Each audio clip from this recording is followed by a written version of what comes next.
Renounced, a dystopian romance. Sins of Our Ancestors, Book 4. Written by Bridget E. Baker. Narrated by Jennifer Jill Araya and Jack Callahan. Prologue. Ruby. Dad is working. He's always working. My friends' dads only work during the week. They come home for dinner. Not my dad. He's always working. Nights, weekends, all week long. But you promised, I whine.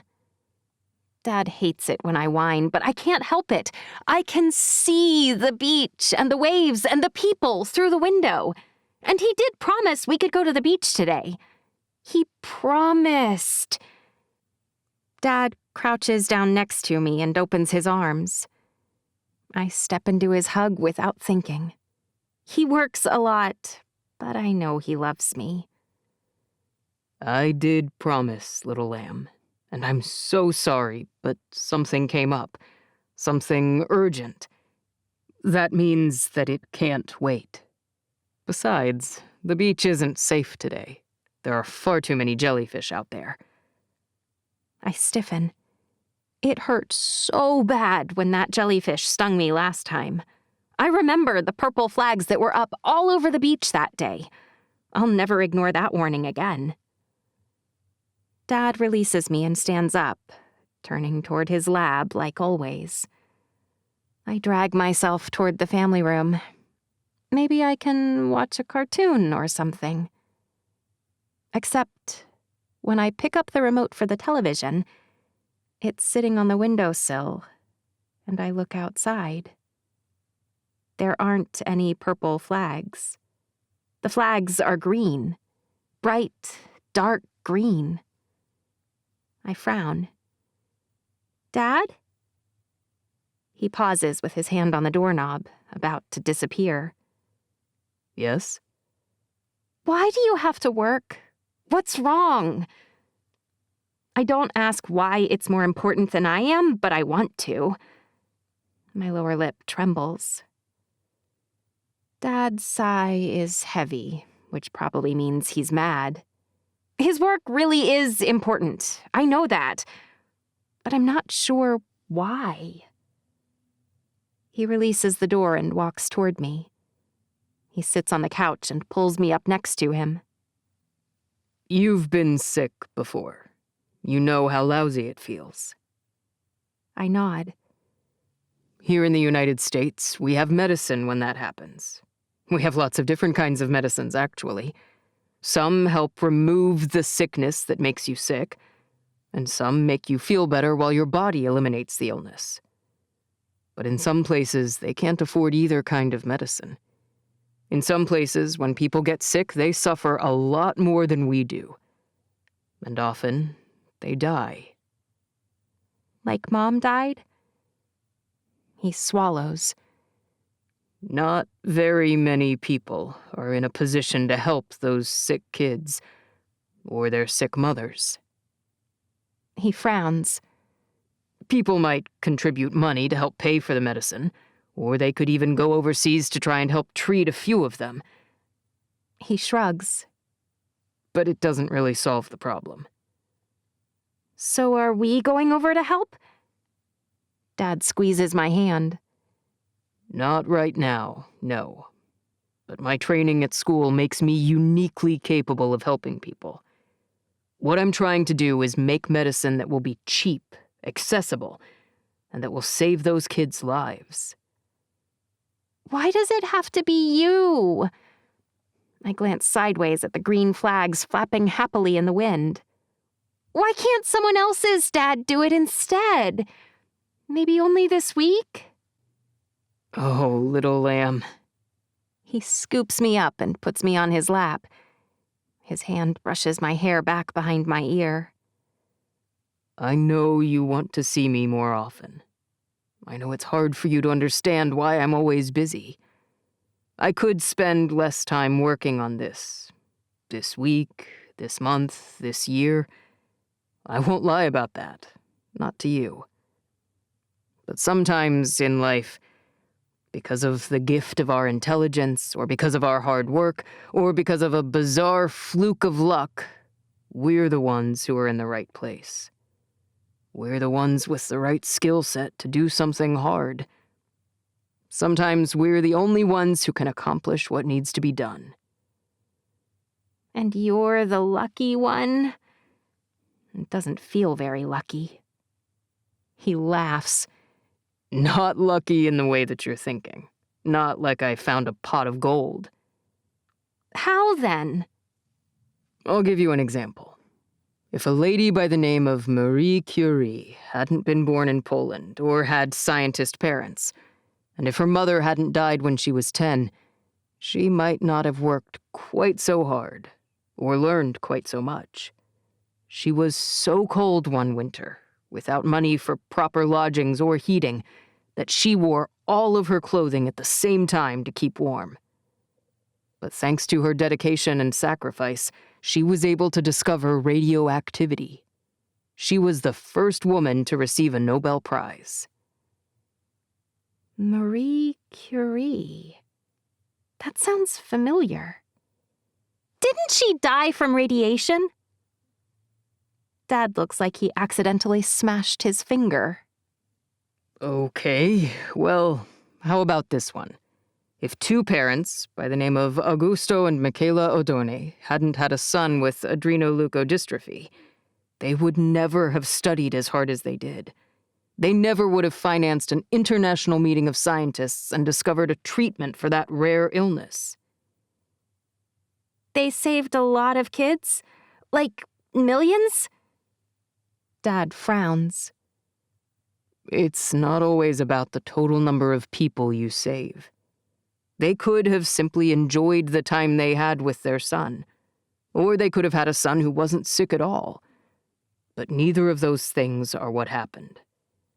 Sometimes the world places us in a position to help others, and when it does, it's our job.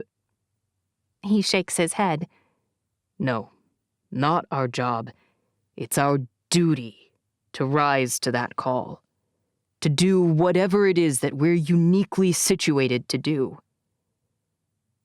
You have to save the world because you can? Dad nods slowly. One day this will make more sense. And one day you might be in a position to do the same. He kisses my forehead. I promise that we'll go to the beach this week. I'm so close to the answers we need, little lamb. I promise. Okay. I turn on cartoons, but I don't find anything good. While a dumb cat chases a smart mouse all over the screen, I can't help but hope that I'm never like my dad. I don't want to be in the right place. I'd prefer not to be lucky. Because it sure seems like saving everyone else is a crappy job. 1. Ruby. When you finally get home after a long day, you sink into a comfortable armchair and put your feet up. You sigh with relief because the world outside falls away. That's what home means. The place you belong. The place you can rest. I haven't been home since the day I thought Wesley marked me. My understanding of who I am has fundamentally changed in the past few weeks. I discovered things about my dad, my aunt and uncle, and even about myself that I wish I had never learned. But unlike the old Ruby, I don't shy away from that kind of thing. Not anymore. It was the hardest few weeks of my life, and the cost was devastating. But we saved the marked kids. Mostly. For the time being, anyway. Now that the threat of Tercera, the virus that has held us all hostage for more than a decade, has been eliminated, I'm not sure who I am or where I belong. For almost my entire life, I've been Ruby Bell. But now I know that I was born Ruby Ruth Thomas. And worse, more than 500,000 people insist on calling me Ruby Solomon. And Her Friggin' Majesty. For so long, I've been taking things one day at a time, 1 hour at a time. Heck, even sometimes 1 minute at a time. I haven't had the time to even consider my plan for the future, but now the future is here, so I have to figure it out. What comes next? What comes after? Maybe the scariest thing I've ever faced, because I can't blame anyone else. My next move is entirely up to me. At least for now, I'm not alone making it. Every day, Aunt Anne and Job and I work to make sure the marked kids have the medical support they need to survive their recovery and transition to adulthood. Now that they're off the suppressant, most of them are dealing with malnutrition, the surges of adolescence, and the ravages of damage from year 2 of Tercera. Some of them are recovering well. Some are pretty rough. But at least World Peace Now, often shortened by citizens of the unmarked to WPN, has sent consistent supplies, and we have a facility set up to help. Even so, every night we're exhausted. We could reclaim an empty building somewhere in New Orleans, but the marked have already claimed most of the ones in the best shape, and we can't really justify ousting them. The weather has been nice enough that it's easier to camp out behind the clinic in tents, also sent by WPN. We're all so tired by the time the sun sets that we usually make dinner over a campfire and relax. It will get old eventually, but for now, it's been an adventure. It's nice not to be running from anything, or desperately working under some kind of time crunch. When he has time, Sam's brother Rafe comes and joins us. The conversations are never boring, not with Rhonda and Job and Rafe around to keep things interesting. So we all know that Ruby has kissed 2 guys, Rhonda says. But what about you, Sam? Is Ruby the only person you've ever kissed? How did I never think to ask that question? Sam tenses, like a bird about to take flight. Does it matter? Oh, now I really want to know the answer. Is he nervous that I'm the only person he's kissed? Or is he embarrassed that he's kissed a lot? I think it does, Rhonda says. The entire world knows about Ruby's infamous kiss with Wesley. Not the whole world, I say.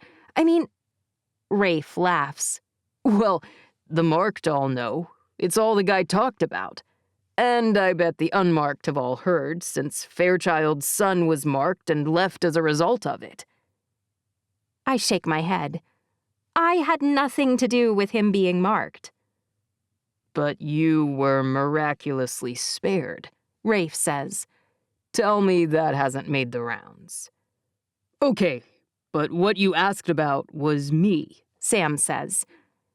He might have avoided the question initially, but he'll step up to spare me harassment. Bless Sam. True, Rhonda says. And you still haven't said. A few women have tried to catch my attention, he says. That's an understatement. He was practically hunted back among the unmarked. As a legend in the competitions there, and with his good looks, not to mention his dad's position as their leader, Sam was quite a catch. But I managed to avoid being kissed by any of them. Probably by hiding and never speaking a word that wasn't strictly necessary. However, Ruby wasn't my first kiss. I straighten in my chair. I wasn't? He swallows, his eyes meeting mine and then flitting away. Who else? Part of me wishes we weren't sitting around a fire with 3 other people. I wish I'd thought to ask this before now, when we were alone. Do I know her? Please don't let it be Rhonda. Surely she wouldn't have asked if it was her. I don't think so, Sam says. though Rhonda has met her. She was in the clinical trial with me. Her name's Lydia. I blink. She contracted Tercera. He said so. In the middle of the trial. He wasn't sure whether it had been given to her, or whether it was an accident. He never mentioned that he liked her, but I'm suddenly scrambling to do mental math. Is there any way she survived? Could Aunt Anne have given her the cure? Sam's cure? Any way I look at the timeline, I don't see how that could be possible. It's been just over 3 years, and it's a 3-year course. I thought you liked Ruby from the time we were children, Job says. Sam rolls his eyes. I've always admired her, but I wasn't gross. It didn't turn into more until fairly recently. Oh. So he did like this Lydia. You had a lot in common, Rhonda says. You both received top marks in everything. That's why she was selected to join the trial. And she only accepted because I did. Sam's lips are tightly pressed. He feels guilty about it. I don't mention that both Sam and I have only kissed one other person, and both those people are now dead. I'm sure he's thinking the same thing. I'll ask him more questions later, but for now, it's time to somehow change to a happier topic. Yellow, I say. Sam's head whips toward mine. The flames from the fire cast shadows across his perfect jaw. His eyes glow golden in this light. For our house, I mean.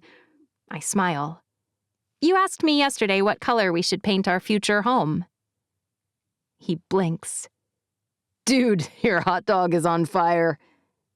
Rafe sounds almost gleeful. He's got a weird sense of humor. Sam snatches it back and blows out the flames, licking its surface, swearing under his breath. I was making that one for Ruby. I like mine lightly toasted, I say, with the surface just barely wrinkled, not charbroiled. My huge boyfriend stuffs the entire thing in his mouth at once, licking his fingers one at a time. You distracted me. Which was my intention. Sorry about that, I say. But I've been thinking about it, and I think that would be a fun color. If you hate it, I guess blue is fine. His lips curl into a beautiful smile. I'd like a sunny yellow. Oh, please, Rafe says. You wouldn't like it. If it were up to you, you'd live in a cave. And if any part of it was painted, you'd choose pitch black. Or camouflage, Rhonda says, so no one would ever find it. Job laughs. Not anymore, Sam says. First, I'm not 12, and second, thanks to our efforts of the last few weeks, we no longer have to live in fear. Right now, Her Royal Majesty's house is white, Job says, with huge columns and a massive wraparound porch. My hand tightens on the stick I've been using to roast my dinner for the past few days. I know he's kidding with the Her Majesty stuff, but it still annoys me. And that house is not my house. What do you think these hot dogs that WPN sent are made of? Rhonda frowns. What were they ever made from? She shrugs. Innards no one wants to eat? Bits of meat all mashed together with glue. I hand my stick to Sam. You have to eat something, Sam says. I grab a can of baked beans. The more I think about meat, the more disgusting it seems. I'm fine. He frowns but doesn't argue. So, tell me more about this house, Rafe says. The one you two are going to live in together. Where exactly is it located? His eyes twinkle, as if he's asking us about the magical island on which we ride friendly, fire-breathing dragons. It's got a porch, I say. But it's much, much smaller than the terrible house Solomon built back on Galveston Island. I like that palace, Job says. If Adam doesn't want it when he steps in for you, I'd be willing to take it off his hands. Her mom lives there, dummy. And stop distracting her, Rhonda says. I want more details about this perfect dream life. I roll my eyes, but I kind of like talking about it. It's only one story, so I'm not always climbing up and down stairs. The kitchen is small, but has great storage so I can make whatever I want without walking all over the place. There's a smokehouse out back, Sam says, for me to cure meat from the animals I hunt. We might even set up a little roadside stand somewhere if traffic between settlements picks up enough to justify it. And do the birds and rabbits come do the house cleaning? Rafe snorts. Because I feel like I've heard this fairy tale somewhere. Hilarious, I say. I plan to do my own cleaning. But I do want a little mailbox near the road that has a built-in birdhouse and feeder above it. Sam will not kill any little critters that come to live on our property. Unless they're ruining your greenhouse, Sam says. Then all bets are off. And we live on the same street as Uncle Dan and Aunt Anne and Rose. What about us? Job asks. Rhonda and I are welcome, right? Depends who you marry, I say. But if they don't annoy me, then yes. What about me? Rafe asks. Are men children welcome in this post-pandemic Disney world of yours? Of course, I say. In fact, you can stay with us until you find or build your own place. How magnanimous of you, Rafe says. But none of this is ever going to happen. Why not? Sam's scowl isn't playful. You're an attack dog, Rafe says. No matter how long you pretend you aren't, you'll never fit on someone's lap. And you won't ever end up living in a little yellow house on the end of a street full of smokehouses and cupcake bakeries. I didn't say anything about a cupcake shop, I say. I don't even like cupcakes. Everyone likes cupcakes, Rhonda says. The point is that this is never going to happen, Rafe says. None of it. Tercera may be gone, but the world is in a shambles. Who do you think is going to be cleaning up the mess while you two are hiding away on your idyllic street?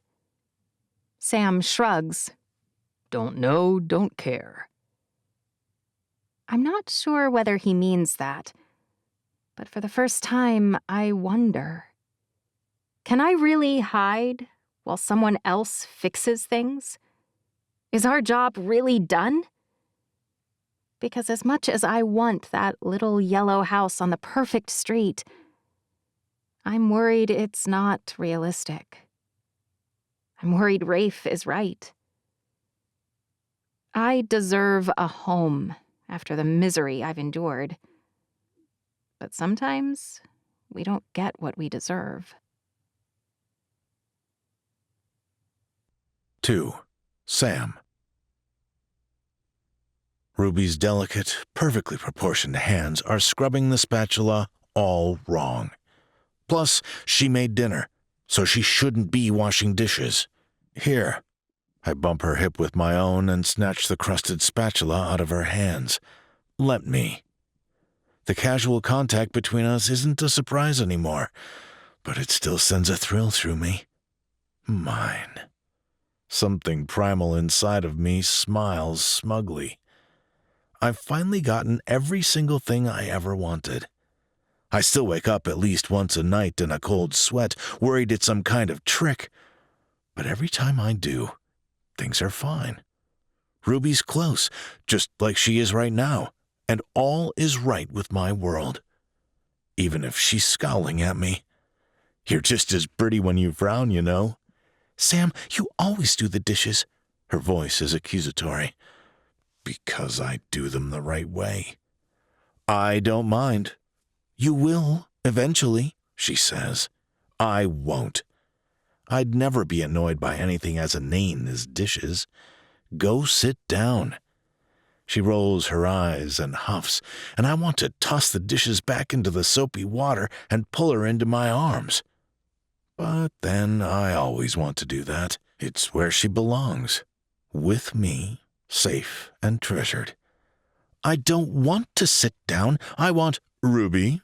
Mr. Fairchild, Port Gibson's mayor, walks toward our tiny campfire from the main hub behind us. I'm sick of being stuck in a campsite that essentially doubles as Grand Central Station, but Anne took over the plasma center and is ruling it with an iron stethoscope. Ruby's older half-brother Adam sent pretty nice tents and gear, so I can't complain too much. But people just come and go without much concern over a perimeter or security. Not that we're really in much danger anymore. But if you're always vigilant, you're less likely to get ambushed. And I had no idea Mr. Fairchild was even in Baton Rouge, much less on his way to see us. Frank is going to get an earful later. Maybe an extra 5-mile run and a few hundred push-ups will help him remember to follow the protocols. I dry my hands and force a smile. Mr. Fairchild? Hey. The haunted look is back in Ruby's eyes. The hollow, pained look that always surfaces when she thinks about Wesley. I hate it. Someone in a WPN uniform named Frank, maybe? He said you'd be over here. Yep, Frank is in very, very warm water. Mr. Fairchild's hair sticks up on one side, and he looks thinner than he did the last time I saw him, which wasn't even that long ago. He's not handling Wesley's death any better than Ruby. Take a seat, please. Ruby waves at the stumps we've positioned around the fire. Somehow she always makes everything seem so natural, so right. I'm sure you're busy. Mr. Fairchild shoves his hands in his pockets, his breath coming out in puffs in the brisk evening air. I don't mean to keep you. And actually, I came to see Sam mostly. His face swivels toward me. My eyebrows lift. You may not have heard, but Gavin Quinn is the interim chancellor and, I grunt, Kang said. Right. His feet shuffle in the dirt around our campfire. The thing is, he's a bad person. He looks up at me quickly and then drops his eyes again, as if he's afraid of me. Maybe he is. My dad was far worse than a bad person, and I'm his blood, like it or not. Okay. I wish I knew how to put people at ease like Ruby, but that's never been one of my strengths. He's either going to spit it out, or he isn't. Adrian Kang asked Sam to come, Ruby says. He strongly suggested that he'd like to nominate Sam as the next chancellor. Mr. Fairchild's eyes widen. Are you interested in that? I shake my head. No. Right. I didn't think so, but it's good to hear.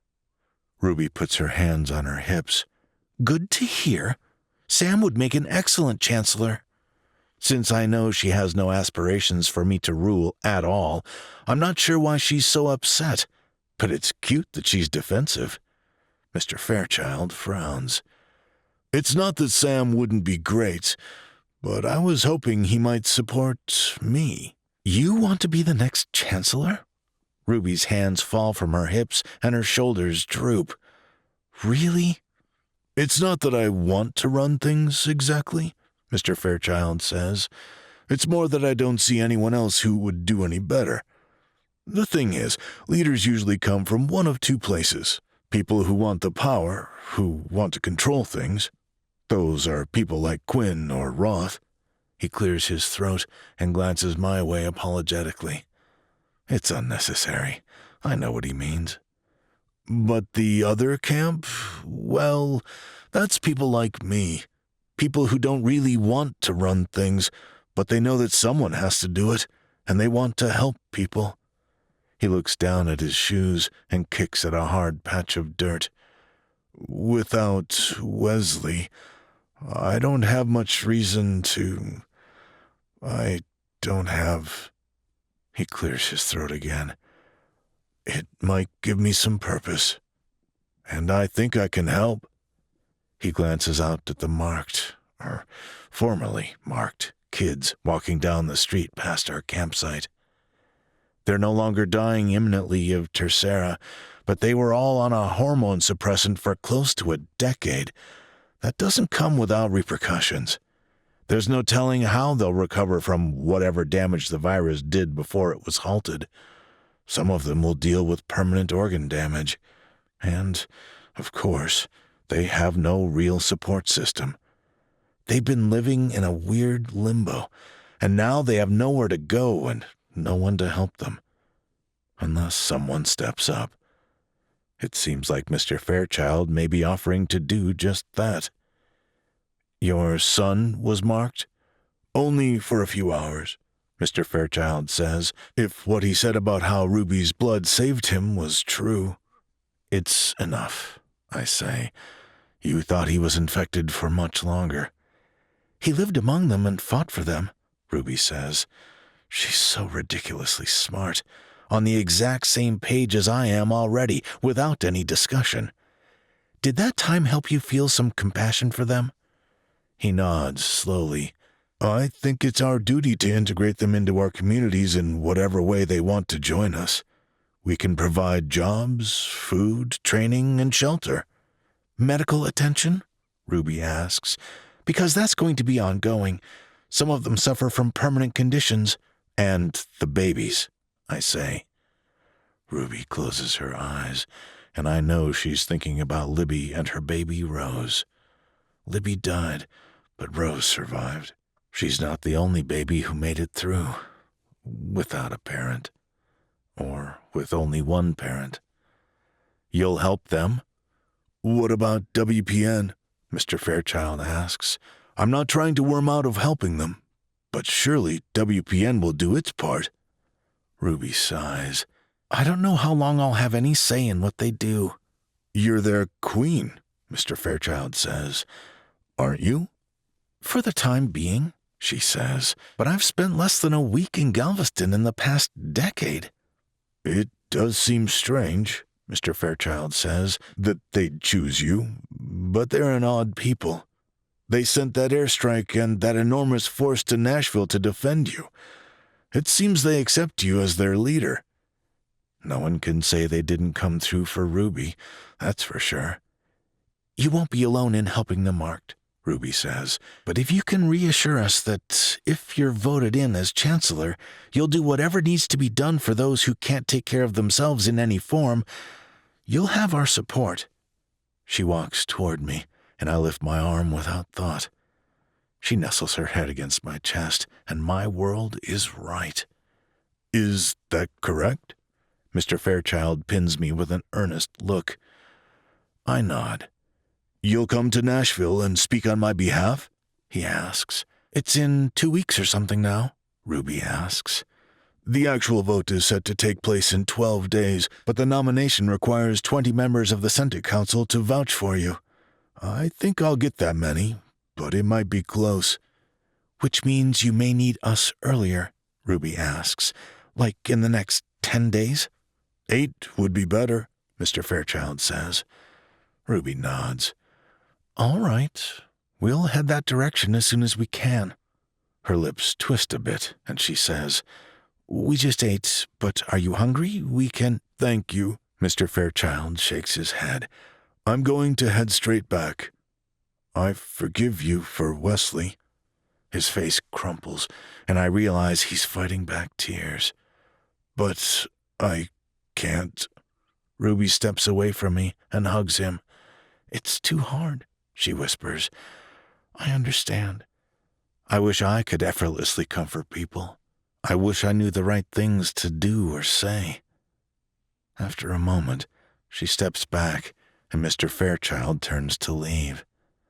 He reaches the edge of the campfire's glow and spins on his heel. Thank you, Ruby, for remembering him, and for everything you've done. She nods, and her lips flatten together. Of course. Very, very few people have thanked her for what she risked, what she sacrificed, and what she accomplished. She hates when it happens, but it hasn't occurred nearly enough, in my opinion. It raises my impression of Mr. Fairchild a bit. I finish up the dishes to give her a chance to recover. But of course, she's not doing that. She's looking over some kind of spreadsheet under the light of a lantern and fretting instead. I can tell because she's biting her lip. What's wrong now? She doesn't even hear me. I sit next to her on a camp stool and lean toward the spreadsheets. Oh, she blinks. Sam, I forgot about the dishes, and you did them all again, didn't you? I shrug. I'm sorry. It's just that Adam asked me to look over these trade agreements, and I swear they make no sense. The projections Aunt Anne has been bringing for the recovery on the marked and the supply lists or items and provisions we'll need, those I understand. But this? She leans back, and her camp stool wobbles. I wrap an arm around her. Is this what we're going to be doing now? I shift a little to catch her attention. Trade agreements? She frowns. Not like forever, no, but for right now. A day turns into a week turns into a month. That's how they get you. Who? She smiles. Who's going to get us exactly? We need to decide what we want, and then we need to make a plan for how to get it. What do you want? Ruby's index finger traces down the side of my face. I can't think when she touches me, especially not when she touches me like that. Innocent, light, but with purpose. My mouth goes dry. I inhale sharply. Long, heavy strides come toward us from the main campfire, and I stifle a groan. I can't get a single second alone with Ruby. Ever. Hey, Rhonda. If my words are clipped and a little unfriendly, well, she should learn to read the room. Or, a small outer campfire. Don't mind me, you two. She's like a toddler with a pocket full of gummy bears. Carry on. I'm just tired and have early shift tomorrow, so... She points at the tent she shares with Ruby. Have I mentioned how annoyed I am that your aunt won't let me sleep next to you? I arch one eyebrow, as if I do something inappropriate. Ruby giggles. I wish you would. My heart hammers, but now is not the time. Not for fingers against my jaw. Not for lips pressed against her neck. Not for my hands around her waist. I inhale to clear my mind. Look, as long as we whisper, Rhonda can't hear us, and we need to talk about this. You're not usually so serious. Ruby rubs her lips together with her eyes on my mouth, which she always does when she wants to kiss me. I am serious. I take her hands in mine to give myself something else to look at. If she keeps staring at me like that, I'll kiss her again, and we'll never discuss any of this at all. And we need to make a plan.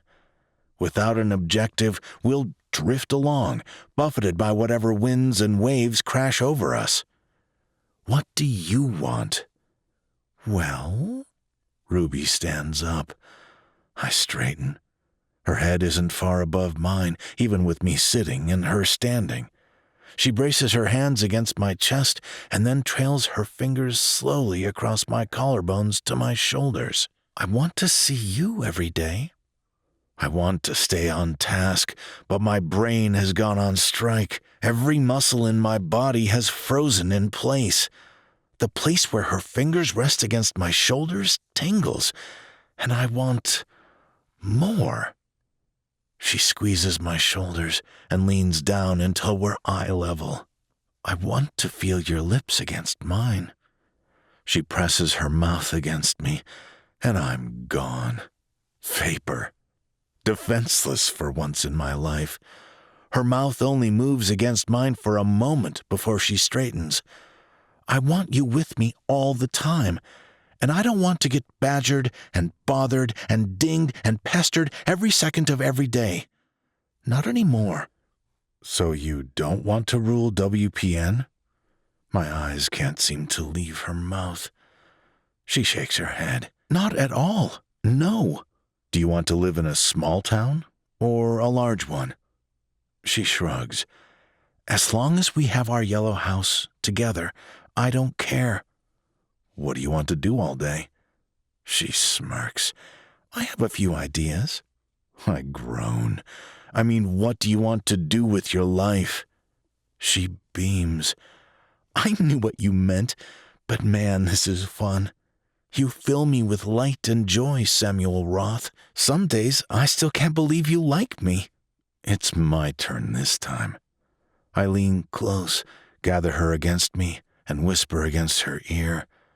I don't like you, Ruby Bell. I love you. She stiffens. I know why. I called her Belle. But honestly, I have no idea what to call her. Her name at birth? Thomas? What everyone from WPN calls her? Solomon. What Dan and Anne usually call her? Belle. Or Caroline, her adoptive father's real last name? It's a confusing mess. I don't care what your last name is, I whisper, and one day soon, I hope it'll be Roth, and we won't need to worry. She relaxes against me then. That's what I want in my future. She slides onto my lap, and the world is right again. I want to be Ruby Roth. She freezes. I never realized quite how corny that sounds until right now. My arms tighten. It's not corny. It's perfect. She laughs. Alliteration isn't perfect. It's corny, but I love you too much to care. Good. So here's our plan, Mr. Organized. Tell me. We head back to WPN tomorrow. I lean back enough so that I can see her face. Tomorrow? We have to be in Nashville in 8 days. We have reliable transportation and fuel now, and we don't need to worry about marked attacks, but it'll still be a full-day trip. Okay, and what do we do for the next week, then? We figure out how to get Adam to agree to take over for me. Ruby shifts and lays her head against my chest. Right? And once we've foisted rule of WPN onto Adam permanently, and we've helped Mr. Fairchild become Chancellor Fairchild, what then? What do you want? Her voice is soft, and I realize she's tired. Because I bet I'll like it, whatever it is. I'd like to live somewhere small, I say. Somewhere simple. Somewhere we can both have jobs that mean something. Maybe you do research or become a physician and help people who have the flu or who broke an arm. And I don't know what. Set up home alarms? She laughs. Yeah, right. I'll find something, I say. Now that defense from a hostile enemy and infected rogue teens isn't an issue, I'm sure I'll find something else I'm suited for. I'm sure you will. But I want a family with you someday, when you're ready. And I want it in a small town, without a lot of huge problems. Ruby nods her head. That sounds nice. I think we've dealt with our allotment of huge problems for both our lifetimes. She looks up at me. Don't you? Couldn't agree more. I wrap my arms around her tightly, and she snuggles against my chest, her face pressed against my heart. After she falls asleep, I carry her into her tent and tuck her in next to Rhonda. I can't keep myself from pressing a kiss to her forehead before I leave. After the last few weeks, sometimes the state of the world today doesn't seem real. I don't go very far to reach my own cot. Job and I are sharing a tent 6 feet away. He's brushing his teeth with water from a tin cup when I come out of Ruby's and Rhonda's tent.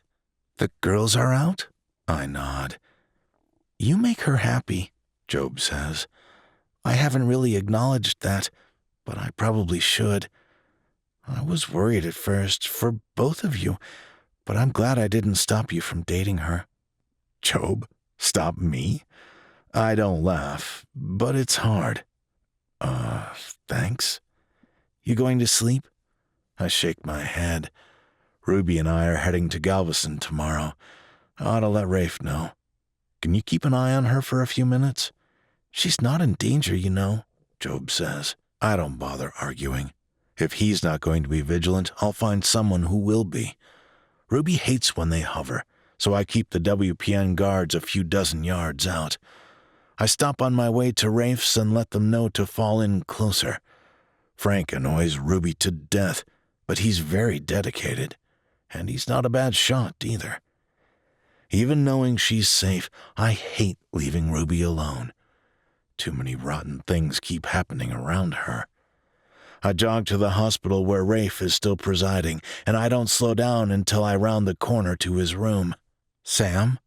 Rafe's eyes widen when I push through his door. He's looking over papers at his desk, but he shoves his chair back and stands up. Hey, what's wrong? He frowns. Nothing. I wish I knew how to talk to him. It's not like I was ever going to be a champion conversationalist, but the years when I had food and a roof and safety and he was on his own, clawing out some kind of survival, well, thinking about the disparity between our past doesn't help. He knows I'm glad he's alive. He knows I feel guilty. Rehashing it is pointless. I'm leaving tomorrow. You're here to say goodbye. His tone is flat, borderline angry. Well, not goodbye. I'll be back in under 2 weeks, I imagine. You're going with Ruby? Rafe's eyes flash. To Galveston again? I nod. Of course you are. He sits back down and turns his attention back to whatever document he was reading. Are you angry about that? He snorts. No. You sound angry. He spins around and stands again. And you're acting like her girlfriend now. Poke, poke, poke. I wish I could talk to people like she can, I say. Then maybe what? Rafe squares his shoulders, his feet set shoulder-width apart. Maybe I could talk to you. Like a kite with its string cut, all the tension evaporates. What? I think hard. What would Ruby say? I'm sorry we abandoned you. I'm sorry you were alone. My voice drops. I'm sorry I failed you. Rafe's boots clomp across the tile floor. You're an idiot. You should apologize for that, too. His lips twist up and his arms cross over his chest. I am sorry, I say, for all of it. You're an idiot for thinking I blame you for any of that. Rafe sighs. I've spent 10 years being angry all the time, and sometimes I think it's the only thing I really know how to do anymore. Even when I'm not mad, I can't seem to help myself. I'm sorry. Stop, Rafe says. I was angry all the time, so I wouldn't feel scared and sad and alone. Now I really have no idea what to say. So if you want to apologize for anything at all, you should apologize for leaving me tomorrow, for running after your girlfriend, wherever she goes, instead of staying with your family now that you have one. She is my family, more even than Rafe. But pointing that out won't likely improve his mood. I'll be back, I say instead. I do love you, Rafe nods. I know you do. But he also knows I love her more, and that hurts him. I'm sorry about that, too, but it doesn't change the reality. He turns back around and walks across the room to his desk robotically, then sits down and picks up his papers. Be careful. I'm always careful. You're never careful. When he turns to face me this time, he's smiling. I need to be alive to keep her safe.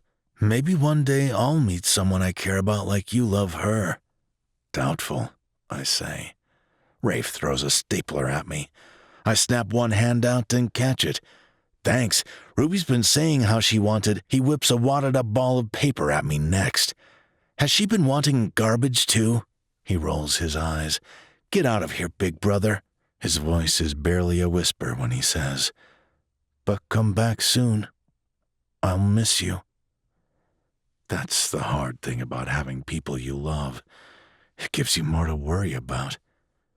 We leave first thing the next morning. The 50 WPN guards Adam insisted on leaving are delighted to pull up stakes and return home.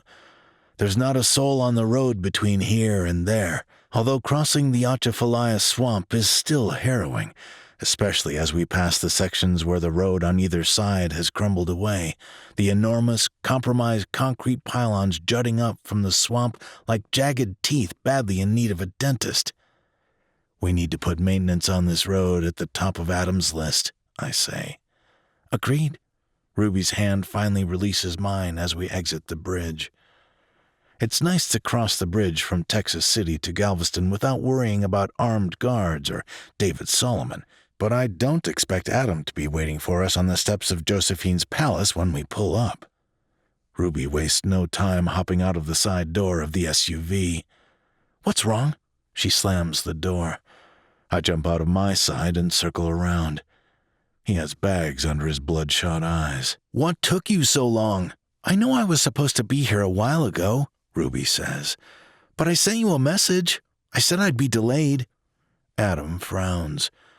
But I replied and said it was urgent and you needed to come immediately. Ruby's eyes meet mine and she looks as confused as I feel. Huh? Adam gestures. Never mind, let's just go. They're inside right now, waiting, and they're all angry. Whoa, Ruby says. I didn't get another message from you. I told you we'd be delayed and that you'd have to deal with Sawyer yourself. She blinks. It's not only Sawyer. That's the reason I said I couldn't handle it alone. Ruby grips my hand in hers. We didn't get another letter from you. Who exactly is waiting? All 7 port heads, Adam says. 3. Ruby. Adam pivots on his heel and starts for the stairs. Wait!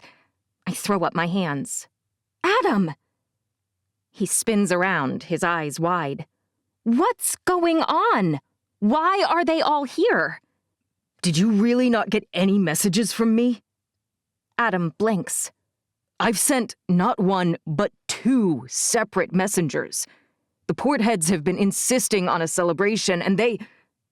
He shakes his head. I explained all of it in great detail. Sam shrugs. Adam swallows slowly. 2 messengers have gone awry? The roads aren't bad between here and there, and... that's bad.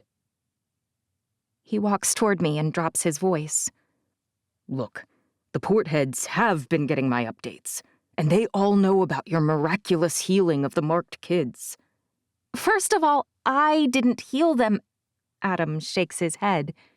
You stood up in front of 20,000 WPN citizens and allowed yourself to be marked.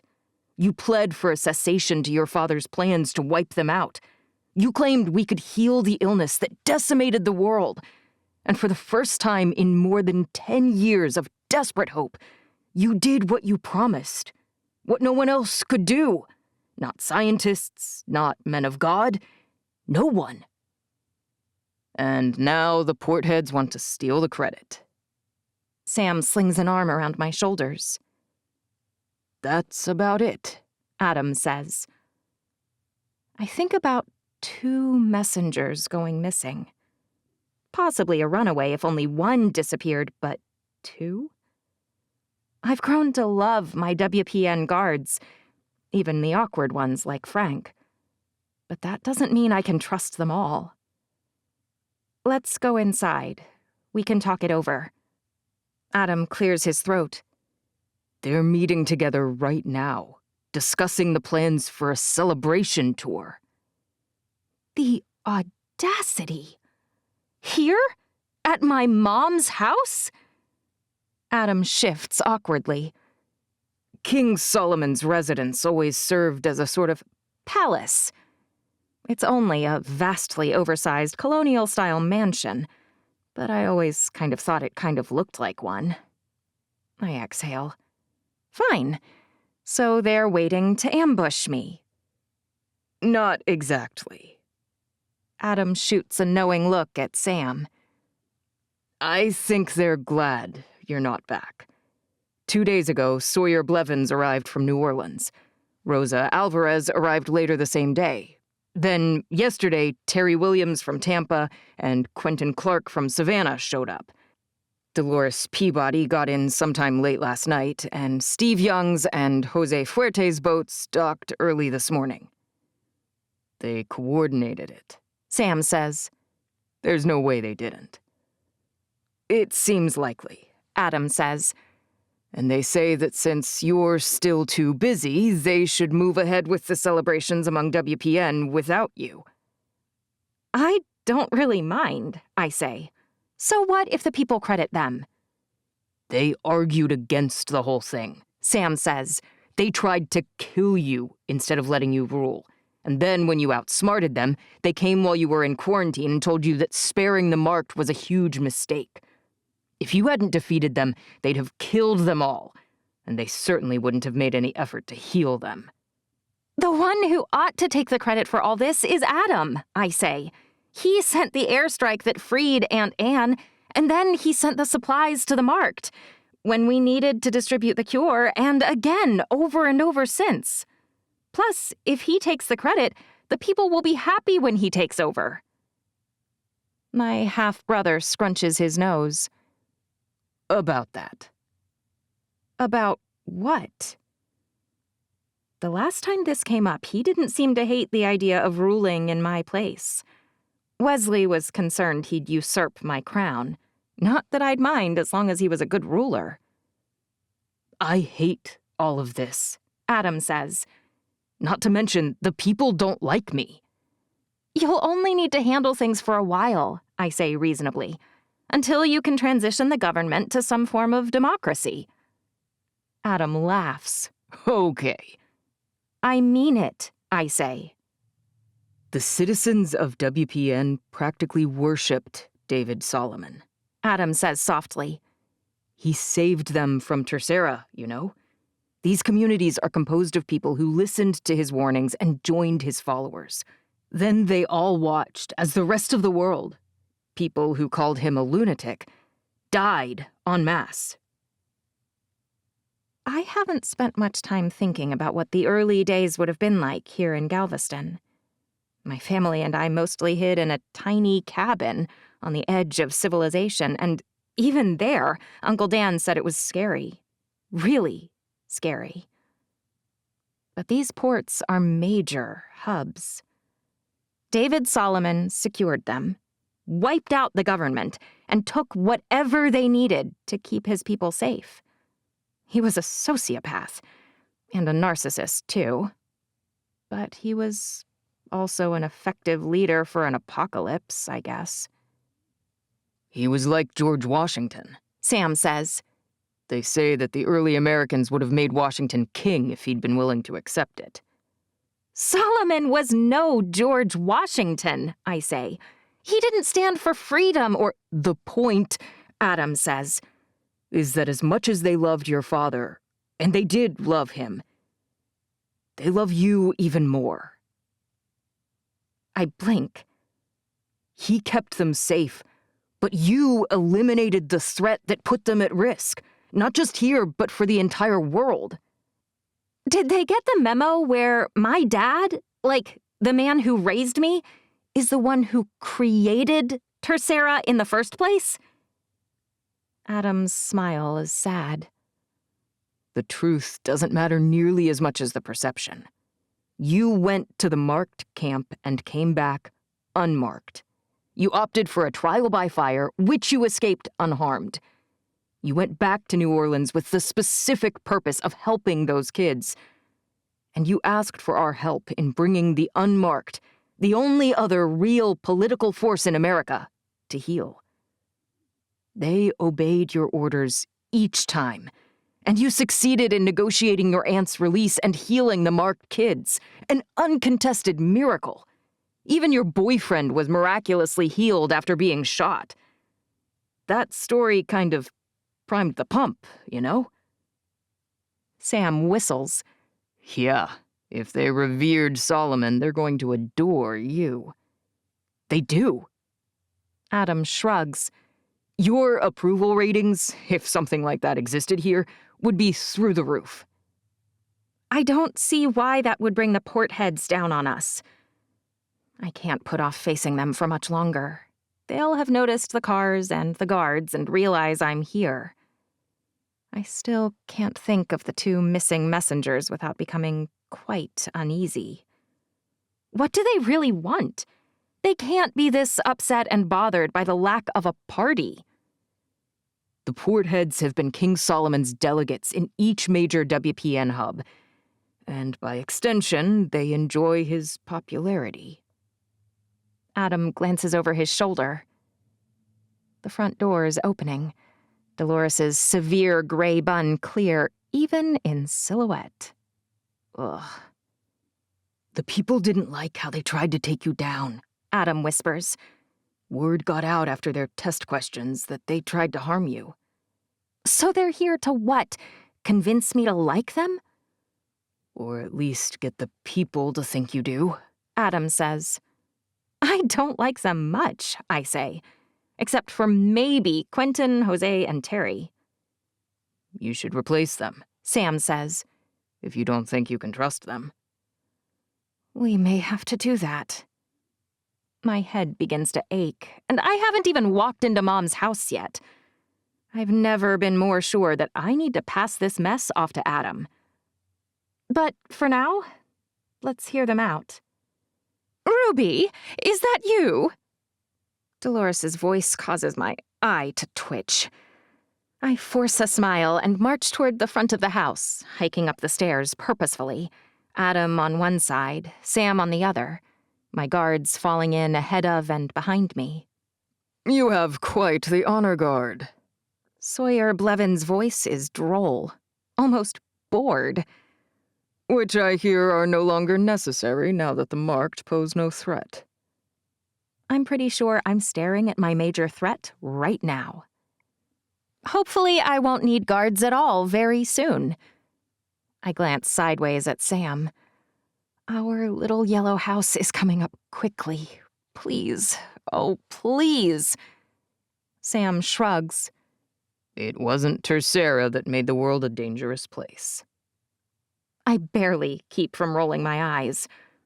I reach the top step and look past Dolores and Sawyer to the other 5 Portheads, crowded into the entryway, peering around to see me.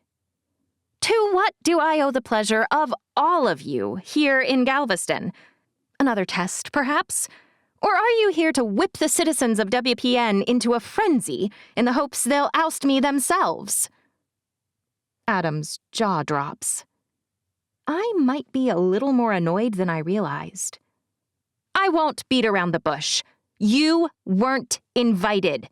You aren't welcome, and I'm irritated that you're all here. Jose Fuerte laughs from the very back, deep, hearty, and full. A few of my guards snicker, but at a baleful glare from Adam, they fall silent. Since no one seems to have any explanations handy, why don't we head for the garden room where we can discuss it privately? I shove past Dolores and Sawyer, and the others shift out of the way. Sam and Adam shoulder their way past as well. That was awesome, Frank whispers. I nearly trip over him, but I don't slow down until I've swung past my superfluous butler, inherited from my ridiculous bio-father, and into the idiotic garden room, where he always held large meetings. The conference table is polished to the same high sheen it always has been, from the day good old Solomon demanded my blood to heal himself from the Tercera I infected him with, to the day I met my charming Portheads for the very first time. I march to the front of the table and take a seat. My heart twinges as Adam and Sam take up seats on either side of me. I miss Wesley. Sometimes it crashes over me like a wave, like a tidal wave. I draw in a ragged breath. The port heads filter through the door slowly, shooting forward in abrupt fits and starts. I only sat in a bumper car once before the world collapsed, before life as everyone knew it died. But this reminds me of that, as if they're all moving toward me against their will, jolted forward by the person to their left, to their right, and directly behind them. Eventually, Jose takes the seat closest to Sam, and Steve takes the seat next to Adam. The others pull out chairs up and down each side, the wooden legs scraping against the hard floors. I suppose this is where a good leader would set you at ease, I say. I should apologize for snapping at you and tell you that, of course, I'm always happy to see you. I cross my arms and lean back in my seat. But no one has ever called me a good leader, and I won't lie and tell you that I have no idea why you're here. You're in disfavor with the people for your pernicious attempt to end my life and grab more power for yourselves. You came to counsel me not to try and save the 100,000 Mark children who were eking out an existence to the north of your cities and settlements. No thanks to any of you godly people. And I ignored your hideous advice. At great risk to myself, I nearly stumble, thinking of Wesley's death. And, at great cost, we found a cure to the virus that has stalked us all for more than 10 years. You'd like to claim credit. I stand up and brace my hands against the tabletop. But I won't allow that travesty. 7 sets of eyes widen in alarm. 7 heads start to turn toward one another for support, but think better of it. They stare at me in horror instead, as if their own worst nightmares are being shoved in their faces. We've lived through an apocalypse, and they're afraid of little old me. I won't lie and say I don't enjoy it a little. I sit back down. Why don't you each tell me why I shouldn't eliminate you right here and right now and replace you with people who respect me, people who care about others, people I can trust? No one says a word. I lift my eyebrows. 7 people begin to talk at once. Let's start with you, Jose, the person I dislike the least. I lean forward and rest my forearms on the table. Why should you keep your job? Your Majesty. Also, no one should call me that. Plain old Ruby is fine. The Majesty and Highness and all the other queen words and what have you are all nonsense. Jose clears his throat. Ruby, I've never done anything but support you. I never tried to overthrow you. I believe if you check the record, you'll see that you answered each of my questions during the trial correctly. As I believe your father intended, I asked questions to test your intentions and your ability, not your functional knowledge of biblical trivia. You aren't on trial here, I say. And I asked you to go first, precisely because I recall that exact thing. But Jose, I want you to tell me what you do to serve, and how you act as the best leader for your port and your people. Why are you the best person to rule them? Jose swallows. I'd love to bring you out to Carmen to see. He spreads his hands out. I can say many wonderful things. But if you come to see our port, our people, and our commerce, I think you'll understand. And you can ask my people yourself. If they didn't want me to lead them, I would gladly step down. An idea strikes me then. A beautiful, perfect idea. I'm embarrassed I didn't think of it sooner. Jose, you're brilliant. I pause for a moment. With their notoriety, they'll undeniably have a leg up in any kind of election we hold. But that doesn't mean they can't lose. And it doesn't mean we shouldn't let the people decide whom they want. Plus, it'll be the big first step toward freeing all of WPN from the ridiculous monarchy Solomon created. I've decided that we will have a celebration after all, in each and every port. I'll come out to visit, and I'll let you show me the job you've done. Another idea strikes me then. A way to use my popularity to ease this transition, and oust the lousy port heads, too. I can't quite suppress my smile. And once I've had my tour and a celebration in each location, we'll hold an election. An election? Sawyer coughs. An election for what? Why, for the position of porthead, I say, of course.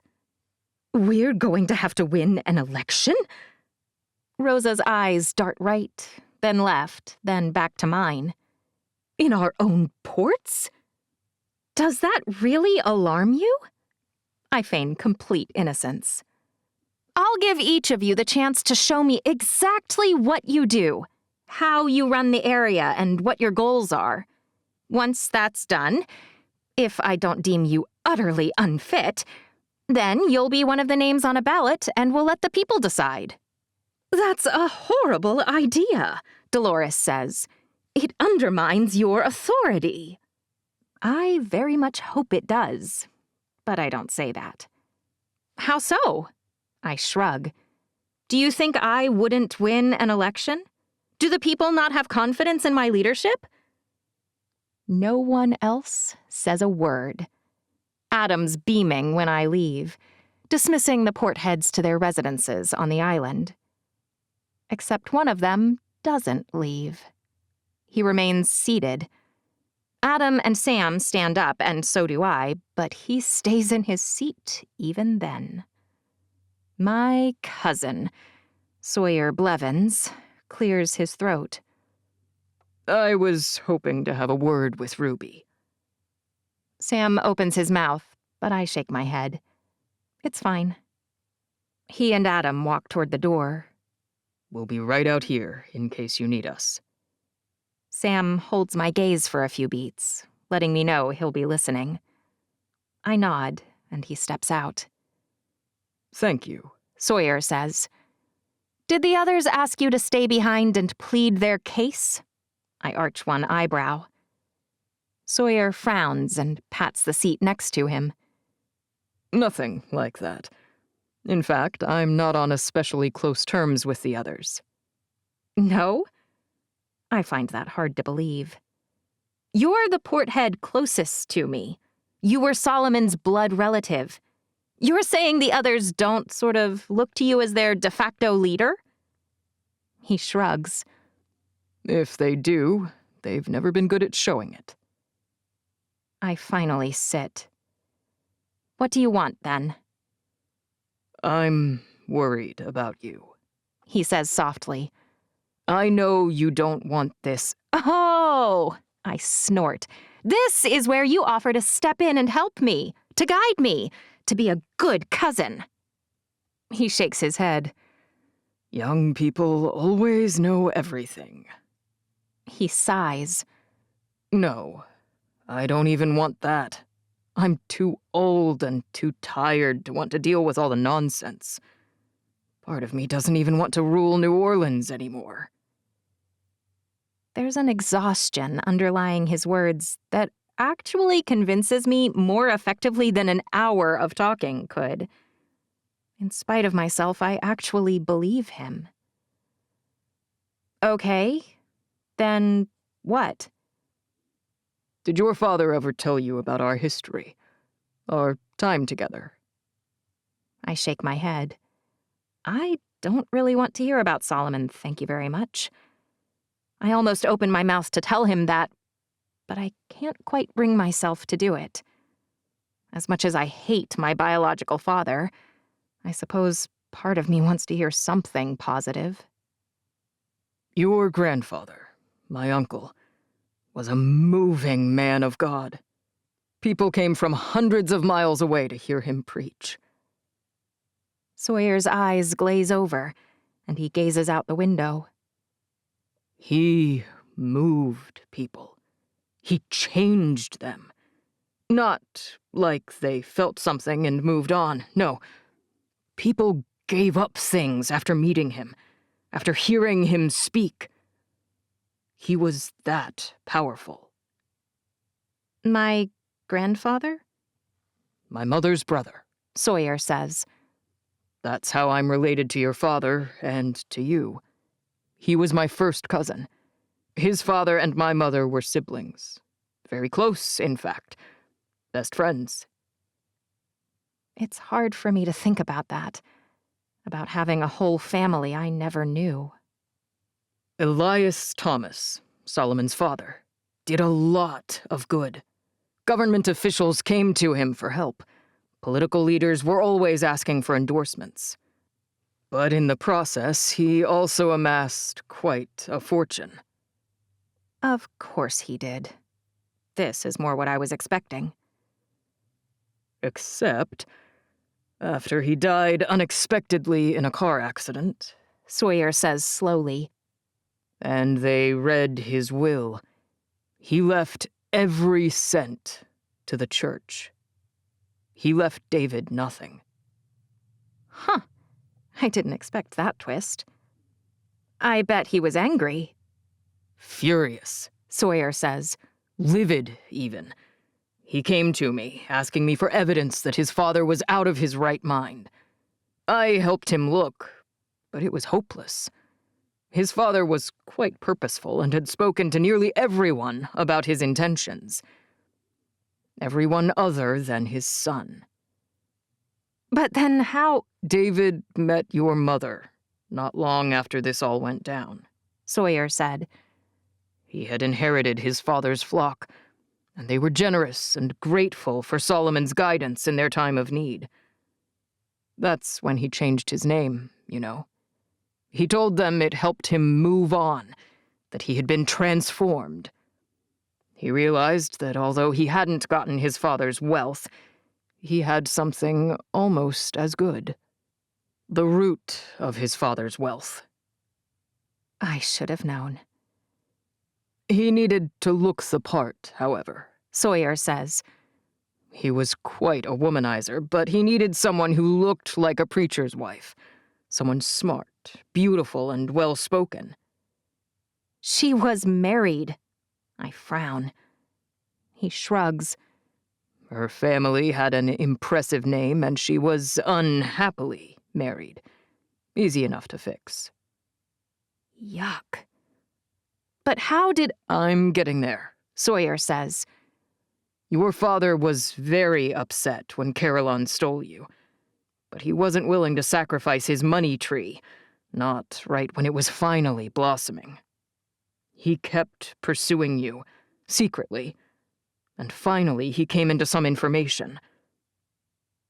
He pauses, probably wondering how much I know.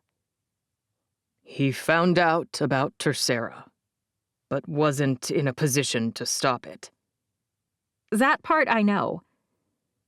He and I discussed how he might use that information to keep himself and his family safe. Use it to keep his family safe? And become a dictator? Gross.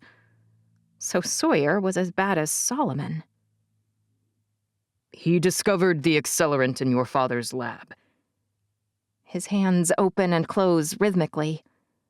I begged him not to do anything with it, but he felt he had no choice. It was the only way to ensure he could protect his people. Sawyer shakes his head. No matter what I said, I couldn't convince him.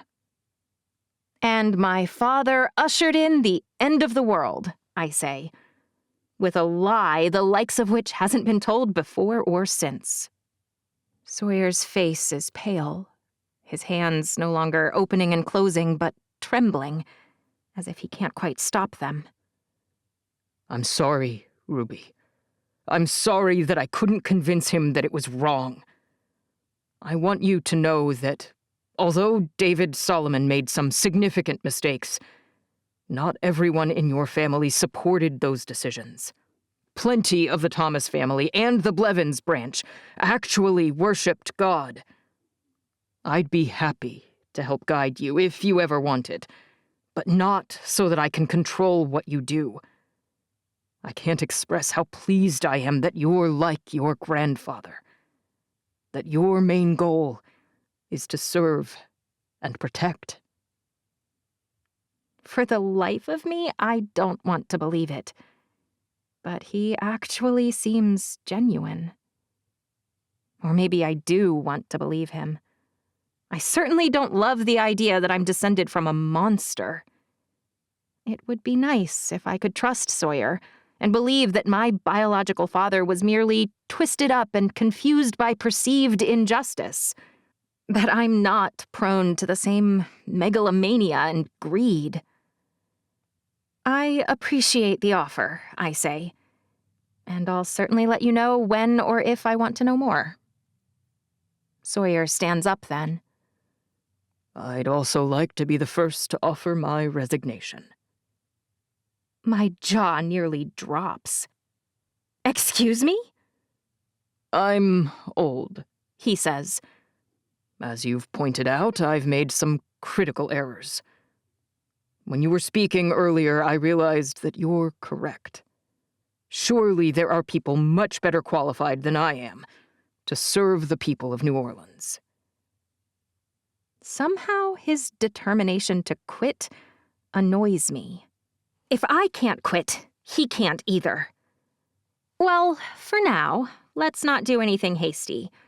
Why don't you stay Porthead until I'm able to come and see New Orleans, and we can ascertain whether there are other acceptable candidates.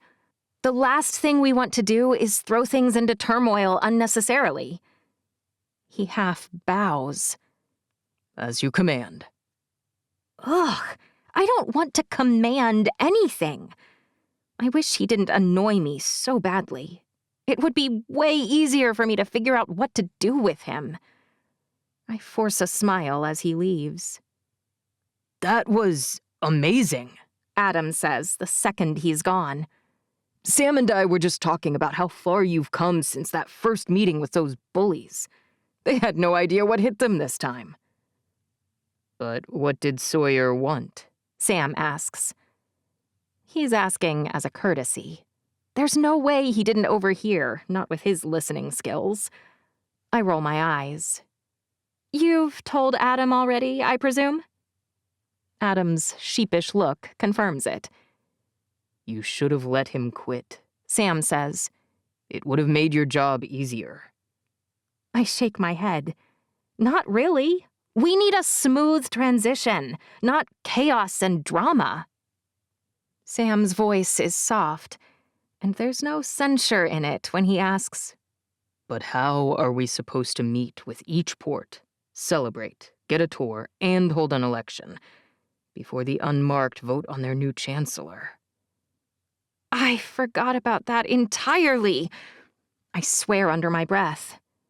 Well, we'll have to set up as many as we can, then head out to Nashville, then come back.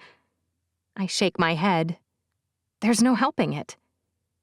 You plan to go to Nashville and lend Fairchild your aid, then? Sam asks. Of course. It's the least of what I owe Wesley's dad. But he asked for you. I suppose if I have to, I could just send you. I won't go without you, Sam says. What about the Galveston celebration? Adam asks. If we pick a date tonight, you can announce it in tomorrow's Sunday sermon. How could I have forgotten that today's Saturday? I swear again. I hope you're getting all that out of your system before tomorrow. Adam smirks. Shut up, I say. Ruby! Josephine practically shouts from the end of the hall. You're home! Like Galveston could ever be my home. I almost laugh. I'm here, I admit. At least that much is true. I'm so pleased. My mother jogs down the hall and opens her arms for a hug. I step toward her, half reluctant, half eager.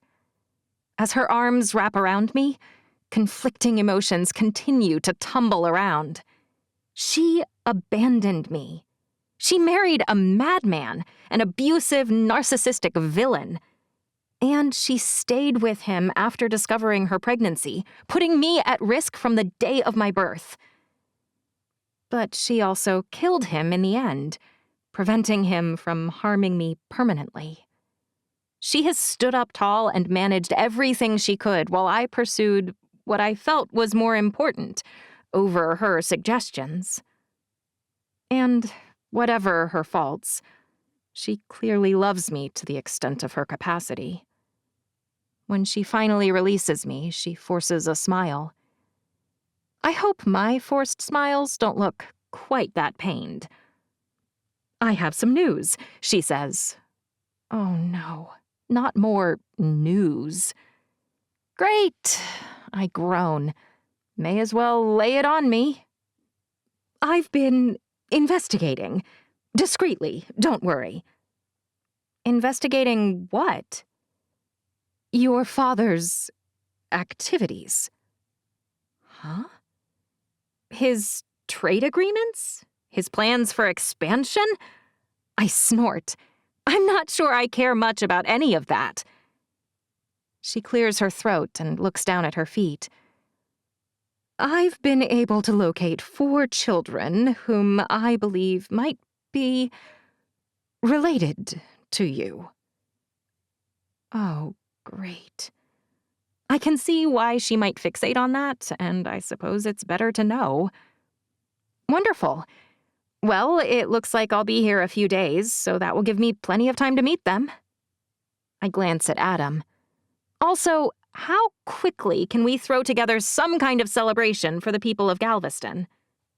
I'd far prefer that we send the provisions we'd use for a party to the recovering marked kids. But I do understand the reason for and importance of allowing people to find joy where they are. As they are. 1 week, Josephine says. Should be. A week? Sam grunts. Surely you can do something sooner than that. 3 days? Adam shrugs. It won't be spectacular. It won't be fitting with the inspiration for the celebration. But we can throw together something in 3 days. Josephine frowns, but she doesn't argue. With the way today is going, that's a major win. Great. Party here in 3 days, then on to New Orleans to remove Sawyer Blevins from office. Mom's jaw drops open. I use one finger to close it. Better get used to shock. Now that I'm back, a lot of things are going to be changing. 4. Sam. Ruby looks at the Bible as though it might bite her. You can touch it, you know. She jumps and turns toward me slowly. Half of this book is full of nonsense, lists and bizarre things that make no sense. You know that, right? I shrug. Wait, are you religious? Her face brightens, the corners of her mouth turning upward. How did I not know this? The hopeful gleam in her eye makes me nervous.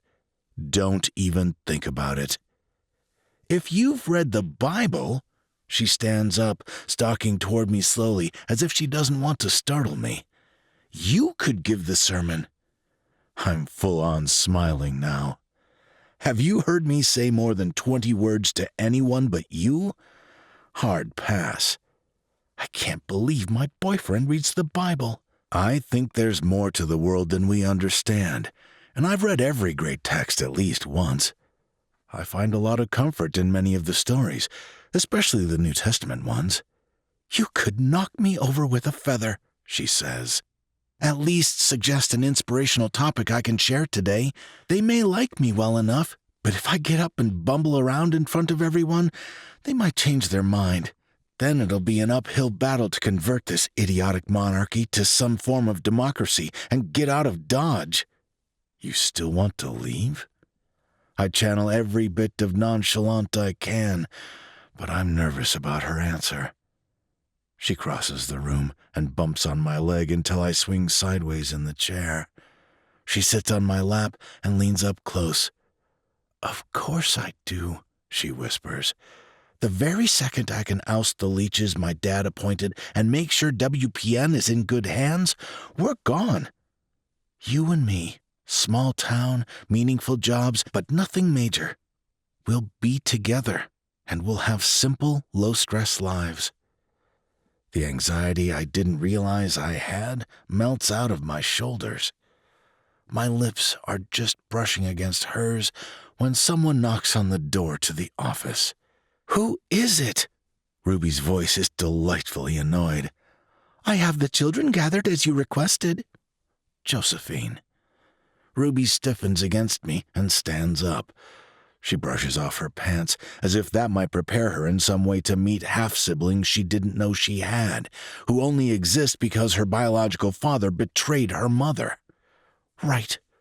Her lips twitch, and I wish I could pull her back down. I wish the whole world could disappear sometimes. We've done our part. Why does this kind of thing keep cropping up?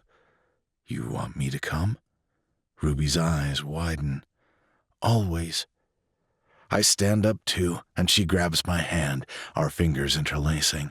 It's still shocking to me that with as small as her hands are and as large as mine are, they fit together so easily.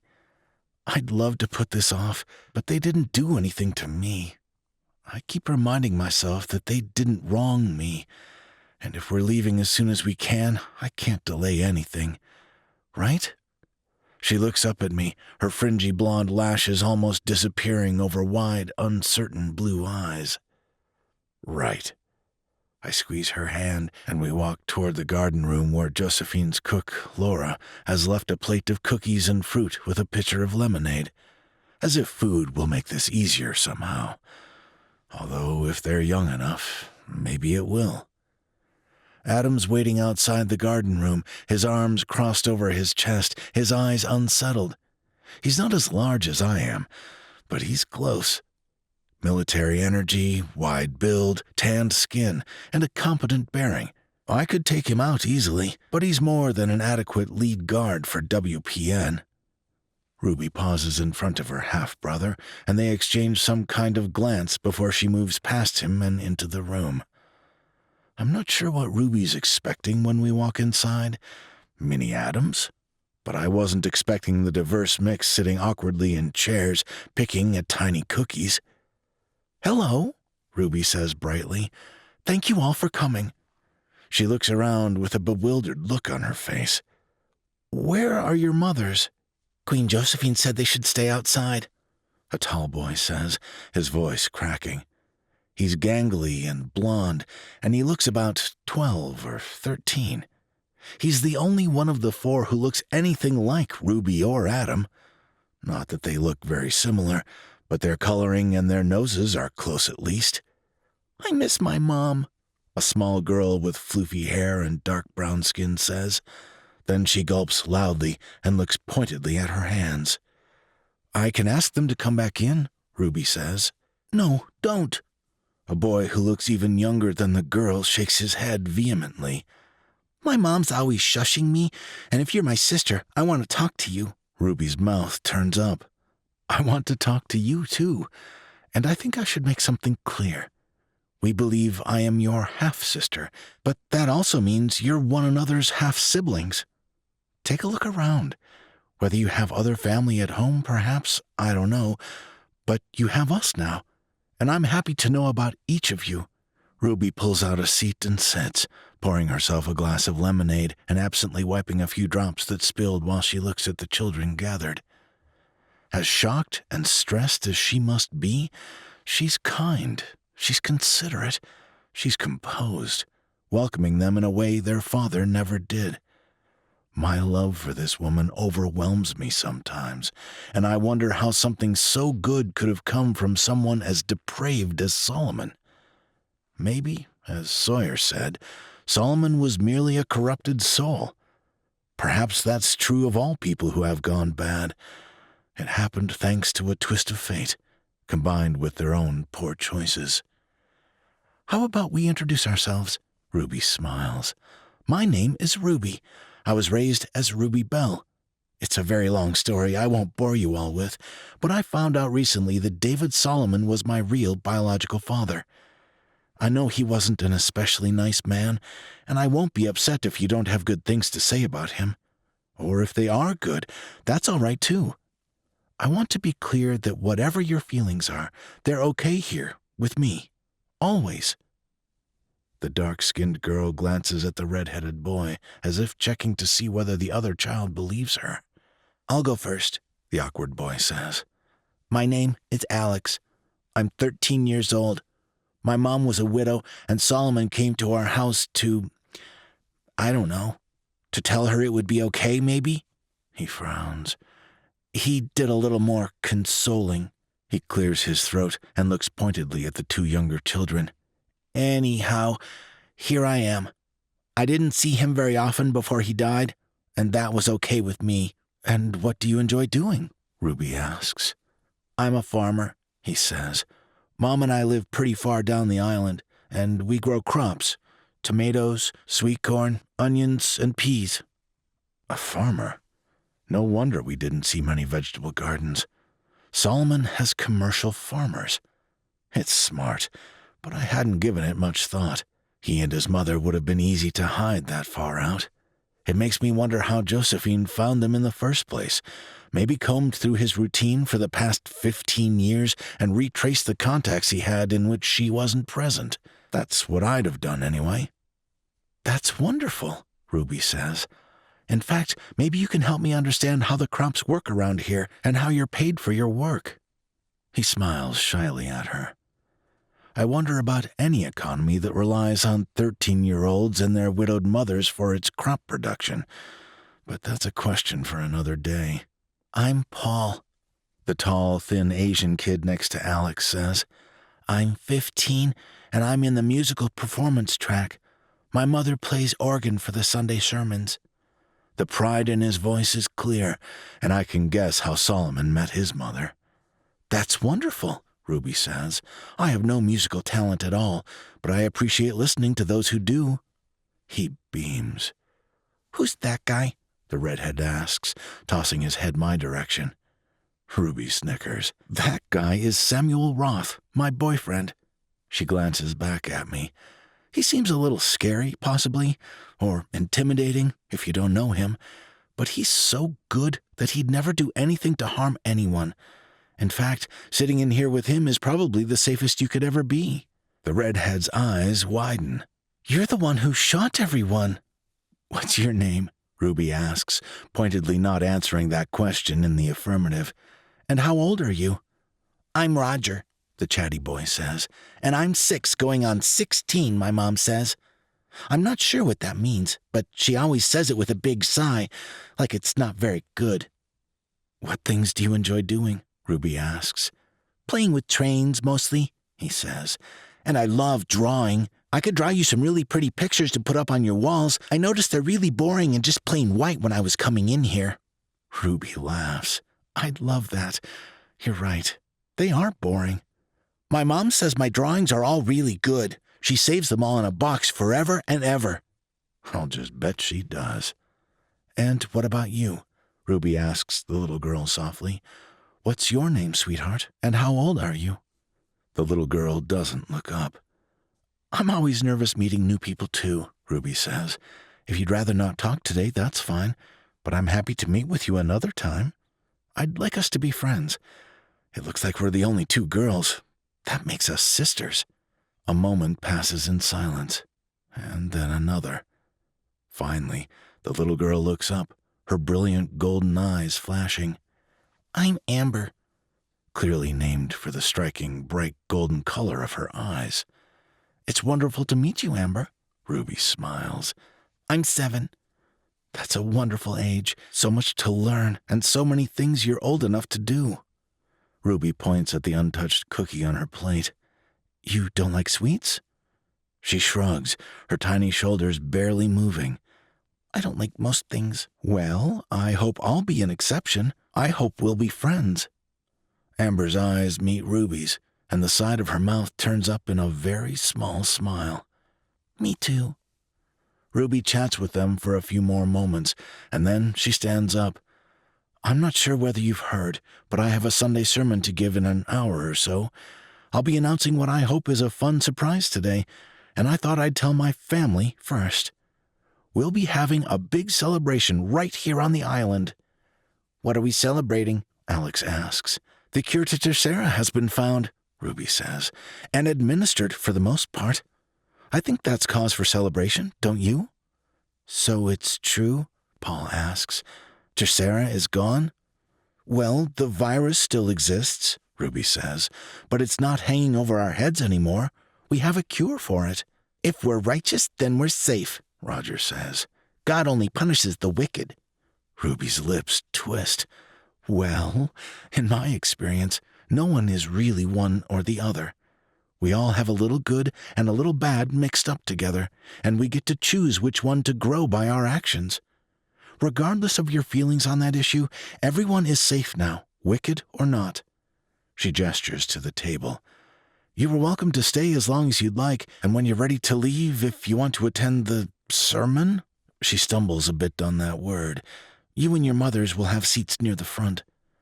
What about my father? Paul asks. And my sister and brothers? Ruby blinks. I'm sure that she, like me, didn't give much thought to them having families of their own, but of course it's not like Solomon would prey only on widows. Of course, they're welcome too. After the meeting, Ruby closes herself in the office, staring at the Bible with the same intensity she brings to bear on all her problems. Adam's standing outside the door, so I take up a position on his other side. Do you think she'll tell everyone about him? Adam asks. I shrug. Her mother is dead set against it. She says that Ruby can't incriminate Solomon without losing the people's support. Adam sighs. She might be right. She might be wrong. He shrugs. I wish I knew what to recommend. Ruby wasn't raised for running a government like this, I say. She hates it. We just want to leave, but she won't do that until she's confident that the people of WPN will be all right. You mean she wants to make sure another Solomon doesn't rise up to replace him? That's what I mean. 5 minutes until her sermon is supposed to start, and she still hasn't left the office. I tap on the door and enter. She's poring over a dark brown book that looks an awful lot like a journal. It's definitely not the Bible. Are you ready? Do you know what this is? She snaps the book closed and waves it at me. This little brown book? I shake my head. It's my dad's book of dirty secrets. He's got evidence of all kinds of distasteful, nasty things in here.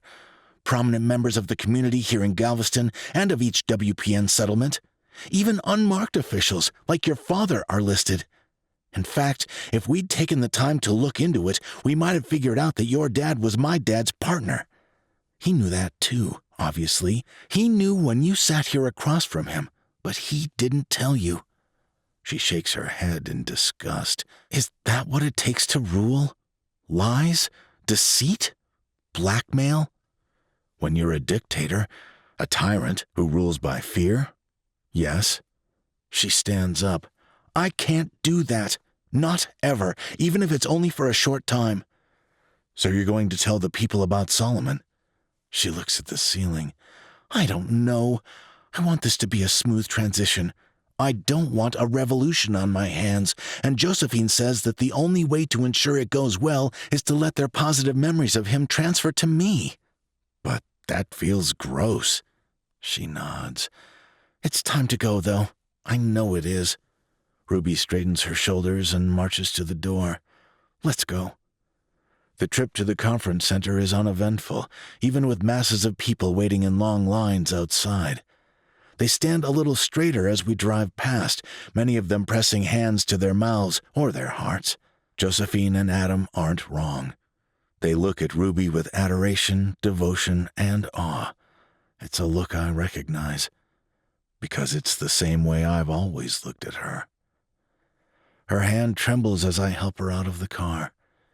"Maybe I shouldn't have worn a pantsuit," she murmurs. "Maybe I should have let Josephine dress me in that stupid ball gown." "You need to be yourself," I say. "That's enough. It's always been enough."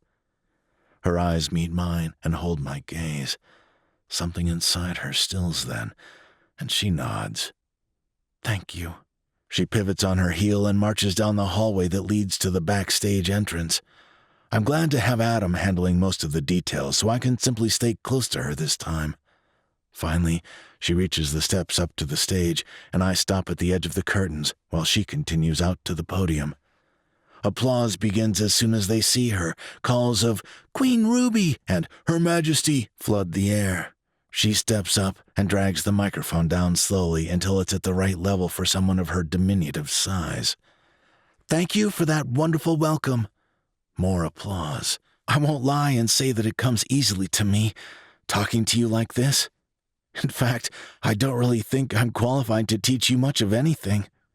As you all saw the last time I was up here, I know very little about the Bible, or about God's will. She looks down at her feet for a moment, as if considering something. When she looks back up, her face is resolved, confident, almost eager. "The fact is, I shouldn't be up here at all. I'm not a queen." She removes the circlet Josephine insisted she put on in the car and sets it on top of the podium. "You only call me your queen because my biological father, David Solomon, declared himself your king." Murmurs. Jostling. Awkward silence. "I didn't even know we were related until a few weeks ago, and today, for the very first time in my life, I sat down to study the Bible with the hope I might learn something I could share with all of you. I've been reading it off and on for a few weeks now, and I'd like to know more about it than I do, but I'm still a far cry from an expert of any kind." A few odd hoots and hollers. "I've been focusing on the New Testament. I feel a kinship with Jesus in those accounts. He's a God I can get behind. He didn't ever shy away from people because of their circumstances or their illnesses. No, as far as I can tell, his entire goal was to heal and heal and heal some more. He healed everyone who was broken, everyone who was scared, and everyone who was alone. He didn't discern whether they deserved his healing. He welcomed all of them the same way." Her shoulders square. "My father might have acted pious, but even in the short time that I knew him, it was clear to me that he was not. He was a terrible person who beat my mother, who beat me, who turned his back on the wounded, the ill, the needy.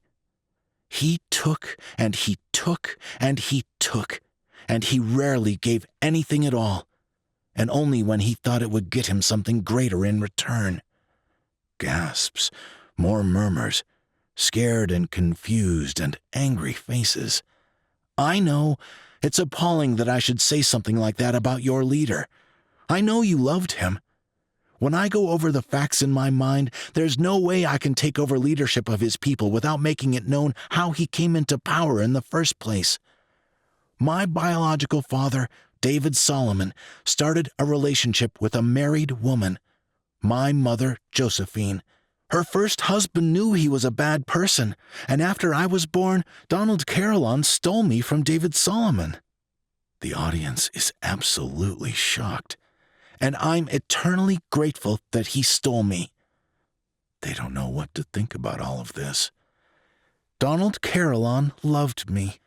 He wanted to make the world a better place. He spent years studying viruses and vaccines, and in the process, he created a virus known as Triptych. He created it in order to create a vaccination that would be able to keep everyone safe from as many horrible viruses as possible for as cheaply as possible. It was a noble goal, but evil men like John Roth, the former leader of the Unmarked, and David Solomon, your king, conspired against him. John Roth stole the virus that should only have existed in a lab and released it. David Solomon knew all about it. He also stole the accelerant and used it to wipe out the government. It kept all of you safe, but it killed millions and millions. Who knows how much earlier the cure my adoptive father developed might have been released, if not for those two men and their selfish actions. Angry confusion spreads. People don't believe her. They don't want to, anyway. "Hear me out," she calls. "Please. Just listen until I'm done explaining, and then you can decide what you think." They settle down, but they don't look any happier or any more satisfied. "Your lives were kept safe by David Solomon, and I appreciate why you'd be grateful for that protection in a terrifying time. But he used religion to shackle you, to blind you from the truth, and you can see it if you'll open your hearts to what I'm saying. God is real. I truly believe that. I've seen too many miracles, too many unexplainable events to argue otherwise.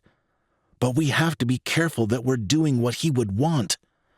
Many people encourage me to keep all of this from you." She shakes her head. "I considered it, to my everlasting shame." She swallows. "My dad did a lot of bad things, but he thought that keeping you safe, a very noble goal, would justify his reprehensible actions. I couldn't, in good conscience, do bad things for noble reasons, not unless I wanted to become like him.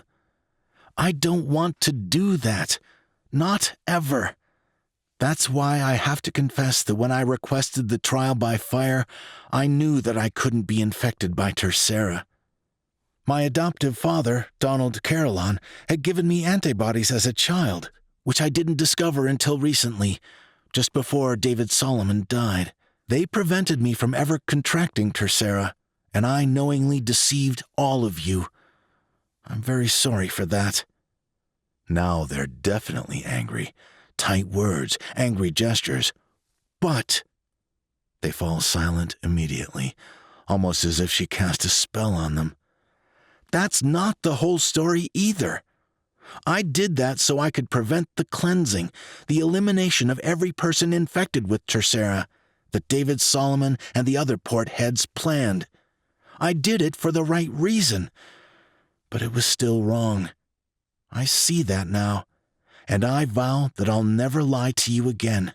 Never. I'll only do good things for good reasons. You may be asking yourself how I can believe in God. I'm a little heathen who learned about her parents and the Bible and all of this recently." She walks away from the podium and toward the audience. She drops down on her knees so she's not above them all. "It's because I see God in each one of you. Each of us is good, bad and good, mixed up together. We all make good decisions, and sometimes we make bad ones, but we have to try and make more good than bad. We have to strive to grow all that is good within us. When we make mistakes, we must apologize and try to improve." She shakes her head. "It's that simple. Today, I met the brothers and sister that my biological father left behind, a testament to his ongoing duplicity to my mother. But in them, I didn't see his sins. I didn't see his wickedness. No, my siblings are beautiful humans. They, just like every single one of us, have the chance to make choices every single day. In my Bible study after meeting with them, I read about Jesus with his disciples. They were fishermen, like many of you are. Jesus filled their nets to overflowing in one story. I'm sure that would have made them all rich, but it seems like that wasn't his goal. Not really." She pauses.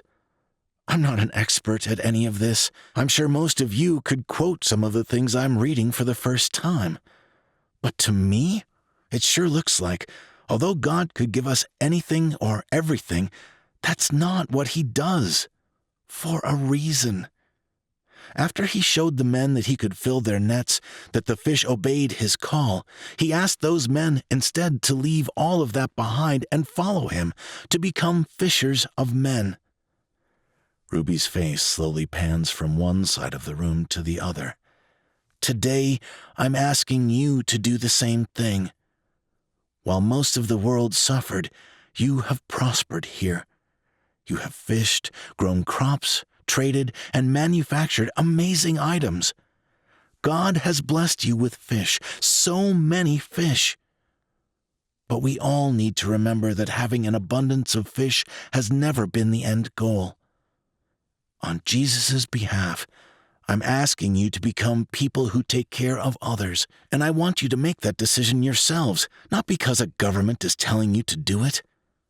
I want all of us to make more good decisions today than we did yesterday. I don't want power, and I don't want to be queen. It's not an insult to you fine, hard-working, Christ-like people, truly. Jesus didn't want the power and honor of a title or a crown. He wanted to change people, to encourage them to be better than they were. He wanted improvement for the people, and consequently the world, around him. She straightens purposefully. Her eyes flash. We've healed the marked children from Tercera, and we've eliminated its stranglehold on the world, and it took us a decade and innumerable lost lives to do it. Now we need to leave our fishing nets behind. We need to walk away from our desire for power. Instead, we need to seize upon what Jesus asked us to do. We need to be fishers of men. It's time for us to welcome those marked kids who want to join us into our communities. We need to send aid and education and supplies for those who wish to create and improve their own space. We should be taking care of them no matter how or where they choose to live. And if they want to come here, we should welcome them into our homes. It's our obligation as followers of Christ to teach them, feed them, and clothe them. It's our obligation to be better today than we were yesterday. I'm certainly going to try my very hardest, and I really hope you'll all join me. Silence. I'm genuinely worried that she gambled and lost. No one looks pleased. No one looks happy. Until I realize what I'm seeing. They're wrecked, many of them sobbing. They're ready to follow her and do just as she says. Finally, someone at the front of the audience begins to clap, and then everyone else picks up the gesture until their support is nearly deafening. I scan the audience as I always do, seeking for anyone who means her harm. Most of the faces are puffy and red. Most of the eyes shine with hope. And for the first time, I fear that it might be a ridiculous dream that we might ever leave here and live somewhere small, somewhere comfortable, somewhere like we discussed. Because Ruby is magnificent, and they'll never let her go. 5. Ruby. I cannot get away from here fast enough. Of course, what I want doesn't matter. I've got 4 more sermons to give on the day that never ends. My distaste for addressing crowds notwithstanding, these people didn't do anything wrong. If they want to connect with me after the major changes I'm requesting they make, I can't deny them. As they rush the stage, my security team panics, most notably Sam. He looks ready to tuck me under his arm and rush us back to Mom's house. I shake my head at him and wave the others back. These people don't mean me any harm. I can tell that much from their broken expressions. What makes me happy is the hope underneath the nervous sadness. It'll kill Sam, but I can't help myself. I hop down from the stage and walk down the center aisle. People rush from either side, reaching for me, calling to me.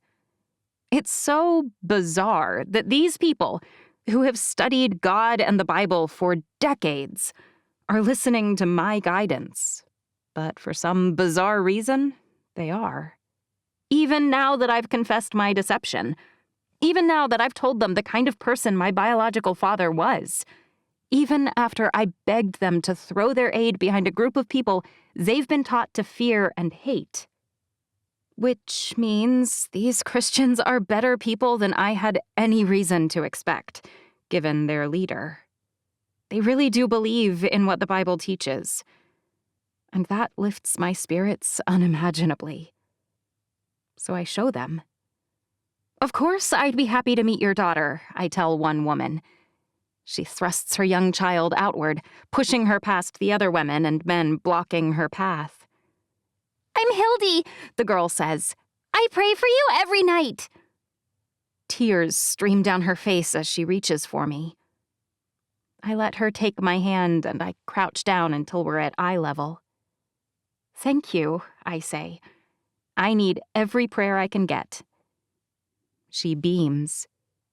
We prayed for you too, A young man who can't be much older than I am says, his arm around a girl my age. every morning and every night. And us, a woman with white hair says, her hand shaking as she presses it to her tear-stained face. Thank you for telling us the truth, and for putting us back on God's path. You all must choose your own path, I say, but you can't do it without knowing the truth. Heads nod. Queen Ruby, a woman calls. My name is Gretchen, and I've got a tree full of oranges back at home. I'd be happy to bring them to you so you can take them to those children. And I have a big empty house, A man says. My wife passed, and I don't need the space. I'd be happy to give it up, or to welcome children into our home. And they go on, and on, and on. Offers of aid, blessings on me. Gratitude for what they've received and for my sermon. In spite of Sam's pained expression and nervous eyes, I move forward. Until Josephine steps up to the podium. As I'm sure you can see, Her Majesty Queen Ruby loves each and every one of you a great deal. It's for that very reason that we must ask you to leave. She inhales slowly. She has several thousand people waiting outside for their chance to hear her speak and meet her, if she has the energy for it. I expect them to ignore her, to linger, and to keep asking and shouting and pressing against me. But they leave, filing out quickly and efficiently. My second sermon, and my third, fourth, and fifth, are much easier. The terror of my chosen direction is gone, leaving only my growing faith that this was the right thing. An infection can't heal until the pus is drained. These people are good underneath. They want to be righteous and kind and generous. They've been living out here, huddled away in fear for a decade. But now that we've eliminated Tercera, they seem increasingly ready to throw those nets away and pursue their new vocation, providing aid to those in need. I'm proud of them. Really proud. Even someone as dark as David Solomon couldn't infect them. He ruled by fooling them, but once their eyes are opened, they fling their arms wide.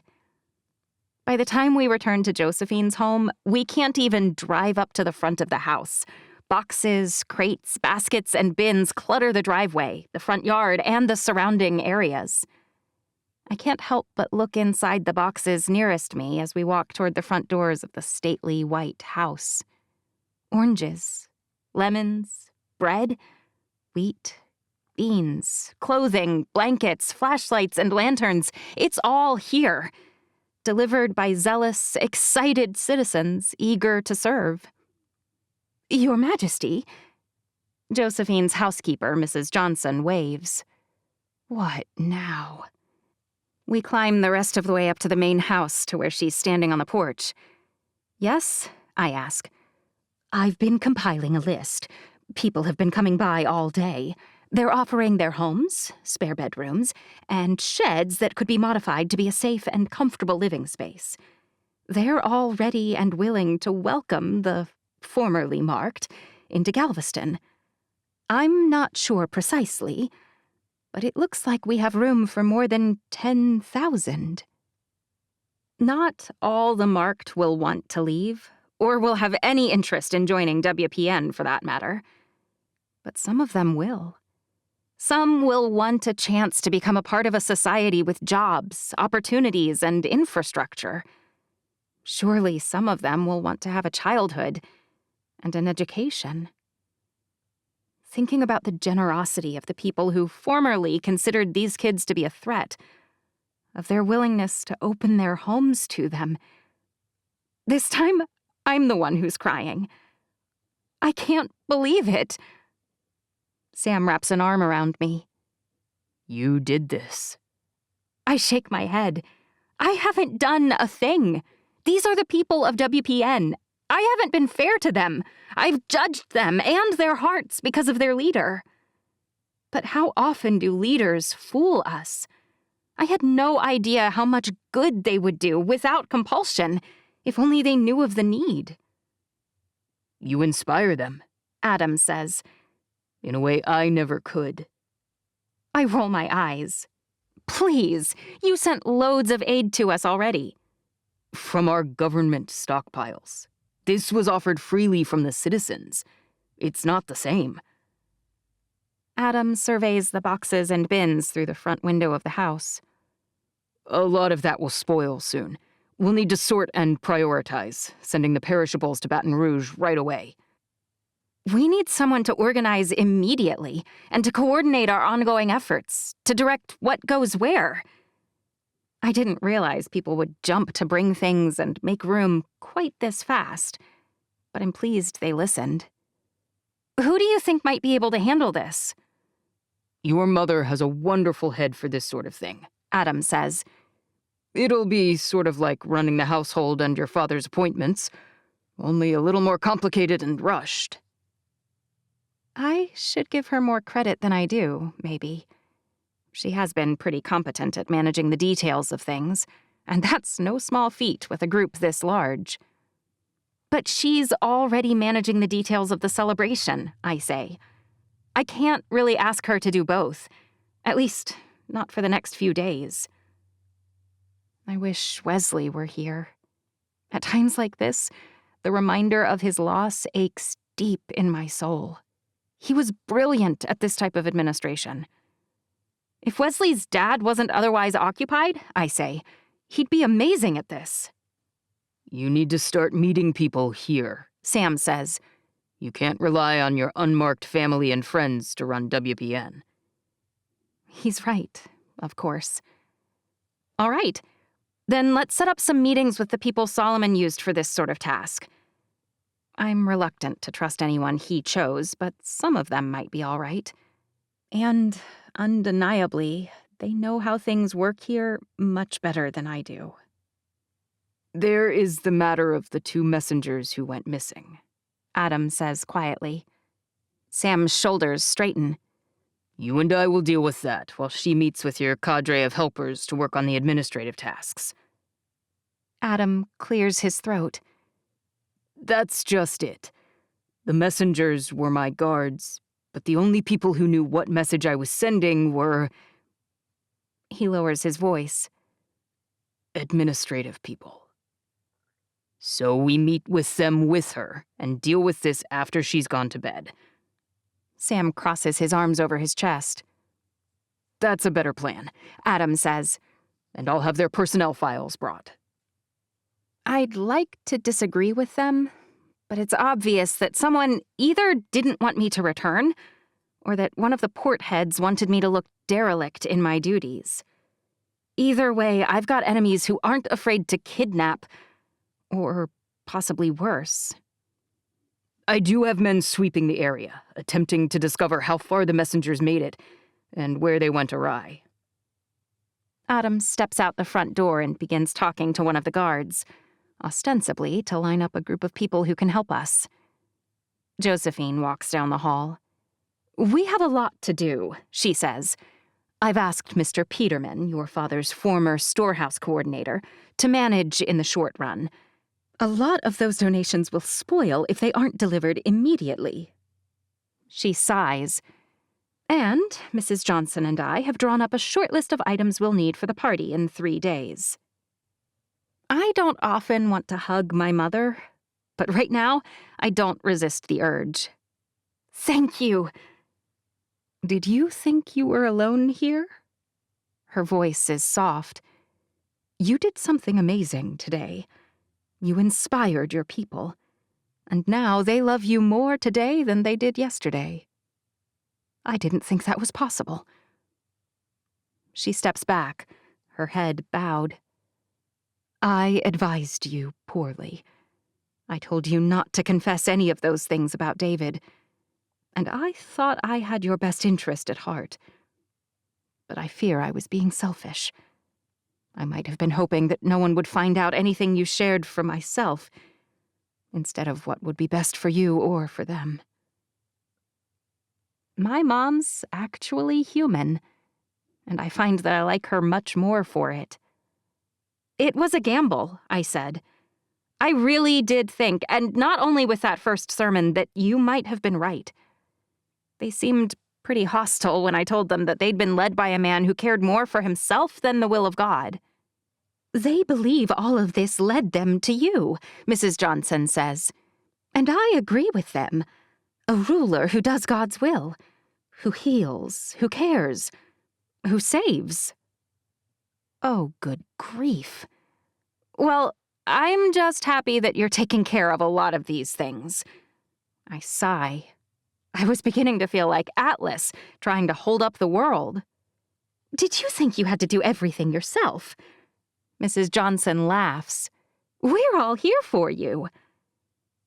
And it turns out she's right. The next few days fly by, between coordinating the ongoing donations, my upcoming trips, and the details of the party. The weather appears to be cooperating, at least, for us to hold the celebration outside, on the beach. WPN has maintained the seawall, creating a beautiful, sandy beach down the main strip. An area I recall as a child is still there as well, called the Pleasure Pier. We'll have carnival rides for the kids and food stands. And at Adam's suggestion, donation bins scattered around for non-perishables. The night before, we have almost everything ready to go. Ruby? Sam's voice is tense. That's never good. I look up from the checklists I've been reviewing. My eyes were nearly crossed from the paperwork, but it all looks in order. Yeah? Adam's standing just behind Sam. Now I know it's nothing good. What's wrong? We found the messengers. Sam's face is grim. They're dead. I close my eyes and hope they'll correct me. They don't. Who would kill them, I ask, just to delay me? It had to be the portheads, Adam says. They were planning to take over in your absence. We both fear that they'll decide to move to Plan B, Sam says. Which is? It appears that one of them intended to release the information that you had antibodies to Tercera. Sam glances at Adam. We found a box of flyers in a shed smearing you, essentially. Adam sighs. If you'd listened to Josephine or me and not told the people everything... He shakes his head. They planned to delay your return and then undermine your rule. But now, if they can't do that... Adam clenches his fists. You think they might try to kill me next? My eyebrows rise. It's pretty easy to assassinate someone, Sam says. We'll work as many angles as we can, but unless we keep you away from anything public... Which we can't do right now. I shake my head. There's no way to transition a government from a monarchy to a democracy without ever talking to anyone or explaining the purpose. Our only solution is to be a little more aggressive in flushing out the people working against you, Sam says. More aggressive, coming from Sam, doesn't sound good. Don't kill them. If you eliminate the source of the danger, the threat disappears, Adam says. I know it sounds extreme, but how many lives hang in the balance? It certainly seems like something David Solomon would do, which is how I know it's wrong. But if you are willing to sacrifice innocent lives hunting down the wrongdoers, where do you draw the line? I shake my head and stand up. No, you'll have to cover as many angles as you can for now, and we'll come up with a plan to trick them. But you can't, Sam starts. We can only, Adam says. I throw my hands up. This is a security issue at this point. If you have ideas for how we can trick whoever opposes me into betraying themselves, great. You can obviously do some searching as we travel port to port. But I won't skip out on talking to the people, and I won't kill the port heads, and I won't delay our plans. All of those options would be a win for them.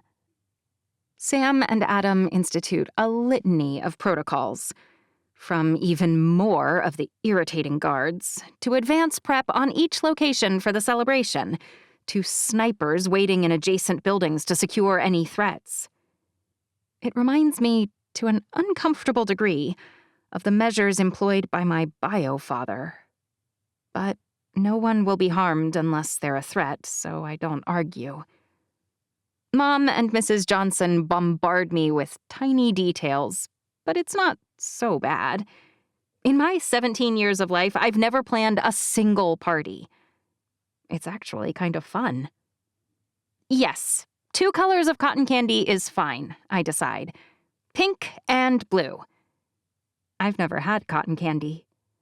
Sure, the band should play lots of old songs, things that were popular before. I smile. It might have bummed people out years ago, but now we can welcome back the life we once had. We don't need to fear dancing or interaction or anything that has been too big a risk. I'm surprised when Sawyer comes by to wish me well and make sure that Sam and Adam have taken reasonable measures. I'm worried, He practically whispers once we're in the garden room. Sam's sideways glance tells me that Sawyer's concern doesn't reduce his suspicion of my cousin's possible involvement. Why did you show up? I ask.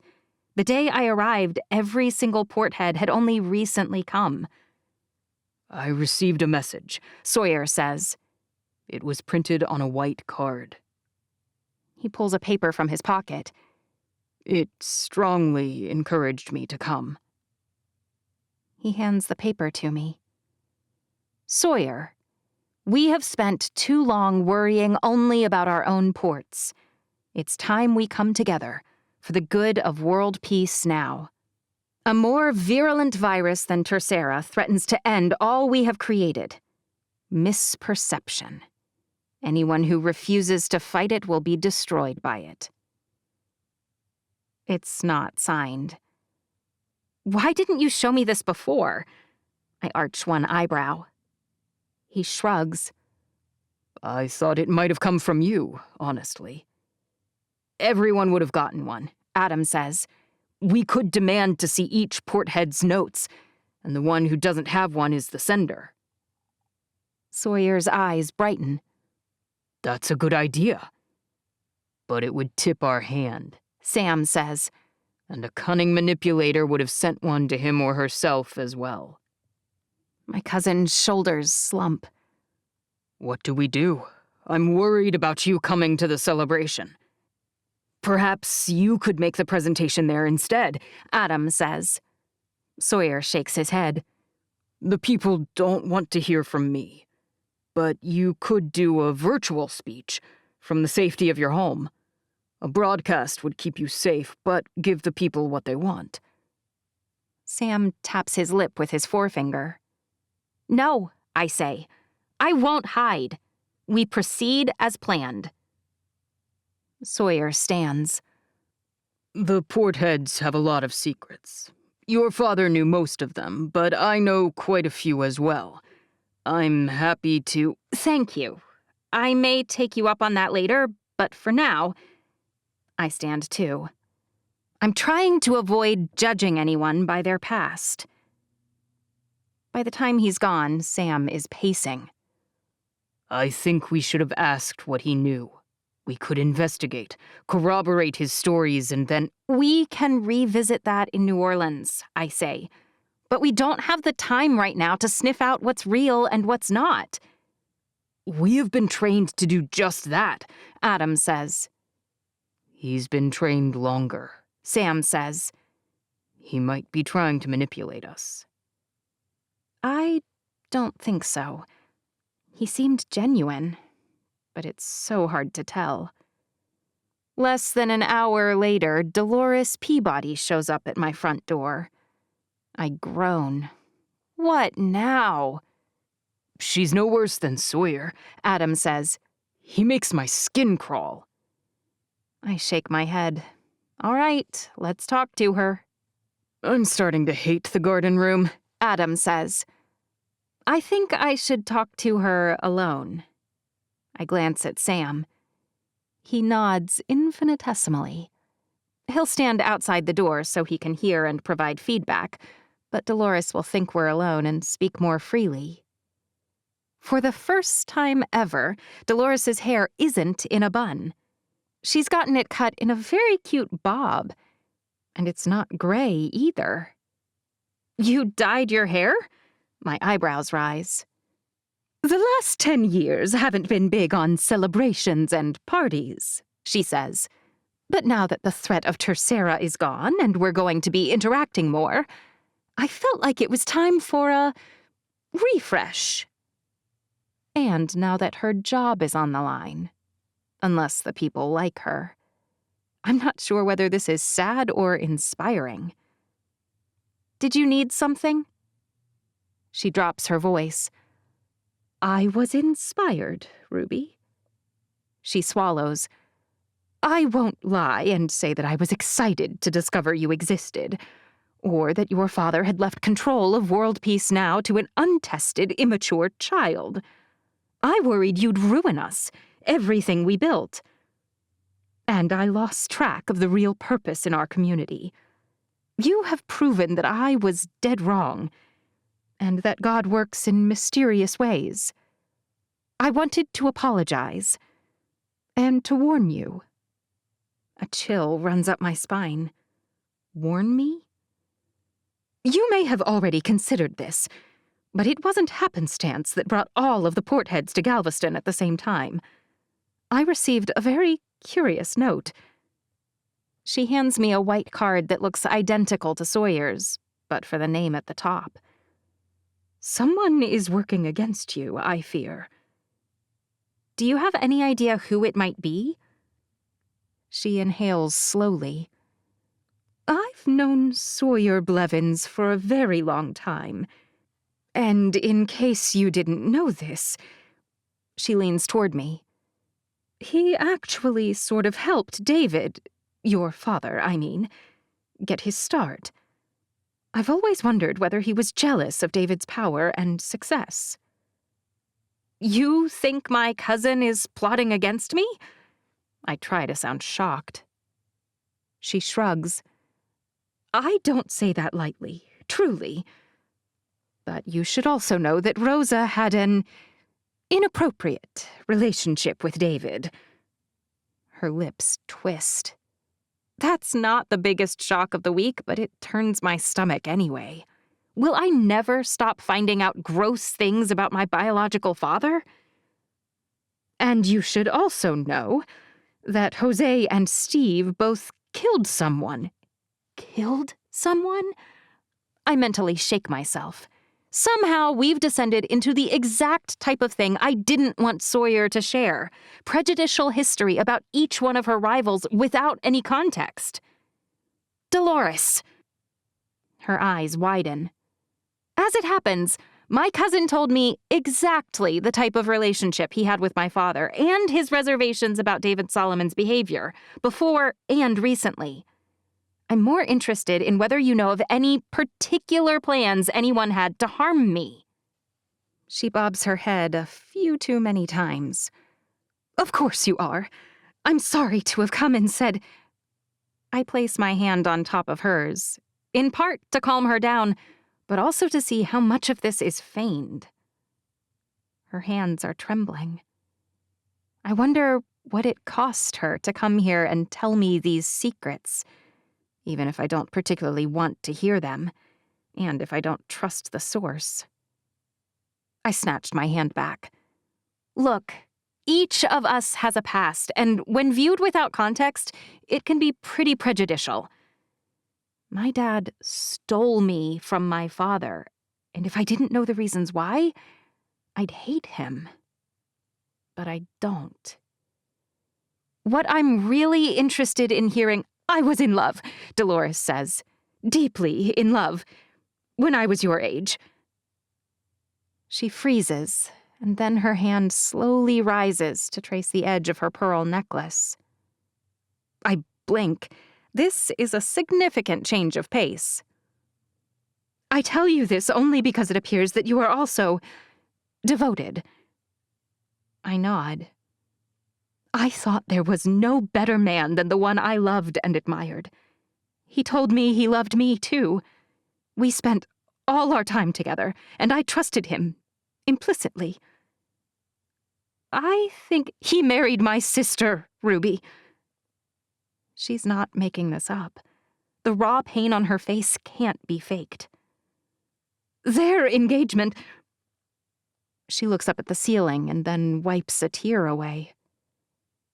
I walked inside one day, and the perfect, kind, honorable man I loved was kissing her, not me. And then he confessed that it had been slow in coming, and it began with admiration, but— She shakes her head. Sometimes the truth is right under our noses and we miss it. I'm sorry, I say. I refused to go to their wedding. I refused to talk to my sister at all, Dolores says. And when Tercera spread, I called and warned my entire family. But not her. She caught it and died. This is so not how I expected this conversation to go. Not who I thought this woman was. People are complicated, I say. But you can't blame yourself. Oh, I do, she says. Every single day. But my point in this is that sometimes the people you trust the most aren't who you think they are. She glances at the door. Don't close your eyes to the things that are right in front of you.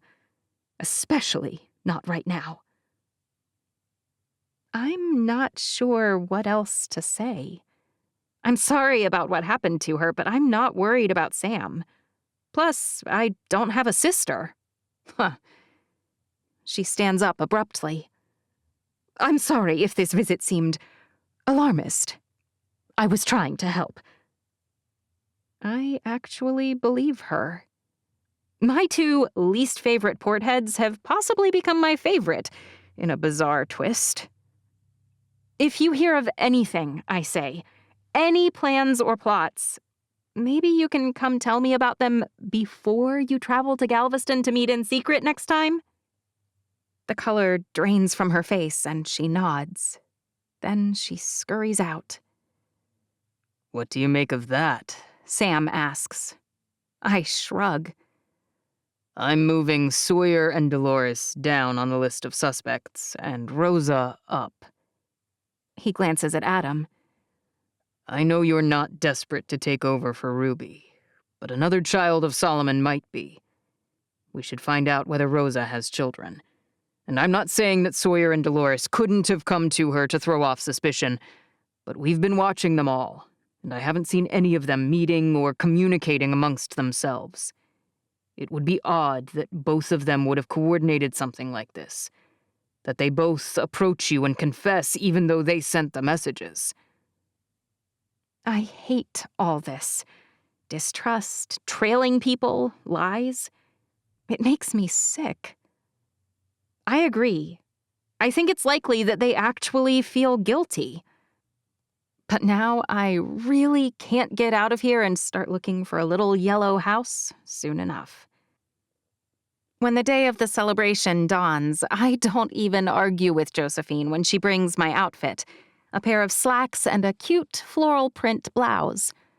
At least it's not a ball gown. Don't be silly. You can't ride the carousel in a ball gown. The carousel? Is she serious? What about the Ferris wheel? Will it be operational? Josephine frowns. I'm not sure whether... It's fine. You don't have to tell me no. I'm sure Sam and Adam would never approve it. Too easy for me to get shot, I'm sure. Josephine leaves so I can get ready, and I take a moment to breathe in and out. I'm almost never alone. Lately, it's been never. But I can't sit around enjoying the solitude forever. I fumble my way into the fancy dress slacks and navy and red rose shirt, the flattering cut almost making it look like I've got curves. I'm barely dressed when someone raps on my door. Yeah? Sam cracks the door open. His eyes are more green than golden, and his smile is wide. You ready for your party, Your Majesty? I hate when people call me that. Hate, hate, hate. Except for Sam. A shiver runs down my spine at the words. I am. Instead of gesturing for me to leave, he steps through and closes the door behind him. Me too. He's wearing dark jeans and a navy polo shirt, his hair pulled back to showcase his ridiculously beautiful jawline. Aren't you worried we'll be late? I glance at the clock. The party starts in less than 15 minutes. He shrugs. It's not a test or a sermon. It's a party. They can survive without you for a few moments. He crosses the space between us in a heartbeat and opens his arms to me. I couldn't stay away if I tried. My arms circle his waist and his head comes down to mine. I've kissed Sam so many times now that I long ago lost track. But my heart still races as his lips meet mine. My hands still tighten on the muscles of his lower back. The butterflies in my stomach still swoop and dive riotously. He murmurs my name and I forget to breathe.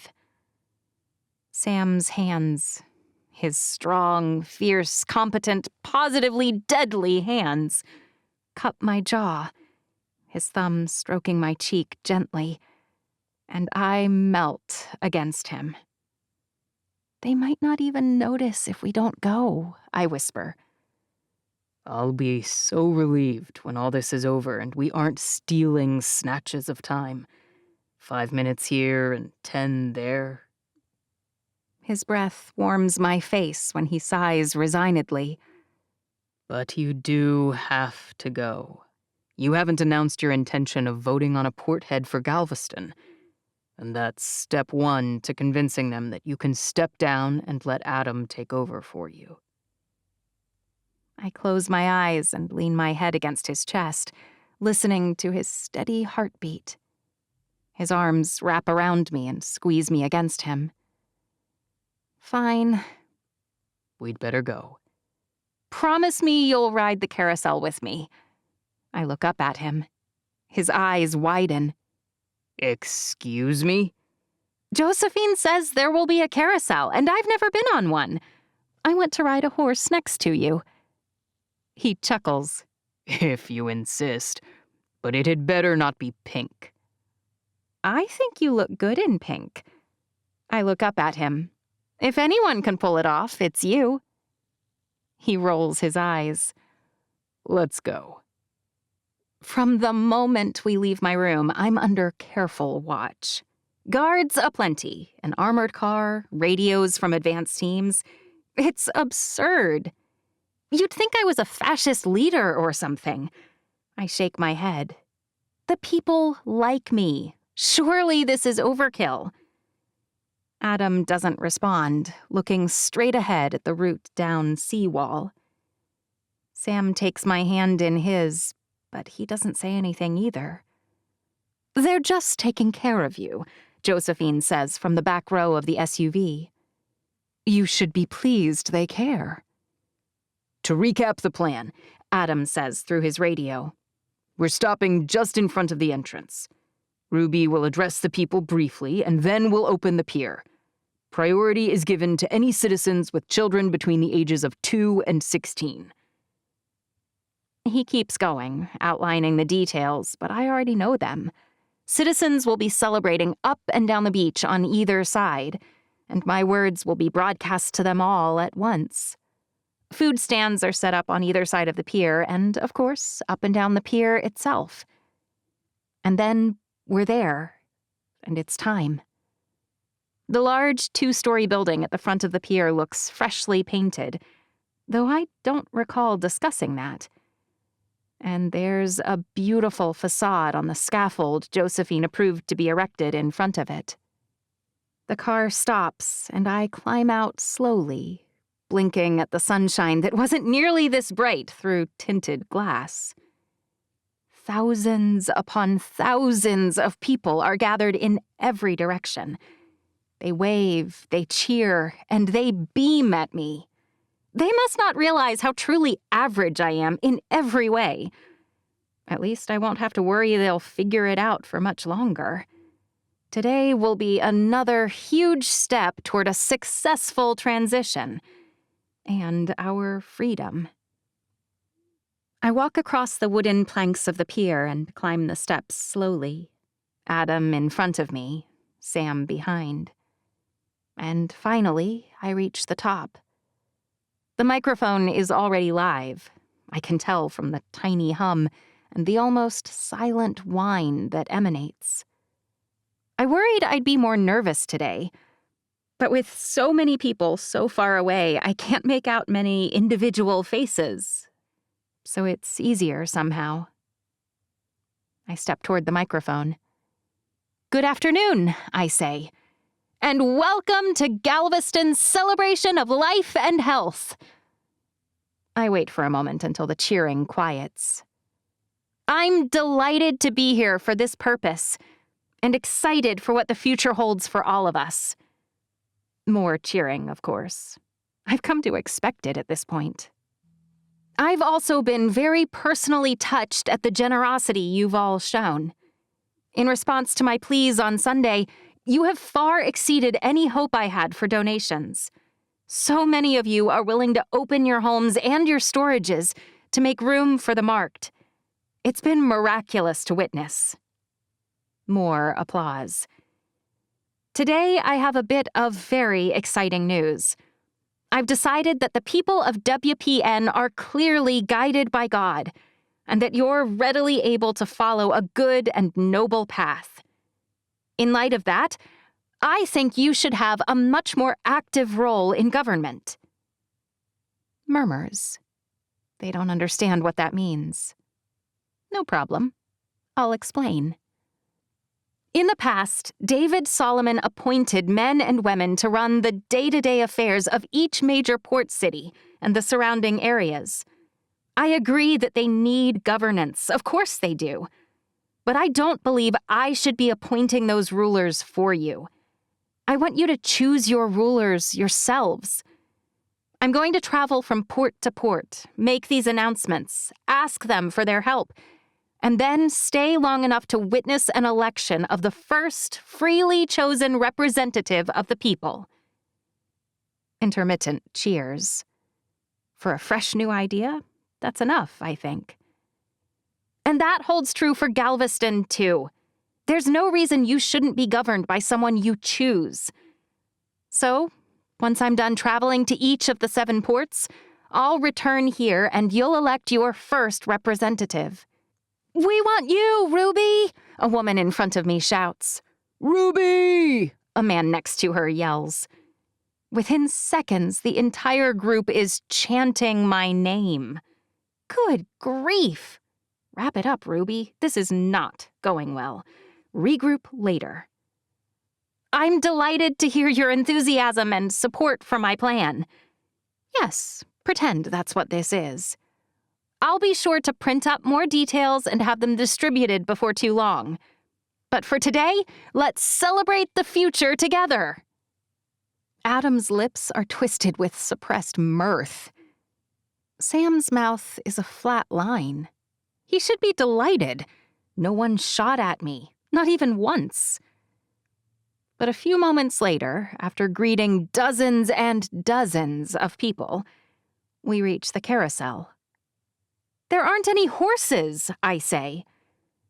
It's more a spinning swing, Josephine says.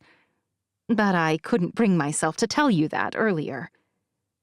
At least I won't be on a pink pony, Sam says. But you can't sit next to me or hold my hand. I frown. Just get on, Sam says, gesturing. I grumble, but I do it, stuffing my legs under the bars and sitting in the metal seat. Sam does the same behind me. I twist around so I can watch him struggling to fit his legs into the tiny metal bucket seat. A few moments later, the ride is full and everyone steps back. Then, with a grinding, halting whir, it starts. The swings turn round and round the base, and as they do, they lift up in the air, our feet dangling farther and farther from the ground as the swings shove outward. The speed increases more and more until I can't take a bit extra. And then finally, after a moment of whizzing round and round, it slows, and our feet slowly float back down to the ground. That might have been more fun than a plastic horse, I admit. Sam's eyes are squinted. Don't make me do that again. I laugh. I won't. Not today, anyway. But I insist we try all the rides, other than the Ferris wheel and the free fall, which Sam and Adam both agree are too hard to secure. Then, in possibly the riskiest move of all, I try a hot dog from one of the street carts. What kind of meat did you say this is? I ask. Sam shakes his head. Better not to ask. It's surprisingly delicious. I try not to think about how it was made. And I chat with hundreds and hundreds of smiling people. We discuss the marked. We discuss the future. We discuss the Bible. And they all thank me, even though I haven't really done a thing for the people of world peace now. Not really. Finally, though, the sun sets. The chill in the air deepens, and even with the lights on all the rides lighting up the sky, it's time for us to head back home. Keep celebrating, I say, to the citizens who protest my departure. It's just that we have to be up early. I'm leaving for New Orleans tomorrow. Our spirits are high when we reach the large white colonial mansion. Until we open the car door. The smell hits me like a kick to the knee, sharp, pungent, and stomach-twisting. What is that? Fish, Adam says. Rotting fish. I jog toward the front door, eager to see what in the world is wrong. My guards scramble to get out in front of me, and Sam sprints around me, halting my progress. Let us check it first. He's terse, but I don't blame him. Something is clearly wrong. A large basket of fish is on the front porch, and someone scrawled something on the floorboards in front of it. You aren't queen. Leave, or else. Nothing like a basket full of rotting fish guts to drive their point home. Clearly, not everyone loves me and my sweeping changes. I kick the basket out of the way, moist goo spilling over my boots. Blech. Looks like we've still got some work to do, I say. Then I walk past it, putting it behind me figuratively and literally. Because it'll take a lot more than stinky fish and anonymous messages to change my course. Clearly, these people don't know anything about me. But they will, soon enough. 6. Sam.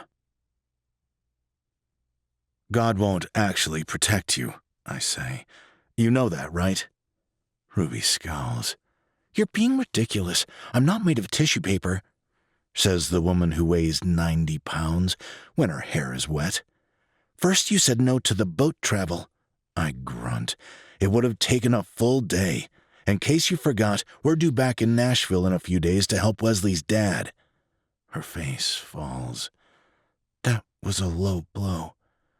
I shouldn't have said Wesley's name. She's right. Boat travel takes 2 full days, not 5 hours. She shrugs. Days with you. Days off, kind of. I hadn't thought of it like that. Adam says they only traveled via boat so often because they couldn't risk driving through Baton Rouge, whereas we have friends there. It made sense for us to stop by and drop off supplies. Like you said, Baton Rouge is full of friends. So what's the big deal? She stares out the window. You can't just hop out of the car. It's reckless enough in Baton Rouge, but with someone trying to kill you, you really can't do it in New Orleans. I wanted to tell Rafe about the aid from WPN myself, Ruby says. So sue me. The pavement beneath us zooms past at 50 miles per hour, which is probably a little too fast with the state of roads these days, even on a highway, but my reflexes aren't strained. I place my hand on her knee and squeeze. I'm sorry, I'm not trying to upset you, but it's my job to keep you alive. Please help me do that by waiting for me to give you the all clear, okay? I guess the dead messengers and the baskets of rotting fish don't exactly fill you with peace and calm, nor does the fact that New Orleans' port head is Solomon's first cousin. I thought he was off the short list, she says. He's off the top of the list, I say, but the list of port heads is already short. Rosa is extremely obnoxious, Ruby says. Is it wrong that I'd almost prefer it's her and not my one-blood relation? You have Adam, I say, and the other kids Josephine discovered. She sighs. But they know as little about our past as me. It's hardly surprising that she enjoyed hearing about her grandfather. It's hard to live with the knowledge that your parent is a complete waste of space. I'm the expert on that. I'll wait when we arrive. She shifts toward me and places her hand over mine. I shouldn't have ignored you, but I'm sick of people acting like I'm special. You're in serious denial, I say. You've always been someone special to me, but no matter what anyone says, you matter to those people in Galveston. You're more venerated than even the royal David Solomon was. You healed their world and then told them the truth about it. You didn't decide that the Bible was stupid, even if your dad taught you that. You look at everything with an open mind and hope for the best. And best of all, you inspire the best in people for whom it doesn't even come naturally. Well, that's a little generous, she says, but I hope even part of that is true, because I'm not looking forward to doing the whole song and dance all over again in New Orleans. I'd far prefer to do it on the second day, I say, so that I have at least 24 hours to secure the venue. You sent your team ahead, she says. Trust them. I swallow. They never do as good of a job as I would, and I don't know the guards that well yet. For all we know, one of them killed the messengers on a port head's orders. I shake my head. No, I would far prefer that you not address the citizens of New Orleans until tomorrow night. They need a day to nominate other representatives who can take Sawyer's place, she says, and then a day to get out information on the vote, and then a full day to vote. I know why you planned it the way you did, but I don't have to like it. They may not react the same way as the people of Galveston. They don't know me at all. I squeeze her leg again. I know you, and trust me, they'll love you too. True to her word, Ruby listens to me respectfully and patiently when we arrive. The line all the way down the street of citizens waiting to enter the Superdome surprises me. Didn't Sawyer say this place holds 80,000? Ruby gulps. Why are there people waiting outside? I really hope it's because they haven't opened it up yet. But the gargantuan auditorium is already full to bursting, plus those long lines. Welcome, welcome. Sawyer is beaming as we drive up, his arms spread wide. I can't tell you what a delight it is to have you here in New Orleans at last. Adam, Ruby whispers, how many WPN citizens did you say there are? He shrugs. We haven't done a real census in a while. We estimate between 500 and 800,000 for the entirety of WPN. Wait, we don't have a system in place that creates identification for each person? Ruby asks. Identification? Sawyer asks. Ruby was wondering how many citizens live here, in New Orleans specifically. Adam looks pointedly at the line of people extending down the street. If you include the surrounding areas, we boast close to 100,000 adult citizens. We aren't quite as sure about children. We do have birth certificates for each one that was born in a New Orleans hospital, but as you know, many of them have chosen home births in the last decade. Sawyer points at a set of doors that lead into the back of the Superdome. We are ready and waiting for your majesty. We can't wait to give you a big New Orleans welcome. Something about him reminds me of David Solomon, even if he's not as obviously disgusting. I'll go in first, scope things out, and then I'll come back for Ruby. Sawyer frowns, but doesn't argue. Of course. His smile snaps into place almost immediately, and he leads me through the doors, down a hallway, and up a sequence of stairways. You'll find that we followed your instructions to a T, and we also added quite a few security checks you didn't require for the citizens. My sweet cousin Ruby has quite a few novel ideas. I hope the citizens here embrace them as warmly as in Galveston. He winces. But in case they don't, we're ready. For the first time, I actually like him. He truly seems to care about Ruby's well-being and success. 15 minutes later, I've reconfigured some things and assigned new guards, but he really did follow my instructions, and he added some sensible precautions based on the location. I switched the position on the snipers I brought with me after seeing the stadium myself, and then we're finally ready. I'm coming down, I tell Adam via the radio. Ah, you have little communication earbuds, Sawyer says. Very good. I walk through the doors and out into the open. Ruby? She turns toward me and smiles. Ready to go? Something in my chest eases at the sight. I shouldn't fret over leaving her briefly, not with Adam around, but I do. No one else, no matter how good, is quite the same as me. I force myself to nod. Great. Her hands trembling when she takes mine in the hallway, but by the time we've climbed all the stairs, she's calmer. It'll be like the celebration, I whisper. How so? She shakes her head. They don't know me at all. They might despise me. With so many people, you won't be able to see their faces, so it won't be nearly as scary. Her face turns slowly upward. You knew that's why I was less nervous? I mean, I can still see their faces, but a normal person can't, so I figured that would help. She laughs. You're ridiculous. You're amazing and inspirational, and they'll adore you. I know it. I press a kiss against her lips and then plunge us forward into the blindingly bright lights of the stage. In spite of my motivational speech, I'm not quite sure how they'll react to her. She's a usurper here, and a relatively ignorant and faithless one. But I shouldn't have worried. She gets better every time. Sawyer walks to the podium first and smiles and waves. I have the rare privilege of introducing my beloved cousin to you. I loved her father, in spite of his limitations, and I find that every day I know Ruby, I am more impressed than the last. Please provide a big welcome to Ruby Solomon. They cheer the second she approaches the podium.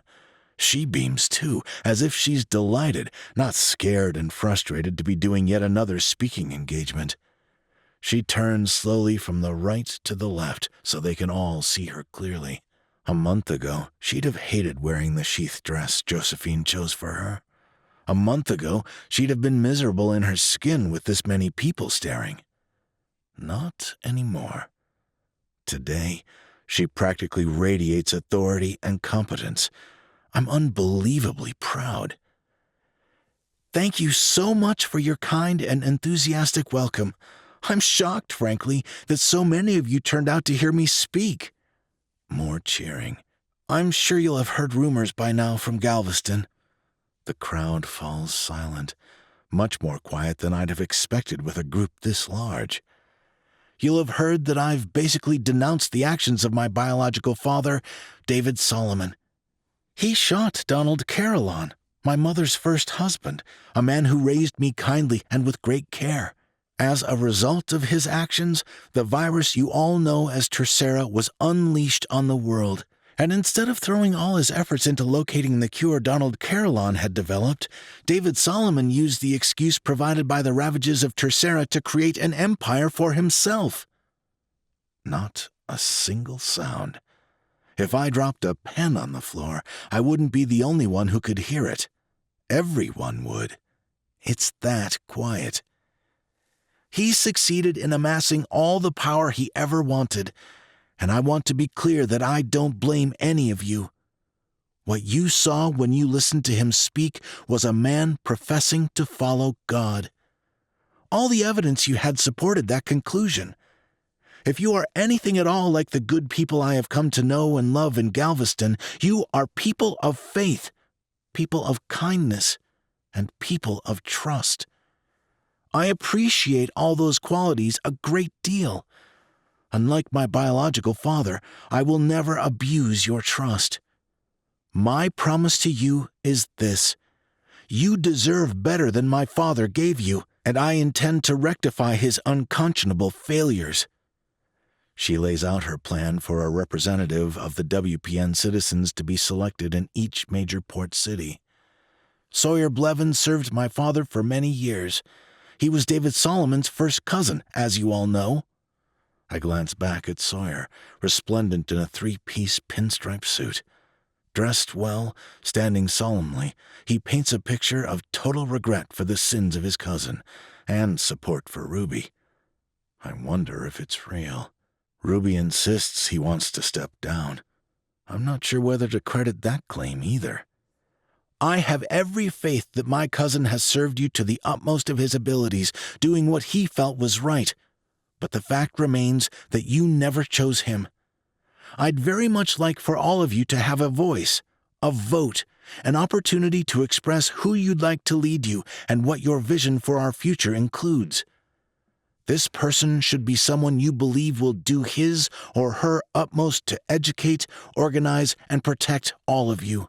She launches into her other goals, serving the needy, specifically the now healed marked population.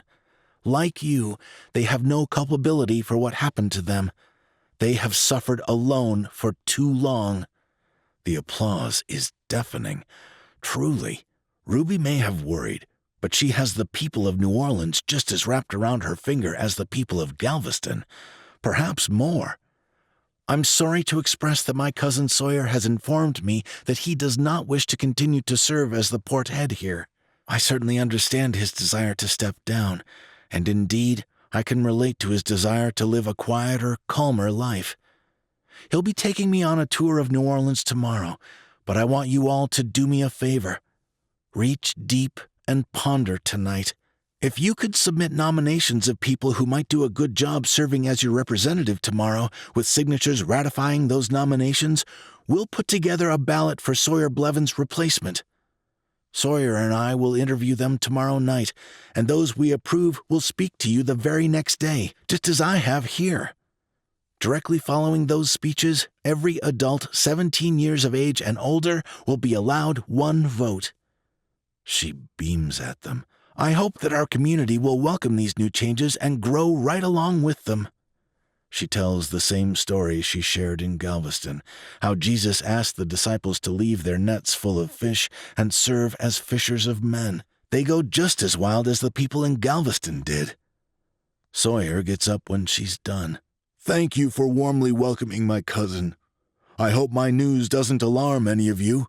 I'm not planning on leaving New Orleans, but I feel that it's time for someone new to lead us toward the sweeping changes that are coming. I'm excited for our future, and I have a lot of faith in our community, our new queen, and the God who brought her to us. Sawyer certainly seems to be well loved, at least here, and he's not waffling on his promise to Ruby that he's not interested in ruling any longer. That reaffirms my hope that he's not the one behind the missing messengers and the fish, which means Ruby's safe. Even so, when he provides us with a nice dinner, in between the first and second speech, I insist on tasting the food for Ruby before she eats. Better safe than sorry is a cliché for a reason. The second round crowd is a much smaller group, maybe only 10 or 15,000 people who couldn't fit in the first time, but they're already primed. When she reaches the point where she mentions that they'll be taking nominations, someone shouts, "Queen Ruby, you can represent us?" Hundreds of others cheer at the same time. "Ruby! Queen Ruby!" She turns toward me and widens her eyes. It's no use, though. When the people love you, they're going to request that you stay, every time. She inhales deeply and smiles at them. "Unfortunately, I won't be able to rule all of WPN and New Orleans as well. But I promise this won't be my only visit. You won't be strangers to me." Thunderous applause.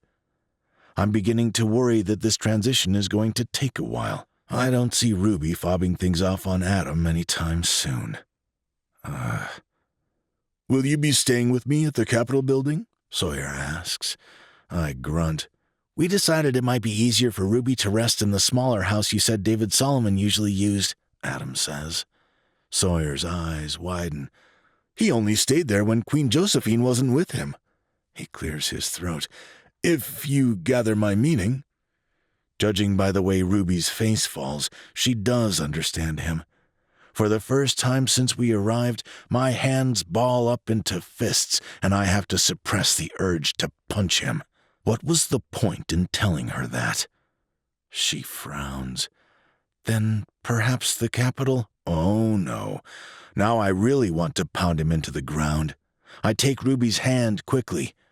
"We've already sent scouts to secure the smaller house. I'm sure it'll be just fine. We are not going to move to the Capitol building and compromise Ruby's safety because he's made her feel gross about her stupid bio dad's love shack.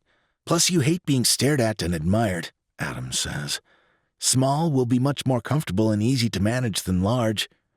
Adam walks toward the waiting cars, and Ruby and I follow him. If she looks back over her shoulder and waves bye to her cousin, well, I ignore that. He may be better than we thought, but I'm not rolling out a red carpet for the guy. "I'll be prepared to receive you in the morning for the tour of New Orleans," Sawyer says. I can't wait. Ruby actually seems to mean it. I hope for her sake. Her cousin is the relatively decent guy he seems to be. The drive to the small house we prepared isn't long, and the house looks just as it did in the photos Sawyer sent over. Small, no more than 3 or 4 bedrooms, clean, whitewashed, with pansies and window boxes out front, and best of all, it's located on the outskirts of the main part of New Orleans. No other houses nearby appear to be occupied, which makes our job both easier and harder. After I run through the details of last-minute checks with Adam, we head inside. Josephine saw to the more mundane details, like sending a cook and cleaning crew ahead to ensure the place was in order. When we walk through the door, the rich smell of garlic bread and spaghetti sauce fills the entryway. "I'm starving," Ruby says. I don't smile. She wouldn't appreciate the humor in the difference between her version of starving, which consists of a small plate of pasta, and mine, which would be a full pot. But my heart smiles inside. Me too. Now I do smile. I can't help it, at the thought of her eyes when she sees me pile up my plate. She sees me eat daily, and she looks shocked every time. We practically jog into the kitchen, Adam at our heels. "The men and I are taking our food to go," he says. Ruby's head whips around. "What? Why?" He swallows and glances my direction. "You've been pretty busy lately, and, well, we noticed you haven't really had any time alone." I've liked Adam ever since I found out he was Ruby's brother. Unlike Wesley, I never suspected he wanted to usurp Ruby's power. But now, he's a competitive candidate for my second favorite person in the world. "Oh, that's thoughtful," Ruby says. "As long as you don't feel put out by that." Adam shakes his head. "We needed to have some people in the neighboring houses either way, since they're vacant. They pose too great a threat from anyone who means you harm. It was that or burn them down." Ruby blinks. Okay." And then they all file out, including the housekeeper and cook. Ruby grabs a plate and begins to shovel pasta onto it. As I suspected, it's a moderate amount. I wait until she's done and dump the rest of the contents of the pot onto my plate. "Parmesan?" she asks, a long cheese grater and a hunk of cheese in her hand. Can you even believe they have that? I shake my head. It's bizarre living like this. Fresh dairy products that we didn't make ourselves. A cook. A housekeeper. I sit down at the wooden farm table. I hate it. At the same time, she says, I love it. Our eyes meet. You do? She asks. You hate Parmesan? You were only talking about liking cheese? My eyebrows rise. Not exactly. She gulps and sets the cheese down on the table. I mean, I hate ruling. I hate talking to people and announcing things. I hate being in charge. But I like that there's actual commerce and that they have the capability to make work easier and more efficient. It's almost like before. With world peace now and without the threat of Tercera looming, things will only improve. You remember the good things from before. I pick up the cheese and grate it for myself. Then I hold it over her plate. She nods, and I grate some for her, too. What do you mean, the good things? You remember movies and parks and a variety of delicious food. That implies those were less important than the bad things. She presses her lips together. Which are? Politics and warfare and greed. The more people have, the more they want. I'm not sure that's always true, she says, but I know it's a problem. It's the problem. Power corrupts, but absolute power corrupts absolutely. Who said that? Ruby picks up her fork, but she doesn't take a bite. I eat one, hoping to encourage her. I don't exactly remember. Some Baron or other? Maybe Baron Acton? I think that was it. He also said that great men are almost always bad men. That's a depressing thought, Ruby says. Are you going to eat? I twist my second bite on my fork. Ruby nods. Then she bows her head and closes her eyes. Is she praying? She opens her eyes and takes a bite. What was that? She shrugs. Look, maybe there's a God and maybe there's not, but I've never been the kind of person who thinks it's right to only talk to someone when I want to ask for something. I figure on the off chance he's really up there, I should make an effort to, I don't know, say thanks and, check in sometimes. Unbearably adorable, always, and definitely not a bad person. Such a good person. I hate how long this is taking, she says, and I know we need to get back in 2 days so we can head north to Nashville. I know you wanted to be done with everything by then. I swallow my half-chewed spaghetti. It wasn't a very realistic timeline, I admit, not for transitioning the government of an entire group of people. She sighs. So you're not mad? When I straighten in the wooden chair, it creaks in protest. Of course I'm not mad. I don't know how to describe it. What? She drops her fork. You don't know how to describe me? She wipes her mouth. Am I messy? Do I look ridiculous? I mean, when you're talking to your people, when you're explaining your plans. The word I'm searching for is magnificent. You're breathtaking up there. She laughs. Don't be goofy. It's not as awful as I thought it would be, but I'll be relieved when it's all over. Will she? You're a natural at public speaking, I say, and the people adore you. Josephine and Adam were right about that. I'm not sure they'll accept any kind of resignation you try to give. Just like with Sawyer, they won't have a choice. She takes another bite and sets her fork down. Her small hand reaches across the table and rests on top of mine. I promise, Sam, we're transitioning this, and then we're leaving. I hope they let her. The next day, Sawyer insists on showing us oil rigs, both onshore and off. Then we taste beignets and gumbo, both better than I expected, and we visit fields of strawberries, corn, and even orchards full of blooms that he assures us will become peaches before too much longer. We finish the day with a tour of the perfectly maintained Capitol building. When we finish, there are boxes and baskets and bins of donations lining the steps of the building, much like those in Galveston. Sawyer blinks. What's our... Oh, we're used to this, Adam says. These are donations from your local population, for the marked kids, I imagine. The people listen to Ruby's concerns and immediately step in to help. Many of the crates hold things we saw today: berries, fruits, pecans, even fish. Luckily, these aren't spoiled. Adam steps to the side to task some people with the transportation and organization of the newly donated supplies. I really had no idea so many things grew in Louisiana, Ruby says. It's remarkable. You haven't even been down to see the fishing operation yet, Sawyer says, or our burgeoning textile manufacturing production. We've begun to branch out, and we now make more than just cotton print fabric. We have a whole line of synthetics. Ruby's right. It really is almost like before within the WPN settlements. Unfortunately, we don't have any more time on this trip, Ruby says, but I look forward to seeing more the next time I'm able to come out. Ah, yes, Sawyer says. It's time for you to review the nominations for my replacement and meet with them. Again, I do appreciate your help today, Ruby says, but I'd better see to those nominees. Adam clears his throat to make it plain that he's back and ready, and Sawyer and his men disappear back into the Capitol building. Where are the nominees? Ruby asks. I can't wait to meet with them. You're not going to like this, Adam says, but there aren't any. 7. Ruby. There aren't any? My voice is far too shrill.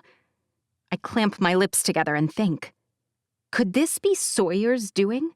Could he be pretending not to want to remain as Porthead while secretly preventing anyone else from becoming his competition? But my people were outside on the steps of the Capitol building all day collecting nominations. Is it possible no one here wants to manage things? Or maybe it's just that no one else feels qualified. That possibility didn't even occur to me until now. People always want the chance to do better than someone else. But in a world where this wasn't an option until yesterday, not a single person brought a nomination? I glance around furtively. Maybe they need a bit more time. The sun hasn't set. There are a few people who had 80 or 90 signatures, but no one showed up with 100. The line of Adam's mouth is tight, resigned. Well, Sawyer says he's done, and I'm not coming out here to run things. I see. Where are the people with the signed nomination forms? It takes us a few moments to track them down, but once we do, Sam and Adam and I march up and down the streets of New Orleans, getting enough signatures to qualify 2 nominees, Hector Garcia and Isabel Chanticleer. I breathe a sigh of relief once it's done. Now, we need to find these 2 and make sure they're not total loons. It wouldn't do to replace Sawyer with someone even worse. Now, Sam says. We don't know Sawyer well. My shoulders droop. You're right, I'm sorry. It's just that... The corner of Sam's mouth twitches. There may not be anyone worse. I roll my eyes. Stop! I'm pleasantly surprised that Hector seems bright, motivated, and intelligent. He's also very interested in improving the plight of the average citizen of New Orleans, and lays out a plan with a list of changes he intends to make if elected. You're saying that people aren't allowed to change careers? I ask. It sounds uncomfortably similar to the unmarked rules. You select a path and you stay on it. I'm ashamed to say I never realized it was such a restriction on people's freedom until Hector points it out. Let's just say that it's strongly discouraged, Hector says. The reasoning is that job changes lead to inefficiency. It's not only in New Orleans, Adam says. That's World Peace Now policy everywhere. I have often wondered how someone can know whether they want to do something or whether they're good at it if they haven't tried it yet. Hector shrugs. It also keeps anyone from advancing in their career unless the administration selects the individual for a promotion specifically. Which means they're indebted to the porthead for the position, further securing his or her power, Sam says. Isabel is, if possible, even more impressive. I spent all day today making a list of improvements we could institute and a proposed time frame for their implementation. I also chose the priority level of each item, in my mind, based on the number of citizens impacted and the harm that results from any delay. I review the lists she hands me, which includes a number of initiatives to further the freedom and rights of women, and my hope for the future grows. Surely the people of New Orleans will see that either one of these nominees will do an excellent job representing their interests, and that choosing someone who is passionate about improving their lives is a large improvement over an appointment of someone the monarch likes. I really hope this is a big coup for democratic ideals. The rest of the night flies past. I'm so glad we brought as many people from Galveston as we did, I say. I'm glad we did too, Adam says. But with most of our security team handling election-related protocols, there aren't many people available to ensure your safety. I don't like that at all, Sam says. Unfortunately, even with Sawyer bowing out, I feel like the ballots need to be collected and counted by people who don't have a vested interest in the outcome. That means you, me, and the 6 guards we didn't assign will have to handle security. At least the citizens appear to love Ruby as much here as they do in Galveston, Adam says. Which means it's only sideways attacks by jealous portheads we'll have to keep an eye out for. Sam still seems to wish I'd let him just eliminate the threat. At least he hasn't made that request outright. The next morning, when we're preparing to introduce the 2 candidates for New Orleans' first election, Sam is just as abrupt and rude to the new candidates as he ever was to Sawyer. My cousin is accustomed to it, but Hector and Isabel appear quite alarmed at his tone. You will not approach Ruby or turn toward her rapidly. You will not threaten her in any way. Isabel and Hector nod a little too much. My staff will check you for weapons now and again right before the speeches. Sam, I say, surely— We talked about this, he says. He's right, we did. She's not Fidel Castro, Sawyer Blevins says. We all love her, and none of us mean her any harm, I assure you. Sam scowls mightily. Nevertheless, you will all follow the rules I've outlined. Of course, Sawyer says. Whatever you say. And then it's time to talk to the people of New Orleans again. This time, everyone who travels out fits in the stadium. Barely.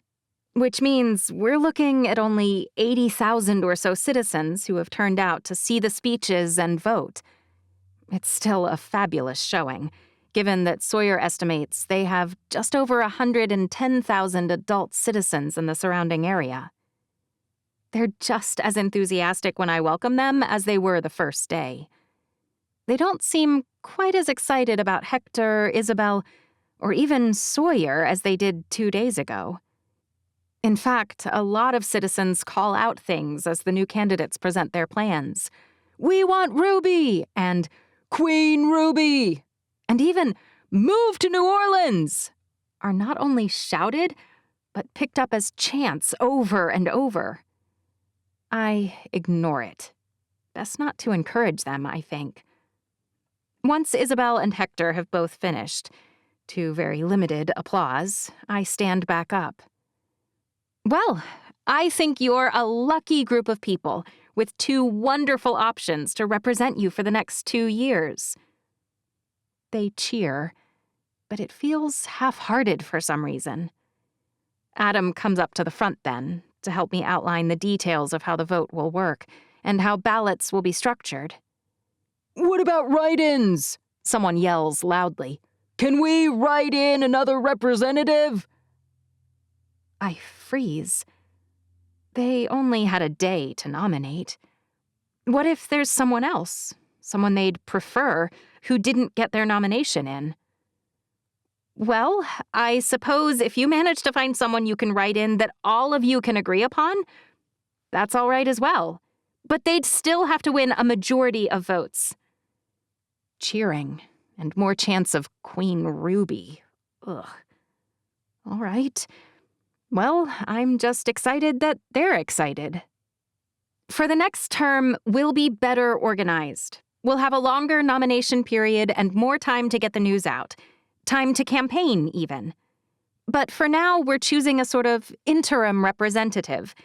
And I appreciate your patience and understanding. I'm sure whoever you choose will do their very best to represent the interests of all the New Orleans citizens. And, of course, Sawyer will be around to help transition them to the role, right? The people start to chant my cousin's name. I glance back at him, wondering if he has any suggestions. He shrugs and points at the podium. I nod. If he'd like to talk to them, it's fine with me. He walks slowly to the microphone. When he smiles, the crowd goes wild. I suppose they're used to hearing from him weekly. It makes sense they love him. Citizens of New Orleans, we are staring out at a bright new world. Cheering. We have a fearless, brilliant, and inspired leader. More applause. Almost frenzied. And as is appropriate, we're now selecting someone to represent each of you and your needs, your interests, your goals. You should think long and hard about which of those candidates will be able to manage the minutiae of the day-to-day, as well as balance each of your needs as the world shifts and changes around us. This time, they're more thoughtful. It's what I've been hoping would happen. They really do listen to my cousin. I loved the passion Hector expressed.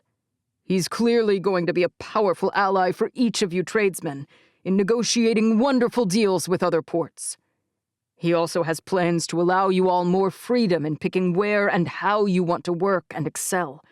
All of those are great things, wonderful ideas. He turns his head to the right, glancing at Isabel. And who wouldn't support more opportunity for our wives, our daughters, our sisters, our friends? I'm embarrassed that these reforms are necessary, and I apologize for the ways I've failed each of you. Isabel is also, from what I can tell, quite organized. I'm sure with her at the helm, the flagship New Orleans will charge dead ahead, on time and on track. He steeples his hands on top of the podium. I'm grateful to my young cousin for giving me this chance to thank all of you. It has been the singular pleasure of my life to guide you, to teach you, and to work alongside you for the past decade. It has been a very trying time, a terrifying time in so many ways, but I've always been able to rely on the goodness of my citizens.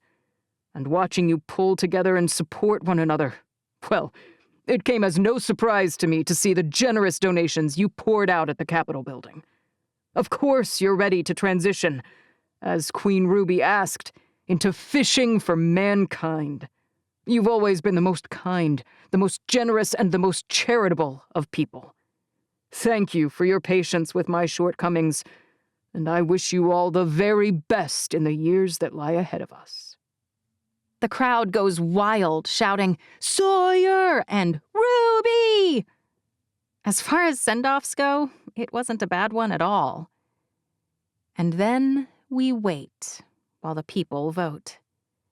With so many individuals gathered, it's relatively easy to set up 24 voting booths in the surrounding area. But it still takes a very long time to work our way through all the citizens, 17 years of age and older. And then we have to start counting the ballots cast, which is a whole other ordeal. Sawyer has taken the initiative to provide simple sandwiches and water for the gathered crowd while they wait for the results, which was brilliant. Maybe he really does care about the people. Your Majesty? Frank's voice still bothers me, but I've gotten more used to it, even if he won't stop referring to me as Majesty. Yes?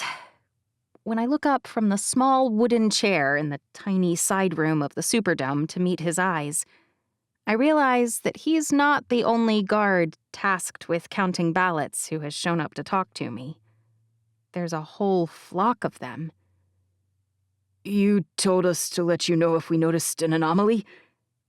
He clears his throat and blinks. Then he blinks again. What's wrong? I look from Frank to the other guards.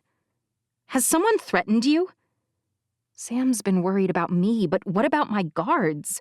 If something goes wrong, they're the ones who are really at risk. Or other voters? They all shake their heads.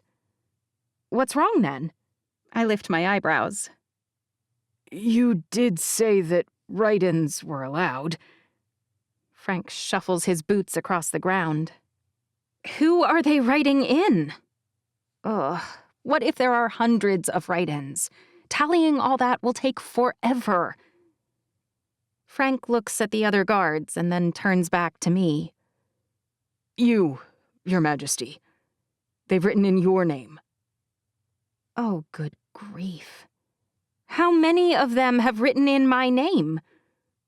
More than half of the ballots I've counted, Frank says. Adam's laughing loudly behind me. Obviously, I'm not going to be their representative. I sigh. I don't even want to stay in WPN territory. So far, I'm doing a miserable job of governing anyone, and I'm definitely failing spectacularly at transitioning them to a Republican form of government. They're voting for their sitting monarch as their representative? Ugh. All right, well, for now, tally those, but obviously I'm not an option. So we'll select the person with the most votes that aren't for me. Frank's still frowning. What's wrong with that? I want to get in a car and drive home. Not back to Galveston, but back to Port Gibson. To a time when the most complicated question anyone asked of me was what I planned to make for dinner. Well, if we exclude the ballots that write in your name, the person in the lead is another write-in candidate. I stand up and begin pacing. The guards shift and jostle, trying to make room for me to do it in this tiny space. Who? Well, Frank grimaces. I know you said he's not running, but other than yourself, Sawyer Blevins is winning by a wide margin. I swear under my breath. I can't ask him to keep ruling, not after he's been clear about how much he wants to be done. Why do the people only want representatives who don't want to lead? You can't let them choose, Sam says, and then not honor their decision. But I can't make my cousin do this when he wants to step down either. I lean back in my chair until my head rests on the top of the wooden chair back. I close my eyes. I hate this. You can at least ask him whether he'd be willing, Sam says. If he's been doing it this long, he could handle it for 2 more years, I'd think. I want to scream. So we'll just have the same port head we've always had? The one appointed by my father? Someone who doesn't even want to do it anymore? How can I have made no progress in spite of my best efforts? Why? I shake my head. Why wouldn't they vote for Hector or Isabel? Adam's eyes are sad. Hector's Hispanic, which is certainly a minority group here, and Isabel is a woman. I'm a woman, I say, and they're apparently scribbling my name down all over the place. Plus 2 other portheads are women. My brother shrugs. They've known Sawyer for a long time. He's a known quantity. And as to voting for you, they all see you as God's miracle. Your charity, your concern for others, those things just confirm it in their minds. For all their organization, neither Hector nor Isabel spoke their language up there. They didn't mention God or a plan or a calling. Adam shrugs. I can't even blame them for wanting you to relocate here. They're a larger port than Galveston, and they produce a lot more. And they know you didn't grow up in Galveston and don't have loving memories of your father. If I were here, I might beg for the same thing. By the time the last votes are counted, nothing has shifted. Almost 75% of the people wrote in my name. Of the rest, less than 5% voted for either Isabel or Hector, which means nearly 15% of the people wrote in a vote for Sawyer. So, if you exclude my name, he won by a landslide. I need to talk to Sawyer, I say. Can someone bring him in? Sorry. Adam bobs his head. I'll get him. Sam laughs. You gave them the chance to pick someone new, but this is a pretty bold step for them. Even selecting the man they're accustomed to is still progress. In 2 years, they'll get the chance to do better. Hopefully, they'll have learned something between then and now, and either Hector or Isabel or someone new will take over. I guess so. Sawyer shows up a moment later. Ruby? He glances around the room. Is everything all right? I nod. Do you need to leave? I can make the announcement if you'd like. My shoulders droop. That's the thing. They wrote in your name, didn't they? Sawyer smiles and shakes his head. You can't blame them. We are the biggest single settlement, and we are close to Galveston. We've outpaced Galveston for years in terms of production of everything. And they adore you.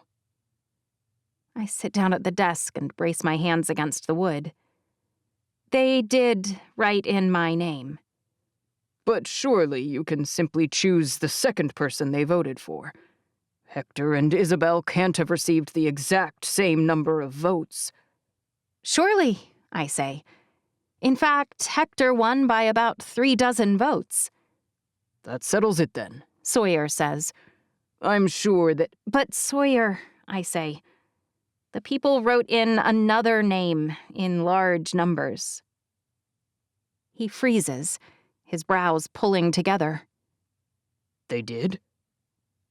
Yours. His mouth dangles open. Mine? You didn't expect that? I ask. He shakes his head. I thought they'd be happy to be rid of me, honestly. So did I, frankly. I don't think that's written on my face, or at least I hope it's not. Well, they wrote in your name more than 3 times as many times as they voted for Hector. So I can definitely go out there and announce Hector, I say. But I did say that write-ins were allowed if the winner wanted the job. I look at him pointedly, asking without asking. He clears his throat, but doesn't say another word. I hate to ask this, because I know the job is tedious and exhausting, and you've done it for a long time, but... Will I serve for another 2 years?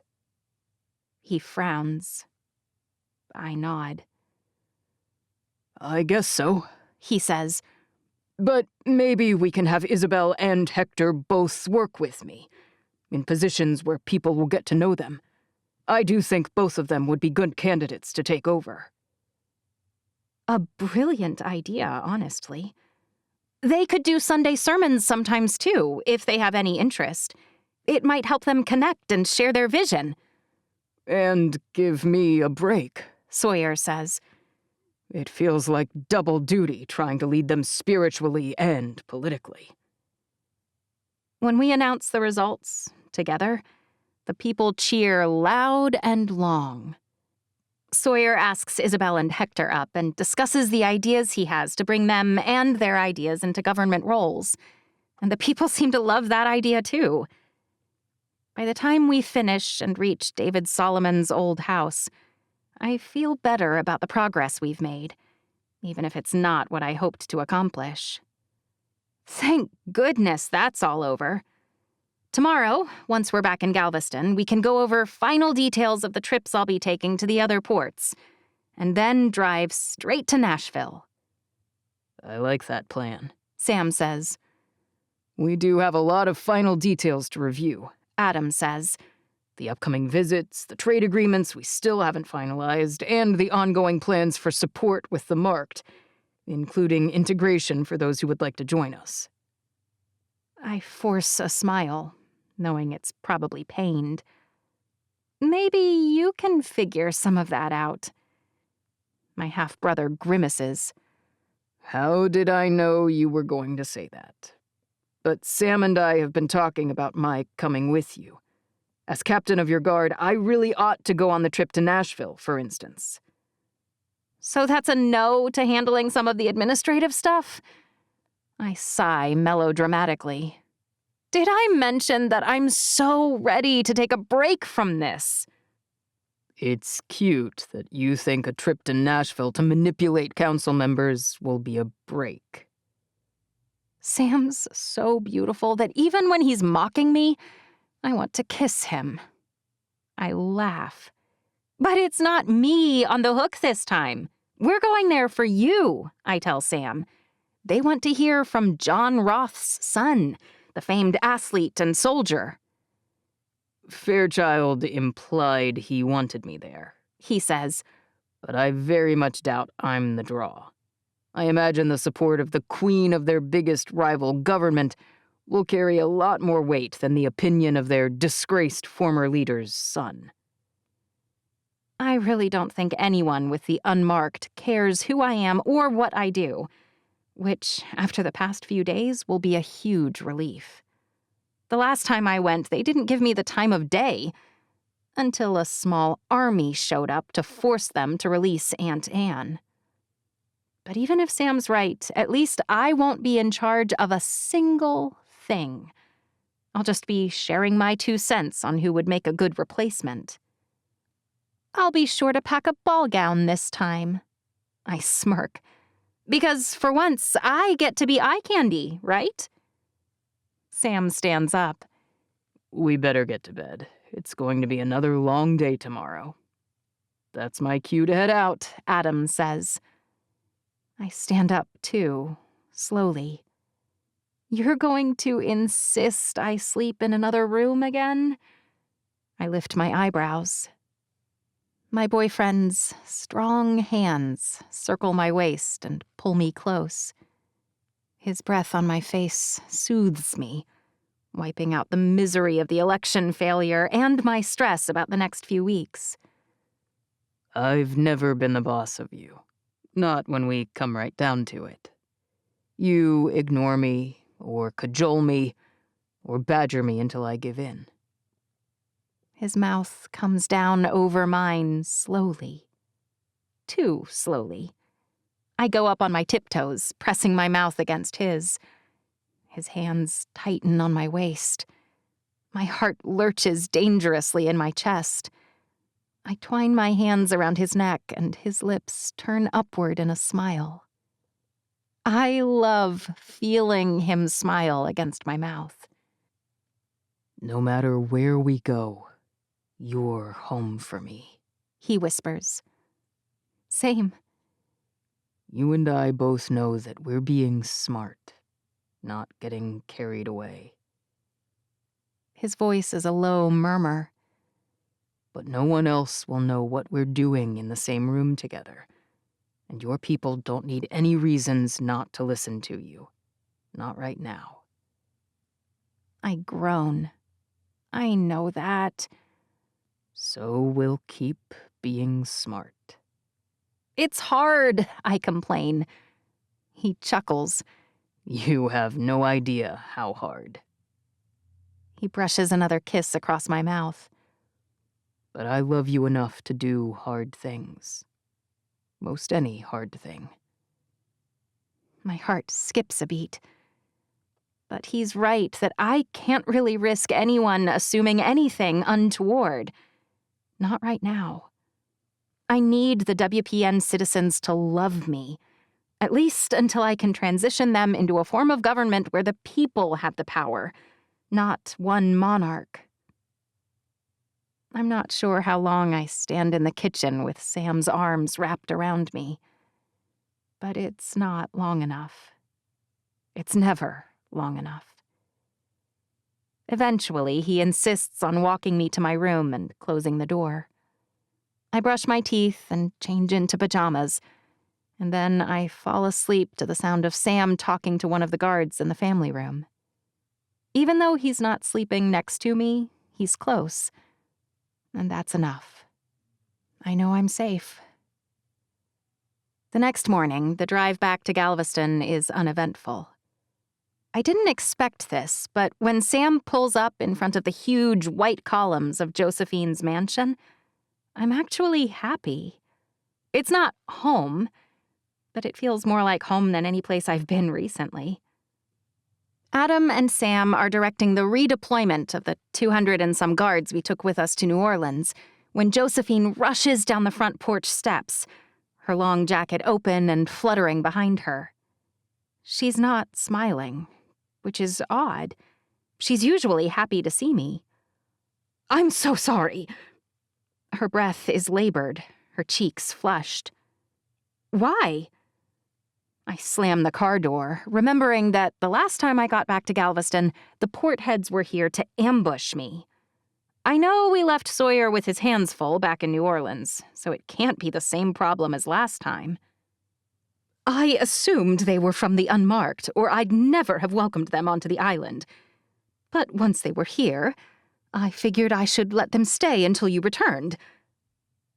I scratch my left eyebrow and glance at Sam and Adam, who have both frozen and are turning slowly toward my mother. Who is here? Sam's already terse demeanor is even tighter, sharper somehow. Who did you welcome inside? Josephine's eyes widen and she gulps. They say they're an envoy from another government. She bites her lip. What government? Don't panic, Ruby. Don't panic. Not the marked and not the unmarked? Who else is there? My eyes meet Sam's.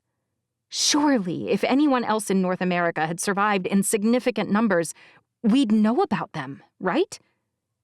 Where are they? Adam asks. And exactly how many foreign individuals did you welcome to Galveston? Sam circles the car and takes up a defensive position next to me, as if there are snipers lining me up in their crosshairs this very second. Josephine says, "Only a few." Thank goodness, Adam says, 100. Josephine smiles, which isn't that many when you consider they've left their entire people and come out to introduce themselves. I put them on the other end of the island, just in case they turn out to be worse than they seem. Sam and Adam both swear, loudly. A few hundred? Oh, calm down. Josephine steps toward me, rolling her eyes as she does so. You two are so reactionary. The young man in charge is the son of their president, and he's delightful, especially when he smiles. She drops her voice. He gets these two dimples. She shivers. Shivers! Like she likes him. Sam's and Adam's eyes both go huge and round, and their nostrils flare. It's as though Adam's slowly turning into Sam the more time they spend together. He's delightful? Sam asks softly.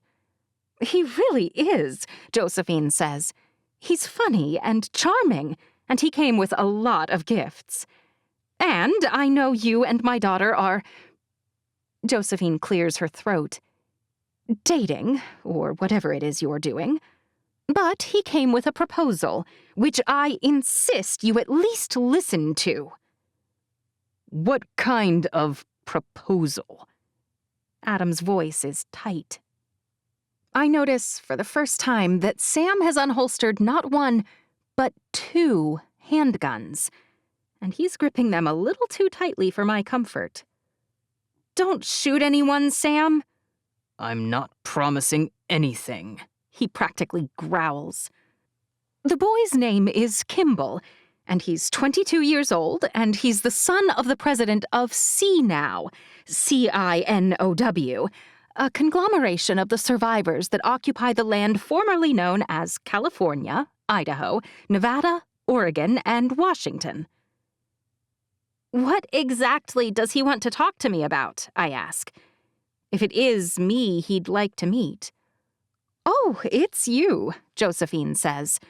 We talked about you quite a bit after he arrived last night. The muscle in Sam's jaw that I usually love is working overtime. What does he want? I grind out. He'd like the cure to Tercera, of course, she says. They've done a much better job of caring for their marked children than we did, I'm happy to say. You'll love that. She beams. And his father was hoping the two of you might hit it off and want to get married. She avoids Sam's face. It would be a wonderful way to join the two governments peacefully, don't you think? 8. Sam. Do not shoot Ruby's mother. Do not shoot Ruby's mother. Do not shoot Ruby's idiotic mother.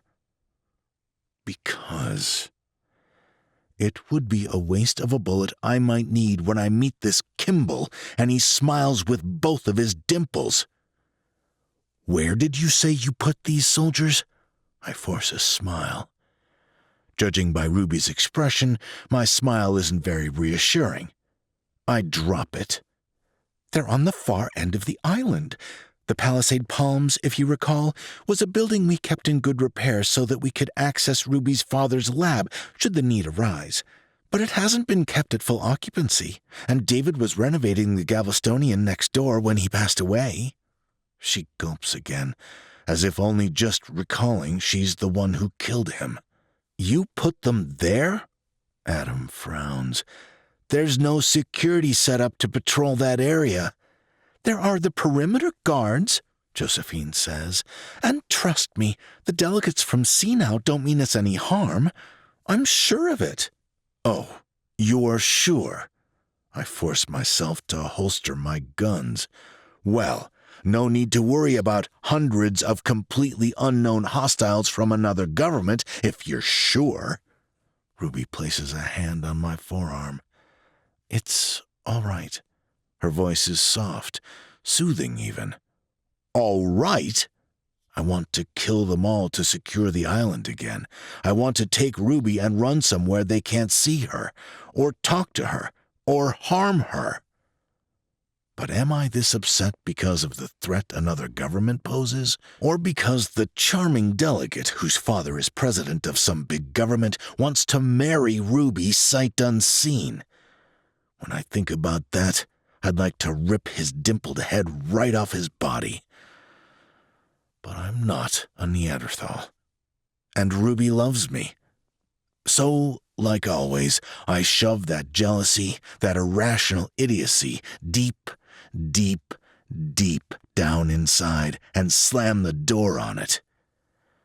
I breathe in and out. And then in and out again. Today is the 8th day from the day Fairchild asked us for help, I say. Ruby nods. I know. Of course she does. We need to leave for Nashville today, tomorrow at the latest. Her shoulders droop, which means I guess I'll have to go meet him right now. Adam explodes in a very satisfying way, as do a handful of his most outspoken guards. Ruby frowns. I'm sorry. Did I step into some kind of alternate world where my guards are actually in charge of me? Her eyes flash. Your job is to keep me safe. My job is to decide where I go and to whom I speak. She shakes like a dog coming out of a lake. Now back off. If you can't be reasonable, Josephine and I will drive down to the Palms alone. We've pushed her too far, which means there's no chance she'll relent. That's on us. It's fine, I say. I'll come with you, and Adam will select 24 guards. Ruby opens her mouth to argue. They have hundreds of soldiers, I say. I won't agree to less than 24. We don't know that they're all soldiers, Ruby says. But Josephine doesn't contradict me, which tells me they are. Ruby must understand that too, because she rolls her eyes. Fine, she says. 24. We pile back into the SUV for a drive down Seawall Boulevard. I toss my head so Adam knows to take another car and coordinate the other 100 or so men that will be arranging themselves unseen up and down the way, from Islander East to Beachtown. I'm fairly confident I can keep Ruby safe if they mean her harm, but it's always nice to have the upper hand when things go sideways. The streets of WPN look exactly as they always do. People going out to grab things, people chatting, people turning to wave when they realize Ruby's in the vehicle. She hates it, but I love how much they appreciate her. It almost makes me not mind being here. Not quite, but almost. Then I think about how much of her time they take up, and I'm glad we're getting away as soon as possible, to live our own lives instead of facilitating theirs. How did Josephine get all these troops installed in the Palms without worrying the citizens of Galveston? No one appears nervous. What did you tell the people about the soldiers? Josephine frowns. Why would they be concerned? They arrived on foot, but I moved them from the bridge to the lodgings in standard-issue large black SUVs, and I had them drive down the beach after sundown. No one thought anything of a sanctioned group of people driving down the road. I suppose in a place with a constant influx from other ports, all of them in well-maintained vehicles, even dozens of cars, when driven past after dark, don't raise alarm bells. Sometimes the differences between WPN and the unmarked still surprise me. I'm prepared for a barricade, for snipers, for any kind of hostile interchange. But as we approach the Palms, I scan the horizon, uniquely equipped to anticipate with my exceptional vision. Of all the scenarios I'm prepared for, none of them included an even mix of men and women, all tan, all toned, all young, milling around the pool and walking down to the beach. Those are the soldiers? I lift my eyebrows.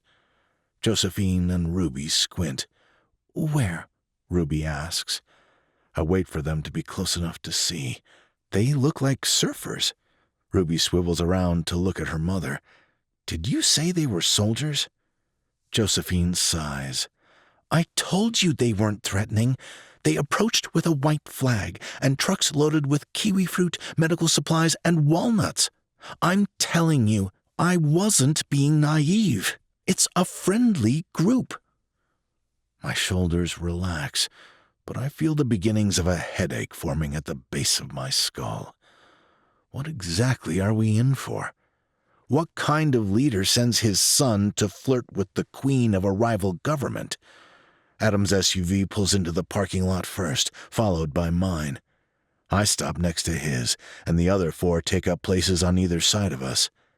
I'm ready, Adam says into my earpiece. Me too. I turn toward Ruby and nod. We can get out, but keep close to me until we're positive you're not in danger. Sometimes things that don't look threatening still are. Like a slow loris, she says. Huh? It's a little monkey-looking critter, she says. It lives in Asia and India. They're adorable, but they have venom sacs in their armpit, and if they lick it, their bite can kill you. I swear, I never know what her enormous brain is going to come up with next. Yes. I imagine a monkey that licks its armpits and try not to laugh. Exactly like that. She smiles. I'll follow your directions, I promise. I just want to figure out what the heck is going on so we can get to Nashville already.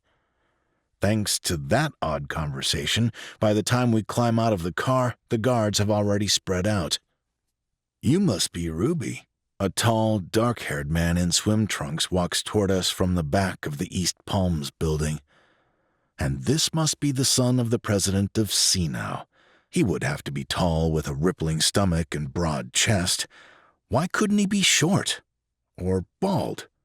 It wouldn't bother me if he had a paunch, or maybe a really big nose. Sadly, his nose looks fine, like it's never been broken in a fist fight, but fine.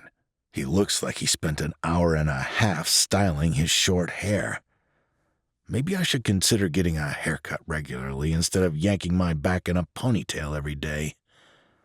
But Ruby loves me. I know she does. I won't let this guy make me act like Wesley did. We've been through too much for that. I'm Ruby, she says. And you are? He smiles, and just like Josephine says, he has a dimple on both sides of his mouth. His teeth are perfectly aligned, but huge, like horse teeth. I'm Kimball Ryson. He keeps walking toward us alone, as though he hasn't noticed the 26 armed soldiers in position to blow his head off. He holds out his hand. Nice to meet you. Ruby's eyebrows rise. Over on the West Coast, you still shake hands? He laughs. Not at all, but that's why we're here.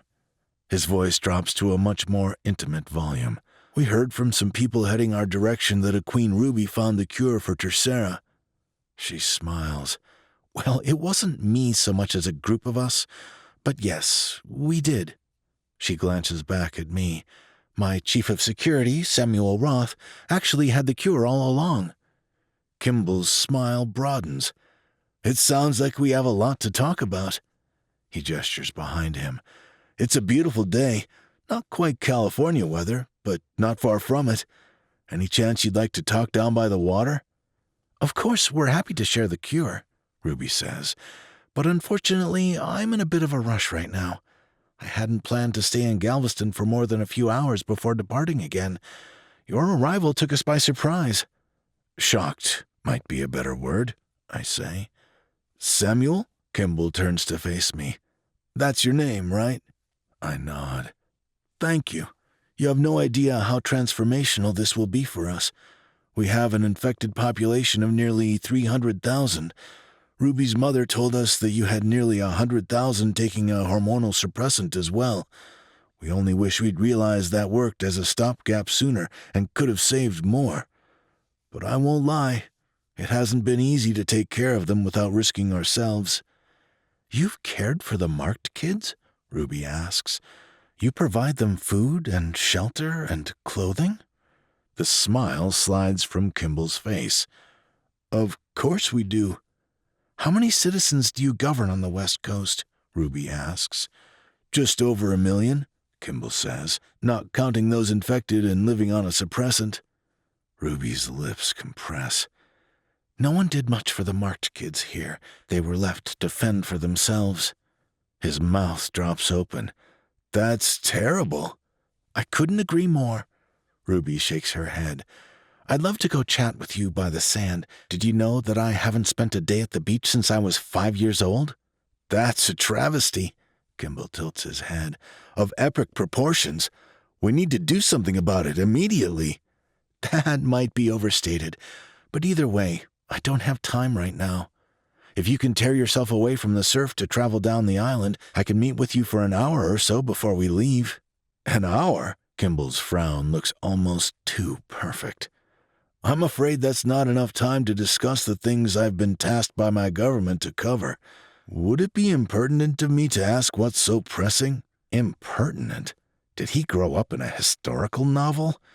What a pretentious idiot. Ruby doesn't seem to mind, sadly. Or maybe she's just polite. It sounds like you're the only government on the West. We had no idea you were even there. But on the east side of the country, there are 3 main groups.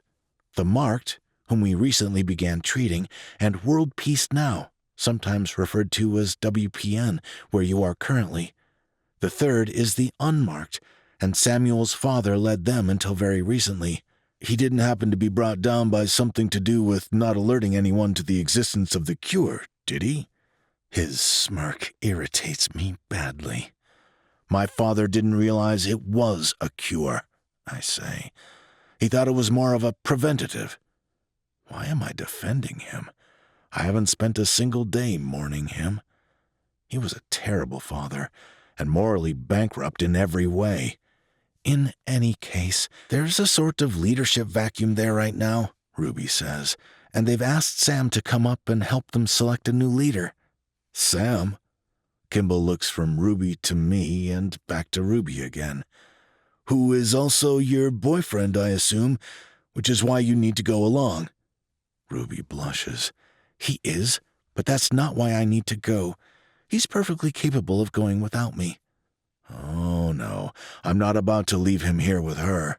Ruby's opinion and support means as much to Wesley's father as anything I might say.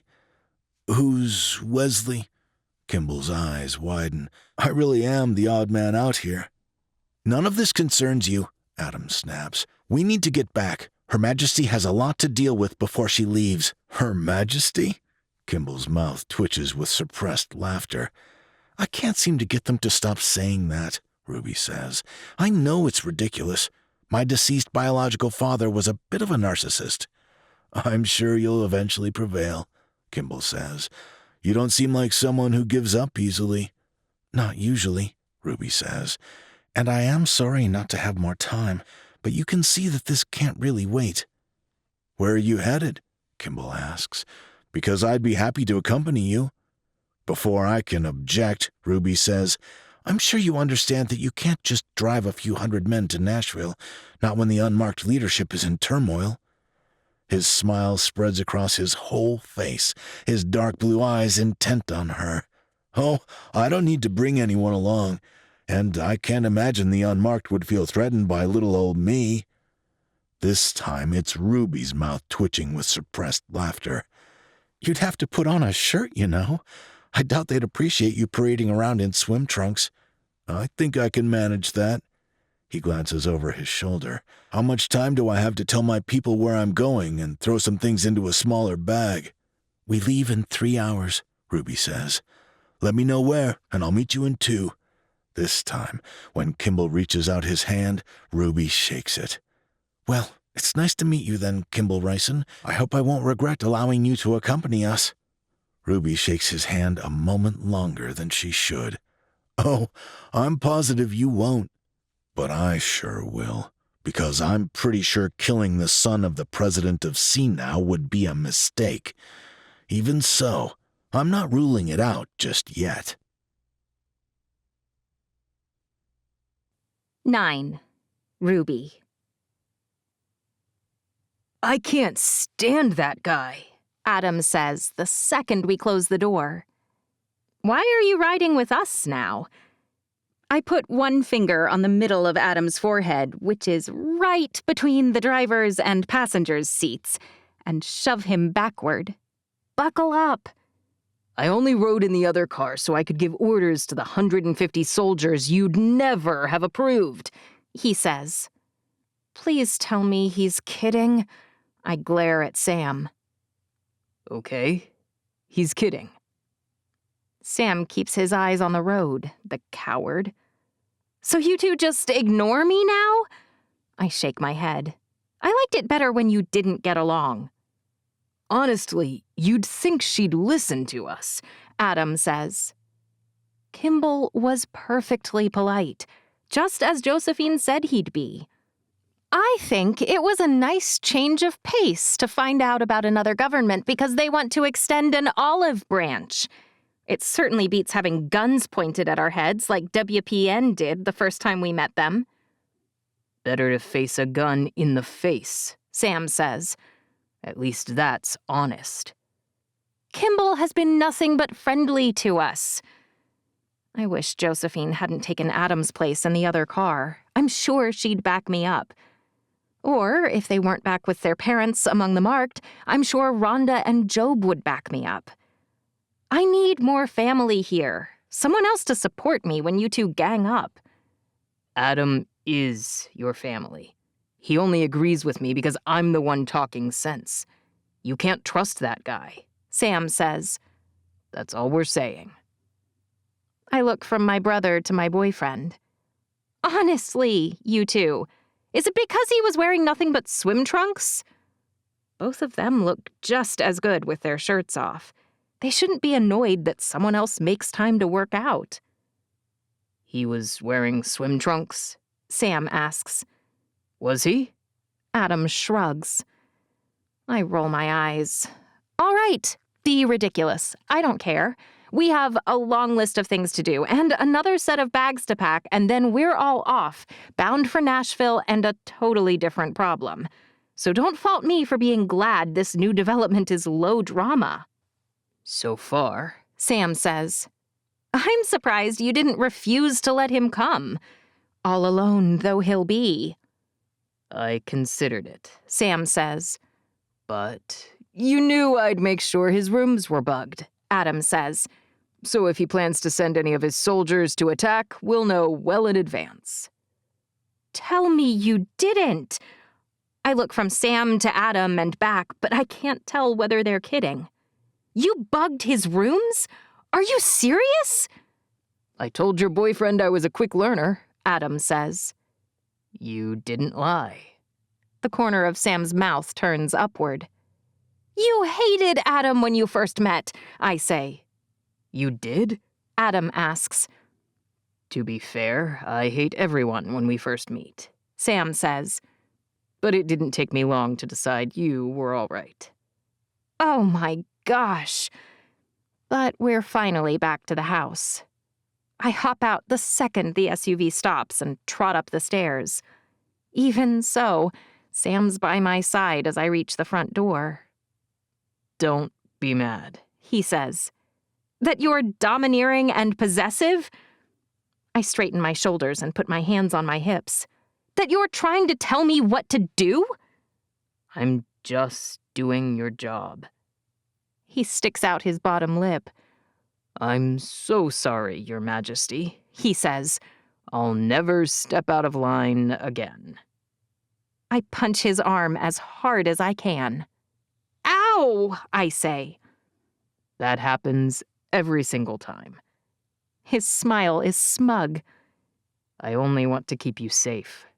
Said like every overbearing parent, boyfriend, and misogynist throughout time. He ducks his head a little.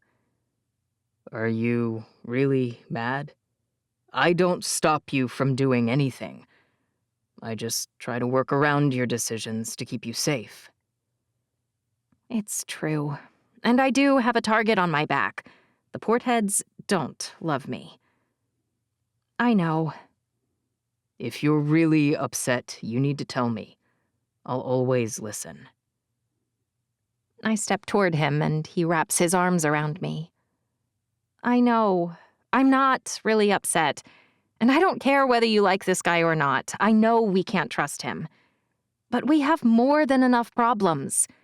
We don't need to make any more by imagining issues where they don't exist. Let's take him for face value unless we have reason not to, okay? I'll try, Sam says. It's just that, in my experience, there are far more lousy humans walking around making decisions than good ones. My big, hot pessimist. Sam's head lowers until his lips are hovering over mine. Say it again. You're big. Not that. He smiles, which only makes him even hotter. You're mine? Better, he whispers.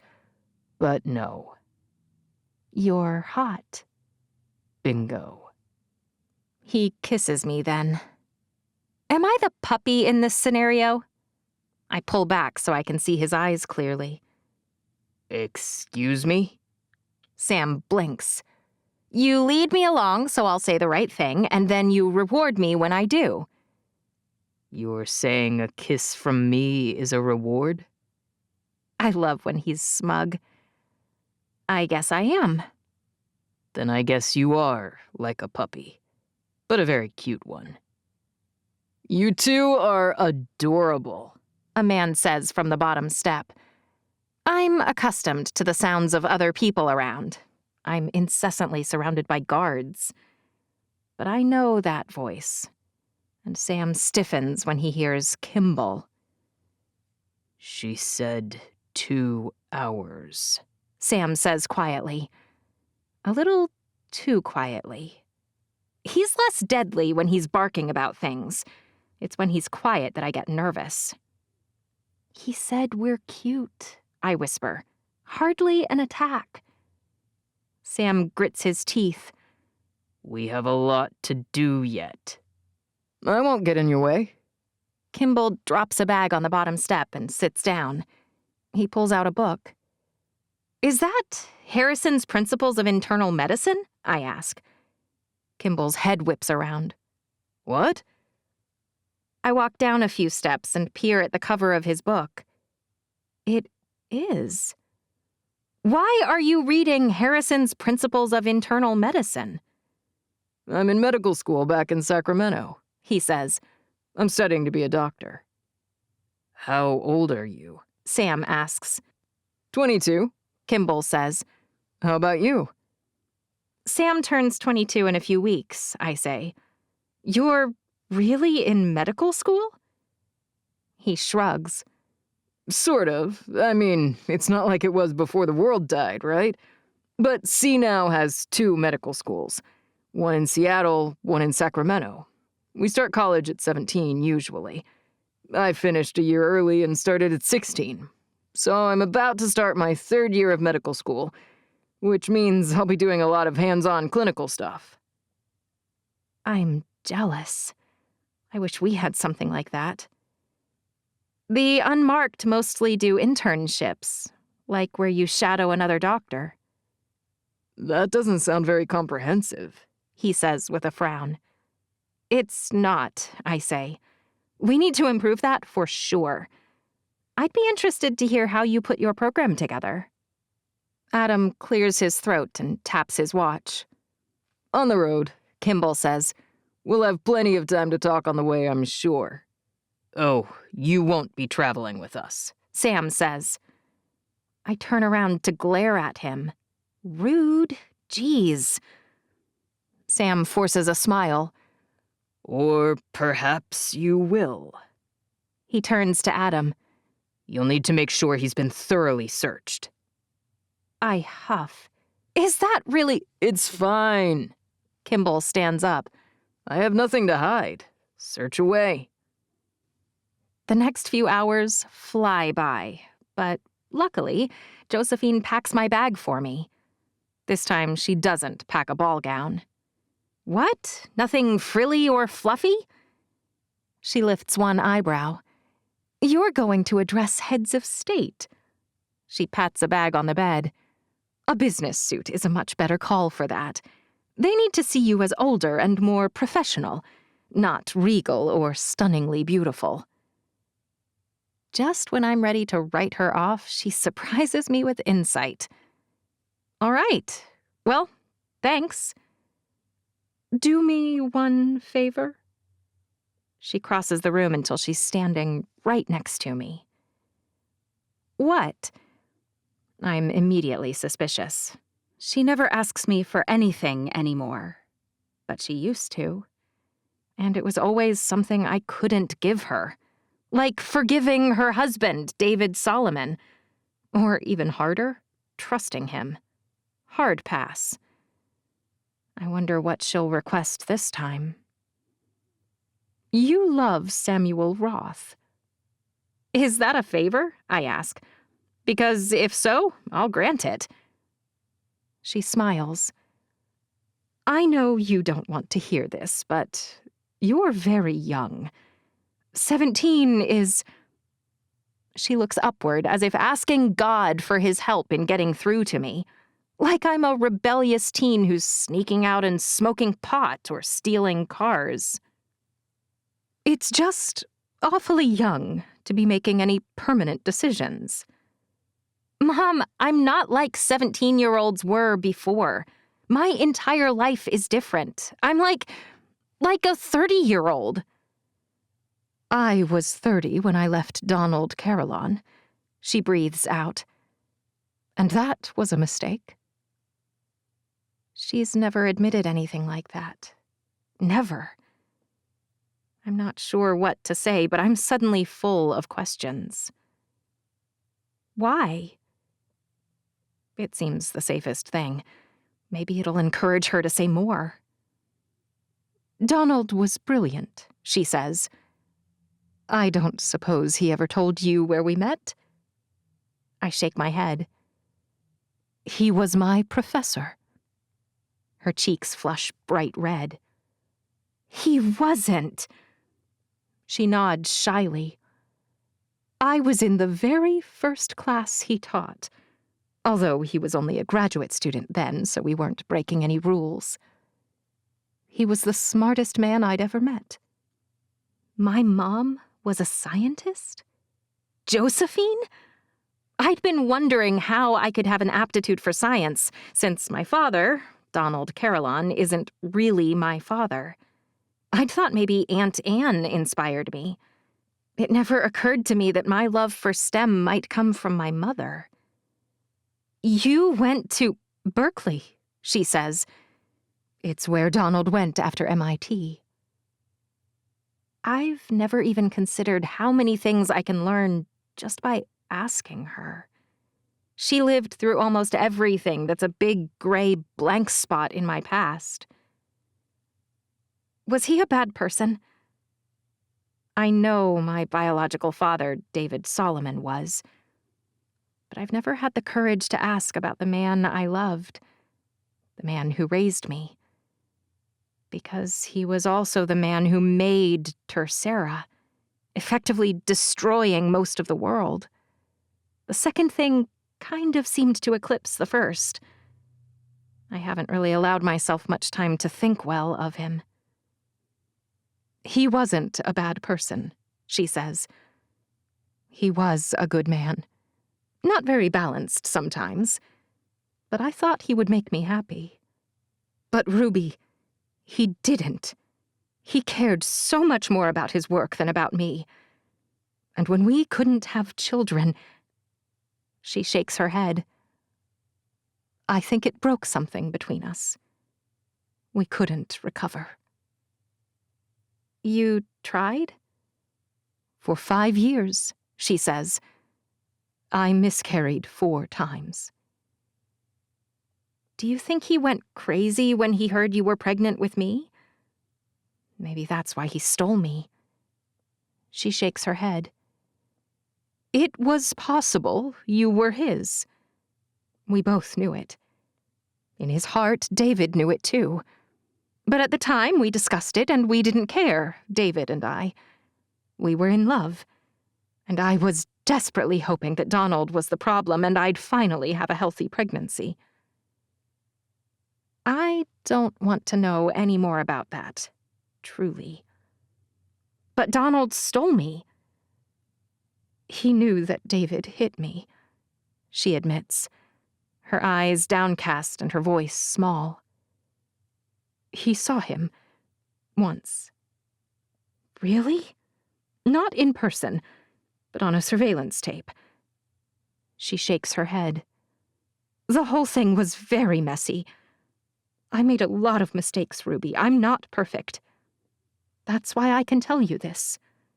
I believe you love Sam, and I can tell he loves you. But no one would blame you for evaluating your options. You're only 17. Don't make any permanent decisions unless you're 110% sure. Mathematical impossibility, I say. You're so much like him, she says. Like Donald, I mean. And I'm glad of that. So am I. And I kind of don't hate that she's trying to be a mom, even if she's clearly trying to get me to date Kimball, as if I ever would. Even so, it's nice that she's trying to give me motherly advice. Thanks, Mom. I'll give it some thought. When we finally emerge with my 2 suitcases, Adam frowns. That's going to be a tight fit. So tack another SUV onto the motorcade, I joke. I can't imagine he's planning less than 100 guards, seeing as we're venturing into unmarked territory. Ridiculous. As if they'd hurt me. As if they even could with Sam around. Ruby, do you remember how long the drive to Nashville is? Adam asks. I shrug. Not really. I don't think we've ever gone directly from here to there. 2 days, if we take a car. At least 15 hours. It's almost 3 in the afternoon. Sam said you were supposed to be there today. Well, crap. Maybe we could... I assumed you knew we were going to fly. Adam tosses his head at one of the men behind him, and he grabs my suitcases. My mouth goes dry. Are you serious? Deadly serious. His head tilts. You know we have fighter jets. Did you really think we'd go by boat to Mexico? I hadn't given it much thought. We maintain dozens of fighter jets and at least a dozen commercial planes. Adam shrugs. We don't often take them to places outside of world peace now for obvious reasons. Like what? I can't think what obvious reasons we'd have for not flying instead of driving. Transportation when we arrive, for one, he says. And then there's the issue of finding a clear runway. Ah, duh.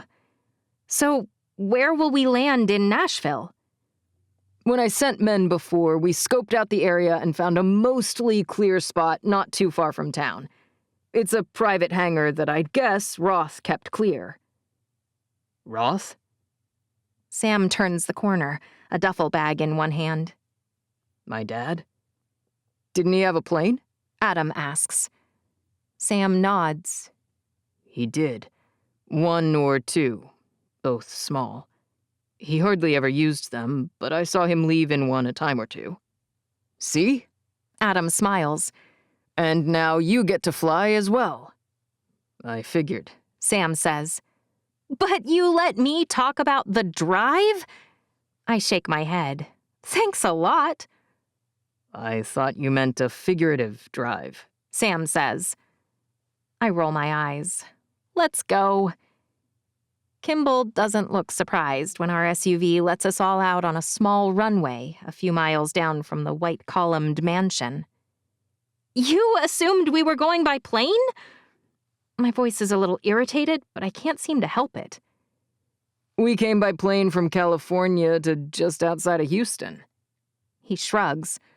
Otherwise, it would have taken us forever on uncertain roads. Great. I'm the only idiot. I expected a larger plane, Kimball says. What's this, an Embraer 175? You just know something about everything, Sam says. What a gift to have you along. Oh, my goodness. Sam is adorable when he's jealous. I smile at him. I love you. The frown melts off his face. We'd better go. He takes my hand in his, and we climb onto the jet. It's a surreal moment, walking up the steps into a plane as though the world didn't actually crash and burn. After takeoff, Sam and Adam get into some kind of heated debate about guns. The Glock is like the Toyota of the gun world, Sam says. Right, Adam says.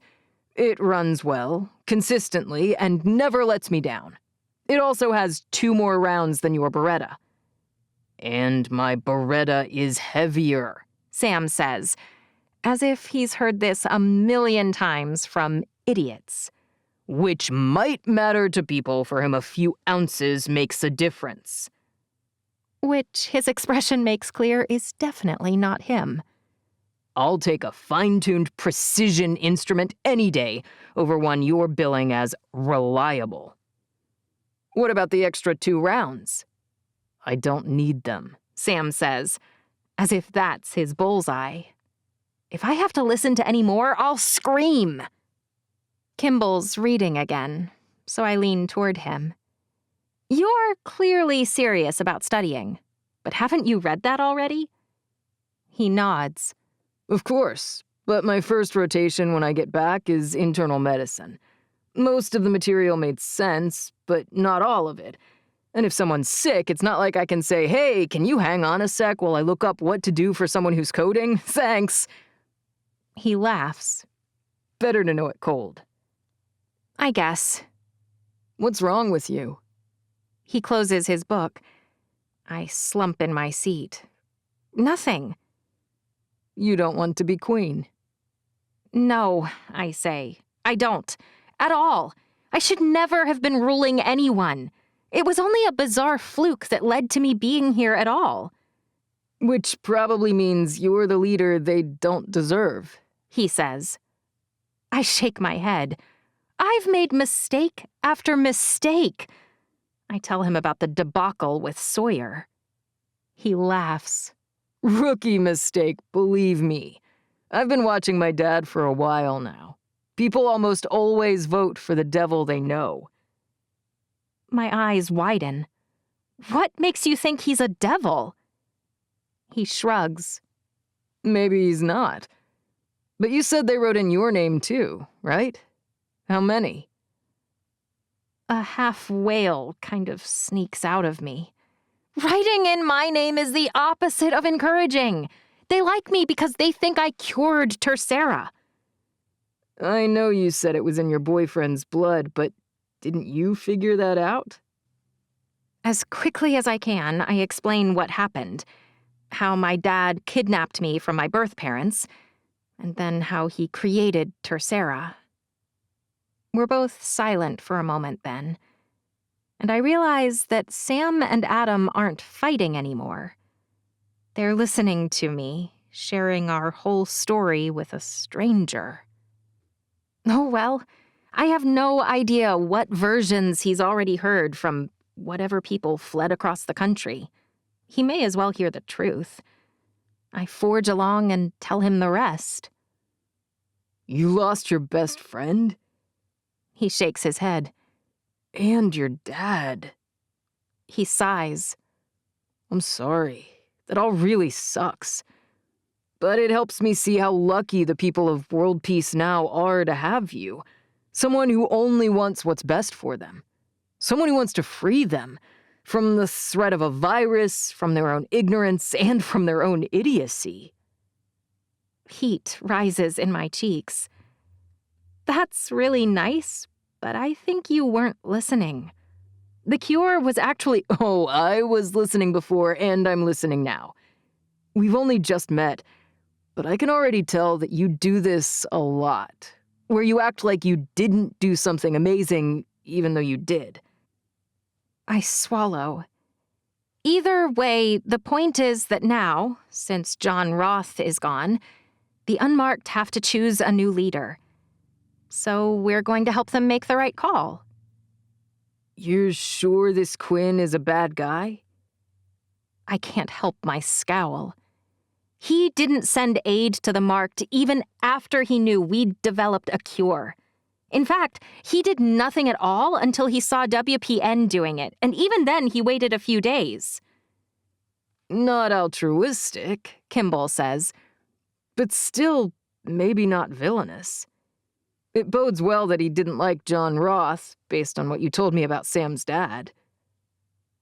I glance over at Sam, who's scowling. I hope he's not mad I was discussing his dad. The point is, I know that Mr. Fairchild is a good person. He was fair in Port Gibson, and Wesley was the best person ever. You said he didn't pursue locating Wesley's little sister. I swallow. I did say that. And that when your aunt showed up, marked, but with a message, he turned her away. Actually, it was worse than that. I cringe a little when I say, technically, he imprisoned her. Instead of listening to her? What if he's right? Does Fairchild deserve our support? The plane is landing now, so luckily I can just drop the whole thing. But his questions stick with me. Are we right to help Mayor Fairchild? Will he do a good job? How can you ever trust that anyone else's intentions will remain noble? Isn't Sam always talking about power corrupting and absolute power corrupting absolutely? Ugh. What if Sam throws his support behind the wrong person? I used to blame my parents for making such poor decisions, but the more decisions I'm stuck making, the more I wonder, will I do any better? Or am I taking the first steps toward dooming the world again?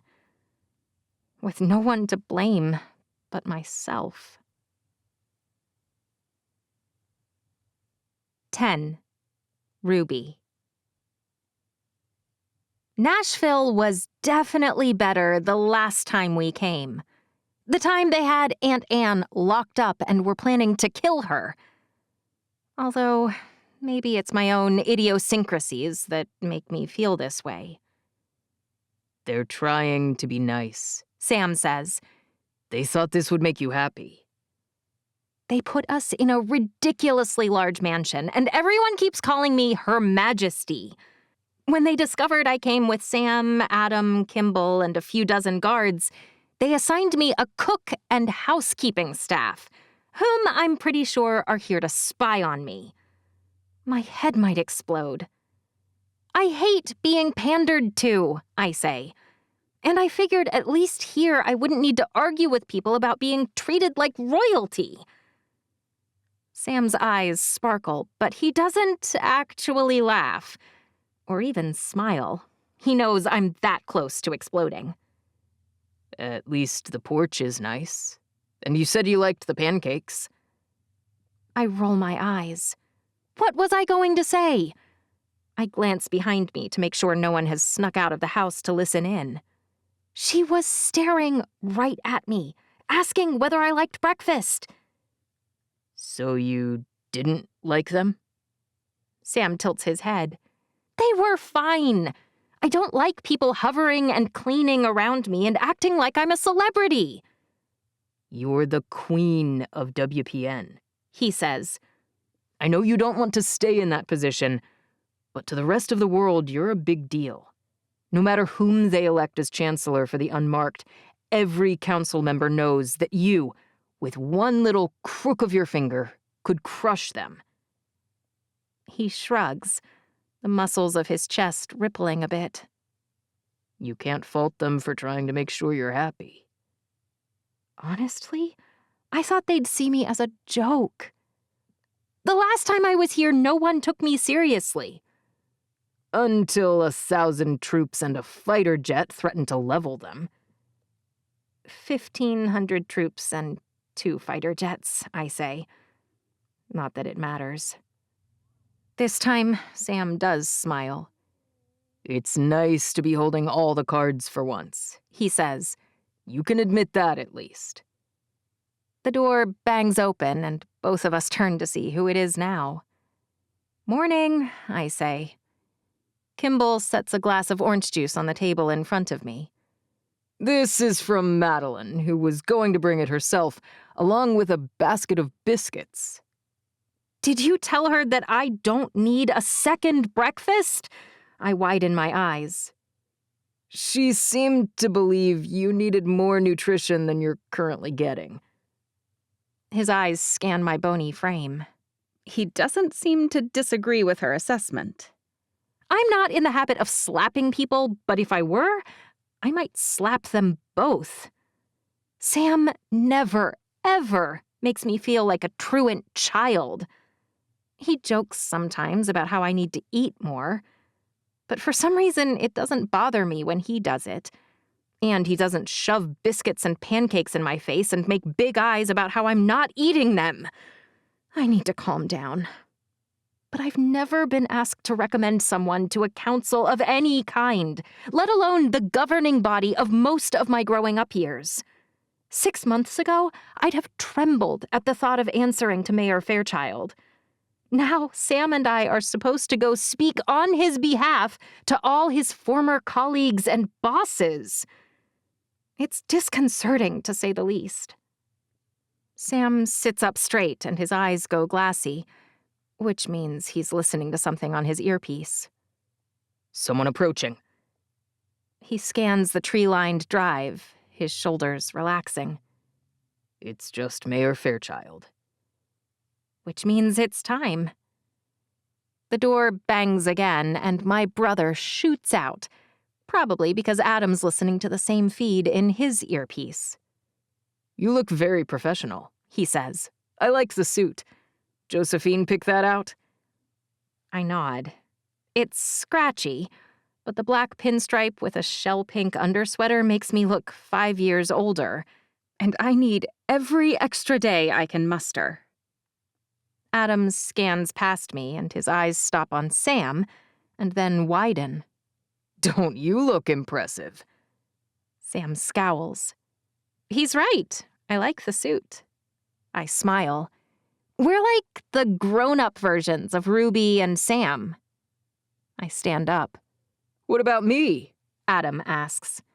You're always wearing a suit, I say. I'd still like for someone to notice it every once in a while. I would have made a real splash by wearing my swimsuit, Kimball says. Except you all seemed to think that would be inappropriate. Until he mentions the swim trunks, I don't really study him. But now that he's brought it up, I can't help but notice that his suit looks like the kind that fancy lawyers in Aunt Anne's favorite legal shows used to wear. It's not showy or ostentatious, but it's clear Kimball's family has real wealth. Which I guess is the point. You cleaned up all right, I say. Who would have thought that the California surfer tag-along wouldn't embarrass us? Huh. Mayor Fairchild reaches the front step, and I sling my shoulder bag over my arm. Are they ready for us? I came to see whether you were ready for them, He says. They'll be accommodating of whatever schedule you need to keep. He drops his voice. I heard you came by plane. I suppose I should have looked into the extent of my power and privileges the very second they crowned me. For the first time, I'm realizing that I have a lot more options at my fingertips than I've really processed. The thought embarrasses me. Why should I have a plane when most people are lucky to have a bike? Why should someone make me pancakes when the marked have been struggling for years not to starve? I think about the little girl who set this all in motion. She was starving. And Wesley, Mayor Fairchild's son, gave her a basket of food. Some bread, some apples, some cheese. That one thing was a tremendous violation of protocol, and she died as a result of it. The world isn't right, and we've barely begun to set it back on track. I should be taking stock of what resources are at my disposal and using them all to fix the wrongs that surround us. I square my shoulders and swallow. Meeting with the council is the only reason we've come to Nashville at all. And as soon as we're done, I'm going to double down on evaluating our resources, reallocating them where they're needed most. Sometimes I have these moments, brief, poignant, where it feels like I'm a stranger in someone else's body, where I almost step outside of myself and think, who is that? I have one of those moments as we walk down the tree-lined path. Sam and Adam fall in easily on either side of me. Kimball and Mayor Fairchild walk in front of us, chatting. And dozens of guards move down sidewalks on either side of us, taking up positions out front of and behind where I am, communicating with Sam and Adam via earbud. All these people are moving around frantically to keep me safe. Me. I'm still the same tiny, young, inept bumbler who couldn't pick a career path. I'm the little girl who hid in a closet while my dad bled out. And for some reason, all these people care about what I say and do. It's a strange, incomprehensible fluke, of course. If I hadn't been related to the infamously awful David Solomon, if he hadn't destroyed the government and used the proliferation of a deadly virus to seize control, protecting enough people that he had someone to rule over, then I wouldn't be Queen Ruby. I'd be trash collector Ruby, or stick your eye over a microscope Ruby, or maybe even piano playing Ruby. There's only one surprise that has happened in my life that felt magical, that felt meant to be, that felt like it was a connection I made, myself, because of who I am. I reach for Sam's hand, and he takes mine immediately. Our fingers twist together, and something inside of me feels right. I'm not a stranger in someone else's life. This is my life. Things are just weird right now. If we push through, we'll get to that small town. We'll find meaningful jobs that matter where no one is looking to us, expecting huge things of us. We'll be together, working towards something that matters, but not something epic or life-changing. That's what I want. Not all this absurd hoopla. Stay the course until you can change direction. That's all we need to do. Take the next small step, and the next small step, and the next small step, until we've walked through the hard part.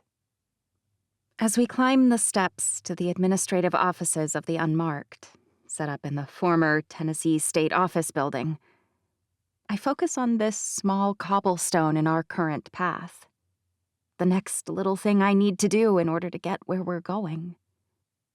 It's hard not to think about the last time I climbed these steps. I was holding Sam's hand then, too. Which reminds me of one of the first times I held Sam's hand, as we crossed from the mainland onto Galveston Island. We took the old service road, and we had to cross the metal beams that connect that road on the cutout they made for ships to pass. And the dozens of times I held it between those events. This little walk-in to chat with some people about their new leader is nothing to any of those times, to the times where we faced terrible danger and the horrifying unknown of a pandemic-threatened world. This little step is a figurative piece of cake by comparison.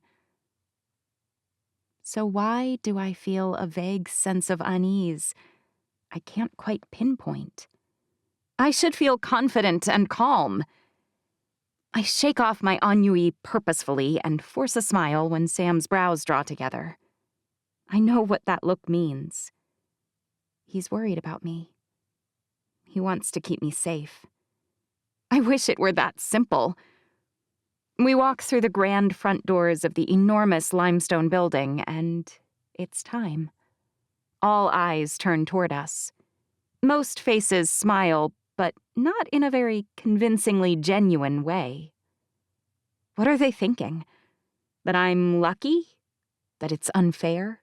That they wish they could trade places with me? Or do they hate me? I wish I knew. Or maybe I'm glad that I don't. I focus on the little piece of space right in front of me. And it's nice that we aren't tackled this time or threatened. We don't need to hold a gun to anyone's head either, so that's a major improvement. A tall, flinty-eyed man in a brown uniform stands directly in front of us. I remember him. Commander Drake. He doesn't appear to have suffered any permanent damage from the rock and a sock he took to the head. I can't decide whether I'm pleased or disappointed.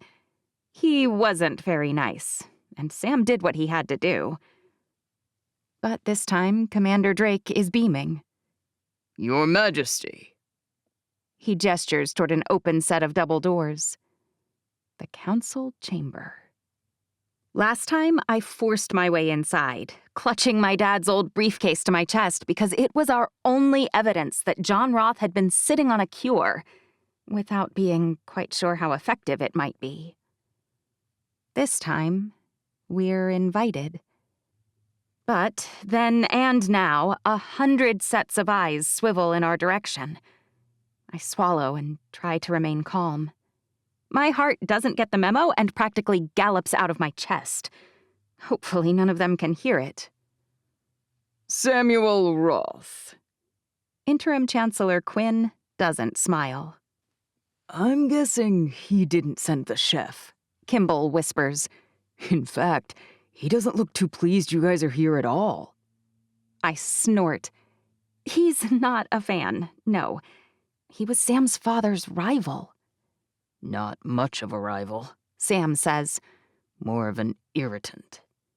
More than an irritant now, I say. And just as bad as your dad ever was. True. When you're done whispering, I hear you'd like to make a statement. Chancellor Quinn's lips press together so hard that the lines around his mouth deepen. To be clear, Sam says, I was asked to come and make a statement. I don't really want to be here at all. Duly noted, Chancellor Quinn says. But if you're ready to approach... He steps away from the podium on the raised dais and waves at the microphone.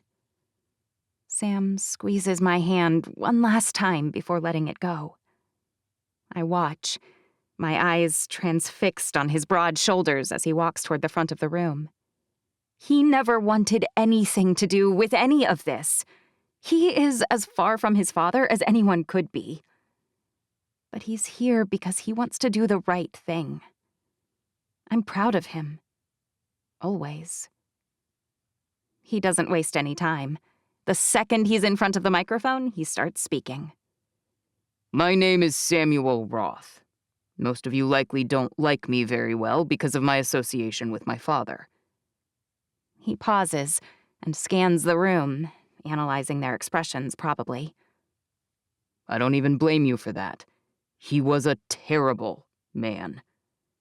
Believe me, I've known that for longer than anyone. He was charming, brilliant, effective, brutal, and utterly selfish. It's a terrifying and devastating combination. Sam looks at me and I throw him a thumbs up. I don't care if it's cheesy. It's not like anyone is paying attention to what I'm doing back here anyway. And it makes him smile. I doubt my father held me in much esteem. It didn't seem to matter much what I accomplished or what I was able to do. He certainly never showed me affection or praised my efforts. He might have cared for me, but only inasmuch as I represented a legacy he planned to leave. The unmarked are well rid of him. That's my point. Murmurs begin in the gathered crowd. He better get to the point quickly. I've learned a few things about managing crowds, although not groups this intense, certainly. I'm telling you these things because I hope, perhaps out of naive optimism, that the governing body of the unmarked can choose a better chancellor this time. Whom do you support? A woman near me shouts. That's a good question. As I understand it, Interim Chancellor Quinn is running unopposed. To run against him, someone needs the nominating vote of 20 members of this council. Heads bob. I think a vote for Interim Chancellor Quinn would be as close as any of you could come to voting for my father. He pauses then. Sam's gorgeous face rotates slowly from one end of the room to the other. He doesn't flinch. He doesn't look away. He challenges each and every one of them. And every single person drops their gaze from his before he moves to the next person. Finally, he speaks again. I would support anyone against him. He's as selfish, as greedy, and as morally bankrupt as my father. And my father spoke of him as though he were nearly an equal. He could do more to ruin the future of this government than almost anyone I've met. Chancellor Quinn's face is bright red. And if he had a gun, I imagine he'd be trying to use it. Luckily, it won't be quite so dire as that, Sam says. You have another option. I've known Mayor Fairchild for quite some time, and I'm sure many of you have known him longer than I have. We haven't always gotten along, and we haven't always agreed on everything, but he's always been mostly reasonable and typically fair.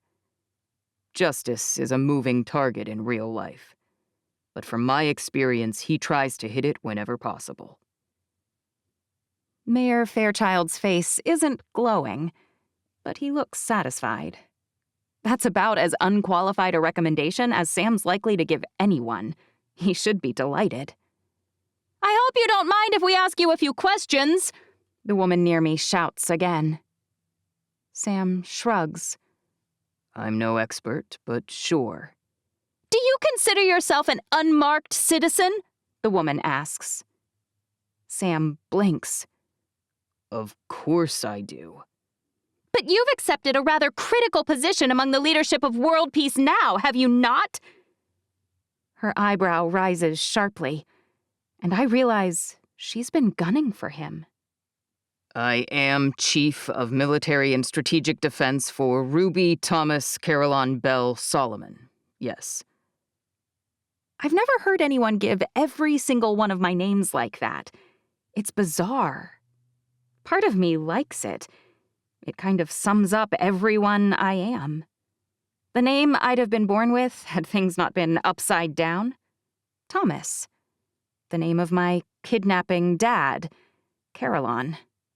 The name he took to keep us safe and hidden, Belle.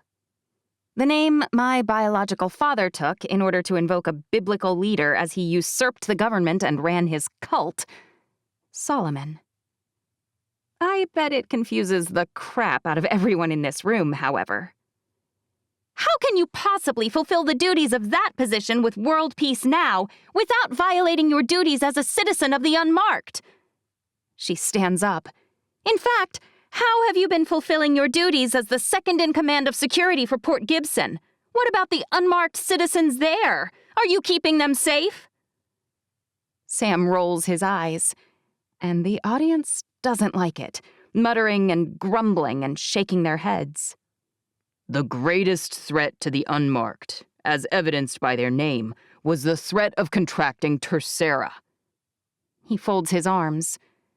By abandoning my post, and by extension them, I was able to accompany Ruby on her travels. Together we uncovered the truth that I was carrying the cure in my blood, placed there secretly by my father, the one I recently decried and who I helped kill. But once you'd found that information, did you rush back to inoculate the unmarked citizens? She asks. Your own people? I gave my blood to 2 other unmarked citizens to administer to the people who were actively dying, he says. They've got plenty of subjects now who are able to replicate the same virus that is saving them from Tercera. He shakes his head. And I'm happy to make another blood donation today before we leave. A man near the front of the room with a shock of white hair that almost reminds me of Sawyer's stands up. So you're leaving? He looks around the room. Where are you going? Back to Port Gibson? Sam sighs. I'm returning with Ruby to Galveston. I'm keeping her safe there for the time being. So you're still shirking your unmarked duties? This time, the person asking is in the back left corner. It's a very short man with a long mustache. It sounds like you're more dedicated to WPN than to us. They welcome you? A red-headed lady next to the mustached man asks. I heard you killed over 100 of them when you and Ruby sneaked onto the island looking for the cure. I didn't kill anyone, Sam says. I shot threats as they appeared, but no one died. How many people did you shoot? Chancellor Quinn asks. He's planted all these people, of course, but they're still effective. They're making Sam look bad. Very bad. And he's getting flustered. I always shoot exactly as many people as need to be shot, Sam says. and not a single person more. Your father was a renowned sharpshooter, too, Chancellor Quinn says softly. It seems like you have more in common with him than I do. Split loyalties, confusing motives, deadly skill with weapons, and possibly a thirst for power. I'm about done. You will shut your mouth, sir! Every head spins toward me. Your Majesty, Chancellor Quinn says. Are you weighing in on our proceedings, or are you issuing a command to your Chief of Defense? You think you're so smart. I stalk toward the front, and when I reach him, I spin around and face the pit of vipers striking at my boyfriend. All of you are nearly as morally bankrupt as Chancellor Quinn. I put my hands on my hips. Sam and I are experts on lousy fathers. Believe me when I tell you that it's made us very good at spotting liars and narcissists. I turn sideways because I want to see Chancellor Quinn's face. My peach of a father kept a little leather-bound journal, you know. It's chock full of disgusting secrets. Things people wouldn't want a soul to discover, let alone an ocean of their peers. I think you might be interested to know that your name was written in that book, Gavin Quinn. The entire audience has fallen deadly silent. I don't recall seeing his name in my father's book, of course. I slammed it shut almost as quickly as I opened it. Vile notes and secrets are the crutch of a dictator. But I'm betting Chancellor Quinn has done plenty of things he'd prefer not be revealed. I'm glad I recalled Quinn's first name, though. It makes it a little more convincing as a bluff. I'm not my father. I look at the audience. I don't believe in winning by destroying the people around me. I turn back toward the snake. So I'm going to give you the chance to step down, Gavin. I'd advise that you call off your idiotic pack of dogs and apologize to my boyfriend, Sam. And then you'll walk right out that door, forfeiting your position. The council will nominate a few other options, the best that they can manage. And they'll have a chance of escaping the disaster they've been barreling toward for a decade. Now, if I'm right, if Quinn is as disgusting as I think, he'll take the out. He'll spare himself the indignity and leave. He steps toward me, one hand balled into a fist. Don't make me tell everyone, I whisper, because I'm afraid I'd enjoy it a little too much, and I'd hate to owe anything to my father's memory. You're a real piece of work, he says, spittle flying from his mouth and hitting my cheek. I don't even bother to wipe it off. I just smile. Because he bolts past me and down the aisle. The rush of adrenaline is one of the best feelings the human body creates, but I can't simply enjoy it. I've still got 99 people looking at us as though it's up to us to tell them what to do next. Pardon me, Kimball says. I'm not a citizen of World Peace Now or the Unmarked, so I'm ignorant. But isn't Ruby an unmarked citizen, as well as Queen of WPN? Heads swivel, and whispers grow. Who's that? They brought him. He looks familiar. Oh, Kimball, you idiot! I wave for him to come to the front. We did come to present you with Sam's and my support for Mayor Fairchild, I say. But we have more news than that. I'm sure you're wondering who this is. Every eye widens. Every man and woman sits forward in his or her chair, peering at Kimball. I'd like to introduce you to Kimball Ryson, the son of the president of an organization that calls itself CNOW, CINOW. I haven't yet been there myself to verify this, but he says they boast more than 1 million citizens, and another 300,000 or so who are still infected with Tercera. They came to us in peace, asking that we share our cure. The explosion of talking and shouting takes me by surprise. I knew they'd have questions, but I didn't expect such a clamor. A threat! Must respond immediately. Can't possibly... I hold up my hand. Please be calm. There's no need to overreact. We don't pose a threat to them, and they certainly aren't threatening us. When I first met Kimball, he was wearing a very different suit than this one. I smile. He was wearing a swimsuit. He had come to talk, but he wanted to do it in a non-threatening way. He succeeded. A few laughs. It's very hard to be angry and alarmed when you're laughing. Look, I know it's big news. I know it's alarming. But we don't need to overreact either. Did you know that the fever we feel when we're sick is actually our body's overreaction to an illness? People often believe it's something our body does to protect us, but it doesn't kill the virus or bacteria almost ever. No, it only makes us miserable, and sometimes that fever even kills us. Humans act just the same in a macro view. We freak out, and often our overreaction is what does the most damage. So sit down and listen for a moment. I think I've heard enough. A man with a long beard by the window in the back stands up. He throws his hands up and looks around the room. Ruby is unmarked. She's calm, she's well-spoken. She already runs WPN, and the marked listen to her too, probably because she cured them. And her aunt and uncle have worked tirelessly to serve and protect. I blink. What's he talking about?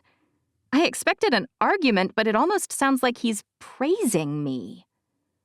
I nominate Ruby Bell to fill the open council position and to serve as our next chancellor. I second that, the tall woman from the back says. Dozens of other voices shout as well, but shockingly, most of them are agreeing with them. Wait, Mayor Fairchild says. Stop. He waves his arms and shouts, and the people finally settle down. I asked Sam and Ruby to come out and talk to you because I thought it would help me beat Quinn. He shakes his head. I never wanted to be chancellor, but no one else was stepping up to fight. Oh, good. Yes, I agree. I think Mayor Fairchild would make a much better option. I formally endorse him, to the extent that any of you care about my opinion. You've misunderstood me, Mayor Fairchild says. My son Wesley always thought the world of Ruby. He saw her work hard, learn skillfully, and serve willingly. He never had anything but glowing things to say. He inhales deeply. I resented her when he gave his life to save her. I'm ashamed to say it now, because for the first time I see what he saw. Ruby Bell is exactly what we need to lead our country. She's smart, capable, noble, and well-spoken. And she's young enough to understand and adapt in this changing world. Oh, no. No, no, no! I shake my head. I can't possibly— Why wait until tomorrow? Kimball asks with a smile. I think you're ready to vote today. Right now. Ruby Bell! He pumps his hand in the air, and the morons all cheer. When this is all over, I'm going to punch Kimball in his fat face. I don't want to be chancellor, I shriek. I didn't come here to— That's why you're perfect for it, Mayor Fairchild shouts.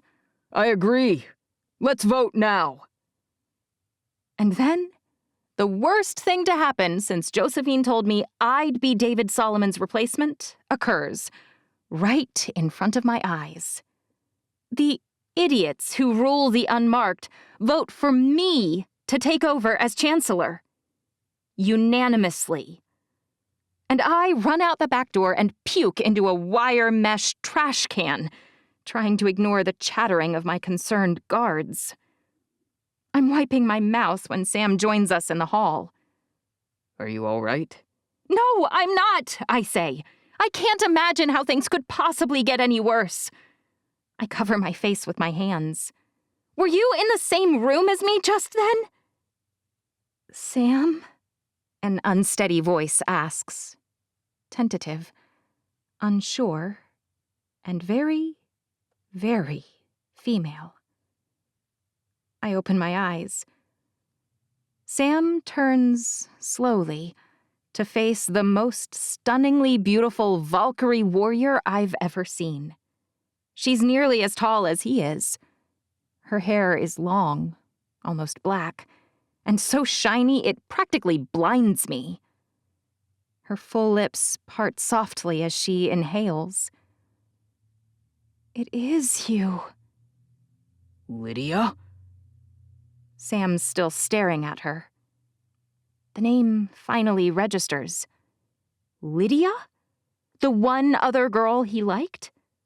The girl he kissed?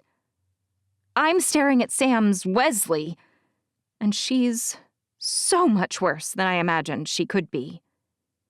I should have known better than to complain out loud. If I've learned anything in the last 17 years, it's that things can always get worse.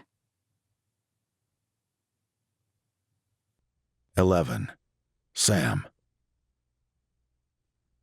I had one friend in the clinical trial Dad signed me up for.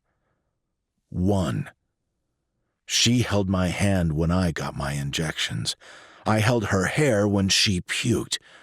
We'd help each other over the worst parts of the obstacle courses. She'd call my name as she writhed in agony.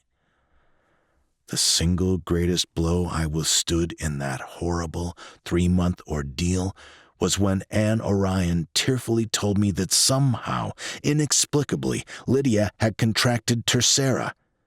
She said the rigors of the trial had left her particularly susceptible, and she began to immediately exhibit final year symptoms. Lydia died of tercera. That was a given. Except that was clearly all a lie, because Lydia is right in front of me.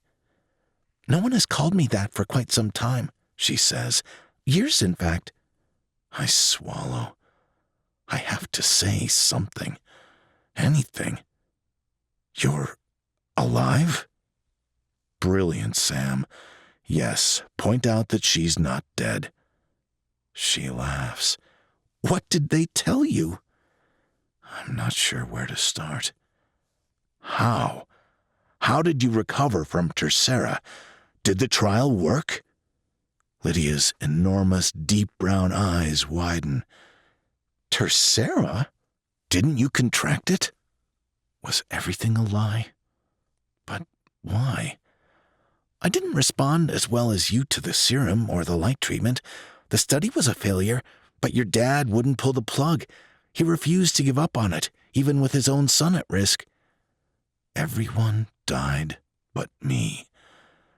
And apparently Lydia. Did anyone actually die? I'm not sure what to believe anymore. I'm the only person Gavin Quinn was able to save, she says, and I'm lucky he was willing to put forth the effort. If Lydia escaped, my dad had to simply come up with an explanation, and what better way than something that left no body and no incriminating evidence behind? Tercera infection, earlier than normal progression. No one will search for her.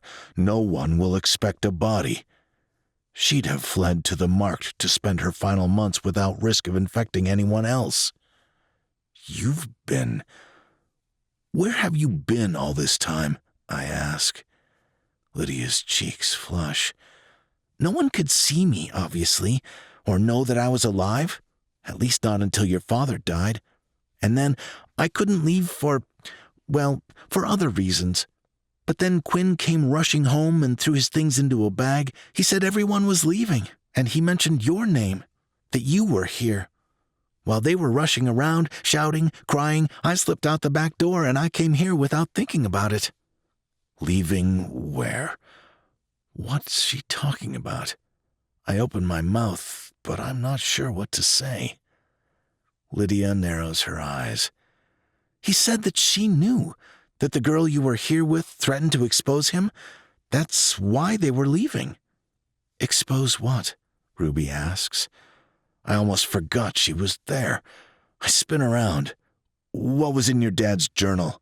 She shrugs. "No idea. I made all that up." Lydia's jaw drops. "Made up what?" I feel like they're in on a secret I don't share. Ruby looks from Lydia to me, slowly. "David Solomon had a journal." She nods. "That wasn't a lie. But if Gavin Quinn's in it, I didn't see what it said about him." Lydia starts laughing. It's big and loud and beautiful, as it always has been. "You're a smart one. Wow, I wouldn't have thought anyone could fool him, but you sure did. He came flying through that door, terrified. He told everyone to pack and that we were leaving in under 10 minutes. "Who is everyone?" I ask. "His wives?" Ruby asks.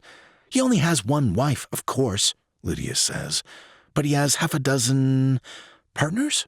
Maybe that's a better word. He calls them all concubines, including the 2 men, as if he's some kind of ancient Eastern prince." I'm gripped with a desire to hunt that man down and end him. Poor Lydia. He deserves to die slowly, with his intestines being tugged through. Lydia's eyes widen. "Why do you look so angry?" "I'm going to end him." My fists clench to keep from unholstering my Beretta. "How far has he gone?" She laughs again, but I'm not sure why. "What's funny about this?" Ruby puts a hand on my arm. "Maybe get all the facts before you jump to any conclusions." "Huh. Based on the way Lydia talked about Quinn earlier, I doubt he was forcing anyone." Ruby's whispering, but Lydia can hear her clearly, I'm sure. "Not at all," Lydia says, "and he and I weren't romantically involved. I took care of things for them, cleaning and cooking and running errands, as long as they weren't to places I might be seen by anyone who might have known me in Port Gibson. Quinn's definitely not conventional. No one would have accepted his bizarre family, but he didn't mistreat me or any of them." I drag a deep breath into my lungs. "You're free now. Anyone can see you, and no one will harm you. I promise." Her grin is so wide I can practically see her molars. "Ruby?" Kimball's head pokes through the doorway. "Ah, there you are." He looks from Ruby to me and then to Lydia. "I don't mean to interrupt anything, but they're asking for you inside." "I'd better go back," Ruby says. Oh, for the first time since the day she brandished that honey pot at me, I'm not sure whether I ought to follow Ruby inside. Lydia might need me more. Ruby doesn't seem to need anything from anyone these days, if I'm being honest. Not anymore. "You can stay and catch up with Lydia," Ruby says. "Heaven knows you've got enough things to catch up on." I listen for hurt or anger or irritation and don't hear any. Her tone and breathing and facial expressions are all calm and even. "All right, if you don't mind." "Don't worry." Kimball holds out his arm. "I'll take good care of her." Instead of batting his arm away or telling him to shut up, Ruby slides her arm through his and marches through the door. Before I have time to think about what that means, Lydia's talking. "I'm so glad you don't have to leave right away." She wraps her arms around me and pulls me close for a hug. It makes me shaky, and not in a good way. I try not to stiffen. She doesn't deserve to feel rejected as a friend. But having her touch me, even innocently, feels wrong. Wrenchingly wrong. Thankfully, she releases me quickly. "So you work for the new chancellor?" Lydia tosses her head at the door. "She's a lot smaller and, I don't know, younger than I expected." "She's magnificent," I say. "Truly, I've never known anyone like her." "That's great." She swallows. "So, do you have to go back in there soon? Or do you have time to, I don't know, go for a walk?" Every single person in that room just voted Ruby in as chancellor, and they were ready to tear me apart for my split loyalties in relation to my dad. I'm not sure my presence will help her much right now. It's not like there are plotting portheads here who might try to take her out. Let me check in with Adam first, but if he's okay with it, sure. I could take a walk, probably. Her smile is as beautiful as it ever was, and I'm just so relieved that she's alive. The past few years haven't been full of rainbows and moonbeams. It's nice to find out that there were a few good secrets kept, too, even if she has had to hide all of this time because of my dad. Will I never be finished with the fallout from the awful mistakes he made? Will people never stop blaming me? I slide through the doorway and scan the room. It takes a good 20 seconds for me to spot him, talking to two of the guards in the corner. I could activate my earpiece, but then everyone else wearing one would also hear. I'm not sure Lydia needs that much attention aimed at her. I catch Adam's eye, and he breaks off his conversation and jogs across the room. "What's up, boss?" "Do you have things under control?" I ask. Adam's lips purse with bemusement. "You think they're going to let Ruby out of their grips right now? Every single one of them is giving her their best advice, not only for running the Unmarked, but for integration of WPN and the Marked. I'm not sure that even you could pry her free." "Oh, no, I was thinking of going for a walk, if you can handle things here without me." Adam chokes. I pat his back. "You okay?" "Just surprised." He spits a wad of gum into his hand. "Sorry, that went down wrong." "Good thing it came out," I say. "I've heard that when I give the Heimlich, I press a little too hard." Adam grimaces. "Please don't break my ribs unless I'm actually dying." "Noted," I say. "So, are you all right here?" Sure," Adam says. "I'm just not sure why—" Lydia, tired of waiting apparently, pushes around the corner. "Sam?" Adam freezes. "Who's that?" Why don't I want to explain? Maybe I'm embarrassed by the clinical trial, or that I didn't even realize she hadn't died, or that she's been suffering, hiding alone all this time because of my dad. "I'm Sam's friend, Lydia." "And you two are going for a walk together?" Adam frowns. "Sure, yeah." He glances over at where Ruby's talking to a half-dozen members of the DECA Council with Kimball at her elbow. "Looks like Kimball and I have it covered." "Good." And as an added bonus, I don't have to sit and watch Kimball fawn all over her while I try not to put my fist through his teeth. "I thought you were smarter than this," Adam mutters. "Excuse me?" My voice is low, thrumming with hostility, actually, and I'm not totally sure why. "That guy likes her," he says, his voice just as low. "I shouldn't care, I guess. They both love medical, scientific crap, and they both rule nations, and they're both absurdly beautiful. Actually, you're right. Take your walk. They make the perfect couple. Why fight it?" A growl rumbles in my chest. "Shut up, Adam. You won't be able to hear a thing I say on your walk," he says, "or see a thing they do, so you'd better get going." I trust Ruby. Of course I do. And I haven't seen Lydia in years. I'm not doing anything wrong, whatever he may be implying. I'll be back in an hour. Reach out on the headset if there's any trouble. "Oh, I think you can already see the only trouble we'll be dealing with." He means the counselors, surely. Ruby laughs, and Kimball touches her arm. She leans toward him, not away from him. But I trust her. I know she loves me, and I'm not doing anything wrong catching up with Lydia. Adam's the one who's wrong. So I pivot on my heel and walk out. Lydia has to trot to catch up with me. "Is everything all right?" she asks. If her hearing is even close to mine, she just witnessed every word of that interchange. "You heard everything, I assume." As I walk, she matches me, step for step. We're both quick, so we make good time. We exit the building and jog down the steps. She doesn't say anything. She just keeps pace alongside me. Down one street, around a corner, and down another. It's peaceful, actually, jogging at my natural pace and not slowing down. Ruby's not really one for physical exercise, and her legs are so short. If I were dressed for it right now, I'd go for a good long run. As it is, I settle for a brisk jog instead. I'm not sure Ruby would even be capable of being next to me this long without talking, but Lydia's like me. She appreciates the silence. We've gone a few miles before I slow down, my shoulders finally relaxing, my irritation with Adam dissipating. She swallows. Ruby's your girlfriend, isn't she? Why hadn't I already told her that? She is. Her exhale is gusty and exaggerated. I should have known you couldn't be single. You're you. She looks up at the enormous oak trees lining the street. I stop in the shade, my head turning toward her slowly.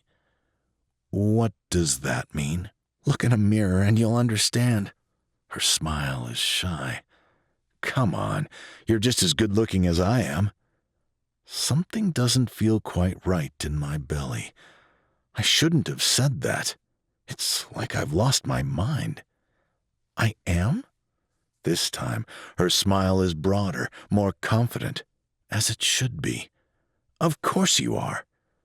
A memory of her mouth pressed to mine, my heart thumping in my chest, her hand brushing against my thigh, surfaces unbidden. I shake my head. Are you all right? I clear my throat. I'm fine. Things are pretty crazy right now, but it's always nice to get good news. Is that all I am? Her voice is breathy, sort of. Not quite normal. Good news? I shrug. Great news? She laughs. Moving in the right direction, anyway. She steps toward me, and I back up reflexively. You're moving too. I always move toward you. She inhales sharply. Even when technically I shouldn't, because you have a new girlfriend. We weren't ever. Her eyes meet mine, wide, intense. Weren't we? I don't know. I'm not sure what to say. We never. She steps toward me again. You are the only man I've ever kissed. The only man I ever wanted. Whoa. I put my hands up and back up again. I do have a girlfriend, Lydia. Ruby. I hate the hurt look in her eyes. And clearly you haven't dreamt of me for the past few years the same way I have of you. Oh, man. This is awkward. Adam was right. I should not have gone for a walk with her. I should have stayed in that building. When she steps closer a third time, I don't have the heart to move away, nor can I. I've been backed into the trunk of a tree. I think about it from her perspective. To Lydia, we never really broke up. She and I were not quite together, but we were something in that clinical trial. Something that mattered. Something that makes me feel guilty about my feelings for Ruby now. I should step away. I should tell her that I love Ruby, because it's true. I have, dreamt about you every day.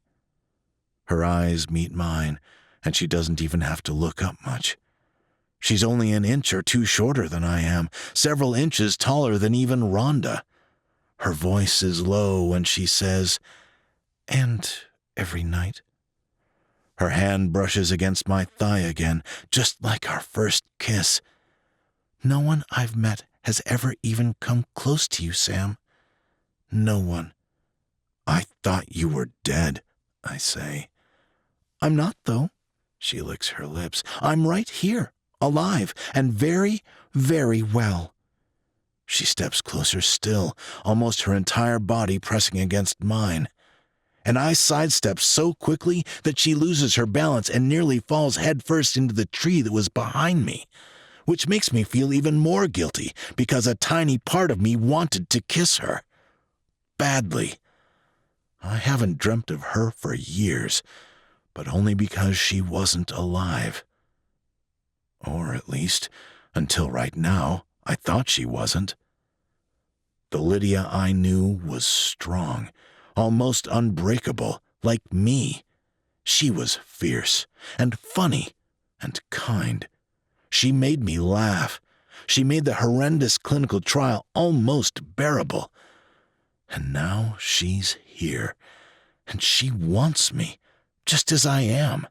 Ever since we found the cure, I felt like I'm badgering Ruby to death trying to keep her safe, while she does all the important things and I buzz around her, adding very little. I shake my head. What am I thinking? I'm an idiot. None of that matters. Ruby is home. I have to get back, I say. You love her, then? I do, I say. A lot, and for a long time. She doesn't ask anything else, just walks alongside me in silence. But when the council building draws into view ahead of us, she slows down and clears her throat. I guess I should feel bad for telling you how I felt, but I don't. My claim precedes hers, technically. Your claim? I shake my head. You did nothing wrong, I say. Technically, I didn't either. It's not like we kissed, but we shouldn't have even come close. I'll have to evaluate why I waited so long to tell her what Ruby means to me. Well, I'm not hiding anymore, Lydia says, and I find myself suddenly unemployed. So if you valued our friendship at all, could you maybe talk to that Adam for me? See if he can get me a job or something? I've still got the same accuracy and skill I always had. I've kept up my marksmanship and agility skills, even working for Quinn. I swear that even though you don't like me in the same way that I like you, I won't embarrass you if you're willing to vouch for me. She steps closer. And maybe one other thing. Can you keep that embarrassing stuff I said between us? I'm not sure I could ever look at Ruby again if she knew that I nod. Sure, I owe her that much for never questioning whether she really died. When she beams at me, for a moment I wonder whether I'm making a mistake, finding her a position in security. She says she wants to forget what she said earlier, but her eyes don't look regretful. I could find her a place somewhere else, probably. Somewhere far away. Ultimately, though, she and I are the same. Only her life was taken from her, whereas I went to Port Gibson and reunited with Ruby. Getting her a job and helping her find a position near the only friend she has is the least I can do. I don't have to talk to Adam, I say. I'm his boss. I start toward the council building again, walking as quickly as before. With the way he was talking to you, she says, I figured he was sharp with me because he felt that you and I shouldn't be going out for a walk together. I glare pointedly.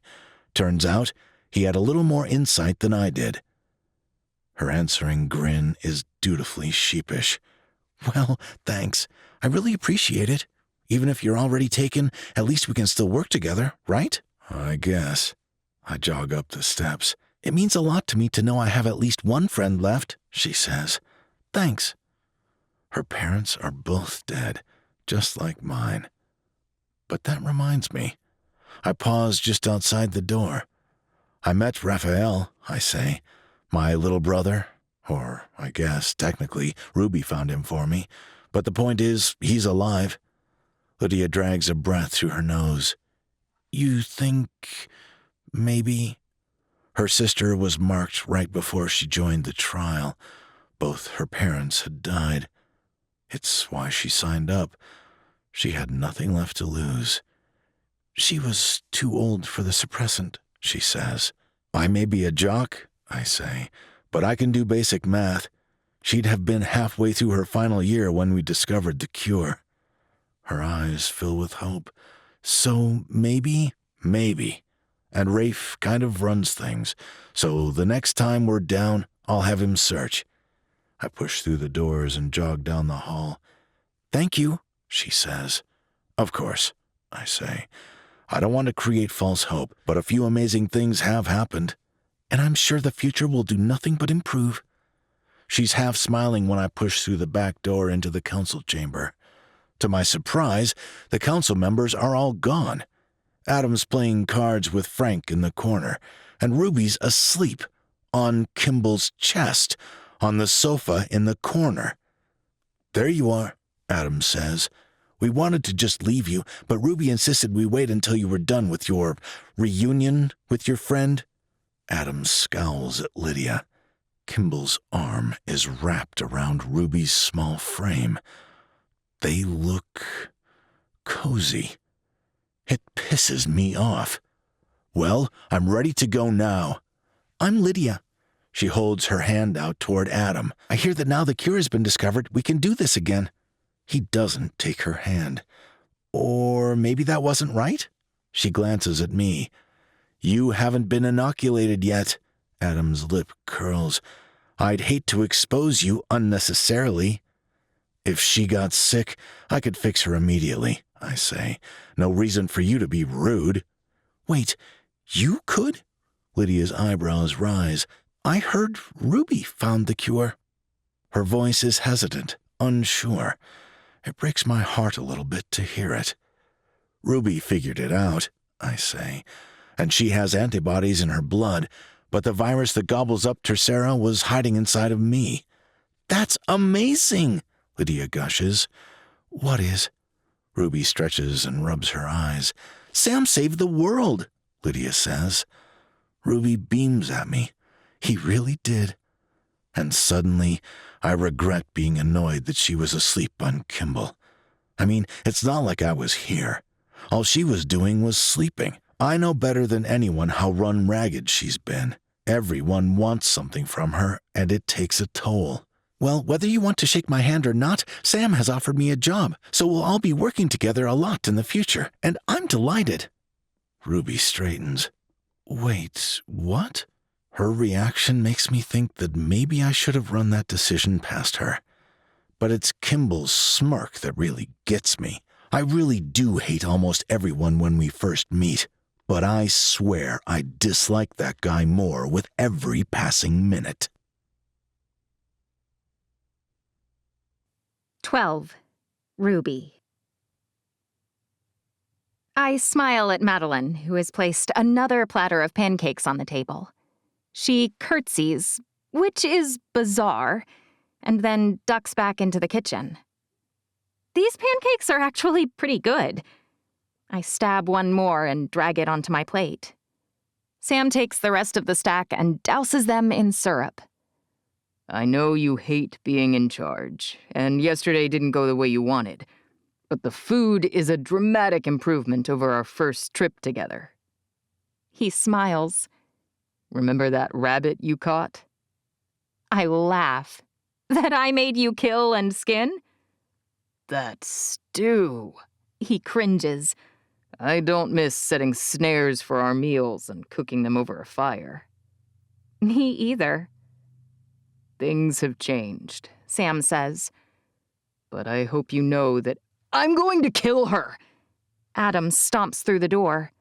I'm going to wrap my hands around her throat and squeeze until she stops talking. Who? I ask. But Sam's face is unsurprised. He knows. Lydia hasn't worked in security for a few years, but she'll adjust to working with a team quickly, I swear. Oh, that's not the issue. Adam spins on his heel and glares at Sam. She's telling all of us that we're cleaning our guns wrong. And then she told me that I cock my hip. She says if I stop, my aim will be nearly perfect. Adam's face turns bright red. My aim is already perfect. Not beyond 30. No! Adam shakes his head. Not from you two. You go deal with her and make her understand that her job is to be a cog in a wheel that I turn, or I will either kill her or quit. You can't quit, I say softly. And I doubt you could kill her, Sam says. At least, not if you don't stop cocking your hip. Adam lunges for him, and Sam's up like a flash and darting out the door. So much for a nice breakfast and a discussion about us post-Lydia. All the pancakes are gone? Kimball sounds so mournful when he walks into the room and stares at the empty platter. I laugh. I'm sure Madeline will be out with more any moment. I stand up. She seems to believe that I'm on the brink of starvation. Where are you headed? He grabs a piece of bacon off the plate in the center of the table and stuffs it into his mouth. Men are all the same. I've got a huge stack of resolutions to review.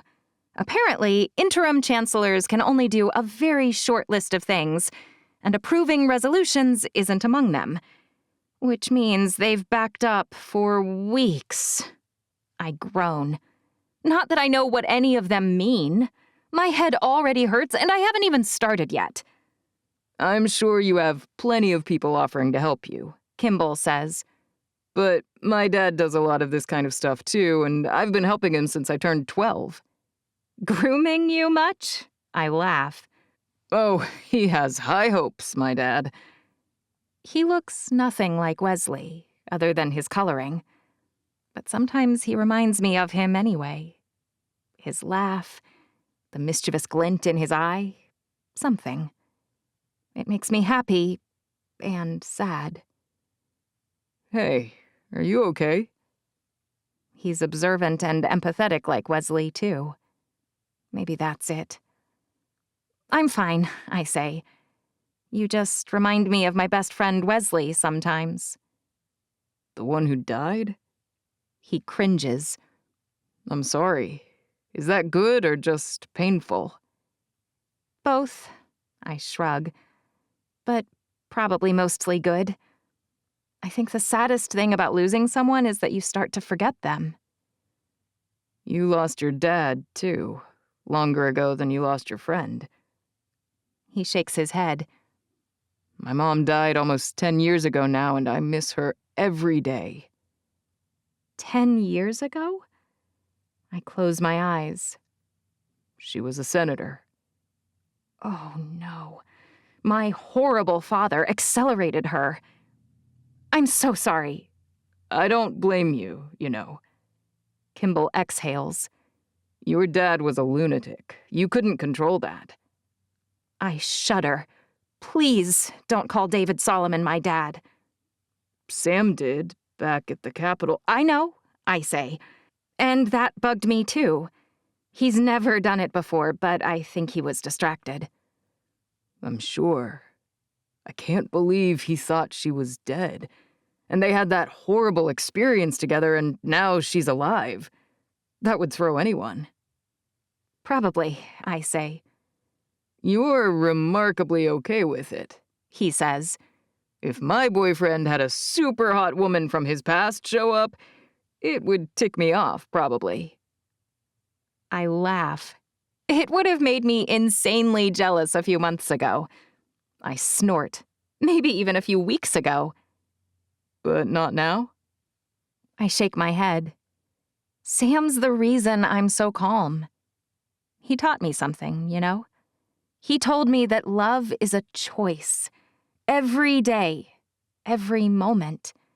We choose to be with that person, and we choose to turn toward them. And that choice is how we love them. But doesn't that mean we can choose to not love someone every day, too? Kimball frowns. I'm not sure that reassures me. He is a lot like Wesley. He would totally have said the same thing. People are always changing. Not in every way, but in a lot of things. Josephine told me a little bit a few days ago about how she loved my dad. I thought you didn't call David Solomon. I shake my head. No, I'm talking about Donald Carolan, who I knew as Donovan Bell. I pause. It is confusing. I'm sorry. I found out about each odd thing in sequence, but it's a lot to keep track of when it's dumped on you like it was. I think I've got it now, He says. Your mom loved your dad, and then she met your bio-father. That's it, I say. And I think the issue is that she changed and he didn't see it. He didn't change alongside her. But love is the choice that even when the person we love shifts, when they grow or change or make mistakes, we'll be there with them, We'll change and grow with them. I like that, Kimball says. but do you wonder whether Sam's really up to it? Up to what?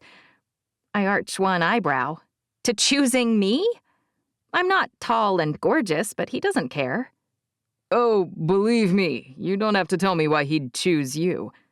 No, that's not what I meant. I blush. I really wasn't fishing for a compliment, but it's nice to get one anyway. What did you mean? A few things he's said just make me wonder. You are obviously a phenomenal leader. You inspire people. You want what's right. People see that and they respond to it, but Sam seems to hate it. Will he be okay, changing like you said, while you grow into the leader these people clearly need? But I don't want to keep leading them, I explain. You don't. His voice is flat, like he's not even questioning me. And that's why I know it is a question. Of course not. I hate all this. My plan is to integrate the marked and the unmarked and the people of WPN, and then, once they're all equal, slowly move the whole group of them toward being free, a real republic. Then they'll vote for someone new, and I'll be free. That's an ambitious and admirable goal, Kimball says. Truly. Why do I sense a but? Because that's going to take a really, really long time. Why do you think that? Because it's true. What you just laid out is 10 years minimum. And I know you're young, but that's still a long time. 10 years? He can't be serious. I think I can get it all done in 6 months. He laughs. Oh, Ruby. Look, just because your dad's president of C now, it doesn't... He grabs my upper arms. I wasn't attacking you. I'm trying to be realistic, but that's fine. Maybe I'm wrong. A tiny thrill shoots up my body when he touches me. I shake his hands away. Look, I appreciate your input on these resolutions, but only because I want to get through them faster. You'll see. As soon as I'm done with them, I'll start making my plans for the transition, and then we'll present that to the council. While they're mulling it over, I'll head back to WPN to start my tour through the rest of the ports. On the way, we can stop in Baton Rouge and get you the paperwork from my aunt on the cure. You can take that and several blood samples from Sam, of course, and head back home. Okay, Kimball says. Whatever you say. His poking and prodding notwithstanding, he's unbelievably helpful with the resolutions. He thinks of a dozen things I don't, and he does it effortlessly. You're making me wish my dad had been a president instead of a mad scientist. You're just now thinking that? Kimball winks. Because that would have been my hope, like, the second I found out he created Tercera. I slug his shoulder. That was pathetic, he says, like a kitten batting at me. You sound like Sam. Has anyone ever shown you how to throw a punch? Kimball isn't laughing now. He looks deadly serious. Of course not, I say. I'm so small that... But he's shaking his head. You have Adam and a host of guards, I know. But even though you're small, there are quite a few holds you could learn and some great blocks. You should learn them immediately. At least some basics. Sam never mentioned that, but probably because it's not like anyone would ever get through him. But what if he's not around? He could be on a walk. He's been taking a lot of those lately. Or what if we do change too much and not together? I don't doubt that Sam loves me, and I surely love him. But there are no guarantees. He has to choose me every day, and if he doesn't... Maybe Kimball's right. It wouldn't hurt me to learn a few things about self-defense. Plus, he would be so shocked if I knew some moves, I say. All right, We finished this stuff way earlier than I thought I could. I wave my hand at the piles of paper. He stands up. Great. Let's go. We can practice in the courtyard. No one will even notice we've left. Wait. I fold my arms. Why are you the one to teach me? What about my brother, Adam? Kimball shrugs. The thing is, I've watched them. Sam's good, and so is Adam. But I've been trained in karate since I was small, and a bunch of wrestling moves, too. Before I went through a growth spurt, I was worried I'd be short, so I learned some holds that are great for people who are smaller. If you want to surprise that boyfriend of yours, I'm your best bet. I can teach you something he won't expect.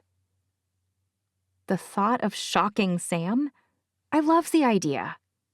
We'd better hurry. Kimball's a better teacher than I expected him to be. He's not quite as tall as Sam or as broad, but he's awfully close, which means he's a good test subject to see whether the holds he's teaching me will work. This is a rear naked chokehold. He shows me how to lock my elbow with my other arm. But your neck is so big, I say. The advantage you have with Sam, he says, is that he won't know it's coming. You can pretend you're going to kiss him, like this. He flips me on my back and holds himself above me, his head lowering slowly. I'm already breathing heavily from the exertion of learning the wrestling moves. But when my heart races, it's not because of that. At least, not entirely because of that. Okay. You can make him think you're going to kiss him right up until the very last minute. His breath washes over me, warming my entire face. That's why I'm blushing, I'm sure. Then he stops. But then, right here, when he's ready for that kiss, he wraps his arm around my neck and flips me over, locking his arm into place. Ugh. He releases me. Your turn. My back aches, and my hair is full of grass. But it's still a good feeling. I'm not very natural with this stuff, but I'm learning just the same. All right, I say. So I lean over him like this. I can't quite brace myself over Kimball. He's too big and I'm too tired. But I lean against him like I would against Sam. And then I lower myself down until... A grunt. What's going on? Sam! I leap to my feet and run my hands through my hair. Kimball's still lying on his back on the grass, a lazy look in his eye. I kick him hard. He's smiling as he sits up. It's not what you think. I gulp. I don't know what to think. Sam looks honestly baffled. I can't think of a single thing to say I was doing, so I just confess. Kimball was showing me some wrestling holds and a few karate moves. Sam laughs. An honest-to-goodness belly laugh bubbles out of his mouth. He doesn't think the idea of women insecurity is dumb. Rhonda and Lydia have both worked with him, so that's not it. It's the idea of me doing something to defend myself that he finds utterly absurd. I'm not sure whether I'm more hurt or angry. Probably equal amounts of both. I stomp inside. Sam grabs my arm, but I twist away. No. What? His eyes are wide. Why are you mad? What did I do? Nothing, I say. Nothing at all. He hasn't even been here all day. He's been with her. And that's when I realize that as zen as I've been trying to be, every minute that ticked by made me more and more nervous. And that makes me angry. Sam scowls. At me. He never scowls at me. Can we talk? If he were entreating me, maybe. But while he's angry, even though he spent all day gone. I shake my head. Sorry, but actually, you're right. The idea of me learning anything physical is stupid, because I don't have time for that. Kimball and I were just about to go meet with some members of the DECA Council. Kimball, the darling, stands up immediately. Right, I almost forgot. Should we change, do you think? I look at the grass stains on my shirt. Probably. Kimball shrugs. At least, I intend to. Then we'd better hurry. I race inside and change into a pair of clean slacks and a red blouse. To his credit, Kimball's waiting on me when I get out. So is Sam. I'm sure your friend is probably really lonely, I snap. You ought to have dinner with her, surely. Don't bother coming with me. Adam and Lucas will be more than enough to keep me safe from the perils of the council building. And then I duck out the door. We're halfway down the sidewalk before Lucas and Adam catch up. What's going on? Adam asks, glancing back over his shoulder every few seconds. Why are we running away? We aren't, I say. We're just in a hurry because we're late.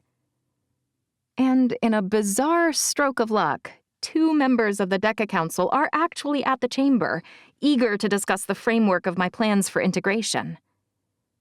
When there's a lull, Kimball leans over. Still think he's going to effortlessly change alongside you? Shut up, I say. But secretly, I'm worried. What if he's right? 13. Ruby. It's easy to throw myself into the work. There's more than enough of it for a dozen people, let alone one. Even after the council leaves, their demands run through my brain on repeat. I've made so many lists that I need a list of all my lists. I've been lucky to have Kimball around. He's a third party who's not interested in the outcome, which makes him perfect to give honest feedback. You're like George Washington, Kimball says once we're alone. I pat my hair. You like my big powdered wig? I force a pained smile. And my wooden teeth? He rolls his eyes. You know what I mean. He shaped the nation. He set things in motion. And now you get to do the same. The people love you.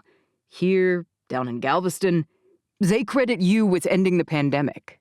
They credit you with fixing the world. People are dumb, I say. I didn't do any of that. They believe it, and that's what matters. And I've heard the story. I'm kind of on their side. You did do it. And even without Sam's blood, you were well on the way to finding a preventative measure all on your own. I shake my head. My dad did that, not me. Adam's been telling you the wrong things. Look, Washington didn't single-handedly rout the Redcoats, but he got credit and people listened to him because of that. I'm not sure anyone else could have united the fragmented people in early America. Yeah, I see the parallel. WPN, marked, unmarked, and then me. You've got a leg in each camp. The marked revere you. You're getting that from when they locked me up? Or when they threatened to drain my blood until I was dry and dead? The jokes are entertaining, but look at the facts. Of course the unmarked are excited about the prospect of joining forces with WPN, Kimball says. I straighten and stretch. I've been looking at requests and inventory lists and territory lines and census data for too long. My back is killing me.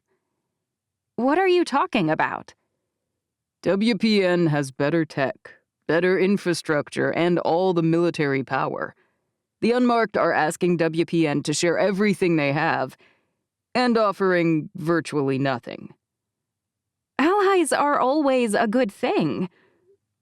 My stomach rumbles. Did we work through lunch again? Not necessarily.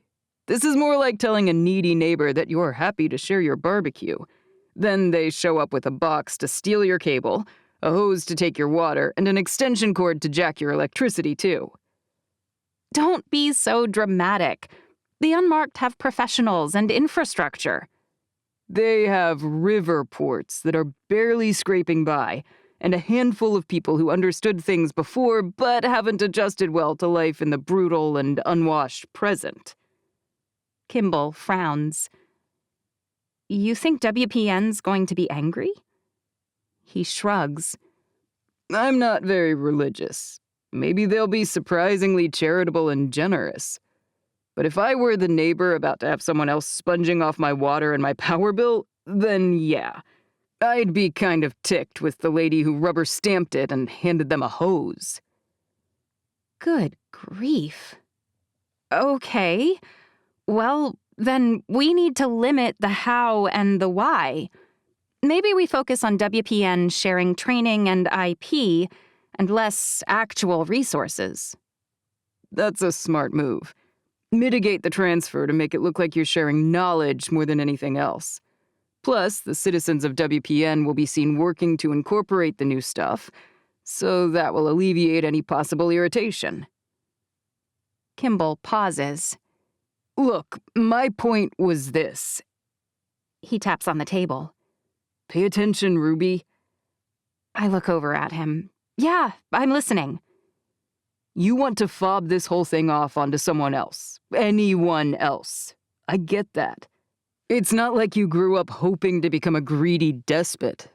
However, if George Washington had walked away, America might not exist. If you want these people to pull together, which is better for the marked and the unmarked, you're the only one who can convince them all to do it. That's unfair. But possibly true. Just or not, everyone seems to be giving me credit for the discovery of the cure. Sam's dad was too close to all of it for them to laud him. And even though my dad created the problem, he didn't mean to release it. And my actual father was a dictator, but his people loved him. So on all counts, everyone is poised to credit me, not discredit me. The world is a strange and bizarre place. And I know what my dad would say if he were here. He'd tell me the beach will have to wait when people's lives are on the line. There's no way for me to go back and get that time with him again. But it's hard not to remember that if he'd taken me that day, it would have been a memory I could have kept forever. Similarly, if I do this, if I commit to trying to make this integration and union of the three groups here work, it won't be done in a day, or a month, or 6 months. It'll take time. It'll be obnoxious and exhausting. And it'll be time I can never get back. I'll become a different person than if I had just bailed and hoped someone else took over. Staying might save the world, but it might cost me Sam. We leave tomorrow morning, I say, and you can get home soon after that. I'm sure your people are eager for your return.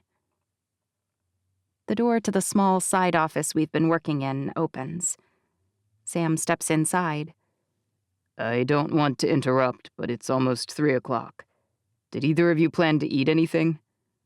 I've been in such a rush to finish all this so we can leave, I say. But you're right. We should take a break. Will you finish it all today? Sam takes in the stacks of paper scattered all over the table dubiously. I'm determined, I say. And we'll stop in Baton Rouge to get Kimball what he needs to take back to sea now.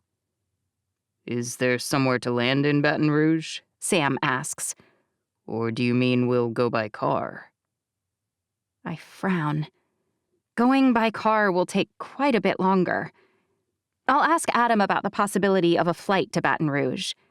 If that won't work, we might be better off flying straight to Galveston and then driving to Baton Rouge. It has been a while since we were there. We should check in with Aunt Anne and Uncle Dan and Rafe, don't you think?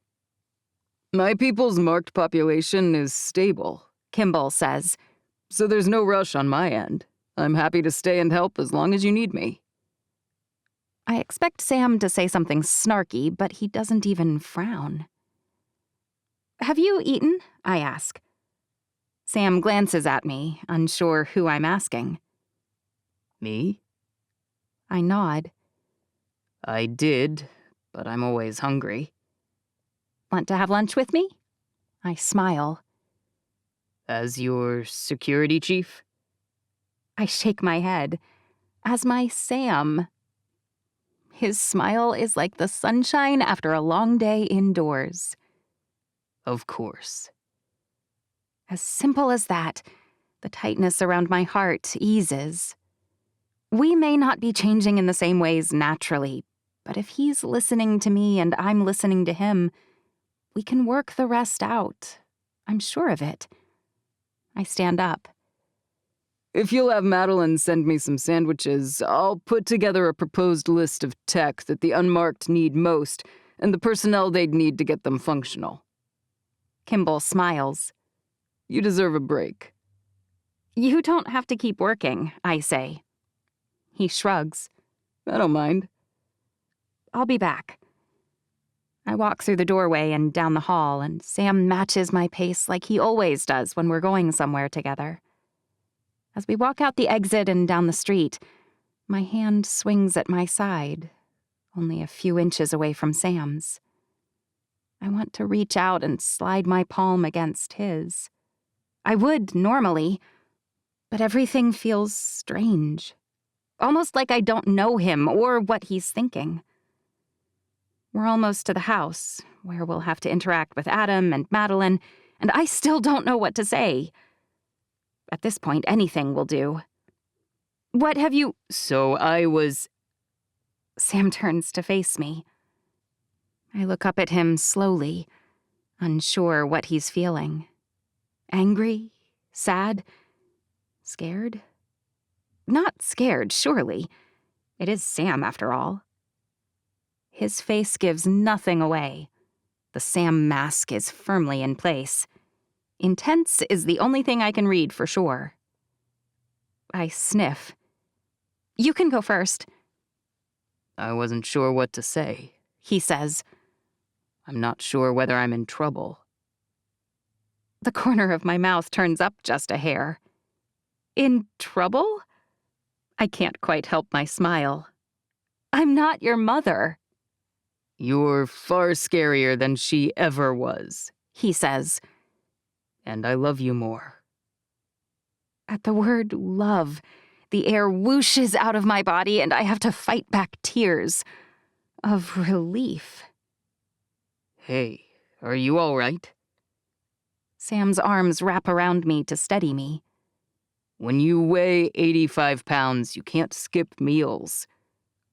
I laugh. I'm fine. He drops me like I'm a hot potato. I catch his hands and tug them back around my waist. But that doesn't mean I don't need you close. Sam's body freezes, the muscles in his arms taut. You're not mad at me? Should I be? This time when I look up at him, his eyes are sad and concerned and nervous. What did you do? And it hits me like a load of bricks. He's been spending all his time with Lydia. I was worried he might like her, but I didn't think, what if he did something with her? Something he hasn't wanted to pressure me about. She's older, and she's gorgeous. And rage and despair both pulse through me in quick succession. I shove his arms away. Did you do something? He should be denying anything, everything. But instead he blinks at me like I've startled him. Like he doesn't know what to say. Did you kiss her? Sam swallows and shakes his head slowly. But you almost did. I'm the last person on earth who should be judging him. I kissed Wesley twice. And he's denying it, if not very energetically. But his slow, guilty face means he wanted to. And somehow that still guts me. Lydia told me she had feelings for me. He runs his hand through his hair, dislodging the rubber band, and it tumbles around his face. I care about her, too. What kind of feelings? I try to keep my voice as even as I can. He shrugs. I'm happy she's alive. I should have known he didn't kiss her. Sam would never do anything like that. He's not like me. He never messes up. But he wants to kiss her. Maybe for the same reason I kissed Wesley. I wasn't sure about Sam, and it scared me. He gave me space and time with no strings, no anger, and no hostility. Or, at least, not much hostility. He is a human being, after all. And this is the girl he chose before me. My Sam doesn't choose people lightly. That means she meant something to him. The only reason they aren't still together is that he thought she died. And she's way more suited to him than I am. She's tall, tough, strong, fast, gorgeous, and a defense prodigy. Ugh, I hate this. But I owe him the same patience and courtesy he gave me. When I kissed Wesley, Sam grabs my hand. I didn't kiss her, I swear. I squeeze his hand lightly. I know that. I believe you. He nods. But when I did, you dumped me. His eyes look impossibly green in this moment. The shade of the new oak leaves. I only did that because you hid it from me. You didn't exactly come running over to tell me that Lydia came on to you several days ago. So, are you dumping me? Sam's voice catches. If you are, just do it. I didn't want him to break up with me, but I needed it. I had to figure out what I wanted. Should I? He seemed so sure then. I wish I knew what to do. He shakes his head. No, you shouldn't. I love you. That hasn't changed. But something major has. I think about what he's told me about the clinical trials, which is not much. He hates talking about them. But she shares that with him. And they're very similar. It's painful to consider, but they probably have more real similarities than we do. We share a history, but so do they. And they're both permanently different as a result of their past. Plus, you're not too keen on me running the unmarked and WPN, I say. And it bothers you that I am. I don't want to say this next part. I thought I could fob the whole thing off and be done with it, but I wasn't raised to do that. My dad taught me to do things right, even when they're hard. Even when I'd rather be at the beach. I inhale. This transition from the current situation to a better one is likely to take a while, not a few days or weeks or even months. I'll be at this for at least a year, maybe more. I know. And you hate it. I do hate it, He says. I hate the politicians. I hate the threat this all poses to you. But most of all, I hate that we can't be together except in little snatches of time. He's right that I don't see him very much anymore. And I'm a bother to you, not a support. He throws his hands up in the air. I don't belong here. You handled security in Port Gibson? Not for a president, not for a queen. I blink. You don't think you're qualified? I have a very particular set of skills, he says. It lends itself to covert ops, or breaking down walls, or even taking out an army. But I'm not exactly a general. We're not at war, I say. That's kind of my whole point. And the more I move forward, the less clear the path out becomes. Power corrupts. He doesn't say it. He doesn't have to say it. I know he's thinking it. I choose you every day, still, I say. How can you choose me if you're choosing the opposite of what we said we wanted? And that's the gist of it. We did agree to something I wanted too. But sometimes dreams and reality don't mesh. I can't be who I am and walk away, Sam. I know you want me to do just that, but if you really love me, if you really know me, then you aren't surprised by what has happened. If there's a chance I can unite these three groups, if I can bring the best of all three together and make us all stronger, I have to try.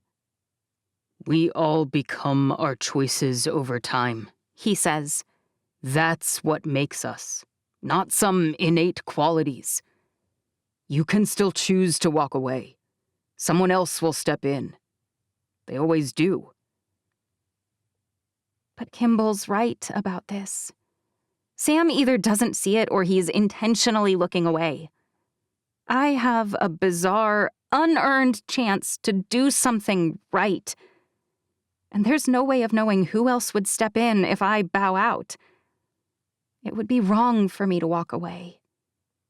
It might break me. But losing him could do the very same. What are you thinking? I ask. You never volunteer anything. I have to drag it out of you. And lately, I just don't have the time or energy. You don't have time for anything anymore, he says. He doesn't sound bitter, but he does sound resigned. And somehow that's almost worse. I don't know the right answer here. If I dump you, and I'm tempted to do it, it's not because I don't love you. It's because I do. He shakes his head. Look, I know you love me, but I am who I am. This transition matters more to you than we matter? You're saying our success is predicated on me adhering to a vision of the future we outlined over a campfire? I want to curl up and cry. Are you saying we won't make it if I don't walk away? No, I'm not. But to him, my acceptance of this task shows my lack of commitment. And I feel like he only likes the me he wants me to be. This might make you angry, but I have to ask. He inhales and then exhales. Are you saying all of this, in any part, no matter how small, because of Kimball? His voice is small, quiet, and utterly unlike him. Because even I can see that he's like a grown-up version of Wesley. Don't be ridiculous. Am I? He looks down at his feet. Because I've thought a few times that if he hadn't died, Wesley would have been far better suited to helping you with all of this stuff you're doing than I am. I reach for Sam's face and turn it back toward me. Then I kiss him. Slowly, firmly, purposely. I love you, Sam. I like you too. When I want to kiss someone, it's always you. The person I want by my side in a boardroom and on a war field is the same person. You. The person I want to see in swim trunks is you. I brush my fingers across his lips. There hasn't been much time for us lately, and we've had a lot of bizarre things tugging us apart.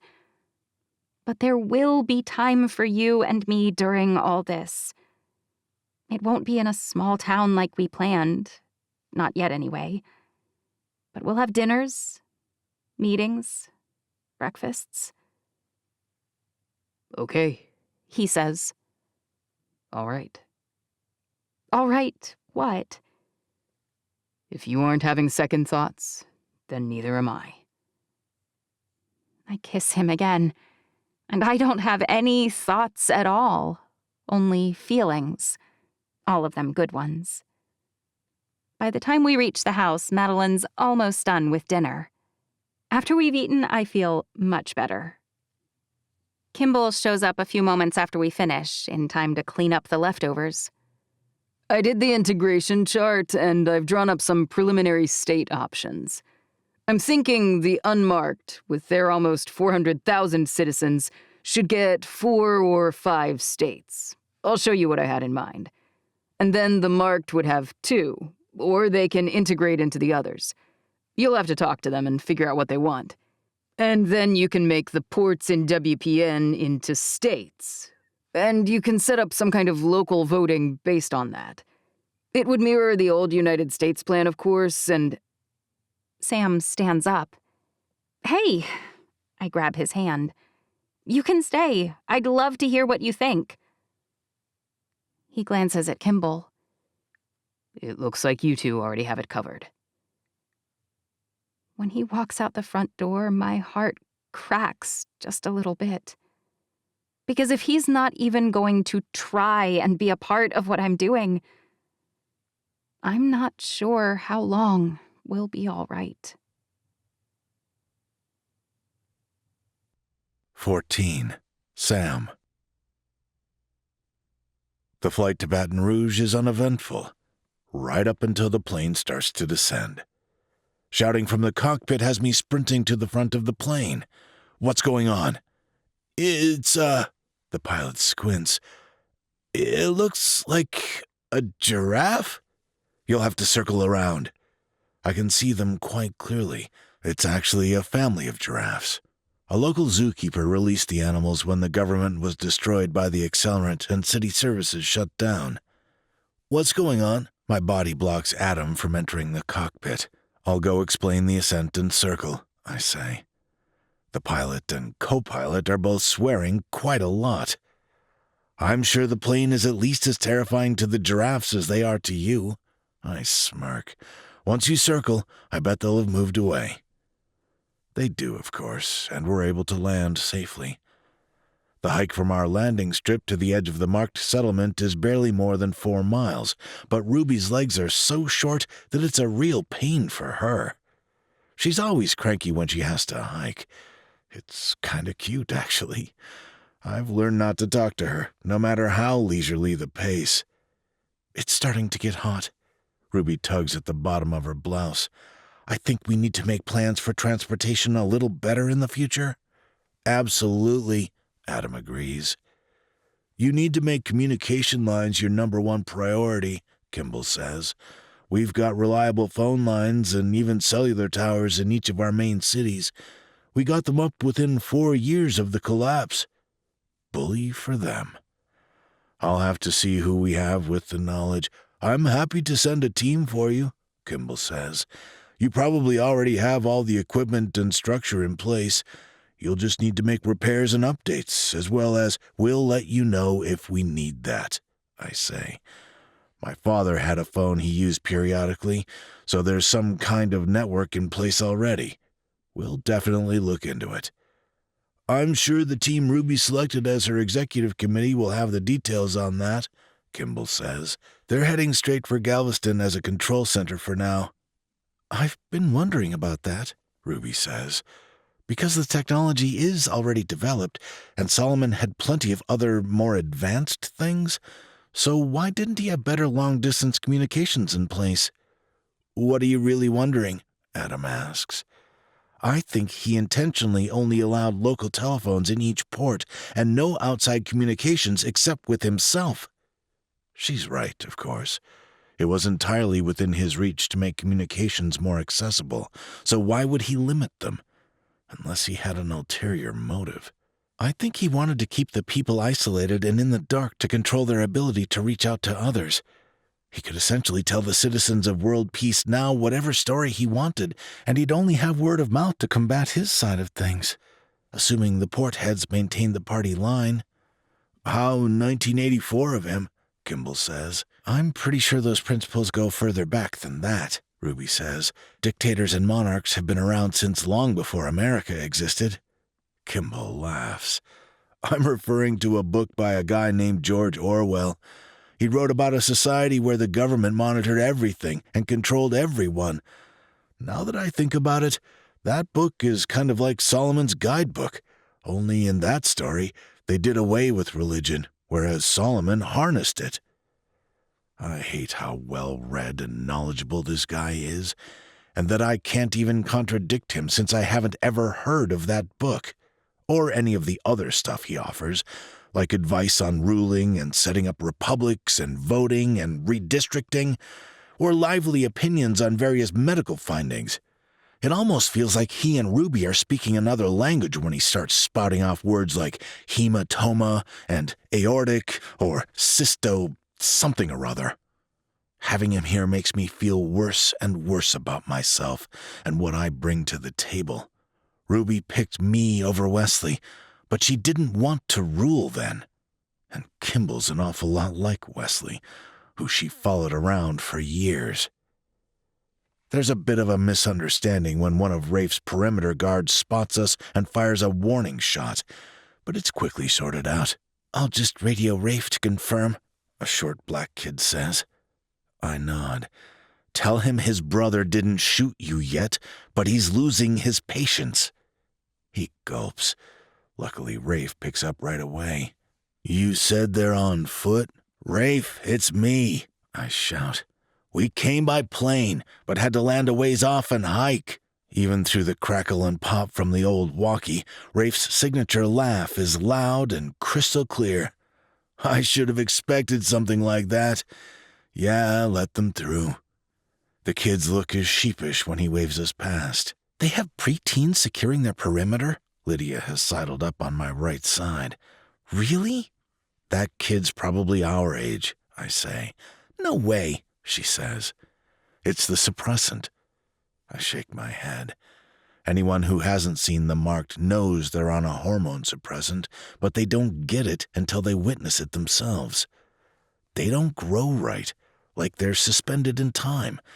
It keeps them alive, but their bodies don't reflect the amount of time they've spent here on Earth. You'll get used to it with time. She shudders. I hope not. Please tell me you aren't leaving me here. My brother's here, I say. You'd be lucky to stay. Her eyes widen. I'm sorry, I didn't mean to insult them. I'm just surprised, that's all. I don't meet her eyes. Whatever you say. Rafe's not alone when we reach him, but he waves us into the cafeteria of the hospital where they've set up their main administrative operation. I don't recognize many people. Sean, with his distinctive scar, Anne and Dan Orion and their kids, Rhonda and Job. There are about 24 kids I've never seen before, all of them gathered around a long table. They all stand when we enter. Who are all these people? I ask. Did we arrive at a bad time?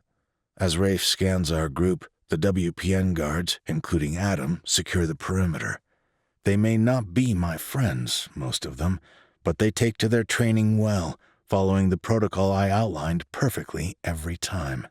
You have a few new people now that you're back. I clear my throat. I'm not back, at least not in the way you're thinking. My little brother frowns. Then what? Rafe, we can give you some time if you're in the middle of something, Ruby says, but we have some pretty big news to share when you're ready. We all want to hear it, a girl with short, spiky hair and hard eyes says. You pretended to be some kind of dictator long enough, Rafe. Ruby's head swivels around until their eyes meet. Who are you? The spiky-haired girl puts her hands on her hips. I don't have to ask you that. You're Ruby Bell Solomon, erstwhile savior and queen of WPN, the one who has been sending us truck after truck of badly needed and quite late supplies. Ruby blinks. I'm Ruby, yes. I'm Yvonne, and I'm the marked representative from Lafayette. From Lafayette? Ruby glances at Rafe. You didn't think Rafe ran every settlement? Yvonne's eyebrows climb.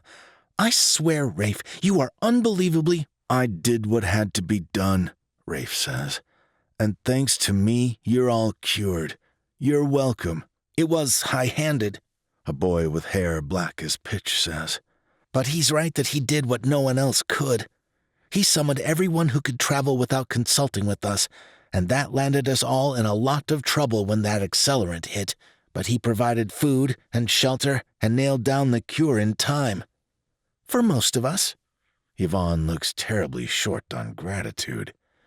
So you're all representatives of different marked settlements? Ruby asks. You unmarked know nothing of our lives, the black-haired boy says, because you didn't care about us at all. We provided the suppressant for years, my aunt says. Your medals will be ready any day, Yvonne snaps. Stop, Ruby says.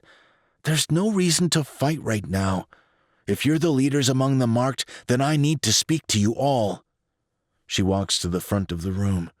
Her eyes meet mine, and she tosses her head slightly, asking me to accompany her. I jog to the front of the room, and she smiles at me. This is going to be a lot of information. You might want to sit down. They do, although you can tell by their faces that following an order from anyone, even her, chafes. I've been insisting they're much older than they look, but for the first time, I wonder whether that's true. What makes someone grow up? Circumstance? Experience? Or is it education and training? Because if so, they're the very age they appear. No guidance, no support, and no teaching from anyone more educated or clever in a decade. Hormones now raging for the first time in their lives. It's very possible that we're dealing with a bunch of irrational children who won't even allow anyone to call them children. I don't envy Ruby. In fact, for the first time, she may be facing an audience she can't cajole, charm, or convince. Before I begin, I'd like to know who I'm dealing with. I'll introduce myself, and I hope you will too. She looks up and down the table, making eye contact with every person in turn. As you may have heard, when I was a baby, a man named Donovan Bell stole me from the hospital. She doesn't flinch, or apologize, or look embarrassed. She's come to terms with her past. His real name was Donald Carillon.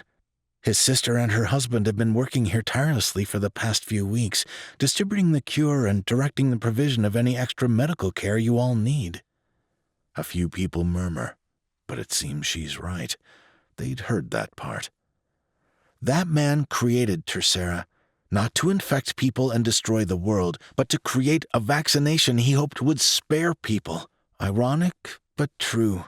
And through a terrible twist of fate and a few evil men, his virus was released. But the two different defensive strategies he was creating both disappeared. One into my blood, a triple shot of antibodies, and one into the blood of my boyfriend, Sam. Again, ironic. You could say that again, Rafe smirks. Sam's little brother, Raphael, became one of your representative leaders in another bizarre turn. Ruby's eyes travel up and down the table again.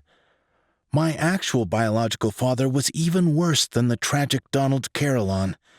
His name was David Solomon, and he was the leader of WPN. He had just enough information about the release of Tercera that he was able to hide away and gather followers.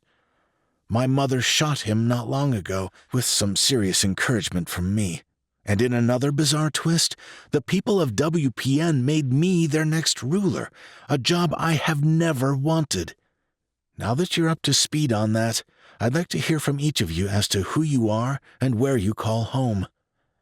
I'm Yvonne, the spiky girl says, and I'm the chosen representative for the marked in Lafayette.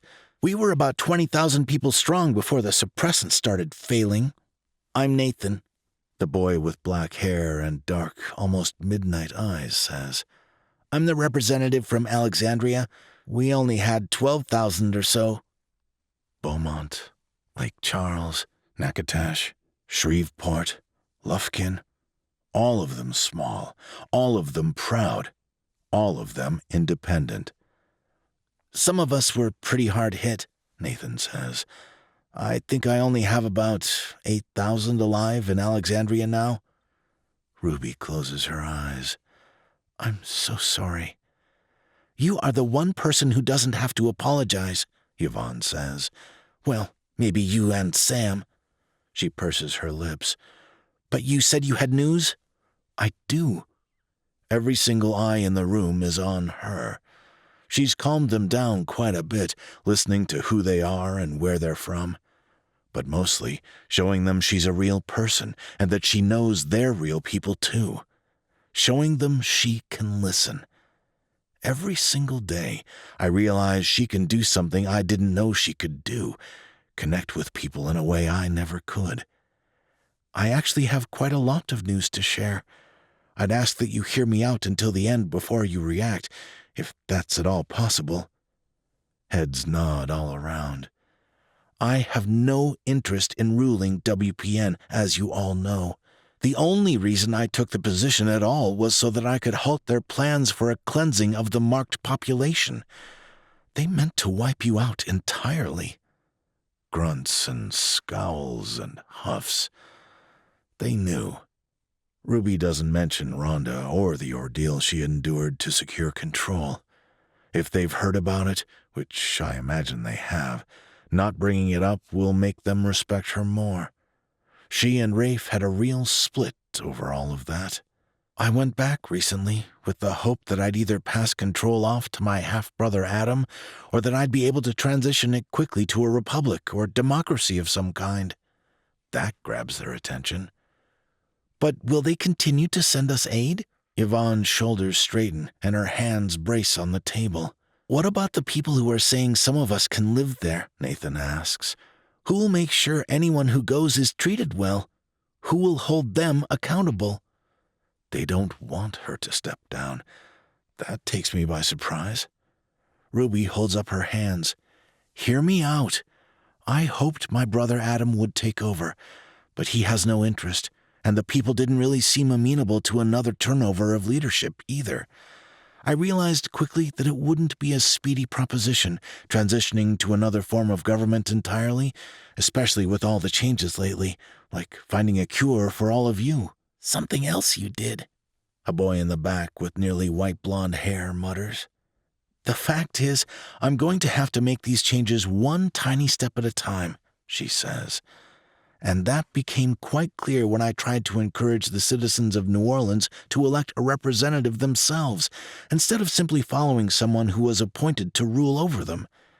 After finding two great candidates, both of whom had to be nominated, and then supporting them by having them speak to the assembled crowd, the citizens of New Orleans voted in the same person my biological father had appointed to represent him for the past decade. Her lip curls in disgust. They didn't change a thing, even when I begged them to, and that tells me this isn't going to be a simple shift. So you're not quitting? Yvonne says, and leaving us to manage alone? Ruby shakes her head. I'm not, she sighs, but it gets more complicated still. See, when I went up to Nashville to try to help the unmarked make their decision on a new chancellor to replace Sam's dad, they picked Sam, didn't they? Rafe's arms are crossed over his chest, his eyes practically sparkling. I shake my head. They hated me, actually, I snort. I don't really blame them. Rafe frowns. Then who? In a very bizarre turn, they elected me to take over. You? Rafe stands up. How could they possibly want you? You're only 17. Every eye widens. Yes, how could they? My brother means well, but I still think he may need a good thrashing. He needs to learn when not to run his mouth. Let's review. She, as a 17-year-old girl, traveled through marked territory, which most of them wouldn't risk. She infiltrated WPN and found her dad's journals, discovering the truth that the leaders of WPN and the Unmarked had been concealing for 10 years. She risked death and endured beatings from her abominable bio-dad. She united the people of WPN. She fought her way up north and discovered the truth, and then she survived what almost no one else on Earth did, the wrath of our dad. She defeated him with the help of her friend Wesley. Then she came back down here and convinced the Unmarked to free Anne Orion. They rushed down and saved all of you, and then she went back to WPN and subdued them. How could the Unmarked want someone that young, naive, and stupid to rule for them? They get WPN's tech and trade partnerships, Rafe says. I guess that part makes sense. I am going to thrash him, that idiot. Yes, that's why they decided, Kimball says, so that they could get WPN's tech. Who is this? Rafe asks. And who's that? He glares at Lydia. Lydia is an old friend of Sam's, Ruby says. She's not of strategic importance, so I'll let him introduce you later. But this is Kimball Ryson. He's the son of the president of another government, one that's 1.5 million citizens strong. They call themselves CNOW, and they're located in the Pacific Northwest. They're comprised of the former states of California, Idaho, Nevada, Oregon, and Washington. Every single eye is on Kimball. Hey, he says, nice to meet you. He came to ask for the cure, Ruby says. He heard it existed from a few people who decided to escape the madness of WPN in light of Solomon's death. But you don't need to look so alarmed. They're friendly and have no intention of harming anyone. That makes an alliance with WPN a little more desirable for the Unmarked, knowing there's an outside threat, Rafe grunts. I'm not a threat, I assure you. Kimball's smile is a little more predatory than I realized before. And I wonder whether he's being entirely honest. Are they a threat? Land is essentially unlimited at this point, but do they lack tech? For the first time, I begin to really think about what ulterior motives Mr. Surfboard might have. I'm ashamed I wasn't considering these angles before. It's kind of my job, after all. My point, Ruby says, is that I'm now going to be combining WPN and the Unmarked into one government and one people. There's nothing to keep us apart, not anymore. And that logic also applies to all of you. Every single one of the marked representatives jumps to their feet, their eyes flashing, their hands going to their weapons. I draw mine and hold it against Rafe's head. Adam's gun is trained on Yvonne. Every single one of my guards could put a bullet between the eyes of these kids before they could harm us. But they're all aiming at Ruby. They may be young, but they know what matters. Whoa, Ruby says. Everyone needs to calm down. She turns toward me, and I know what's coming. No, don't ask it of me. Sam, tell everyone to drop their weapons, please, and drop yours. I hold her gaze. Sam? She's not upset. She's not terse. She's not even afraid as far as I can tell. A million yammering heartbeats in this room, but hers is steady. Please? I grit my teeth, but I nod and lead the way by lowering my gun. It's one of the hardest things I've ever done. We mean none of you any harm, nor will I ever require any person or group to join with us who doesn't desire it. She sighs. I'm sorry I didn't make that clear before. No part of our visit is a threat, not to you or your people. I'll never threaten you. Rafe drops his gun back into his holster. Yvonne follows him, and the others do the same, slowly, incrementally, until finally no one is pointing guns at anyone else. The beginning is always the hardest part, Ruby says, but I don't want this to be scary. I have prepared some paperwork that outlines what I'm offering. The marked will all have several options. They can join the unmarked. They can join WPN. You should know that both sides are going to be joining in the future, but obviously the cultures are not very similar.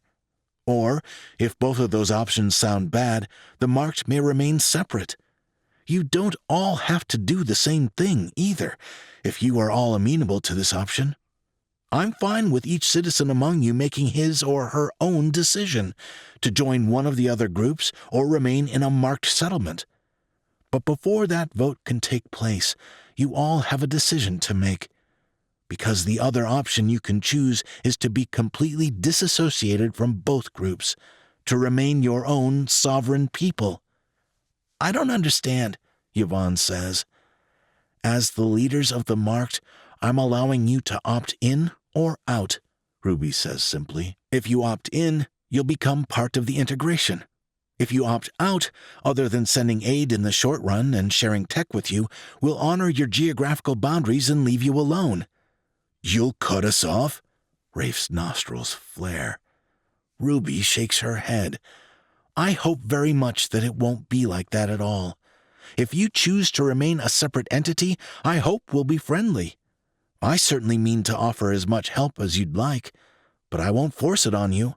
Any of you.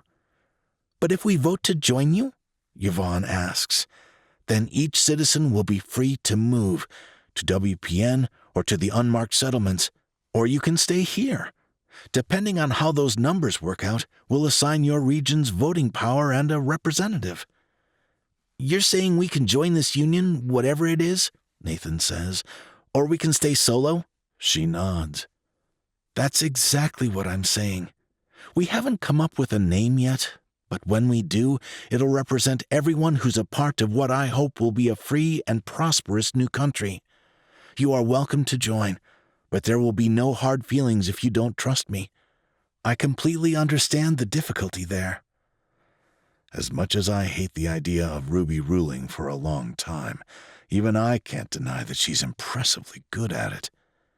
By the time we leave the room, every single one of those representatives votes to join Ruby's new, as yet unnamed, nation. And I think if it came down to it, they'd die for her, too. 15. Ruby. Of course I'll come with you, Rhonda says. I'm so bored here that I almost painted my toenails. I laugh. But seriously, you said you need me to help with inoculating the WPN citizens. She cocks one eyebrow. Are you sure that's the reason? What else would I need you for? I glance from Adam to Sam. I'm swimming in guards, in case you hadn't already noticed. Rhonda glares at Lydia. Oh, I noticed the extras. Do you know her? Rhonda's full lips flatten until they're practically white. She nods. You don't like her? She's manipulative. That's all I get? I'll have to press her later. I'm sure if he were paying attention to us, Sam could hear us right now, which means Lydia could too. They're chatting and laughing, so I'm sure they aren't listening. But if I were Rhonda, I'd want to make sure Uber Girl couldn't hear me talking smack. Well, I'm happy you're coming back. For more reasons than just your help with the inoculation, I confess. You're lonely, she says. Is it that obvious? You look tired. She wraps an arm around my shoulders. I'll have words to say to Sam if this is how he takes care of you.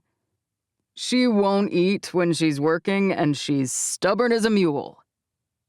I didn't realize Kimball had reached this corner of the room. Don't be too hard on Sam. He tries his hardest. It's Ruby who won't listen. Looks like you're trying too. Rhonda glances at me meaningfully. I do every single thing I can think of to help Ruby.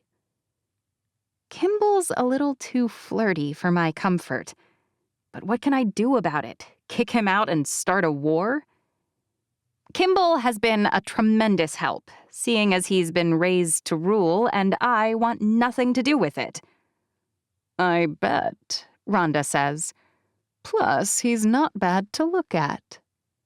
She releases me and leans against the wall casually. That's on my resume, Kimball says. Oh, yeah? Rhonda asks. Kimball nods slowly. It says killer smile right under ab model. Sounds like California hasn't changed much, Rhonda says, even after a devastating pandemic. The truth is hard. He smiles. And he didn't lie. He does have a killer smile. It doesn't make my stomach flip and flop, but it's beautiful. Actually, I wonder whether Rhonda might like him. He's tall and ripped like Sam. He's got a great smile. He's smart and funny, and he's pretty impressive in his own right at hand-to-hand combat. He may not have the love affair with guns that Sam has, but he seems to know his way around a trigger, if his boasting can be believed. They might be perfect for each other. I imagine you'll be spending quite a bit of time together. Kimball's leaving soon, isn't he? Sam's voice is deceptively soft. I jump. He snuck up on me, too. I need to pay better attention to my surroundings when I'm chatting. Actually, I'm not sure. I told Ruby I'd stick around as long as she'd have me, Kimball says. Once I'm not helpful anymore, I'll head home.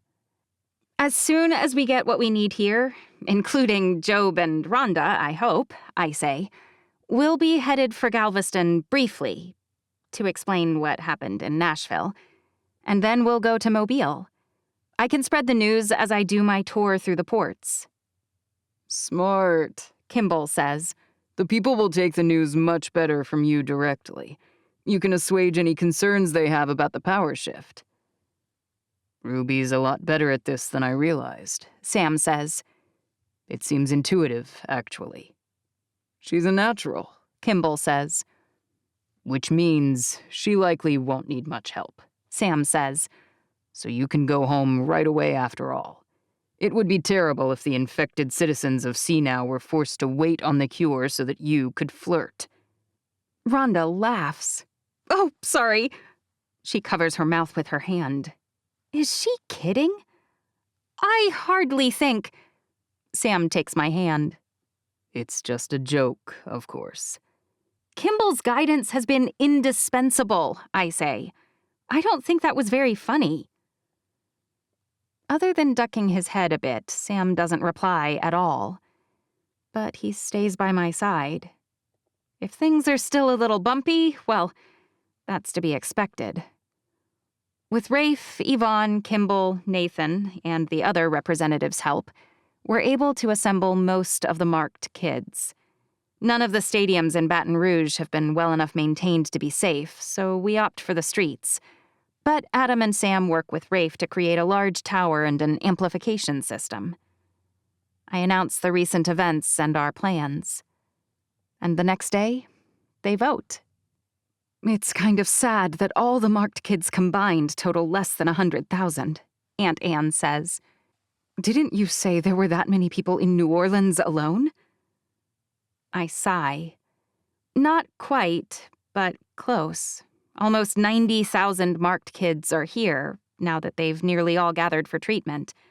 And Rafe says there were more than 80,000 people in Baton Rouge, last they counted, before the accelerant and all of that. It is sad. How long will it take to tally their votes? Aunt Anne asks. Uncle Dan and Adam and Sam are running that part, I say. And I can't say how happy I am not to be involved with one small aspect. But in the end, nearly every one of the marked kids votes to join under a combined government, but not to assimilate into either the WPN or the unmarked settlements. Surprisingly to me, they all vote to submit to my rule. 90,000 kids who can't trust anyone. Why would they trust me? It's not really much of a shock, Rafe says. You brought them the cure. You've sent them aid for weeks. And now you're offering to provide tech, jobs, training, and infrastructure. All the things they never had. And you're letting them choose whether to take it or not. Rafe steps closer. They do trust you when they trust no one else. Don't let them down. I'll do my best, I say. I believe you, Rafe says. His voice drops, and so do his eyes. I'm sorry about what I put you through before. I told you she always does the right thing, Sam says quietly from where he's standing in the corner. But Rafe barely knew his brother then, and now I'm taking him away again. You could stay here for a while, Sam, I say. If you wanted to spend some time with Rafe, I could let Adam take over. Rafe laughs. I should have trusted Sam's word, and I should have accepted that he won't be parted from you. Ever. If I hadn't been looking in her direction, I never would have noticed Lydia's scowl at Rafe's words. I might not have noticed when she ducked out the door and disappeared either. We have a lot of details to address before you leave, Yvonne says. The others all chime in as well. I'm still watching the door when Sam quietly follows Lydia out. He may not be willing to stay in Baton Rouge without me, but he's not entirely focused on me anymore either. As I'm pelted with questions, I realize that maybe it's fair. It's not like I'm doing nothing but moon over him. If that's what he's hoping for, well, he won't get it from me. Probably ever. My heart still squeezes painfully in my chest. It's not all going to be decided in a day, Kimball says. In fact, your best bet might be for all of you to put your suggestions in writing and then submit a form. I know you're not accustomed to doing things this way, but now that you're going to be combining under one government with WPN and the Unmarked, I'm sure the tech can be provided for you to come up to speed on things like computers and printers. He glances my way. Right? Absolutely. In fact, the first thing we likely need is an accurate census that we can draw from the ballots recently cast. We can elaborate on those with the information on each citizen who wasn't old enough to vote. But right after that, we'll need a list of what supplies you need in each area. Food, agriculture, tech, all of it. The rest of the day disappears like butter on a hot pan, and the one after that does too. But then, finally, after some of the mundane details have been worked out, we're ready to head for Galveston. It feels like all I do lately is convince people around me that I'm the best person to run things, and I don't even want to do any of it. The irony is dreadful, honestly. I hug Aunt Anne and Uncle Dan goodbye. I hope you'll finish up here soon, I say, and then you guys and Rose can come out to see Galveston. Aunt Anne rubs the side of her nose. We were actually thinking of staying here. I blink. But Uncle Dan has always run Port Gibson. We did that for the three of you, Uncle Dan says. We never dreamed of hiding there forever. He shrugs. They need us here. Ongoing medical care, setting up their infrastructure. It's shocking how much needs to be done, and they have no experts in, well, really in anything at all. I get it, I say. But don't forget that your kids might still need some of your expertise now and then. I hear you're going to be working on some kind of communication system, Aunt Anne says. Then we'll only be a phone call away. I do hope the world is about to shrink down again, I say, now that people don't need to huddle and hide and isolate. Maybe we'll all have a trip to California in our future. Aunt Anne glances at Kimball purposefully. You'd be welcome, he says. Maybe one of the only things that Tercera didn't change is the weather and the waves. I imagine real estate's more reasonable than it was, Uncle Dan says. Most of us have settled up north so far, Kimball beams. So, not to sway you, but there are actually oceanfront places available for free. We're planning to push for the resettlement of Los Angeles in the next year or two, with San Diego coming a year or so beyond that. Sign me up, I say. I like Galveston well enough, but It's not bad, Kimball says, but nothing compares to San Diego. so I've heard. You should come with me and see it. Kimball's eyes stare into mine, bright blue and devastating. When I drag my face away, Aunt Anne's mouth is hanging open, and she glances from me to Kimball and then smiles. Well, I look forward to an update just as soon as you can get those phone lines working again. Rhonda stomps into the room, a huge duffel slung over her shoulder. It looks like she's been doing some scavenging. Wait until you get to Galveston, I say. They have actual seamstresses and clothing companies making new stuff there. Her eyes widen. It won't smell strange, or have moth holes I need to whip closed. I laugh. None at all. She drops the bag. Then I'm going to be traveling a little lighter than I intended. I roll my eyes. Let's go. Job's reaction when we reach the jet is the best, though. You are kidding me right now. His eyes are wide, his entire body frozen in shock. His jaw dropped so far it nearly touches his chest. We're going to fly there? We have to get the jet home somehow, I say. But I'm glad you're impressed. This bodes well for the next few weeks. He snaps to attention then. You did say I'd have a research lab. That's true, right? Oh, you will. I can't cram my agenda down people's throats with the unmarked or the marked yet, but no one within WPN dares contradict the Queen.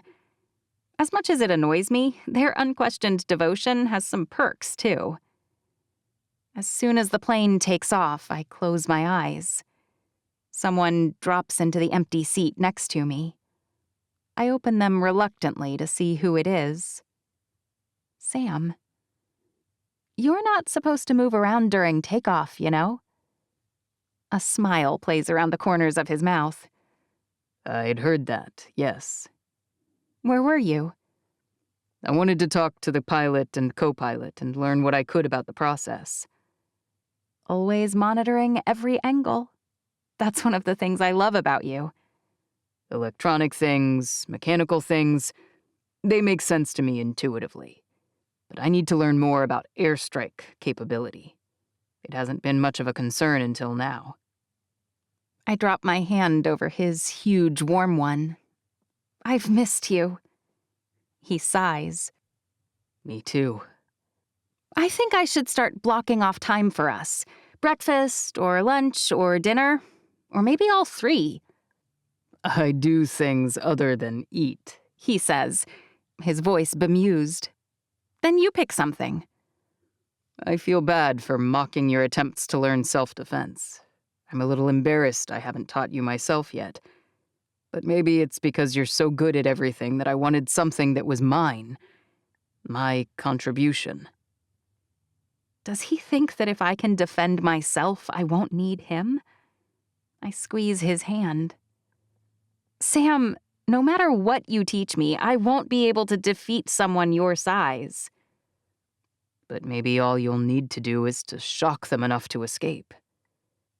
And if I need that, it means he's failed me. I can see why he hasn't focused on this line of logic before now. I'd like that. When he smiles, his chiseled jawbone, his high cheekbones, his full lips, and his sparkling golden eyes all sharpen somehow. It releases all the butterflies in my belly. I love you. I love you too. A lot. In pretty much every way. I want to ask him about Lydia. All the jealous girlfriend things. I want him to tell me she's nothing to him and that I'm still everything. But even asking makes me the needy weirdo I never want to be, so I bite my lip instead. And then I take a nap on his shoulder. Before I know it, we're landing. Which makes sense. The flight isn't even an hour, start to finish. I'm sick of meeting with people. I'm sick of talking to people. More like preaching to them here. But at least the Bible has some handy verses on loving others and welcoming people into the fold. I'm sick of people telling me I'm wonderful and cheerful. It doesn't feel real, if I'm honest. Real people complain and argue and throw you in holding cells. I keep waiting for the moment I find out that all the WPN citizens are pod people, and I'm really going to be tossed in jail or fed to lions. But that moment never comes. Instead, the citizens of Galveston are wildly excited that I've managed to bring all these people into the same governing body. They're happy to help. Happy to have the chance to win over the heathens, as far as I can tell. And far be it from me to deny them the chance to share something that matters to them. They all leap to help me line up the things we'll need to bring the marked and unmarked up to WPN standards. I spend 2 full days signing requisition requests for the new telecommunication lines and reviewing the numbers of personnel, the lists of tech, and the quantity of each commodity we need to prepare for shipments up to Nashville, to Memphis, to Baton Rouge, to Alexandria, and to the other unmarked and marked cities. Even so, before I know it, I'm packing. Time to go to Mobile and try to convince another round of people to oust the lousy representative that David Solomon chose in favor of one who actually wants to do good. Time to listen to more pandering and praise. And then I have to do it 5 more times, once at each port. Ugh. Ruby, do you have a second? Kimball's voice is nervous. Probably because since we got back, he's been way down the beach. I don't know how he even made it all the way down here or who let him into my room. I dropped the pair of underwear I was packing and hope I'm not blushing too obviously. Sure. He glances at my suitcase. Drat, he noticed. He clears his throat. Sorry to interrupt. I know you're leaving tomorrow. Right, for Mobile. That's kind of why I'm here.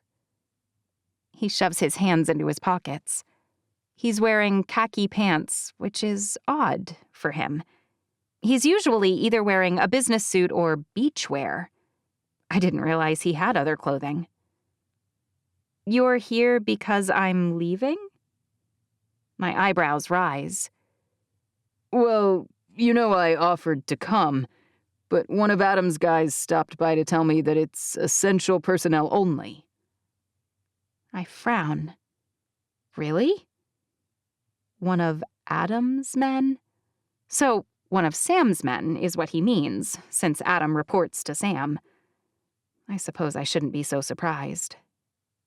As long as you need me, I'm here for you. My dad's not in a huge rush. Knowing the cure is coming is enough. But if you don't want me here, I can leave now. His brows furrowed, his eyes conflicted. I stepped toward him. Kimball, you know that wasn't a message from me.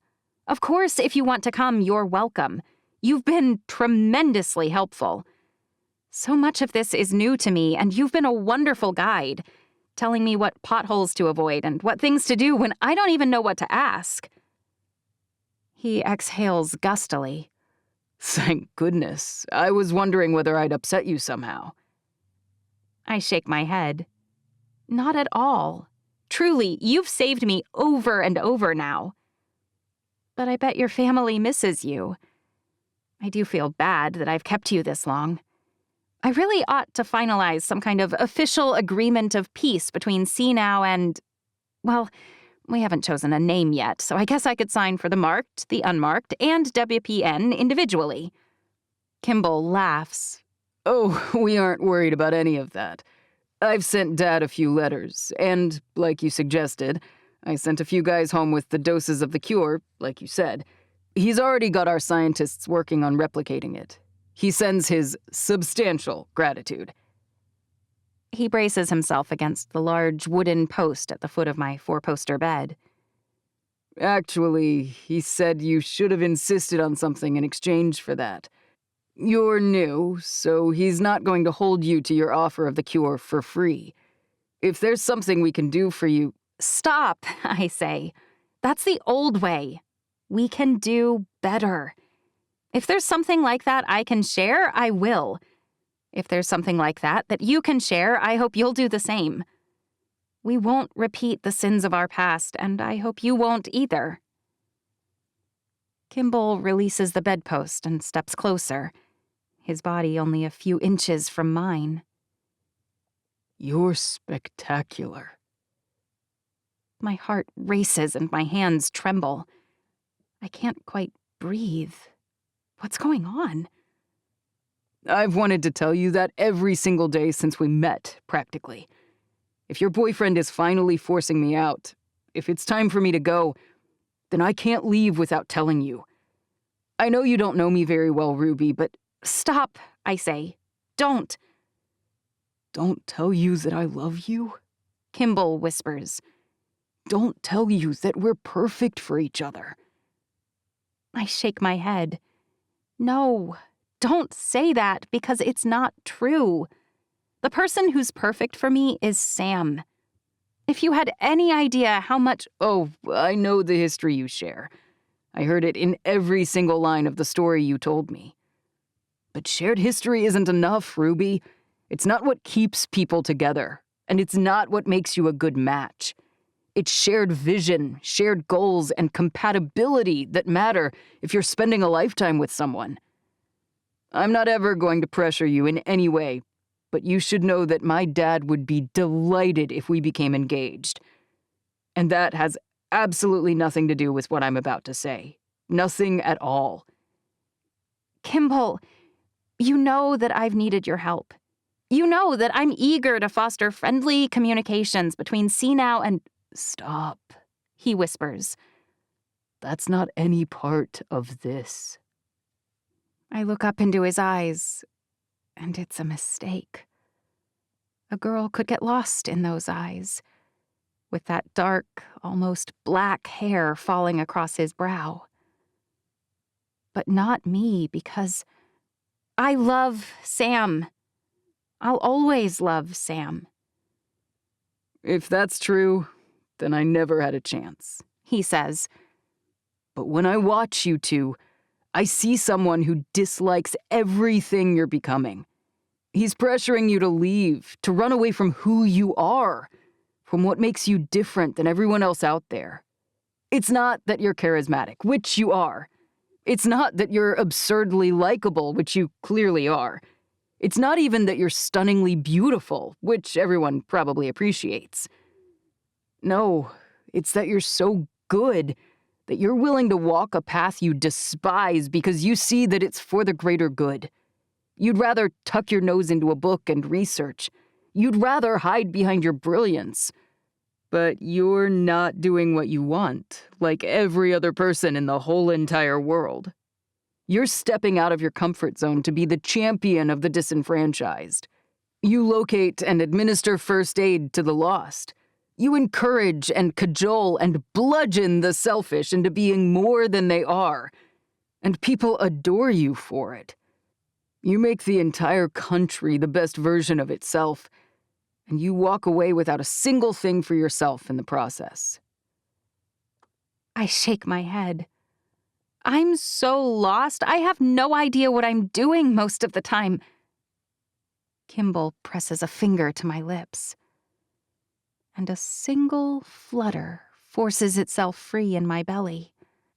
And I yearn, for a moment, for a world that's different than this one. I wish I didn't love Sam so fiercely so that I could see what this is that I feel for Kimball. But he's wrong that Sam and I only share a past. Sam is my future. He's all I see. And if Kimball's trying to splinter that, the happily ever after that I deserve, then he doesn't really know me at all. And that's why he's not an option. Wesley could see me well enough to know that Sam was all I needed. Sam has never pressured me. He'd never do that. He's struggling now with figuring out what he wants in the future, but I don't fault him for that because I've changed everything on him. At the end of the day, if he doesn't pick the same future as me, I'll deal with it. I might even walk away from the world and watch it burn. The point is that my feelings for him don't leave any room for me to even flirt with someone else. I'm sure you understand that. I do, He says. Believe me, I really do. It's one of the reasons I admire you so much. Good. My hands finally stop shaking. And look, if you don't want to return home yet, Sam flies through the door like a heat-seeking missile and leaps for Kimball, hitting him in the jaw with a terrible crunching sound. Inexplicably, Kimball takes the blow and comes back up swinging. The two of them roll around on the floor of my bedroom, smacks and whams and grunts filling the entire space. My brain revolts at the thought. I am not one of those moronic girls who swoons when two guys fight about her. Is Sam really punching Kimball for telling me he likes me? This must be some bizarre waking nightmare. Only it's not. It's really happening. Kimball ducks and backs up, and for the first time, there's a tiny opening between Sam and Kimball. Without thinking, I spring forward into that space. Sam's hand halts about half an inch from my abdomen, his nostrils flaring. But Kimball isn't as quick as Sam, and his fist connects with the side of my cheekbone, glancing off. But even the glancing blow is hard. I'm ashamed to say that I drop to the floor like a sack of potatoes. And I wail. A little bit more than I probably should, but holy cow, it hurts. My entire face throbs. It's so much worse even than when David Solomon slapped me. You hurt her! If Sam were a Doberman, he'd be frothing at the mouth and snapping his teeth. I reach for him. Enough! I was trying to stop the fight and I wasn't thinking. I never should have flung myself between you two. It was an accident. Sam collapses next to me like a puppet with its strings cut. I'm so sorry. Kimball's devastated, his gaze flicking from me in horror to Sam in rage. Just go, please, I tell him. He leaves, thankfully. You didn't need to hit him, I say. And we both know you were playing with him, letting him get a few hits in so you could wail on him longer. That wasn't kind. He doesn't bother denying that. But that guy's not who you think he is. Did he tell you that he knocked 2 guards out to get in here? Because you wouldn't let him in? The corner of my mouth twitches. Maybe, Sam says. but he should have. I lean against Sam's chest. Let's agree to disagree.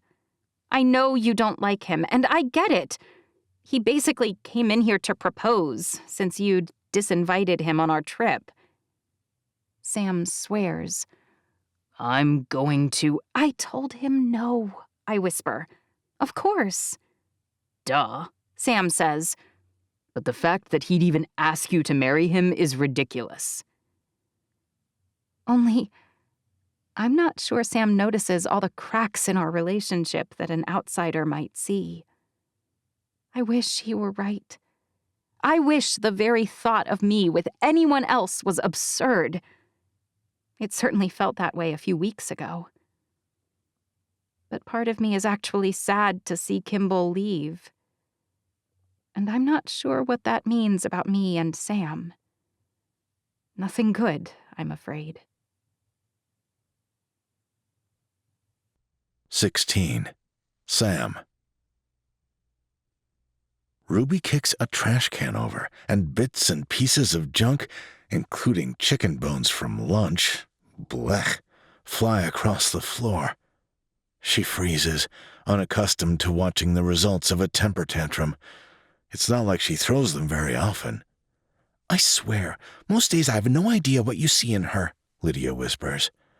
No one else could possibly hear her. She and I have hearing unlike the rest of the world. I sigh. She's frustrated, and I don't blame her. Every single existing port head has been elected by the people to continue to serve. The very same people her biological father appointed before she took over are still in office, in spite of the choice she gave the people. How is kicking over trash cans and making a mess for the servants to clean up going to help? Lydia's perfect brow is arched in disapproval. But then she disapproves of virtually everything Ruby says or does. It grates on me. "You've never done something stupid because you were angry?" I purse my lips, because Lydia does just that on a regular basis. She crosses her arms under her chest. "All I'm saying is she's in a position to do something about it, and all she's doing is complaining. If she doesn't like them, she should appoint someone else." She's not whispering this time, and it draws attention. Adam's head whips around, his eyes flashing. "She doesn't want to appoint someone else. That's precisely the issue. She wants the people to choose someone better, someone she will be pleased is representing them. And now that she's gone to all this effort to give them this choice, they're choosing exactly what they already had. Queen Ruby could use a dose of that herself." Lydia's lips are twisted. "What does that mean?" Adam asks. "She doesn't appreciate what she's got," Lydia says. "That's all I'm saying." She turns on her heel and ducks out the front door. "If you're not careful, your girlfriend is going to slit her throat," Adam says. I roll my eyes. "Ruby won't slit anyone. I'm not talking about Ruby." Adam scowls at me and stomps across the room toward Ruby. "Hey, maybe we go to the terribly unused gym that Quentin showed us, and you can punch a bag instead of making a mess in here." "I'm sorry," Ruby mutters, leaning over to clean up the mess she'd just made, and probably staining the knees of her fancy pants in the process. "I just don't understand it. How can I help the people if they're too stubborn and ignorant to be helped?" It has been the same issue over and over. I get why she's frustrated, and I understand why Lydia is sick of hearing about it.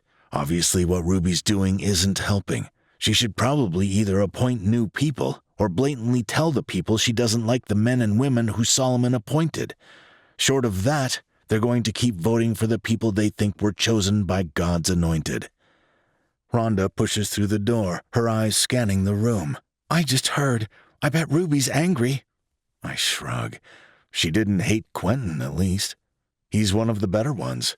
"Still," Rhonda shakes her head, "I thought she made it pretty clear that she loved the short lady. What was her name? Tina? She was fiery. I liked her too." "Yeah, well, maybe next election. Although if we're still here, traveling from port to port in 2 years, I may take a page out of Ruby's book and start kicking trash cans myself. Or, start shooting people. Something along those lines." "Your girlfriend is outside, destroying the men in hand-to-hand. Something pissed her off pretty badly." Rhonda glances over her shoulder, like I'd better jog off to clean up my mess. I suppose technically it is my fault, since I brought her along. "She isn't my girlfriend," I hiss. "Tell her that." Rhonda scowls at me. I walk toward the door. "Don't you think it's a little unfair?" Rhonda whispers the question as I pass. I pause. "Huh?" "You sent Ruby's boy toy home with a sprained elbow and a limp, but you brought your little blast from the past along on the trip." I don't pretend I don't understand her. She's not a toy. "And Kimball wasn't yours to break." I pivot on my heel and glare at her. "Has it occurred to you that if you're forced to beat your rivals into submission, maybe you're not as perfect for her as you think?" Rhonda steps toward me, her lips compressed. "He wasn't a rival. He proposed to her, yes, as some kind of political alliance, but she turned him down flat. He didn't propose as an alliance, you dumb brute. You've changed so much lately that I can't even believe I used to like you, Rhonda says. Excuse me? Are you pretending not to know I had a crush on you?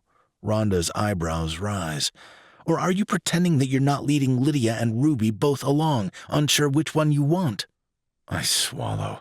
I want Ruby. Everyone knows that. Do they? Rhonda tilts her head.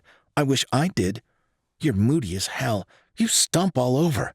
Ruby and Lydia are both upset right now, but you're racing off after Lydia, while Adam and I stay here with Ruby. Lydia has no one else, I say. Ruby has 3 nations worth of people who want to help her. Rhonda pauses, and I wonder whether I've finally gotten through to her. And why do you think Lydia's upset? Is it something that someone did or said to defend Ruby? Because if so, she has no reason at all to be angry, whereas Ruby actually suffered a big setback today. I'm inches from the door, about to go check on Lydia. I can tell myself it's because Lydia's all alone, or that she's a threat to the others. But if I really think she's a threat, I should fire her. So why am I taking better care of Lydia than Ruby? Maybe it's because Lydia's problems are something I can fix, and they feed my ego. What Lydia wants is my attention. If I go out there, the problem's solved. Ironically, Lydia's the one throwing a tantrum, even if she accused Ruby of it. But I can't help Ruby, and she's surrounded by dozens of other people who can. I reach for the door, but not for the same reason I was before. Thanks, Rhonda, I say. I needed that. I hope it actually helps, Rhonda says, because Adam and I were just talking about how we miss Kimball. The door doesn't slam when I walk through it, and that takes a supreme act of will on my part. Rhonda and Adam are both my friends. If they're saying they miss Kimball, if Rhonda is warning me, things are worse than I thought. The second she sees me, Lydia knees the guy she's fighting in the stomach and tosses him to the side. Rhonda was right. This was a tantrum to get my attention. Let's go for a jog, I say. Lydia smiles. I hate that she's so beautiful. It's distracting. Through the cemetery? I toss my head. The azaleas are still blooming. And I love all the Spanish moss, she says. It's so romantic. Quentin may be a bit on the lazy side, but he keeps the city in wonderful shape. It almost looks the same way I imagined it did before. It's warmer every day, and Savannah is humid, but there's a nice breeze, so it's bearable. At first, we just jog. It gives me some time to think. And unlike Ruby, Lydia is perfectly happy to enjoy a long silence. But eventually, I have to deal with this. Lydia, I say, the thing is, you're mad about me beating up the men, she says. It's bad for morale. I swallow. It's not that precisely. It's why you were doing it. You and I talked about this before. You got upset in there that Adam called you out, but he did it because you were criticizing Ruby, my girlfriend, who also happens to be your queen and ultimate boss, and I can't have that on any level. You're acting out any time my attention isn't on you. I think not, she huffs. I'm training the men, just as you tasked me to do. She's going to make this hard. We're nearly a mile away, plenty of distance to have a real conversation without worrying someone will overhear. I stop jogging, and she stumbles a bit and then stops too. She turns around to see what's wrong. We need to talk. Her eyes widen. About? You and me? Her heart races, as I worried it might. Actually, there is no you and me, I say. But I think you're still hoping there might be if you play your cards right. If you help me see what a mess Ruby is, how she's not right for me. Her face falls. I'm not an idiot. No one has ever accused you of that. It's clear that you love her, she says. But you're all wrong for each other. You see it too, but you're in denial, I'm not. If I grit my teeth, well, she's being annoyingly obstinate. Why do you think I'm here? I'm telling you that this is never going to happen, what you want. I don't care about you like that. Except now she's smiling. I've loved you for a long time, Sam. That sucks for you. I don't mean to hurt her feelings, but she's not listening. I love Ruby, and I have for a very long time. Okay, she shrugs. I'm patient. If you can't accept what I'm telling you and stop throwing fits, I'm going to send you away. But you haven't yet, she says, and you're here on a run with me, not in there with Ruby.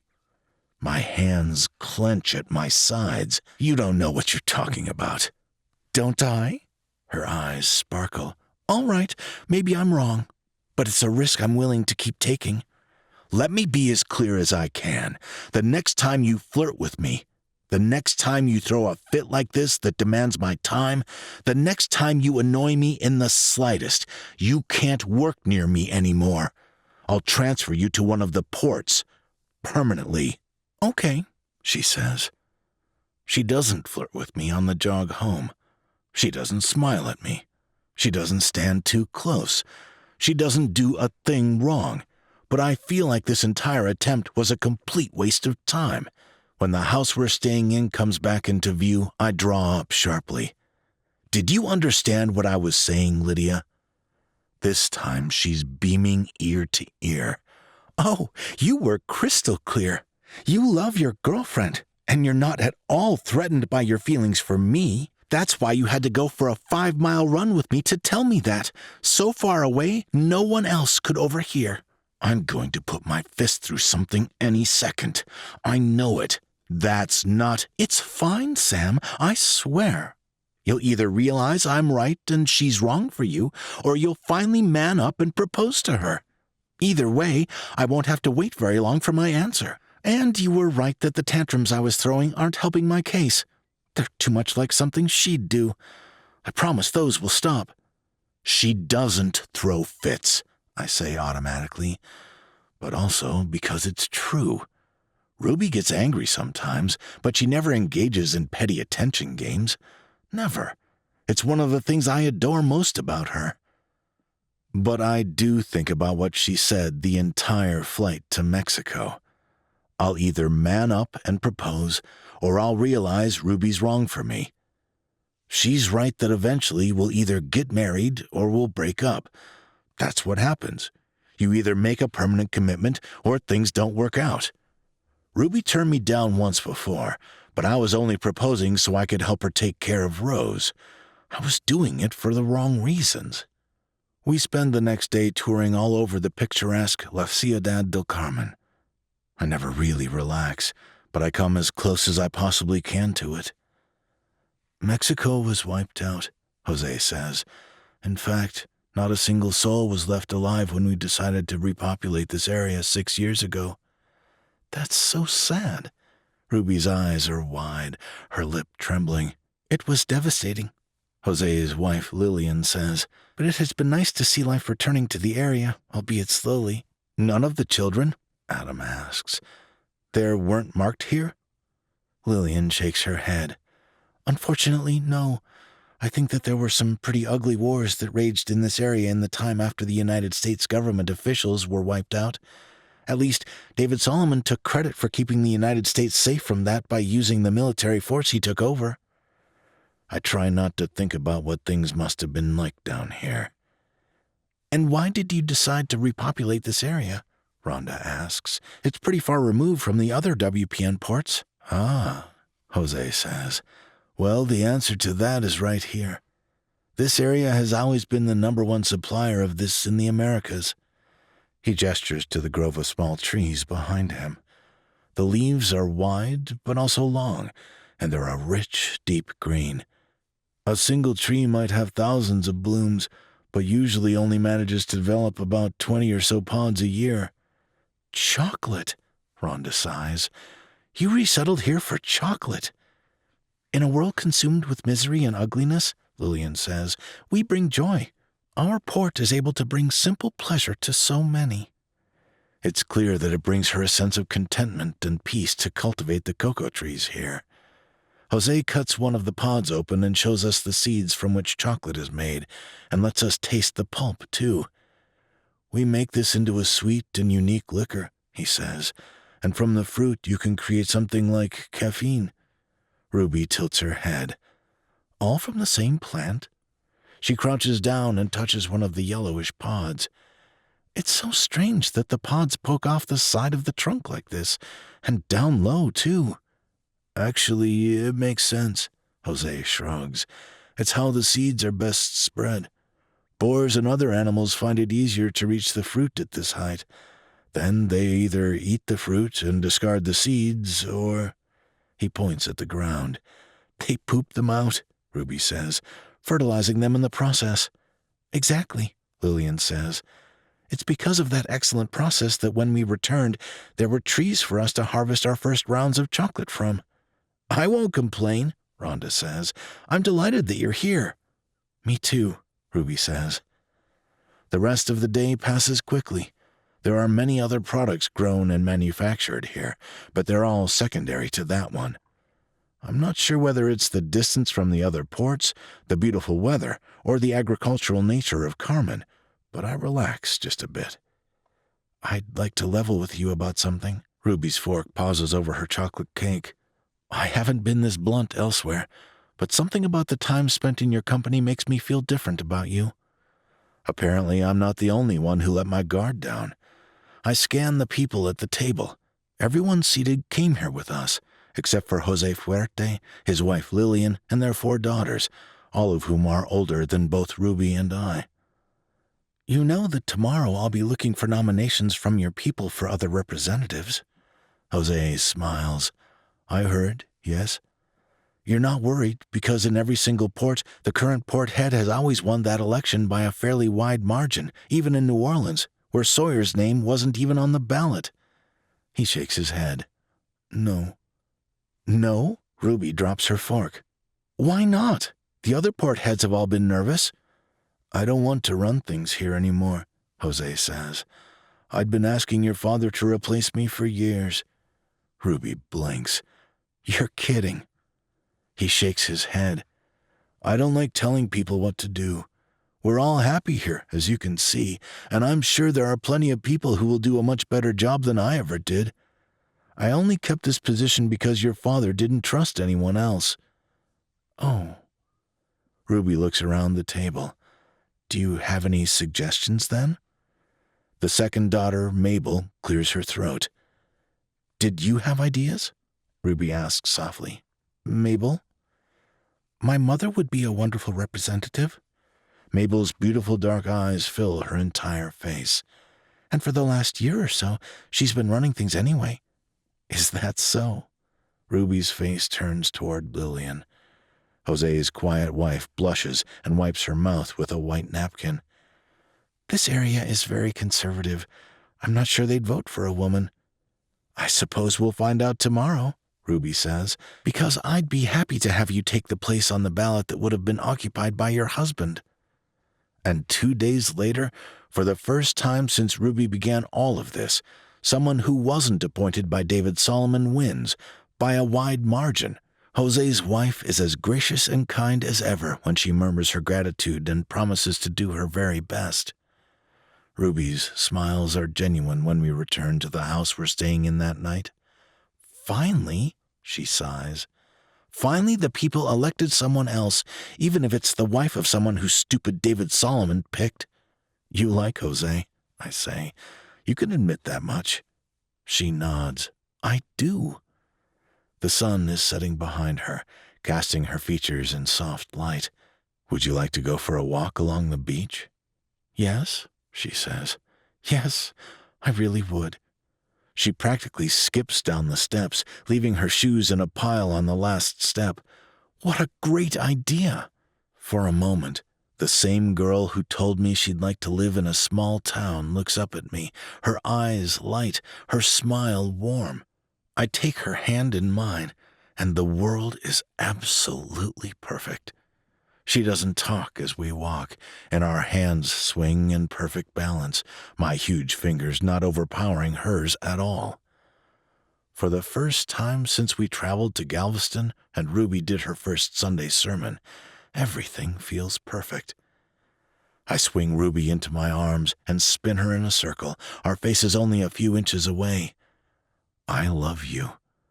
I love you too, Ruby says, her eyes never leaving mine. Then marry me. Her eyebrows draw together. Why are you saying that? Because you're perfect for me, and this moment is perfect, and the rest of the world and our lives might not be, but we need to appreciate the perfect moments when they come. She stares at me for a long time. She reaches for my face and trails one finger down from my temple to my jaw, and then to my mouth. I can't keep from leaning into her hand. She's still everything I want, even now. Even though things have changed, I've never been more sure in my life. I do love you, Sam, she says. But no, I won't marry you. 17. Ruby. Sam almost drops me. No? I pat his arm until he releases me. I need to stand on my own 2 feet for this conversation.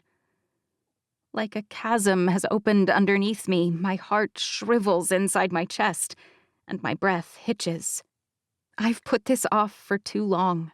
I can't avoid it anymore. And it's more than that. I swallow and steel my resolve. I'm dumping you, Sam. His gorgeous, angelic face blanks. Why? How can I even answer that? Sam has always had all the answers. He's been the one who was 100% sure every step of the way. About me, about us, about the world. I'm the mess who doesn't know up from down. I'm the one who can't even figure out my own name, much less the name of a new nation I'm supposed to be leading. You're asking me for the wrong reasons. Because we're perfect for each other? His eyebrows climb his forehead. Isn't that the very best reason? Because I can't imagine my life without you. Because I love you.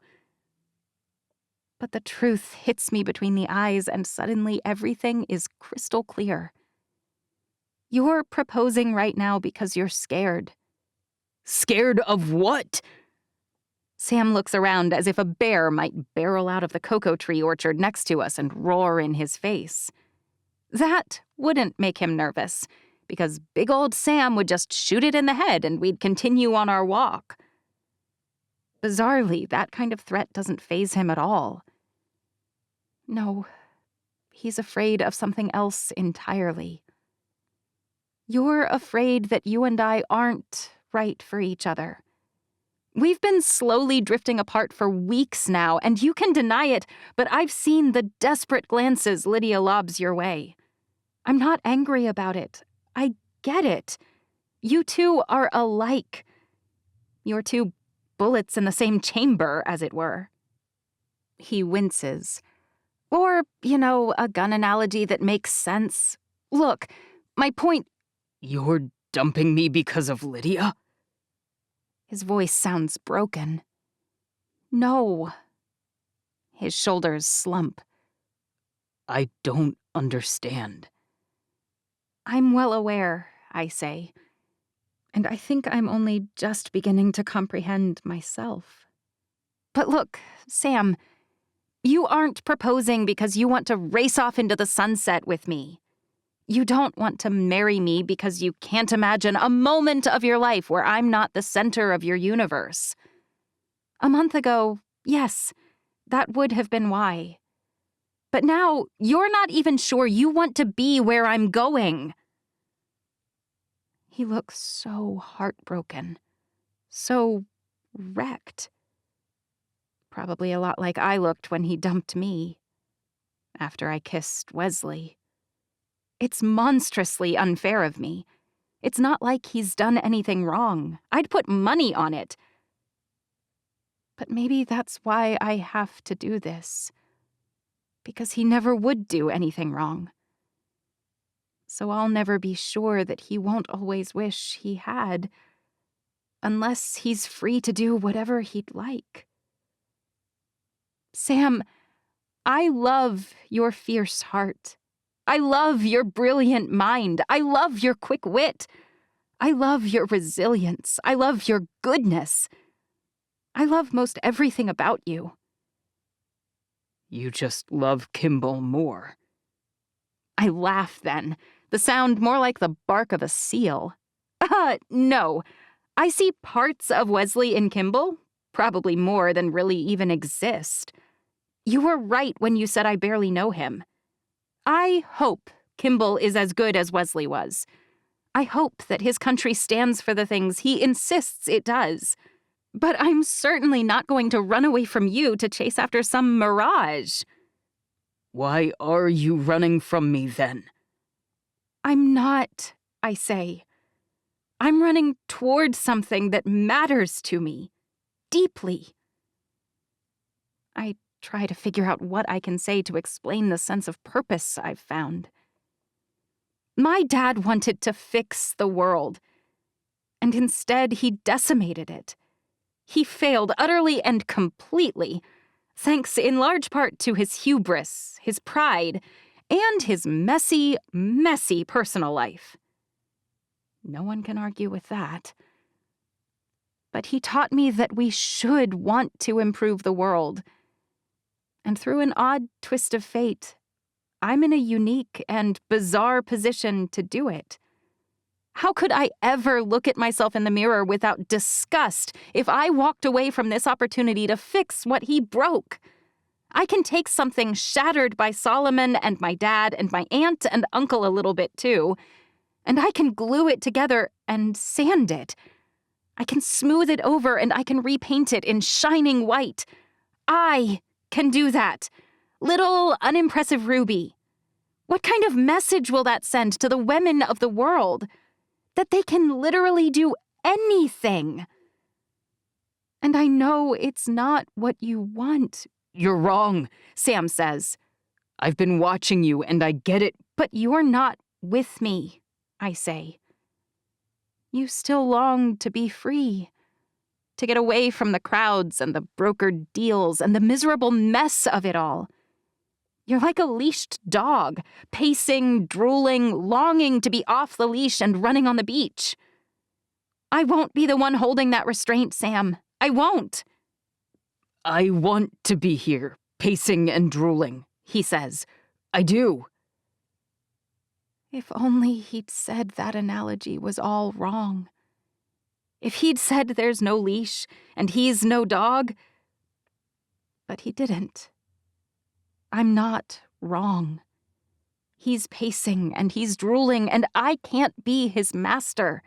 I can't be his boss. We have to be partners or this will never work.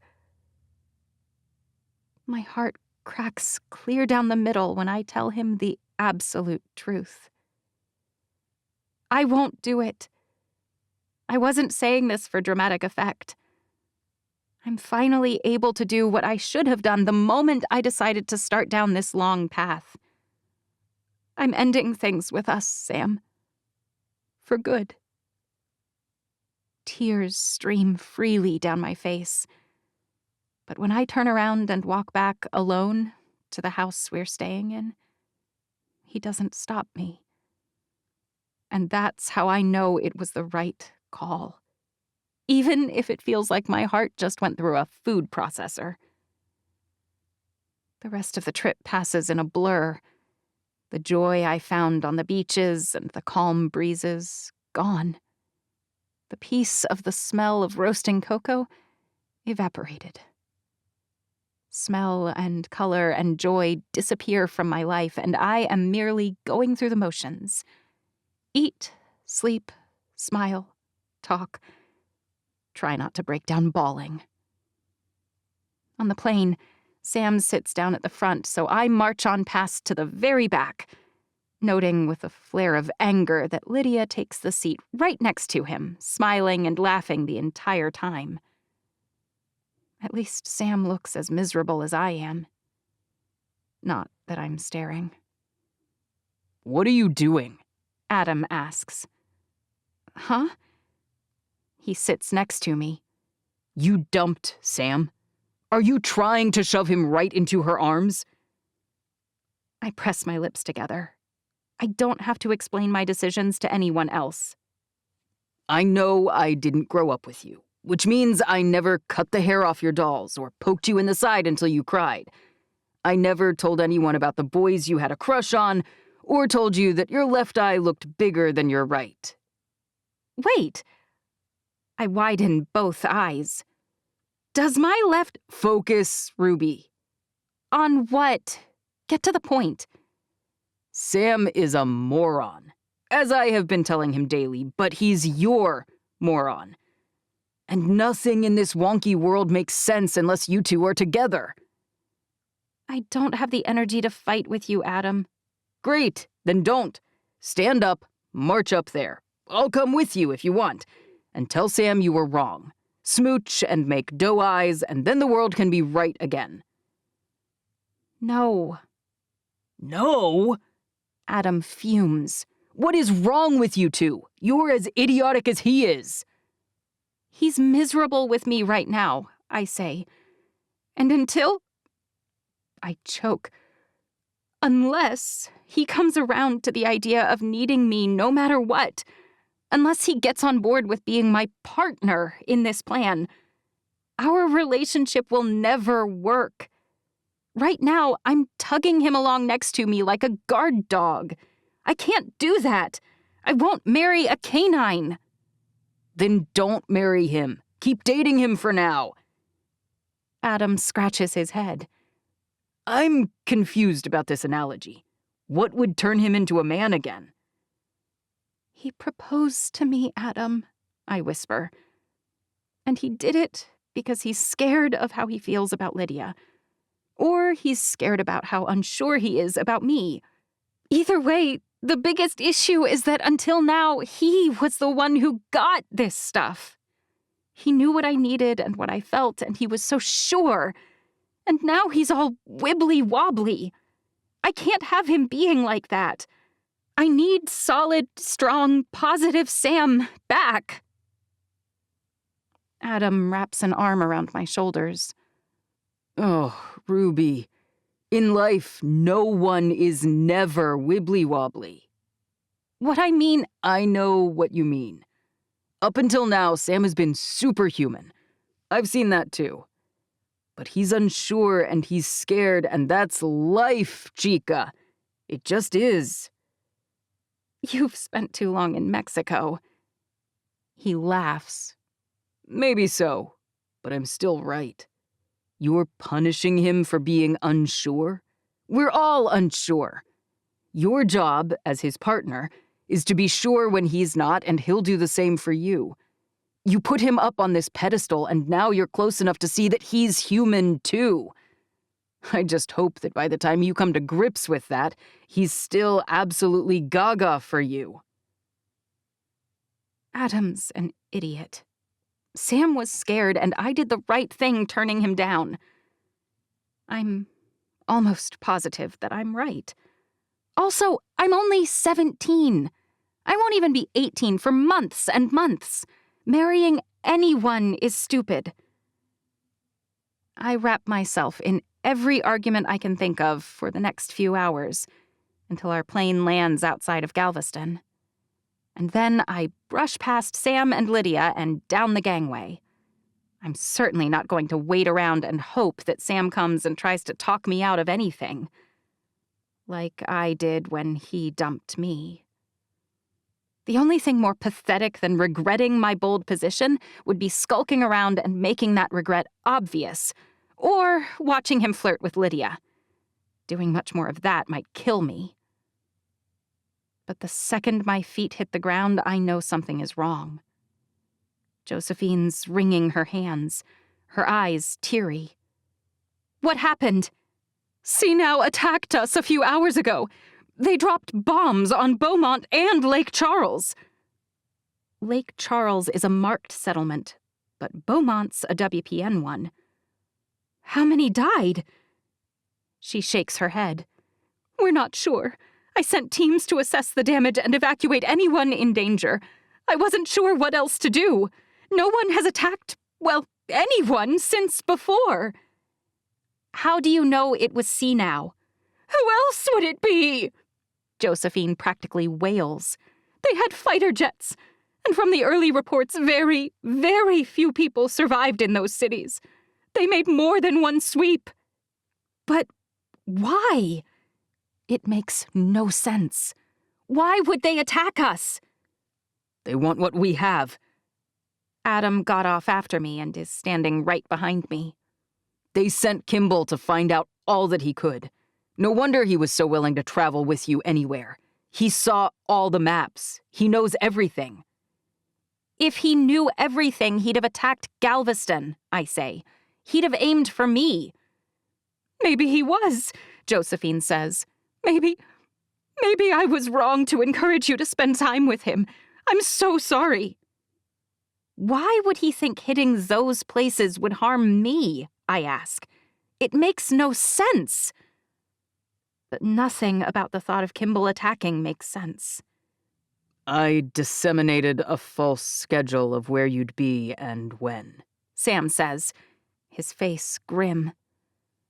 I had you arriving today in Lake Charles to begin the integration of the marked settlements. I thought the world felt upside down before. Now, my ex-boyfriend is glaring at me and talking about how the other guy who proposed to me not long ago might have just tried to kill me. Fabulous. Maybe if I'm lucky, by dinner time, a zombie version of Wesley will show up and try to eat my brains. 18. Sam. No, we cannot bomb CNOW. Ruby's eyes get that look in them, the one that means she's set and she isn't backing down. First of all, we have no real proof that the attack was actually carried out by them. Oh, well then maybe it was the Marked who leveled their own city, Rhonda says. Not you two, Ruby says. You're supposed to be here to support me. You're being irrational, I say. And luckily, you don't get to decide whether we bomb people, Ruby says. Why's that? I ask. Did you fire me when you dumped me? It's likely no one else notices, but I'm so used to watching her that it's obvious to me when Ruby flinches. I almost back down then. The last thing I want to do is hurt her more, but she hates aggression so much that she can't think straight when it comes to stuff like this. If you allow an attack like this to go unchecked, they'll assume that we either can't mount a proper defense or that we're weak. I hate the idea of attacking and the attendant collateral damage, but they started it. I never back down from a fight, especially one I know I'll win. And in this instance, your biofather actually left us in a good position. Unless they've spent the last few years reverse engineering whatever weapons and tech they had, I doubt they can come close to matching us. Good old Solomon seized all the military stockpiles. I think we've got enough weapons to kill every human alive a few dozen times over. Brilliant, Ruby fumes. Now that we've saved everyone from Tercera finally, let's go ahead and finish off everyone still breathing. He's suggesting we protect ourselves, Rhonda says. Prevent them from doing just that. Adam stomps into the room. The port heads have been informed of the attack. He glances from Ruby to Rhonda and then to me. What's going on? Maybe her brother can talk some sense into her. Ruby's insisting that we send Kimball a perfumed card apologizing that she didn't die yet. Adam's face flushes. You can't even consider not striking back. I never should have allowed Kimball such extensive access. That's entirely on me. He was disarmingly friendly, and I fell for it. He knows far, far too much. And if he knew about the phony schedule Sam disseminated, he left a few spies behind, too. I can't even think about how close we came to Ruby being gone. Vaporized. Deceased. The rage that pulses through me at that thought is nearly incapacitating. The next time I see Kimball, I'm separating his head from his body. Josephine jogs into the room, her sides heaving. The port heads have all notified us that they're en route. No, I say. They can't come here. If he has spies, he'll know, and it'll make Galveston too attractive a target. It's already too attractive, but we really can't have every leader in one place. Once he finds out I'm here, Ruby says, he'll— Oh no, I say. That's why we should pretend you're dead. She gasps. You're kidding, right? Tell all of WPN and the unmarked, and the marked for that matter, that their leader died? That will calm everyone down in the midst of this tragic crisis. We won't let them believe it for long, I say, only until we've wiped out Now. She throws her hands up in the air. Well, then don't let me stop you. Go ahead and make plans to bomb 1.5 million people, more than half the population of the Earth as far as we know, out of existence. No big deal if they had no idea what the leaders may have ordered. No worries that it might be some kind of misunderstanding. What sort of misunderstanding results in leveling 2 cities? I step toward her, but she doesn't back down, not Ruby. You said yourself that we have all the weapons. Why in the world would they attack us? If Kimball came and saw and knew, why would he pick a fight he can't possibly win? Have you thought of that? I hadn't, in fact. But if I acknowledge that she has a point, then anyone who might have been involved in this on our side, anyone who might have wanted to make it look like Now did this, will know that I suspect them. How is Ruby smarter than me at this stuff? She immediately suspects what I should have already been considering. Who else wants her dead? And who else didn't know our real schedule? We informed each port head we were coming only hours before our arrival. We hopscotched around, from Tampa to Jacksonville, to Mobile, to Miami, and only then to Savannah, which means if any of the port heads are tired of everything changing, who had access to military support? As far as I can tell, all of them potentially could. There were an awful lot of jets and missiles and fighter planes taken by Solomon. Would they all have been accounted for? Or could his most trusted advisors have tucked a few away? I can't let on that I know, especially when I'm not sure who's reporting to whom about our plans. That's ridiculous, I say. You think Kimball's smarter than I give him credit for, but I think he came here, took one look around, and decided to try and acquire you and everything else in front of him. When that didn't work, he wanted to eliminate the threat and come back and take whatever was left. You may not be greedy, but that doesn't mean everyone else is quite so altruistic. Ruby's face falls. Fine, then plan your attack. She spins around the room, eyeing everyone. But no one launches a single jet. No one fires a single missile. No one so much as shoots a gun without my approval. Are we clear? She storms out, Job and Adam on her heels. Rhonda stays with me and the other military strategists. I almost forget Lydia's there until she says, "What's the plan then?" It's hard to remember, once the planning is underway, that most of this is just an exercise.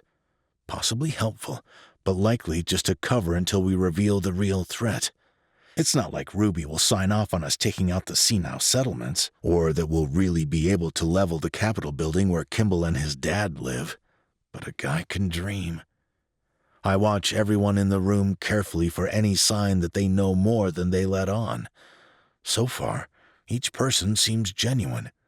The only person here who's masking something is Lydia, and I know what that is. She's covering up how she feels about me. I ignore her redirection and accelerated heart rate as a matter of habit. "You haven't eaten anything since breakfast," Lydia finally says. The sun is starting to drop low in the sky. My belly rumbles as if on cue. I'll eat later. "I'll go get something for everyone," she offers. "Fine," I say. "Thanks." "But if you do that," Rhonda says, picking up on the flaw in the most recent suggestion, "then they'll be able to cut west. You said Kimball mentioned real-time communications. We'd need to take those out first, I say, but we have to locate them to do so. Any way we look at it, we can't even plan an effective strategy without a surveillance flight or two. 3 would be better, General Coons says. And as mentioned, we have the aircraft to spare. It's hard to really take in the scope of resources that have been available to David Solomon all this time. How much progress have we made on the communications upgrades that Ruby ordered? I ask. It's only been 3 weeks, Lieutenant Parks says. But the main lines have been run, and the equipment has been installed or repaired in every port. What about Nashville? Memphis? Rhonda asks. Or Baton Rouge? I ask. Yes, the infrastructure is in place in each of the Phase 1 locations, Lieutenant Parks says. But training the personnel to maintain it is more time-consuming, as is manufacturing enough telecommunication devices to make it usable. Logistics eat me alive, but we finally hammer out the basics we would need to accomplish to get the port-to-port and city-to-city communications up and running, beyond the phone lines and internet for each port head, which Solomon always had. As the sun sets fully, I realize Lydia never came back with our food. I'll have to hunt her down later. I need to get Ruby to sign off on the surveillance flights at a baseline. Whether the attacks were made by CNOW or not, scoping out what they have and where they all live is just good sense. We should have done it before, the very second Kimball left. I'm ashamed I didn't. We'll reconvene here in 1 hour. Get dinner, sit down and take a break, whatever you need. Tell no one outside of this room what we've been discussing. Rhonda dogs my steps the entire way to Ruby's room. I hate to be rude, I say, but I need to talk to Ruby alone. She lifts one eyebrow. You used to get away with that nonsense, but you're not her boyfriend anymore. I think she'll want me there. Ouch. Not because I'm her boyfriend, I say. I need to talk to her frankly as her master of strategic defense, or whatever stupid title she made up and is likely regretting. I need to talk to her about what she really thinks is going on. Rhonda's voice drops to a whisper. Do you really think she won't want me in on the play? You and I both know she's positive that CNOW didn't do this. If Rhonda knew I was setting up our strategy as a misdirect, how many others figured that out too? I groan. Fine. Come inside, but don't interrupt. She shrugs. No promises. No respect, I mutter. But I'm glad Rhonda's on my side. On our side. It always helps to be surrounded with people you know you can trust. And in this case, someone else who cares about Ruby almost as much as I do. I tap on the solid wood, and then I brace myself to be lambasted the second I shove through the doorway. Only no one yells. No one shouts. In fact, Ruby isn't mad at all. Because she's gone. My heart skips a beat, and then another. The window's broken, glass scattered on the carpet, which means it was broken from the outside. I race across the room. There's a smear of blood on the pristine white of Ruby's bed and drops that trail across the floor. She struggled with whoever took her. I can't force myself to rush to the window. My feet drag slowly, terrified at what I might find. But the only other ominous sign is 2 drops of blood on the ground outside the window. No puddle or pool or ongoing trail, which means someone took her, but she's likely alive. And I have no idea where they went. 19. Ruby. Fine. Then plan your attack. I make eye contact with every single person in the room, from the guards stationed near the doors to the haughty general who still can't stomach that I'm the queen. When I glare long enough, they all drop their eyes. But no one launches a single jet. No one fires a single missile. No one so much as shoots a gun without my approval. Are we clear? When I push my way past the press of soldiers and officers, Job and Adam tag along. I'm actually glad that they do. I've barely seen Job in the 3 weeks since we left Baton Rouge. We left him behind when we went to the various ports, counting on his expertise to spearhead the dosing of the local population with the hacker virus. It's not just to keep them safe from the much less terrifying Tercera. It's also because it'll keep them safe from any nasty virus they might encounter. Some days I still pause and marvel that my dad invented it, and that we finally found it. Way too late, but still better than never. I intend to race to my room and stuff my face against my pillows to scream. I'm sick of no one listening to me. But then I realize that Sam paused a moment too long when I asked why Kimball would pick a fight he couldn't win. Sam's smart, but he's wicked smart about tactical and strategic things. He'd have already wondered why CNOW would attack when Kimball knew just how capable we were of returning the pain tenfold.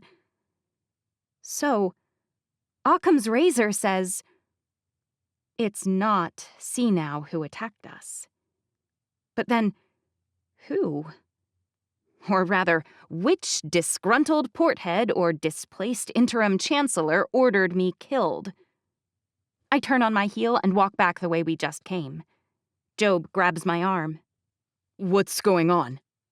I just realized that I need to read up on something I've specifically avoided until now. What's that? Job asks. Just a little book of filth left me by my good old padre. Now who's spent too much time in Mexico. I don't understand, Adam says. What good will... I'll explain in a bit.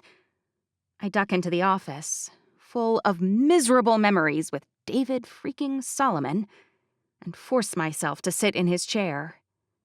I pull the worn, brown journal from the bottom of his drawer where I left it, and pull out a sheet of clean white paper, as if the purity of the paper can remove the stain of this terrible book. What are you reading? Adam asks. Filthy, disgusting Solomon kept a little book, full of miserable secrets, I say. Adam's eyebrows rise. So you were telling the truth in Nashville? I shrug. Sort of. I hadn't read anything about Quinn specifically, but only because I never read most of this. Believe me, the first few pages are bad enough. But I plow my way through it, one terrible secret after another. Most of the people listed are political and social opponents David went on to squash, according to Adam. A few of them are still prominent business people and religious figures. The more notes I take, the more my fingers itch to toss this in the trash. We're halfway through the book when Job notes the obvious. None of these secrets are about portheads. I drop my pen. Either because he didn't write the secrets about them down, they were too close to his mind, or because he kept them around precisely because he didn't have dirt on them and trusted them.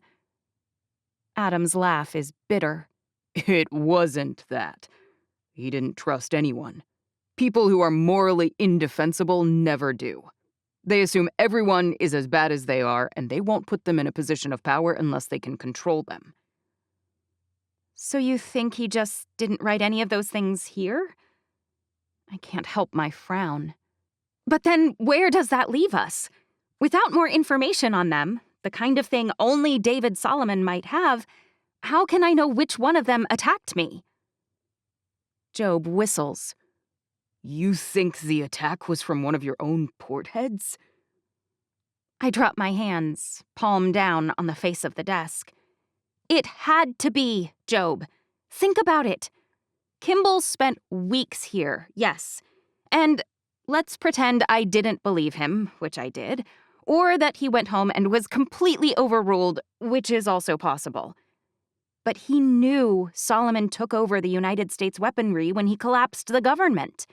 Unless I'm missing something huge, that means that, in spite of their more advanced tech, we can crush CNOW as easily as Solomon planned to annihilate the Marked. Why would he risk angering us like that? At least, without gutting our military forces first. Job blinks. Which means, this whole time, you've been trying to figure out who plans to kill you, not looking for something on someone working for or with CNOW. We really should meld our brains somehow. It never occurred to me that it might have been an attack by CNOW, supported by someone here. Actually, the cogs in my brain spin. Kimball could have made friends here. He could be working with a greedy porthead. They might be planning to take over WPN once I'm gone, and Kimball could get the single government he wanted, even without marrying me. You're looking for anything at all, Adam says. I think that about sums it up. Right, I say. Remember when we work puzzles, and that one piece that fits nowhere finally drops into place? I feel like if the right information surfaces, we'll know it when we hear it. Or, at least, I hope that's true. But we slog through the entire book and aren't one step closer to connecting portheads to wanting me dead specifically, or to CNOW. In fact, there's nothing on them at all. What about his letters? Or didn't you say Solomon had email? Adam asks.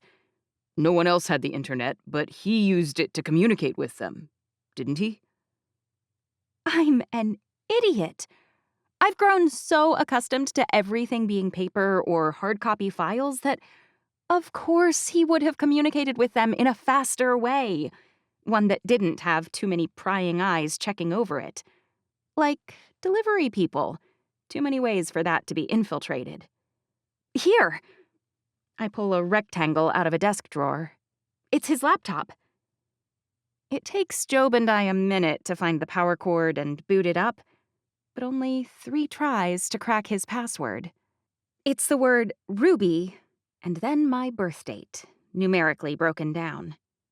My name was his password. I shudder. He did care about you, in his twisted way, Adam says. I know that's probably not very helpful, but it made me hate him just a tiny bit less that he kept promoting me on his security team. I snort. I couldn't care less whether he used the name of the daughter no one knew about for his password. It probably had more to do with being unlikely to be cracked. Until I showed up, anyway. I toggle through icons until I find the email one. Bingo. And it pops up, just like that.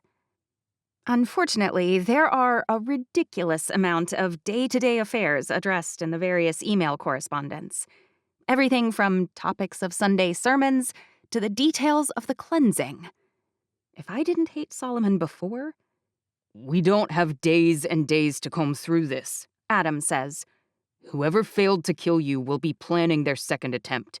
We need to catch them. I'm sure Sam's feeling the same pressure. Here, let me try some searches, Job says. I stand up and surrender the office chair to him. He's better with things like this than I am anyway. And my typing skills are non-existent. I'm sure it's painful for him to watch. I can't even see the screen right, Job complains. How short are you? He reaches under the seat to lower it down, presumably. But instead, he freezes. What's wrong? There's something down here, under the chair. He pulls his hand up slowly, and there's a folded parchment paper clutched in it. He flips it over, and the name Ruby is printed in almost perfect lettering. My heart hammers inside my chest. Did David Solomon leave me a message? Did he know I'd kill him?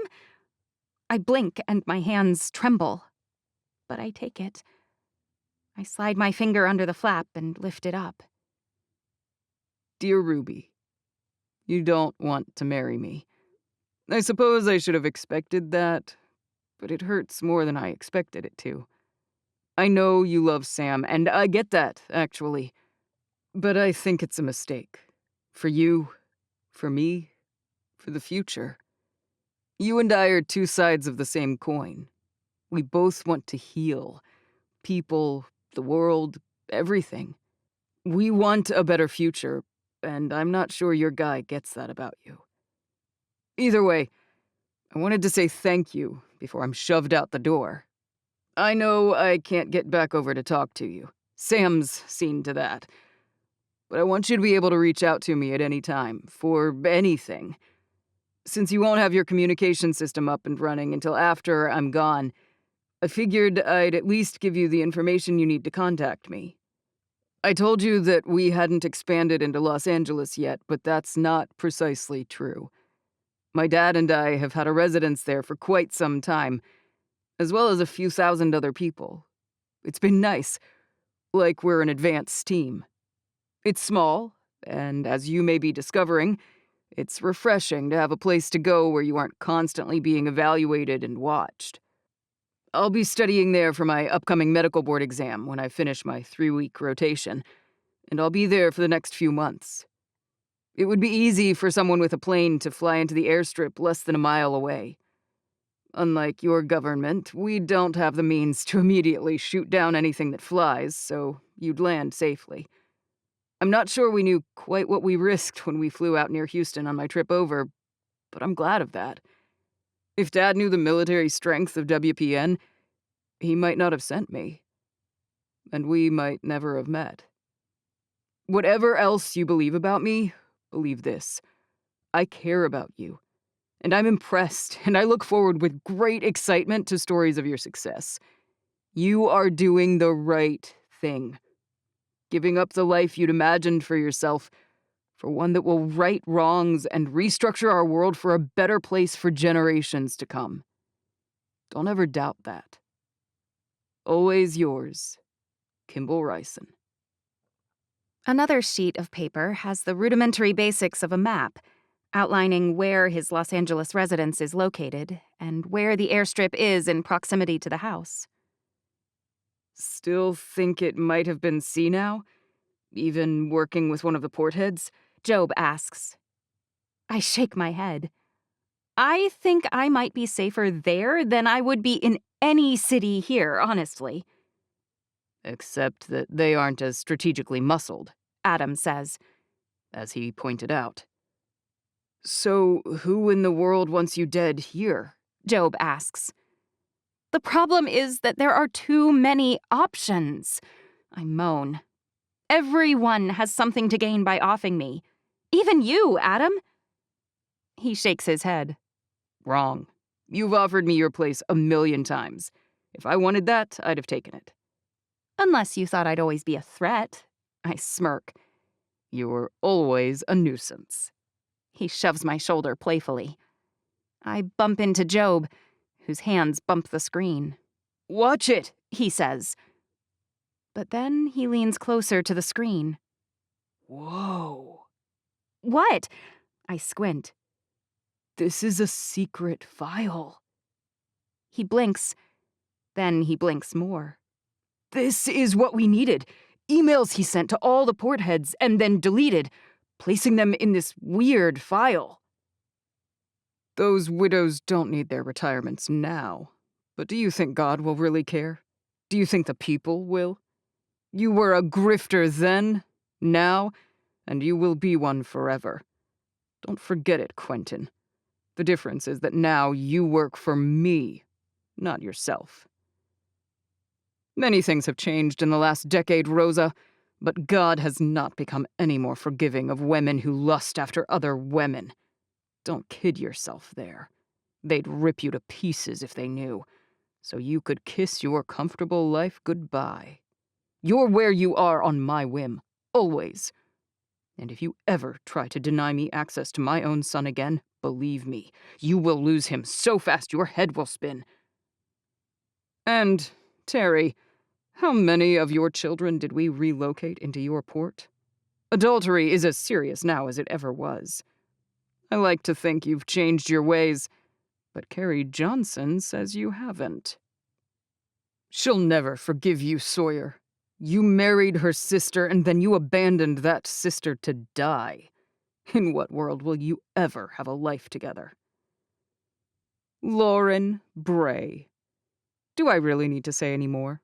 I covered up your murder at the time, But I will not hesitate to bury you if you step out of line, Steve. One toe. One disloyal look and you're gone. You serve a purpose, Dolores, while you do what I say and no more. But if your worthless brother Quinn doesn't make his move and oust Roth soon, as he promised, or if he becomes resistant to our guidance, your position isn't irrevocable. Don't mistake my patience for generosity. I'm not a generous man. Your life has become quite blessed, thanks to me. But how long will those lovely girls look at you and Lillian with adoration once they know you shot their mother? I know what you'll say. But do you think they'll listen when you say she was attacking your home? Do you think they'll care that a hoodie hid her face, obscuring that she was a woman? No, they'll never forgive you from hiding the truth. That you killed the mother they loved. That you're the cause of their need for adoption. It's all very Les Miserables, but I doubt that will matter much. I need a bath after reading how Solomon twisted and threatened and belittled the people he chose to rule WPN for him. So let's recap, Job says. Quentin was a con man. I nod. Rosa's a gay woman who also had an affair with dear old Dad? Adam shudders. The world is a bizarre place, and it feels like every day I find out something worse about him. He used the secret of her sexual preference to force her to let him see their child? I shake my head. He was so disgusting. And who knows what he used to force her into a position where they got the child in the first place, Job says. I don't even want to think about it. But in the most difficult to understand revelation, Sawyer loves Dolores Peabody? Adam shakes his head. I don't see how that could possibly... I blink. She told me about the man she loved. She told me the man she loved married her sister. It's actually pretty tragic. I think that might have been him. The email mentioned that Sawyer married someone's sister, and that he left the sister to die when she was marked. I shake my head. It's all so messed up. Job's lip curls. Now your freaky cousin wants to get with Dolores. Again, apparently. That's messed up. Or it could be kind of sweet in a tragic way.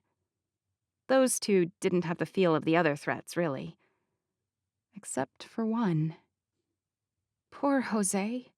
He defended his home from a break-in, shooting the assailant to protect his wife, presumably. I sigh. And then they adopt the children of the woman he kills, possibly to try and set things right with the world. And Solomon uses that knowledge to make them do whatever he wants. Don't feel too bad for Jose, Adam says. Solomon got him a job, and he could have found someone to adopt the kids. It's pretty strange he did it himself. We don't have enough information to decide whether it was twisted or an act of mercy, I say. But we shouldn't assume all these people are as degraded and miserable as Solomon. Either way, Solomon's method of dealing with problems didn't give them faith that working things out was a good way to go. Job leans back in his chair. But which things would impact who might want you dead? He shakes his head. I miss 500-piece puzzles, honestly. At least those had a box with a photo you could use as a reference. Chancellor Quinn, I say. He's not even a porthead. Job speaks slowly, as if I've gone nuts. Yes, thank you for that. But he's related to Dolores. So Dolores Peabody is in love with Sawyer Blevins, and... Or at least Sawyer loves her. Adam shrugs. We don't know whether she still likes him. Fair, I say. But her brother's the interim chancellor. Or he was until you beat him without even trying. Job taps his lip with his index finger. Not sure how many of the particulars she knows, I say. Hopefully, she has no idea that I attacked him and threatened to out him. But we can assume they have a method of communication. Job frowns. It's weird that... I freeze. What? Lydia said that Quinn had some kind of multiple wife situation, or something like that. I blink. But Solomon certainly had no evidence of that. At least, not in his book, or judging from the emails. I never saw his name, other than as a byline in an email to Dolores. People might have hidden a few freaky things from him, Job says. It's shocking, I know, but possible. But what if Quinn realized I was bluffing, I say, and sent Lydia, knowing she had a connection to Sam that would give her the inside track? You're saying Lydia might be a spy? Adam's jaw drops. I mean, I dislike her as much as you do, but that girl's feelings for Sam are legit. I'm not saying they aren't. Although I'm feeling decidedly stabby right now after listening to him point that out. Look, I have no idea who she is or what her motives are, but I'm just saying she could be not quite what she seems. We have no idea who Quinn really is. It is bizarrely convenient that the person who has tried to trash your and Sam's relationship since day one knows Quinn, and that Quinn is secretly closely connected to Peabody, Job says. And possibly Sawyer Blevins, the one person outside of maybe Adam who has a prominent leadership position and a blood tie to David Solomon. It makes him uniquely prepared to step in on my death, I say. Not quite the only person, Job says. Rosa has a son, too, with David Solomon, and everyone knows her name and face.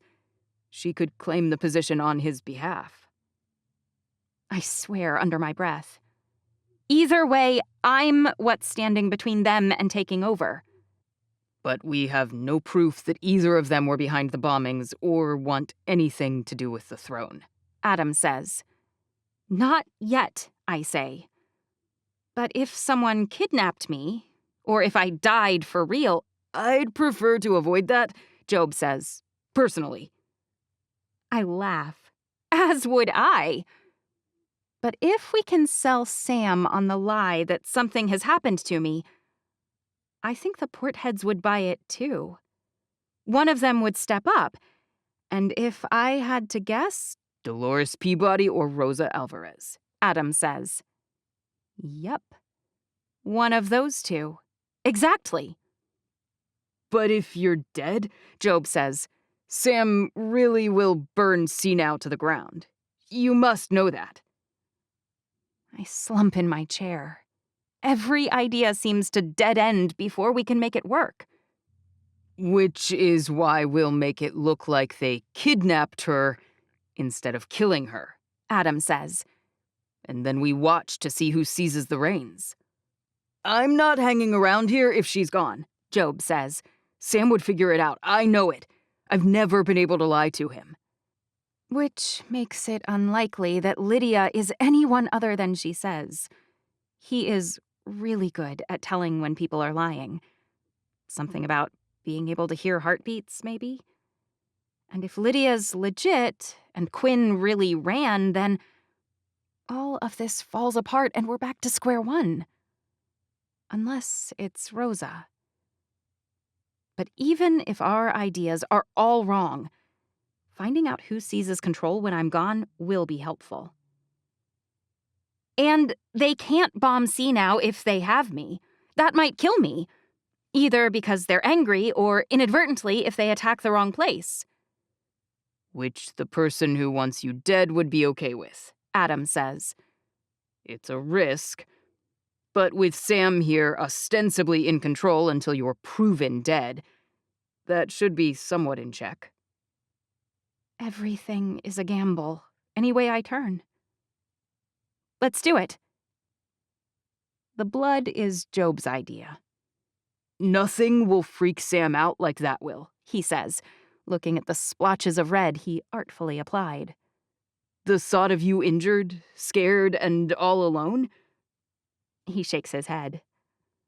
I won't lie and say I don't relish the thought of Sam worrying about me. I may have dumped him, but my heart's still tied to that big, conflicted hunk. Even knowing this is the right play, I pause outside my own window, my heart in my throat. He'll be okay, Adam whispers. Sam can handle himself.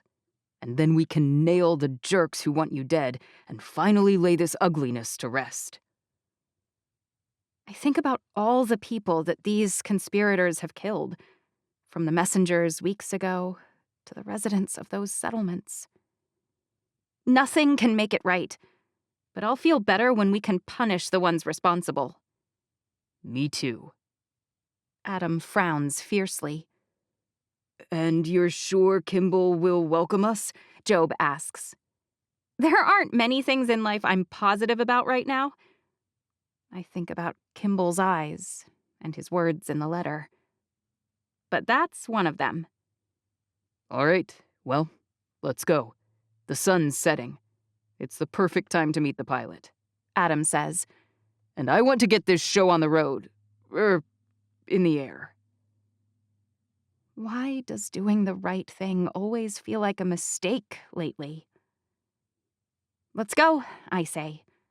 We have traitors to smoke out. 20. Ruby. Flying to a new place in the middle of the night might not have been the finest part of our plan. At least there's a full moon, Adam says. Thaddeus, our pilot, scowls. Yes, that's very helpful. How'd you like to land a plane with a nightlight? Job clears his throat. But you did say that the instrumentation's still... I'm so grateful that all of you are willing to be co-pilots, Thaddeus says. But I only really need one. Since Adam is the least irritating, maybe the two of you can go sit down and buckle in. He's more polite than we deserve, probably. Job and I grumble, but we listen. My knuckles grip the armrests so tightly that they turn bright white. But a few moments later, we land. It's bumpy, but we don't die. I think that's about the best we could hope for with a last-minute flight to nowhere based on a hand-drawn map. We have gas for a return trip, right? I ask. Job shrugs. Might have been a question to ask before we took off. Probably, I say. But seeing as I didn't even get to pack a toothbrush, details like gasoline didn't come up. I'm sure CNOW has jet fuel, Adam says. And if they don't shoot us on sight, I bet they'll loan us some. I'll be crossing my fingers. I unbuckle and stand while Thaddeus prepares to open the door. I'm even crossing my toes, Job says, just in case that helps. Gross! Your toes aren't that long, I say. Job pins me with a stare. You're sure of that? I think back to all the times we splashed in the lake at the cabin. Pretty sure. You two going to reminisce all night, or are you ready to wave the white flag and pray? Adam points at the doorway. As handsome as I am, I think Kimball's least likely to shoot at you, Rubes. The head of my royal guard is so brave, I say, shoving me out front like an apple in the mouth of a pig. Ew, Job says. That's not a peace offering. That's a shrivelly... Let's just go. I walk past them both, my heart jammed somewhere between my lungs and my esophagus. If we're going to get shot, we may as well get it over with. But strangely, I'm less worried about getting shot and more concerned about being shot down. Do I care what Kimball says? Whether he's angry at me for taking a month to find his letter? Was my relationship with Sam really holding me back? What's wrong with me? My heart has plenty of time to descend from its place in my throat in the mile-long hike from the airstrip to the residence drawn on the map Kimball left, which turns into 2 miles thanks to a wrong turn. I'm sorry, Adam says. I have a good sense of direction, but it's hard to orient in the dark. And I've got a blister now, Job says. This sucks. I'd almost have preferred that armed men meet us on the runway, assuming they had a vehicle. You'd never know we weren't blood-related. He and I could definitely be real live siblings. It's weird, you know, I say. Thaddeus is back with the plane, in case we need to rush back for a quick departure. So I'm here with my 2 brothers. A year ago, I thought I had no siblings. Even in the moonlight, I can see Adam's affectionate glance. For a while, I hated Solomon even more because he stole my family from me. I bump Job with my hip. But now I realize he didn't have that power. Instead of a cousin whom I saw as a brother, I guess I now feel like I have 2 brothers. Life is strange like that, Job says. Perspective makes all the difference. A blood test could never make me love you more or less, and I couldn't love anyone more than you, not even Rhonda. If it took a sociopath and a pandemic to cement that bond, well, sometimes good things come from bad, right? I hug him. Yes, and I think that's God's message, if he exists and has one. That the good can exist with or even sometimes alongside the bad. And it's our job to focus on that, to cultivate it. Guys, Adam says. We turn toward his voice, and our eyes fixate on the beach, where the ocean crashes against the sand, and an enormous white beach house, brightly lit against the night sky. Why do rich people always paint their houses white? I still my trembling hands and racing heart and walk purposely toward the edge of the light. I'm turning toward the front door when movement in the distance catches my eye. Someone is walking out of the ocean and shoving their hair away from their eyes. Kimball. In swim trunks. Perfect chest and 6-pack abs, just like before. Except this time he's all wet and he's at home, and I've missed him. I turn toward him without thinking, and my legs begin pumping as I jog his direction. His eyes light up when they meet mine, and he starts to jog toward me, too. It's almost like something out of a movie from before. Until I stumble over something and fall forward, only the heels of my hands stopping me from face-planting in the sand. I reach backward for the object that tripped me. It's a towel, probably Kimball's, but it's wrapped around something else. I unwrap it carefully as Adam and Job catch up behind me, and Kimball stumbles to a stop in front of me. "Oh, that's nothing," he says. "I'll take it." Before he can snatch it out of my hands, I realize what I'm looking at. He's supposed to be studying for the medical boards. It should be a textbook, or it could be notes. But it's neither of those things. It's a sketch. A pretty good one, actually. Stylized, beautiful, longing, clear in every line, in every curve. Of me. It's my face, my hair tumbling around me, my lips curved into a knowing smile. Waves crash behind me, but that's not the thing that stands out. No, it's my eyes that he nailed. They're looking directly at him, and they're full of affection. Affection isn't quite right. In the sketch I'm looking at, I adore the person I'm staring at. Is that how I look at Kimball?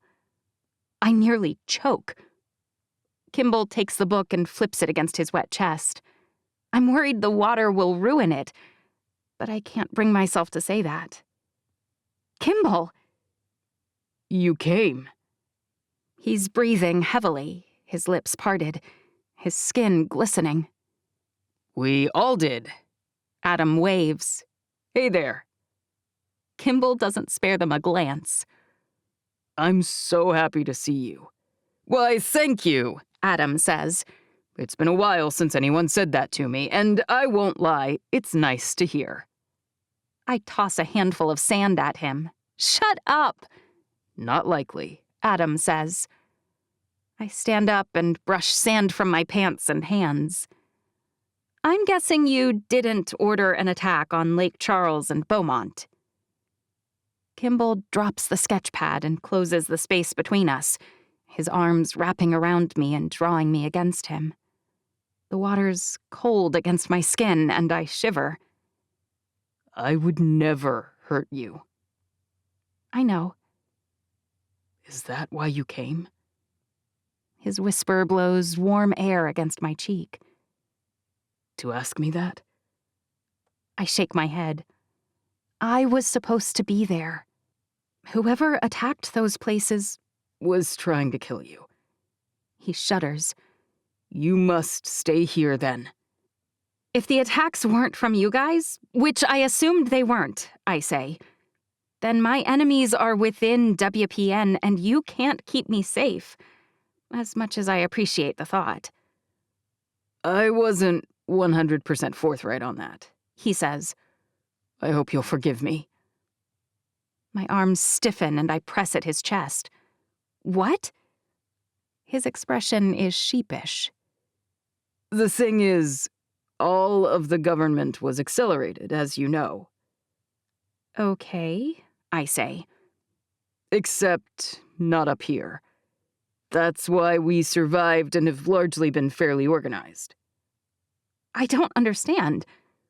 What are you talking about? Adam asks. I really did approach you in peace, He says. Dad knew there had to be some kind of settlement down south. He knew what everyone else did, that David Solomon tricked the government and took over. But not up here? I narrow my eyes at him. What does that mean? My mom was a senator, He says. And so she was supposed to take the cure. But there's a time delay, you know, and that caused some confusion. So they had reports out here that the cure wasn't a cure, and they didn't take it. So, wait. I swallow. He tucks a stray curl behind my ear. She didn't die, but my dad did take over for her a few years ago, and Dad is pretty sure we could level WPN if we had to. I gasp. But we never would, He says. Solomon was satisfied with the belief that the rest of the world had died, and he seized all the military assets in a reasonable perimeter. He dropped a handful of bombs on our hangars and supply warehouses, all of which had been emptied by that point. Oh my goodness. So you really came out to get the cure, he says. And to make sure you didn't pose a threat. He lowers his face until it's inches from mine. Which you don't. We know that. But what I'm saying is that we're in a position to help. To protect you. Or to help you eliminate anyone who would be a threat. To help ensure peace in our time. To facilitate the amazing things you're doing there. But that means he could have attacked Beaumont and Lake Charles. To send me running out here. He could have done it. But I don't believe he did. He was too shocked when I showed up. And he was forthright about that lie immediately upon our arrival, not holding back. If he were guilty, he wouldn't have done that, right? Unless his dad did it and he doesn't know. His hands come up on either side of my face, cupping my jaw. Ruby, your brain is churning now. I can see it. Press pause. It's been a miserable 24 hours, I imagine. Come back with me. Eat something. Maybe take a nap, at least. Things will look better in the morning, I promise. I nod, and he releases me, but it's reluctant, I can tell. He wants to hold my hand. He wants to wrap his arm around my shoulders. He wants to save me. I'm sick of being saved. But I'm also exhausted and tired of being attacked on all sides. That tiny town Sam once has never looked more attractive than in this moment. You're right, I say. I should rest. We can talk more later. You can meet my dad. Kimball's smile is absurdly hopeful, eager almost, like a puppy pawing at me for attention and maybe a scratch behind the ears. All right, I say. But not right this second, he promises. For now, food, shower, and rest, in that order. I'm liking you more every minute, Job says. But for the record, I should say that I'm still Team Sam. Kimball laughs. Give me time, man. He's had years. You've known me 5 minutes. By the time we're assigned rooms with running hot water, Kimball has already had people bringing us clothing and trays of food. You make a convincing argument, Job says, his mouth so full of a hamburger I can barely understand him. I'll give you that. I'm ready to switch to Team Kimball, Adam says. Sam's been way too moody and idiotic lately. Don't take this the wrong way, Kimball says with a half smile. But the only person whose opinion matters looks a little uncomfortable by your jokes. So I'm going to ignore your comments for the time being. He squeezes my shoulder and then leaves us. He does pause by the door. If you need me, I'm only a few rooms down.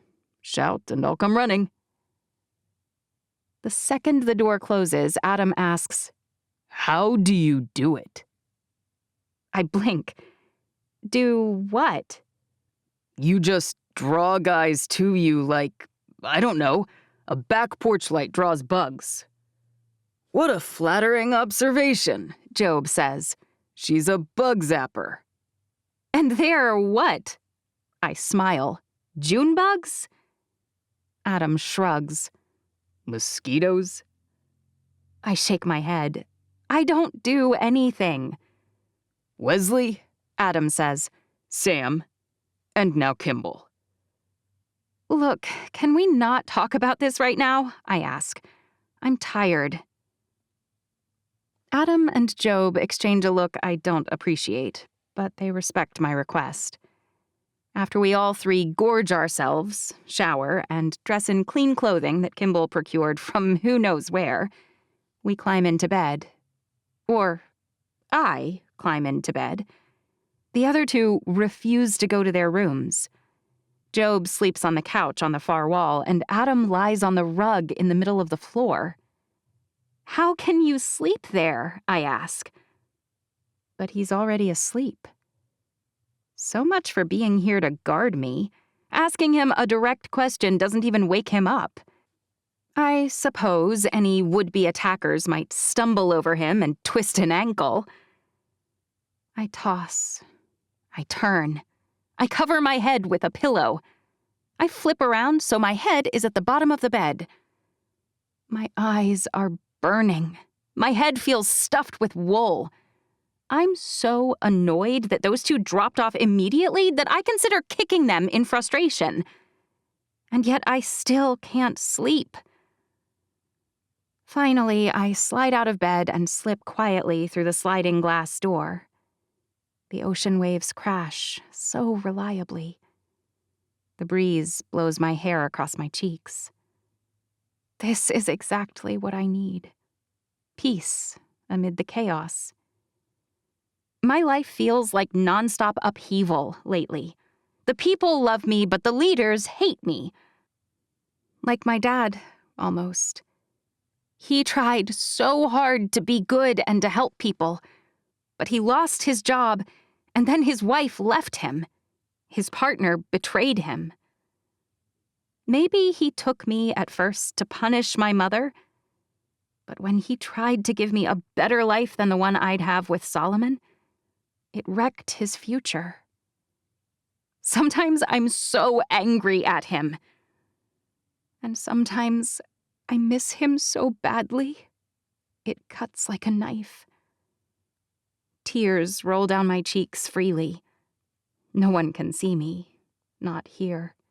No one can judge me as weak or pathetic or wanting. I've always been too small, too skinny, too young, too naive, too weak, too empathetic, too everything. I hate it. I stand up, my pajama pants whipping against my legs in the ocean air, and I start to run toward the waves. The water is not warm, like the gentle waves in the Gulf when it slams against my legs. No, the Pacific Ocean is like an open palm slap against raw flesh. The skin on my arms and legs, pebbles. And I welcome the onslaught, because it means I'm alive. I'm fighting. I don't stop moving forward until I'm up to my waist. The tears from my cheeks mix with the salty surf. A wave crashes over me, dunking me under the water momentarily. It's so dark, even with the full moon, that I almost can't find the shore again. But I do. I'm paddling back in the right direction when another wave crashes over me, rolling me under. This isn't the soft, calm water of the Gulf. I'm in the real ocean now. The angry ocean. Ruby! Kimball's voice is urgent, distressed even. He's clearly a steady swimmer, reaching me quickly. What are you doing? His frantic eyes scan me for injury. I'm an idiot, I say. I meant to walk out here and maybe swim for a bit. Another wave crashes, but Kimball's arm keeps my head above it. And you didn't realize how much more powerful the surf is here. I spit out ocean water and nod. He helps drag me back to shore, slowly at first. But once we can walk, we both run. His hand never leaves mine. Once we're out of the water, we both drop to the sand, still a little warm from the long-gone sun. You couldn't sleep. I broke up with him, I say. Kimball was lying calmly next to me in the dark, and I'm not sure how I can tell, but I can. He freezes. He doesn't shift a hair. Every muscle in his body tense. Why? I'm not entirely sure, but I think it's because he was hurting me. Kimball exhales. But it still hurts, I whisper. So much. He flips over then, resting on his elbows, his face above mine, lit by the soft moonlight overhead. Shadows shift and tilt, making him look far more like Wesley than usual. I'm sorry. I know. I wasn't lying, He says. It's not the time to talk about it more, but I want you to know I was 100% honest when I said I love you. I believe him. I will protect you, He says. I'll do anything you need. But you're not president, I say. Your dad is. I'm all he has. Kimball's smile has the same cocky swagger Wesley's always did. Is that why I like him? Do I regret losing Wesley? Or is it something else? For a brief moment, I wonder what it would feel like to kiss Kimball. Would it be hesitant and then eager, like kissing Wesley? Or steady, confident, and possessive, like Sam? I shake my head. Are you all right? He asks. I can walk you back, or get a blanket. He'd love that, snuggling under a blanket. I shouldn't have come out here in my pajamas, I say. I'm soaked now. He laughs. How did you find me? Was he just watching my room? That's a little creepy, honestly. We have motion sensors on the back of the house that alarm when we shut things down, He says. Alerts went off, and someone let me know you were outside. That's not skeevy, thankfully. Embarrassing, I say. He shakes his head. It's been a rough few months on you. I can't even imagine. It has been pretty crappy, I whisper. My eyes drop to his mouth. I shouldn't be looking at it. Like, I know that in my bones. The last thing I need right now is to kiss someone. But I can't stop thinking about it now. Do I only love Sam because he's the first guy I've ever really spent much time with? Was it only circumstances that forced us together? Does he fit with the person I'm becoming? Or does Kimball? The corner of Kimball's mouth turns up. He has definitely noticed me staring. He leans toward me slowly. Very, very slowly. My heart lurches, and I can't tell whether it's in a good way. A loud sound behind us, far beyond the beach house, yanks us both backward. What was that? Kimball swears under his breath. Is everything okay? That's a plane, He says. Is it your dad? He shakes his head. He'd wait for morning.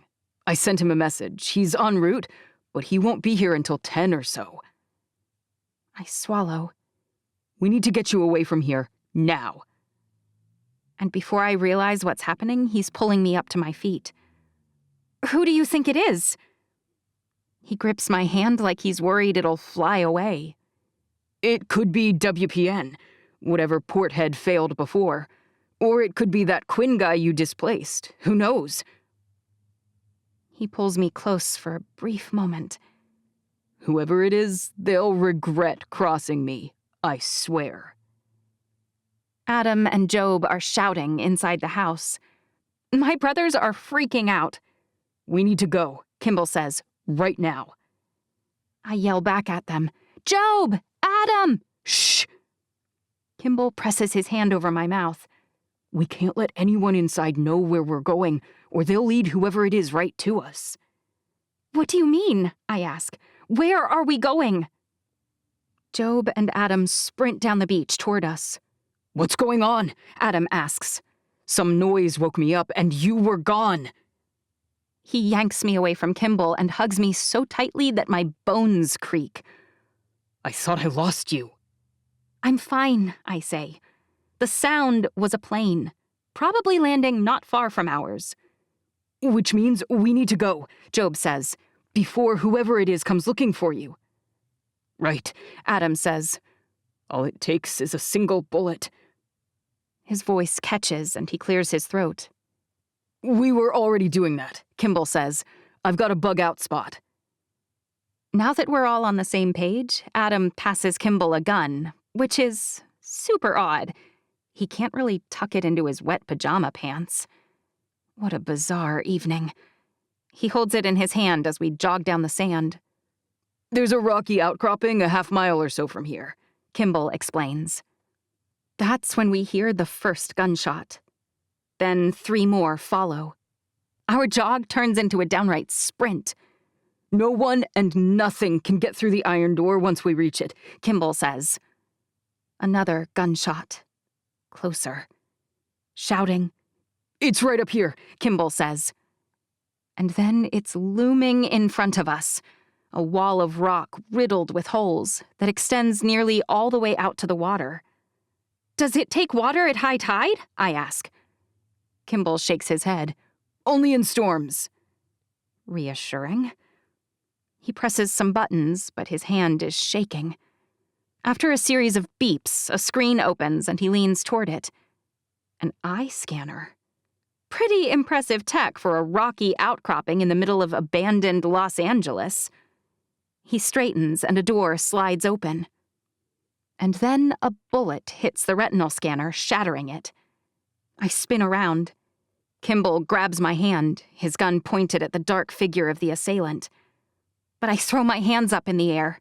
Wait, I'm the one you want. When he grunts, I realize that the shooter is Sam. They didn't kidnap me, I say. Kidnap you? Kimball splutters. Why would I ever— Sam's eyes widen. What? You don't need to save me. I start laughing, and then I can't stop. I know none of this is funny, but for some reason it all seems inexplicably hilarious. My attacker is my savior, the one person I trust the most, and the one who was supposed to be securing my throne in Galveston and sussing out the real threat. I did such a great job selling my kidnapping that I utterly failed in our purpose. But on a completely different front, I've been torn in two lately, between the future I wish I had and the one I'm stuck inside of. I've been wondering whether I should kiss Kimball. And I've been scared, so scared of all of it. I broke up with Sam because he was scared of whether he was right for me, but it was me all along, again. Of course it was. And now I know. From the bottoms of my feet to the wisps of my topsy-turvy hair, including the snarls I'll barely be able to comb through, I'm sure Sam came for me. Of course he did. I don't even need rescuing, and he's still here. My heart expands 100 times, and a frenzy of butterflies swarm eagerly. And my insane, bizarre, confusing world narrows to one single point. I race toward Sam, who holsters his guns in a flash and reaches for me. His arms wrap around me and pick me up, spinning me round and round. No matter what, no matter where, no matter when, even when I'm lost, stupid, scared, he's always here. He always comes for me. And deep down, I knew he would. I kiss him then, and it's everything I ever needed. It's bold, it's apologetic, it's inviting, it's mine. He is mine, always and forever.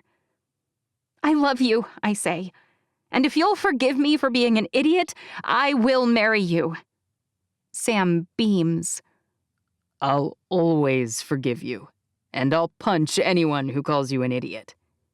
Except not me, I say. Only Kimball has ever been dumb enough to punch you, and you wouldn't let me do anything about it. Nothing has changed. Not really. I'm still not sure who exactly tried to kill me. I'm not sure how Sam will manage while I'm transitioning things. But I'm not afraid anymore.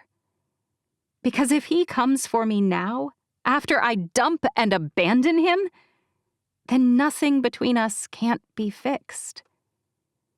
Kimball's not the villain you thought, I say. No, He says. I figured that much. You're not upset? I can't stop looking at him, drinking him in.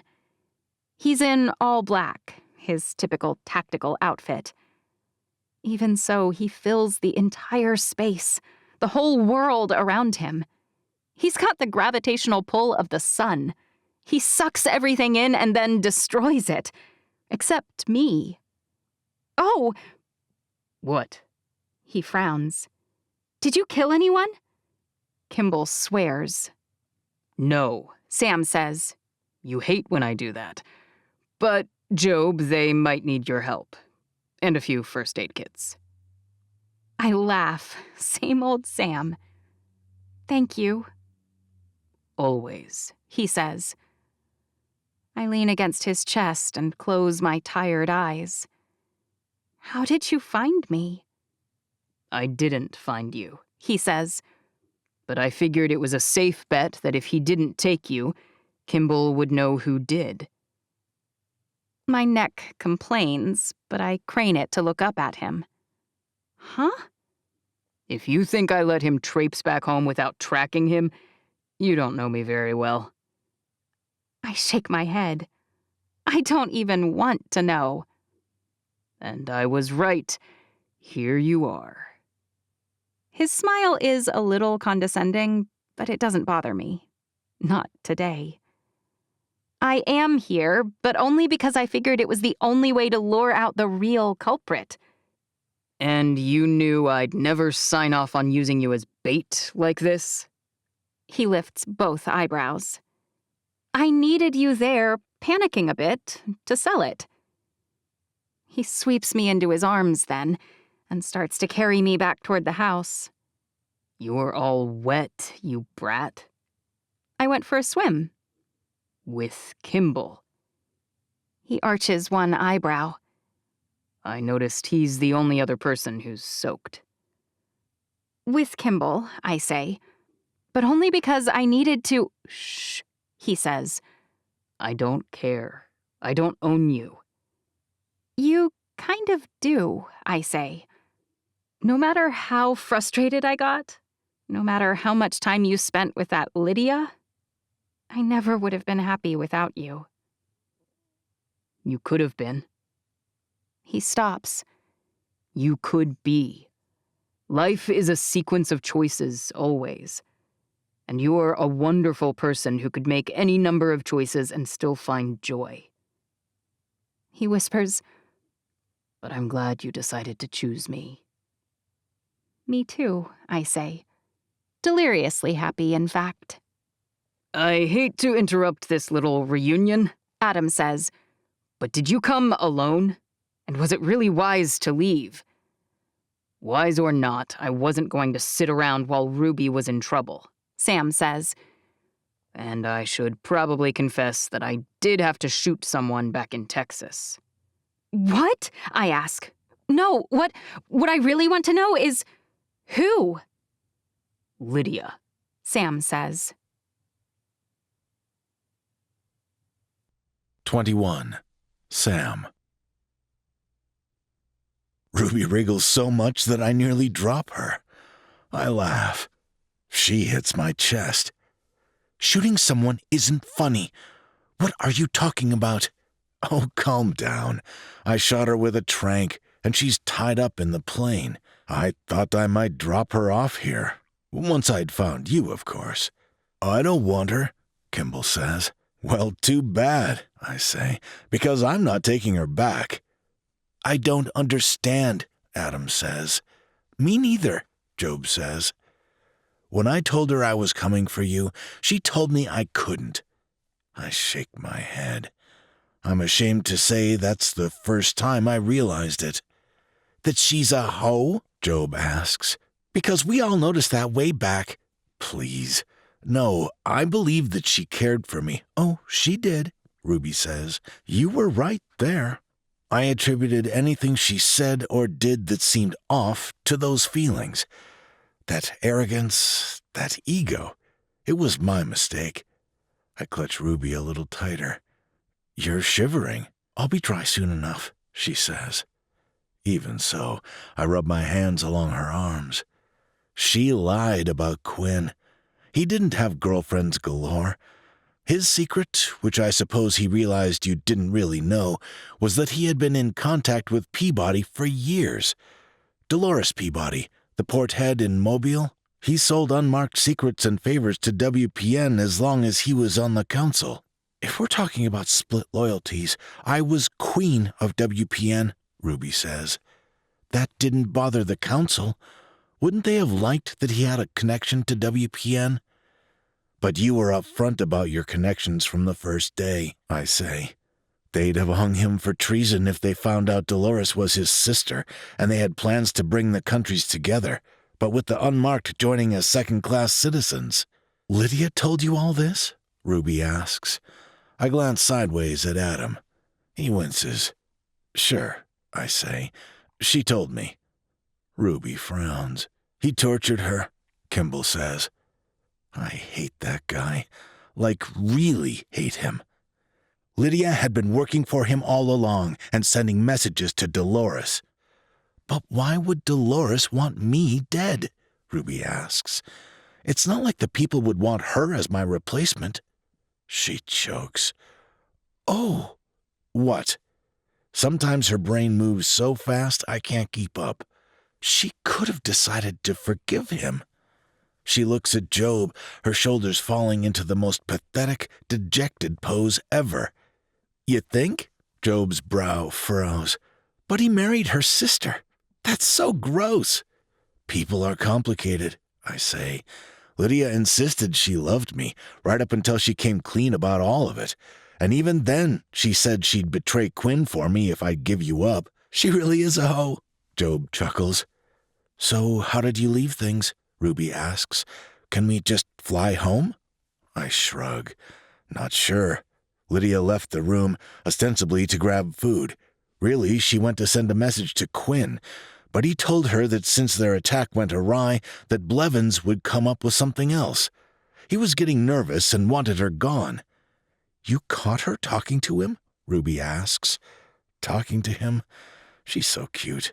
No, I wasn't thinking about her much. I discovered you were gone, and I might have freaked out a bit. Ruby smiles then. You did? I press a kiss to her forehead. Just a little. And Lydia came in while I was shouting at some people. She was shocked you were gone. I asked her if she'd seen anyone or heard anything since the kitchen was only a few doors down. I clenched one fist. That's the first time I realized she was hiding something from me. Extracting the rest wasn't pleasant, but I don't regret it. She didn't want to share, but she did, after a little persuasion. Oh, Ruby says. Well, I'm sorry. I shake my head. I just feel stupid. My ego got in the way of spotting a threat to Ruby, and Lydia widened the cracks in our relationship intentionally. I was so stupid that I let her. Ruby presses a hand against my cheek. Don't fault yourself. She really did care about you, and I think Quinn was brilliant to use that. When we reach the beach house, Ruby wiggles until I reluctantly put her down. I need a shower, and we need to make a plan. How's this for a plan? I ask. You stay here with Kimball, who will lock Lydia up and throw away the key for conspiring to kill Ruby. Wait, Ruby says. If Lydia was his inside man, then why didn't Quinn and Peabody know to attack the right place? They were with us. I don't think she looked at the documents I provided about our itinerary, I say. But even if she did, everyone but Adam and me thought we were going to Lake Charles next. And we flew to Mexico instead, Ruby says. She had no way to call off the strike from Mexico, so by the time she could have... I shake my head. It was already done. But back to our next move, I say. You stay with Kimball. I try not to scowl when I say his name. And I fly back with Adam. We kill whoever is trying to step into your place, and then we come back for you. Ruby sets her jaw. I don't swear under my breath. I don't punch anyone or anything, but I want to. Badly. I can't sit around while you deal with things, she says. We go together. My teeth grind against one another. Sam, I want you at my side, at boring meetings, at Sunday sermons, when we address people, as my husband. My heart lurches at that word. But that means you have to take me with you. We have to vanquish the villains together. I think about when we wound up in a holding cell, and again when Wesley and I were in iron shackles, chained to the wall, and again when I was bound and helpless while my dad almost killed her. I've failed you too many times, I say. I'm not sure I can risk you again, when you could be safe here, even if it is with him. You don't have to do everything, she whispers, and I can't risk you either. Luckily, we won't have to, because you won't be alone. We go as a team. She reaches for my hand, and our fingers lace together. We're on the other side of the continent, but the moment is the same. With her fingers threaded through mine, the sound of the surf behind us, I know we can do it. We can do anything. Okay. The beatific smile she turns on me makes the fear worth it. What if you didn't fly to Galveston? Kimball asks. That's a good idea, I say. Far safer anyway. Except that's the center of everything for WPN. She's going to have to go there eventually. But if you're virtually sure that it's, who did you say? Peabody? Is that who you think tried to have you killed? Maybe you fly into her home base. She won't expect that. It's actually either Sawyer or Rosa who's going to move to take my spot, Ruby says. Peabody would be a facilitator either way. Sawyer is David Solomon's first cousin, and he always makes it clear to everyone that he's Solomon's only real blood relative, other than me. She looks at me apologetically. And we recently discovered that Rosa and Solomon have a son. He would have a fair claim as well. Rosa could be planning to press that. And it's pitifully clear that Ruby hopes, in spite of Sawyer's connection with Peabody, that her cousin didn't betray her and murder 2 settlements worth of people simply to cover up murdering her. Okay, so Sawyer is where? New Orleans, isn't it? Kimball pays attention. I'll give him that. And Rosa is in Miami? That's right, yes, Ruby says. But I'm not sure why I'd be better off flying to either of those places instead. Wouldn't Sawyer and Rosa have more supporters in their home ports than anywhere else? First, whichever of them is guilty won't likely be staying at home, Kimball says. I imagine the guilty party is headed for Galveston, if they're not already there. The people love her in all the port cities, Job says. Right, Adam says. I think that's our best, but to do things right, I need evidence. Ruby smiles. Kimball's right about that. I am so going to punch Kimball right in the nose the next time I have a reason. A broken nose would help blunt his stupid boy-next-door looks a bit. But in spite of my irritation with him, he's got a good point. I can't just go around shooting people, Ruby says. Not if I want to be the kind of ruler that Triptych needs. She freezes, her eyes widening. Triptych? That's what Dad called Tercera. Try for the 3 years it takes to fully run its course, but that word also fits for the 3 peoples, marked, unmarked, WPN. A triptych also means 3 pieces of art meant to be displayed and appreciated together, Kimball says. Ruby's eyes light up. When this is passed, I'm proposing that as our new name. It's good, I say. I hate that I sound like such a dope next to Mr. Eloquent, but Ruby doesn't seem to mind. She picked me, not him. That's enough to leave me beaming like an idiot, in spite of Kimball's irritatingly educated and insightful suggestions. It takes us until well after sunup, only taking a break to make sure Lydia's still unconscious and hogtied, but we work up a plan. It's not nuanced, but it's as thorough as we can make it from here, and it hopefully gets Ruby the evidence she wants to use for a trial against Sawyer. Combined with Lydia's testimony, anyway. Ruby rubs her eyes and shoves her messy, disheveled hair back. When did you say your dad was going to be here? I'm here now, a deep voice says. Ruby springs to her feet and smooths her rumpled, salt-stained pajama pants as if that might make her look more presentable. I suppress a laugh. She never did get that shower or change of clothes. Oh, sir, it's a pleasure to meet you. A tall man with strawberry blonde hair and Kimball's insouciant smile strides across the room in an immaculate suit. You must be Queen Ruby. I've heard a lot about you. I'm so sorry to greet you in pajamas. Her blushes are always so becoming. It's quite all right. He scans the people in his family room. It appears you've had a very busy night. My son might have warned me, but I take it things have been intense. Ruby nods and swallows. My fiancé thought I had been kidnapped, she says, and came to retrieve me. As any good fiancé would. If Kimball's father is disappointed to hear her refer to me as her fiancé, he doesn't show it. I heard from the staff that he took out anyone who opposed him. She bites her lip. I'm very sorry about that. It really wasn't. Suffice it to say that if he ever wants a spot on my security team, he's hired.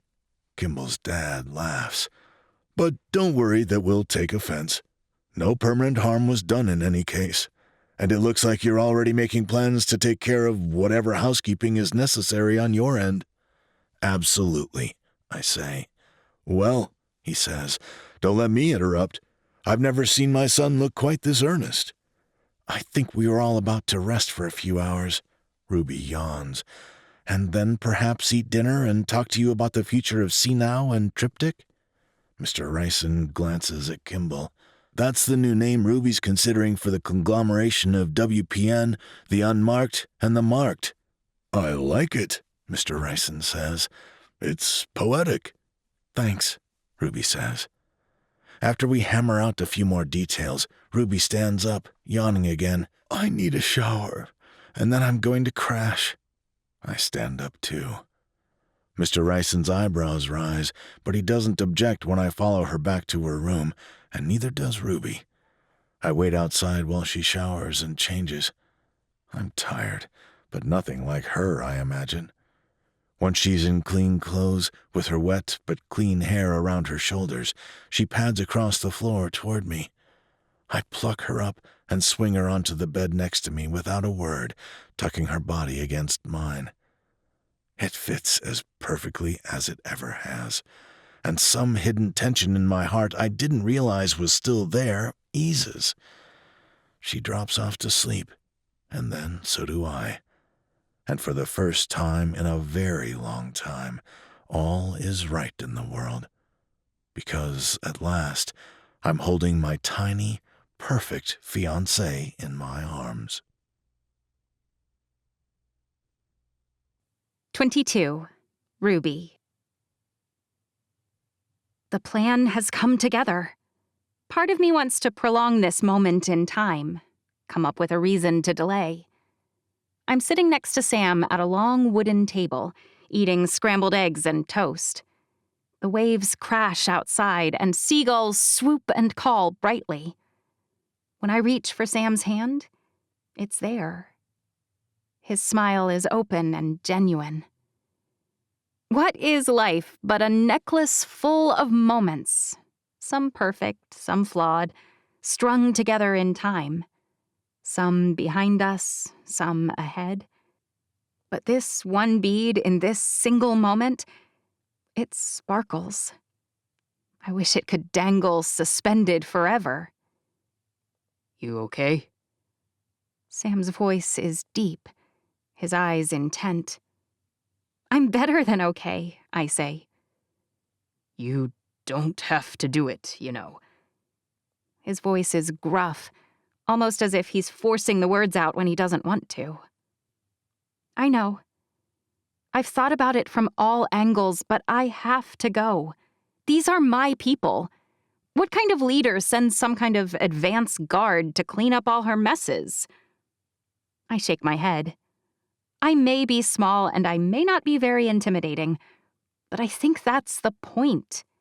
How many of Triptych's citizens are small like I am? I should show them that their size doesn't mean they can't move mountains. Sam chuckles. That's not what I meant. My eyebrows draw together. What? His hand brushes against mine gently. You don't have to marry me. He sighs. But you should know that I didn't propose because I was trying to pour glue into the cracks opening up between us. So he did see them too. You were afraid. I get that. He shakes his head. It wasn't that either. I've never been afraid of anything other than losing you. That's the one constant in my life, my cross to bear. But that's not why I proposed either. A marriage isn't a guarantee. It's not a get-out-of-jail certificate. I know that much, and I always have. His eyes go glassy for a second, and I figure he's thinking about his parents' miserable marriage. No. I proposed because all we have are these perfect moments. And it was a perfect moment then, on that beach with you. I felt like I wanted to string together as many as I could.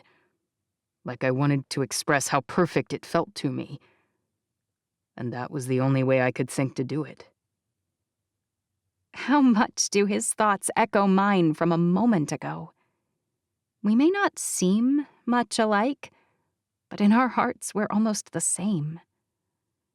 I shift my hand a bit, sliding my fingers against his. I know just what you're saying. I lean against his shoulder. And that's why I want to marry you, even though I'm young. Even though I don't have to. Even though it's no guarantee. The only guarantee in life is that I'll always come for you, He says. whether it's across the country or through a boardroom. It may take me a week or two to figure out when I'm being a dope, but when I do, I'll come for you guns blazing. Every single time. I don't doubt that for a second. But if I ever do, he'll be there to reassure me, and that's why I want to marry him. Once this is passed, we'll pick a date. And we'll do it right, He says. There will be a lot of people who want to celebrate with us, and I want them all to be there. You've missed out on a lot of things in life, from losing your dad, to hiding in a cabin, to being flung down a path you didn't choose. This wedding will be what you choose every step of the way. Even if all you want is a small ceremony on the beach? His eyes flash greenish gold. Even if that's all I want. Because more than I want that, I want what you want. You two ready? Adam has been giving us space, but he's also itching to move. I get that, because I feel it too, like a spider crawling between my shoulder blades that I can't quite reach. I'm sick of waiting for it to bite me. I stand up. I am. The flight to Baton Rouge is long. Longer because of all the logistics we can't seem to drop. I keep coming back to asking one of the marked kids to take my place. I don't like it at all. It didn't work the last time we tried it. Solomon immediately realized it wasn't me. Are you sure we should? You won't make anyone do anything, Job says. We'll just ask. And then we're landing. And hiking through the muggy, hot underbrush. How did it go from a little warm to an unbearable rainforest sauna in a month? Kimball asks.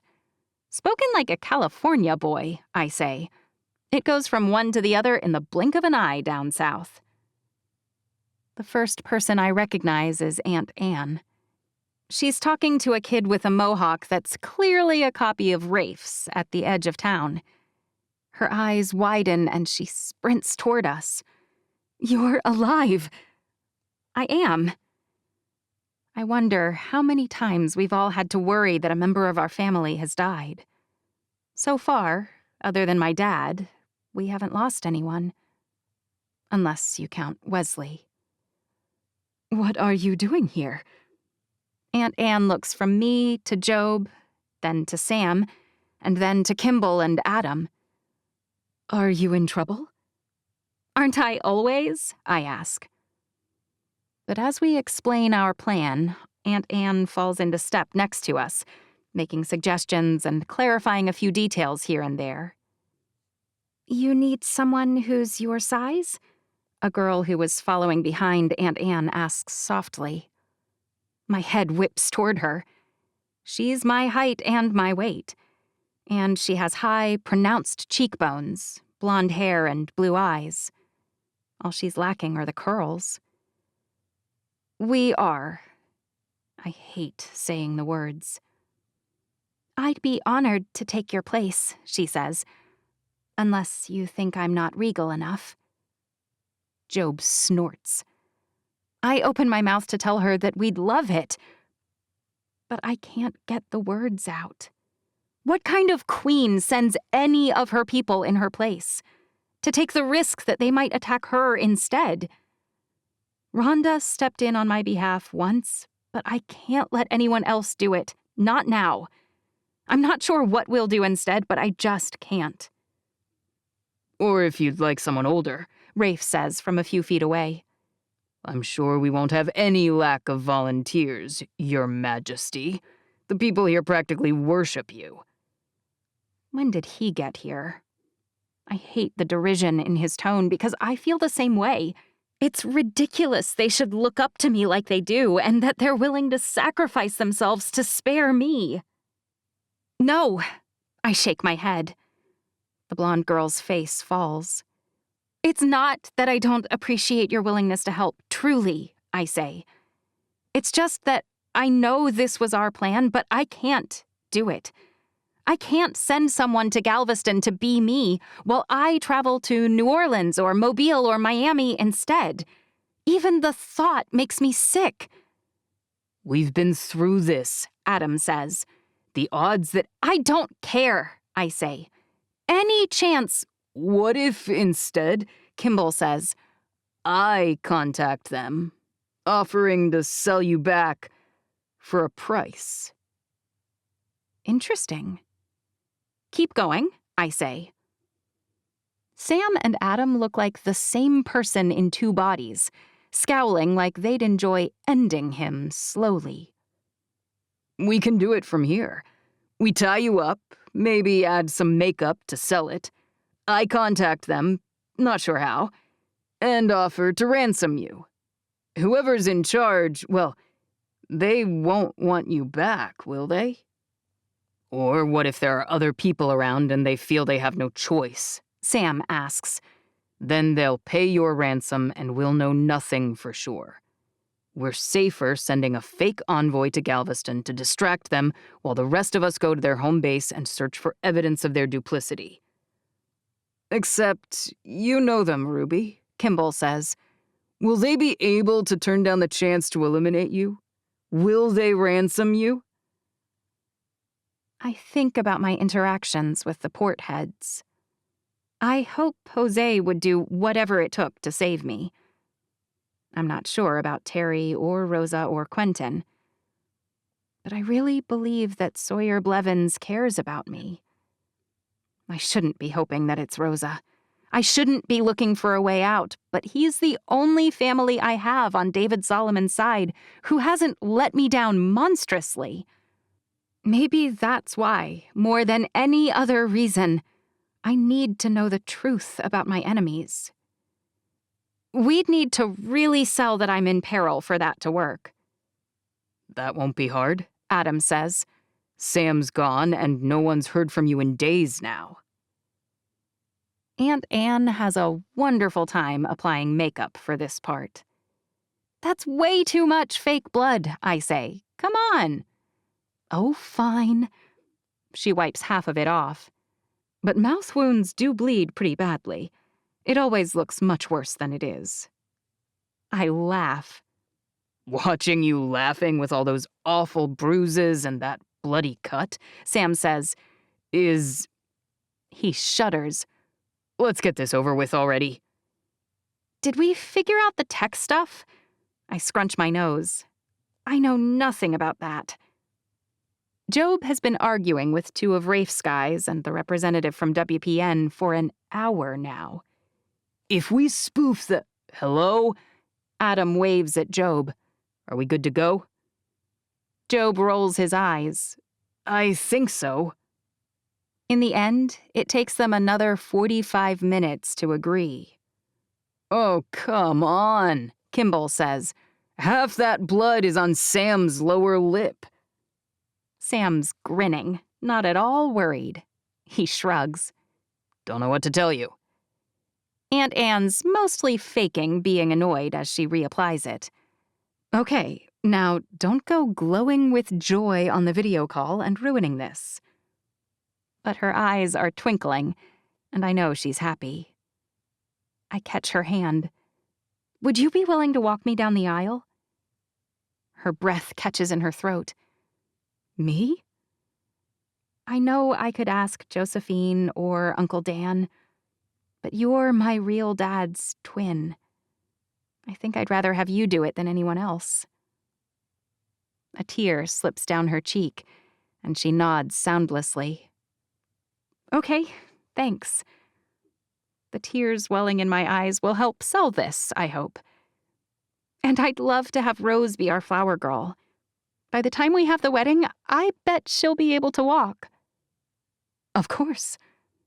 She sniffles and then points at the camera. Now, focus. I do. Kimball's hand hovers over the call button. But first, he reaches up and runs his fingers through his hair, mussing the perfection just a bit. He glances back at me with a wild look in his eyes. Ready? I nod. He smiles, and then hits talk. Frank answers, and I choke on a sob to really make sure he's worried. He looks ready to drop into a fetal ball and cry on the ground. Perfect.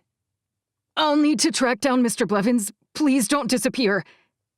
He glances past Kimball at my bound form, his eyes wide and worried. And please don't hurt her anymore. We'll do whatever you want. Kimball's laugh sounds legitimately unhinged. I love it. It takes almost 5 minutes, but eventually Sawyer's white hair and creased face shows up on the tiny screen in front of Kimball. Ryson, it is you. He waves at the guards huddling behind him. Out, all of you, now. My heart sinks. We need evidence. We need to catch them. But he's also my only blood relative, other than Adam and Josephine. Maybe he really wants to talk to me, to save me. Maybe he'll offer whatever it takes. Once the last guard has gone, Frank practically has to be hauled out, Sawyer turns back to the screen and he smiles. But not a good smile. His smile is chilling in all the wrong ways. He looks calculating, greedy, and possibly worst of all, so very pleased with himself. Your call is a stroke of luck, you know. It is, Kimball asks, because we have need of quite a few things that I doubt you'll want to part with. Oh, I'm not going to pay you a dime for her return, Sawyer Blevins says. And my heart breaks right down the middle. He told me about my father's limitations, about David Solomon's flaws. He told me about my grandfather and how he was a good man. I hoped Sawyer was a good man, too. He tried to step down. I don't understand how we could be here.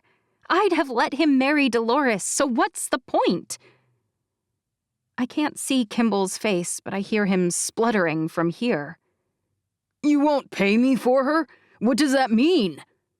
What do you need? Sawyer asks. Because if you think I'll arm you so that you can attack us, I don't care about that, Kimball says. But the alleged cure she gave us didn't work. I think she double-crossed us. Our citizens are still marked. And knowing a cure was coming, we have quite a few people who went to visit their lost family members and are now also marked. Sawyer chuckles. Maybe she wasn't as unbearably noble as I thought. I'm actually a bit impressed. The point, Kimball says, is that we need that cure. And we also need some of the manufacturing technology you've been hoarding. We aren't able to convert... My cousin waves his hand through the air. Whatever. Yes, sure. We can send you the actual cure and also manufacturing specs. I could even be convinced to part with some technicians to explain all of it. Is that all you need? You said you won't pay for her, Kimball says. But it appears that you will. He grunts. It'll be my pleasure. Not so fast, Sawyer says.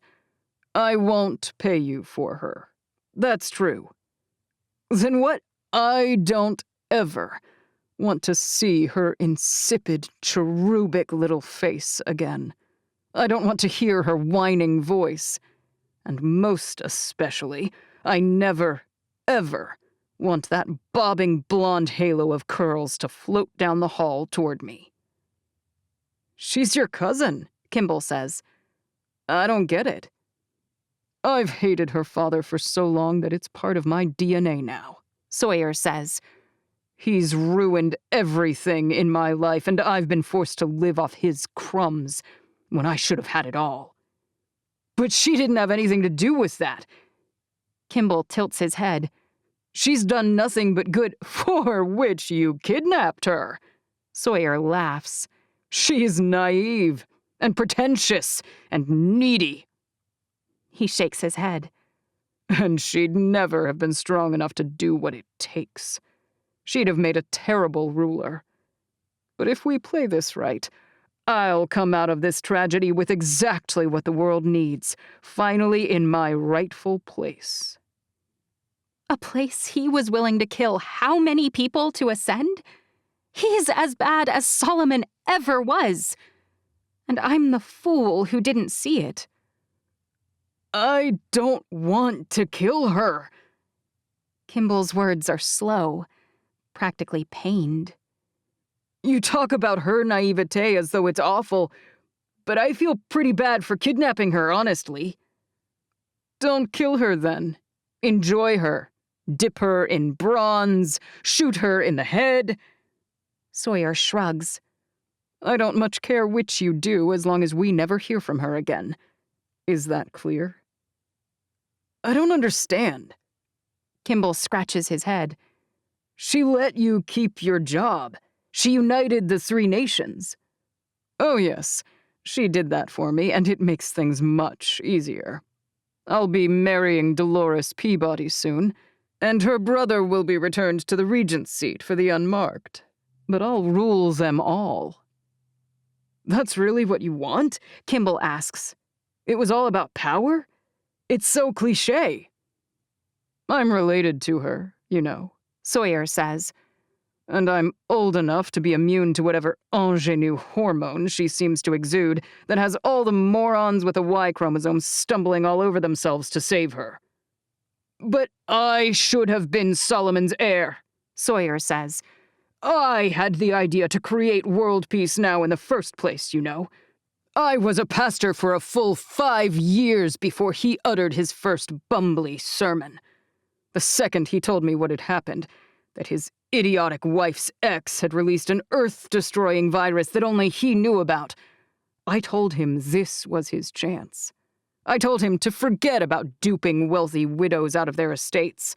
Forget telethons begging morons to send us money for prayers. We'd prophesy the end of the world that we knew was coming, through insider trading, as it were, and people would be so grateful for our prophecies, for keeping them safe, that they'd worship us. Tell me I was wrong. Kimball doesn't say a word. I can only imagine how horrified he must be. Sawyer gave Solomon the idea to create a cult that would worship him instead of trying to halt or mitigate the spread of the disease? He's a monster. Worse even than my biological father. So let me be clear. If I keep her away from you, in exchange you'll send me whatever you want, excepting military tech, Sawyer says. And I'll even sign a peace treaty with you and your daddy, providing you pay an annual tribute to us. 10%, no, wait, 15% of your annual yield should be sufficient. His grin is positively disgusting. I'm not a greedy man, as you can see. I only want what I'm due. What more could he want than what he already had? I want so badly to stand up and shout at him.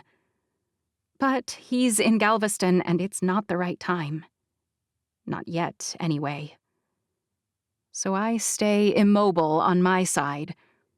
But the fury I'm quaking with is real, right up until the very second that Kimball disconnects the call. Sam steps into view and helps me stand. And? You know how I never want you to shoot anyone? He smiles. I think we probably need to hold a trial, I say. But if things don't go smoothly with our return, don't aim for his extremities. Sam beams at me. It would be my pleasure, Your Majesty. I punch his shoulder, and it freaking hurts as much as it always does. When will I remember never to punch Sam? Sometimes, though, sometimes pain is just what you need. Sometimes you have to endure it so that you can come out the other side stronger. 23. Ruby. 2 days later, I watch as I die. On camera, no less. Sawyer has huge screens erected in each city center. I'm standing on the edge of the crowd in Baton Rouge, my hair pulled back under a hat, baggy clothing concealing my tiny frame. When Sawyer starts the broadcast, he's impressively solemn. The port heads are all gathered. The ceremony is a nice one. They even pan around to show the crying and wailing from the audience. It's a bizarre thing, watching people mourn you. It tears at me, like I'm complicit in the pain they're feeling. But Sam's adamant that we can't stop the nonsense. I let you manage the evidence gathering, but this next part? He shakes his head. This next part is tactical, and that's all me. It takes time to plan if you really want me to mitigate the death toll. Which, of course, I do. So I wait like a good little girl, even when all I want to do is run down the street screaming, "I'm alive!" But finally, a few days after the funeral, while the port heads are still in conference, supposedly choosing my replacement, we finally reach the bridge to the island. I can't believe this is the only thing I get to do. I've been grumbling for hours, the whole way over, in fact. But Sam just smiles and ignores me. You're lucky he's letting you do this, Job says. And to be honest, you have the coolest job and you know it. I do have high hopes. Our posse of SUVs rolls up to the guard gate at the base of the bridge, the very place where I ran smack into Sam's chest when I turned around and sprinted back to the edge of the bridge so many, many weeks ago. That was the first time I realized something wasn't quite normal about him, when he didn't react the way he should have to my sleeping pills. No one's allowed to cross, the guard says gruffly, leveling a scary black gun at our vehicle. Sam opens his mouth, probably to reverse his orders, but before he can, I snap my door open and hop out. I fling my hood back, clearly displaying my face and very recognizable hair. Even me? The tip of the guard's gun dips, and his mouth dangles open. Your Majesty. That's right. It's me, Ruby Solomon, back from the presumed dead. Are you saying I can't cross the bridge? Sam's certainly prepared to shoot him dead if necessary. A quick glance confirms he's aiming in between the poor guy's eyes, his gun pointed across the top of the car. I'm also prepared to present evidence of who I am. Identification, photographs. I'm prepared for him to yell or to call me a liar. I'm not prepared for him to break down sobbing. You're alive! It's a miracle from God! Praise the Lord! His gun clatters against the ground, and I cringe. We're lucky it didn't misfire. He's still bawling like a baby. I walk toward him slowly. It's all right, I say soothingly. Truly, I'm alive and everything is all right. His arms wrap around me tightly, his tear-streaked face turned upward. Thank you, Your Majesty, for coming back to us. Like from the beyond? Adam's at my side then, gently removing the guard's arms and shooing the other approaching guards away. As you can imagine, Her Majesty is very exhausted from her ordeal. She needs to get home quickly. Of course, they all mumble. Yes, please, go. But that first guy isn't the only one crying. The stocky lady behind him is hiccuping, tear tracks streaking her face. Good heavens! I felt bad for the mourners, but Let's go, Adam whispers. quick, before they find a lamb to slaughter or start a fire to roast it on. Now, tell me that wasn't awesome, Job says. for real. He's kind of right. It was fun, I told you it was the best job. Sam says smugly. Oh, shut up. But the second the wheels hit the pavement of the bridge, my Sam disappears. He's replaced with Terminator Sam. His eyes are devoid of life, his gaze constantly scanning. He barks commands through his earpiece. Ready the feed. People might not even be out and about, I say. Oh, they'll be out. Adam says. We started the feed with a 5-minute loop. Announcement coming, it's saying. Job says. I'm sure Sawyer Blevins will be freaking out as the people gathering for the Sunday sermon and his coronation stop, wondering what announcement is coming. Smart. I hadn't heard that. Will it be playing inside the stadium as well? It should be, Job says. since that's where he broadcast the montage of your time with them for the funeral, remember? I think about the screens Sawyer installed, being used instead to out the truth about him. Making the video for Sawyer was actually kind of fun. I hope the citizens don't feel like I had anything to do with tricking them. But the important thing is that they're getting the truth now. Or, 5 minutes from now. We cross the edge of the bridge onto the island, stopping at the guard post again. This time we're on a timeline, so I'm much faster, but it's almost as fun. There's less crying, but more shouts of Hosanna. I'm sorry, I say, but we have to hurry. We have some demons to deal with. The guard grips his gun tightly. I'd be happy to come. His eyes are flinty. I almost wave him in, but our SUV is full. I shake my head. I appreciate your willingness and your devoted service, but if you can keep holding the line here, that's the best thing you can do right now. He salutes me and then smiles. Welcome back, Your Majesty. For the first time, I actually feel like I'm coming home to Galveston. The island I hated. The island I feared. Galveston feels like home to me now. Go figure. I want to rush to our house. The house Josephine and David Solomon shared now feels like my house. Because I'm worried about my mom and Rhonda, but I can't. Not yet. It's time? Sam nods. Now we wait. If things go right, half our job will be done by your people. Like a mousetrap snapping shut, Sam said. I imagine I'm there, watching the sermon. Sawyer's probably talking when it starts. Announcement coming, announcement coming. I imagine his people scurrying around trying to get it to stop. And then my face will pop up, huge and very alive. My cousin held my funeral, I say.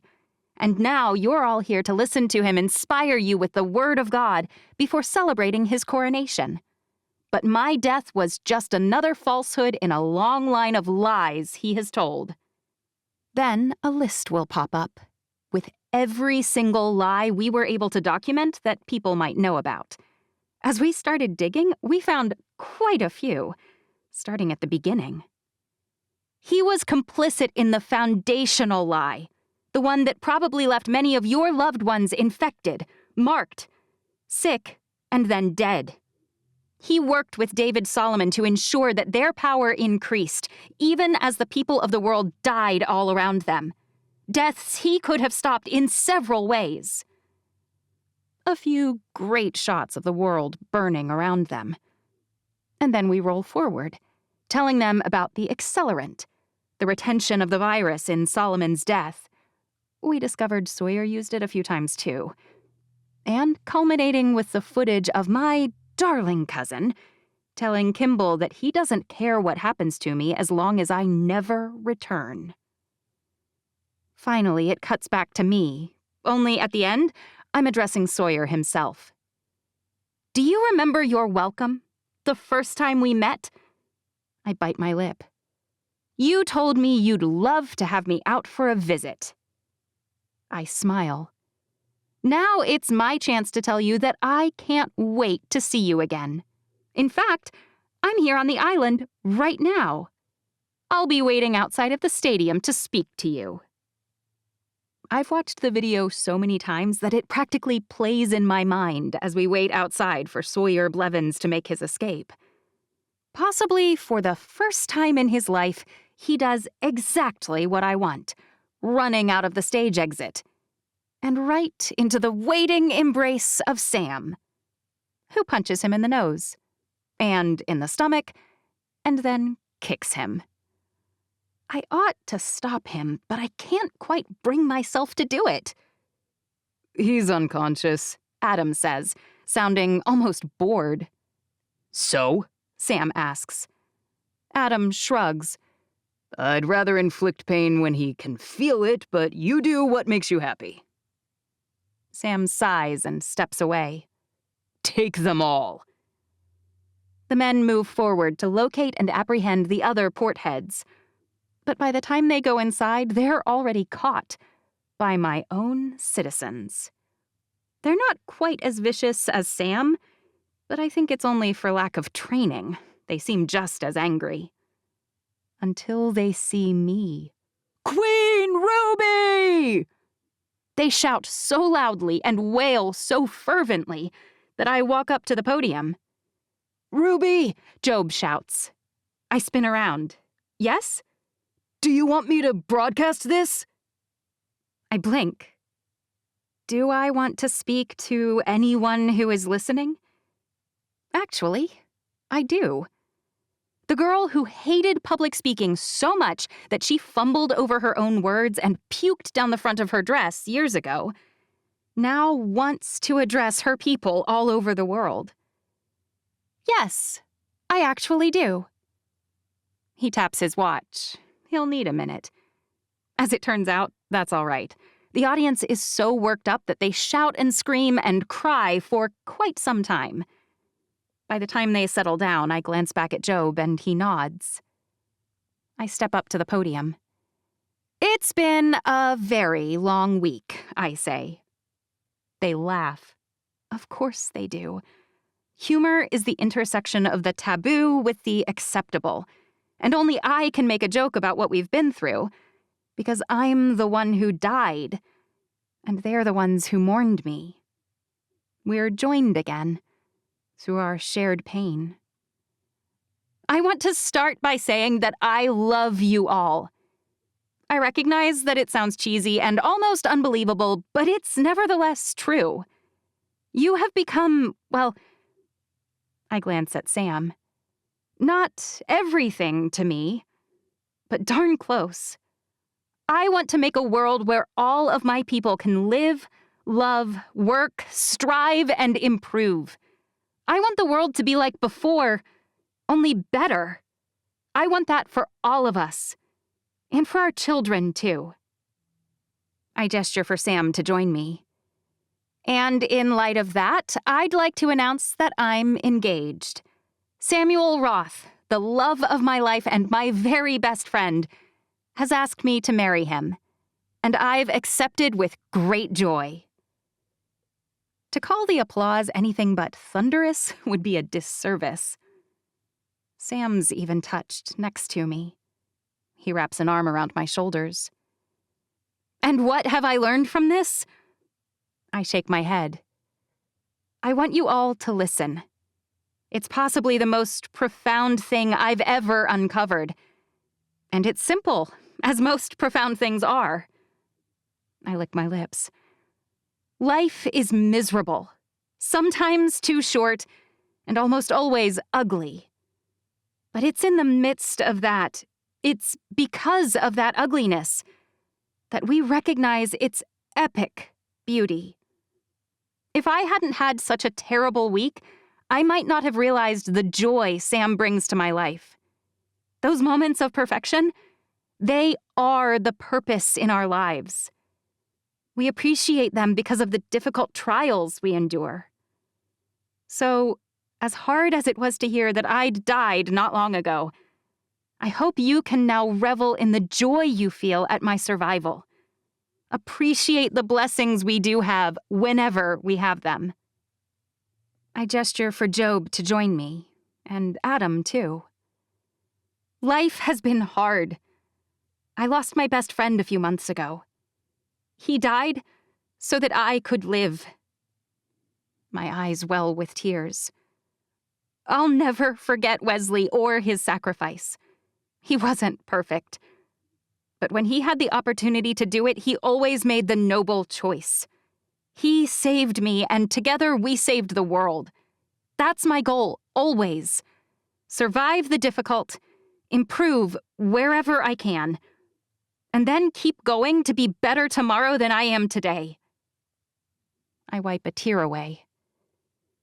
And in light of that, I think it's a good time to tell you that I've come up with a name for our new nation. I hope it will reflect our past and my hope in our future. My father, Donald Carillon, developed a virus, a nasty, terrible, awful virus. He named it Triptych. He wanted to use it so he could develop a vaccination that would be accessible to anyone and keep us safe from a plethora of nasty things. It went wrong. It was released and, unknowingly, the world called it Tercera. I wipe at my eyes again. I've been astonished that 3 very different communities are willing to follow me. After all, I'm a nobody. I had 2 fathers and now none at all. I have an aunt I don't deserve and a mother I'm only now getting to know. I've never fit in anywhere. I tried every single path with the unmarked and none of them felt quite right. Murmurs sound all around me. By now, I've learned that sound means they support me and that they understand. And in spite of my shortcomings, the unmarked, some of the bravest, kindest people I've known, chose me as their chancellor. Then the marked, some of the fiercest, most tenacious people I've met, voted to join us with me at the helm. And finally, I'm embarrassed to say that I've yet to ask my morally upright, loyal citizens of WPN to vote on me as their leader. That will be rectified within the month, I swear.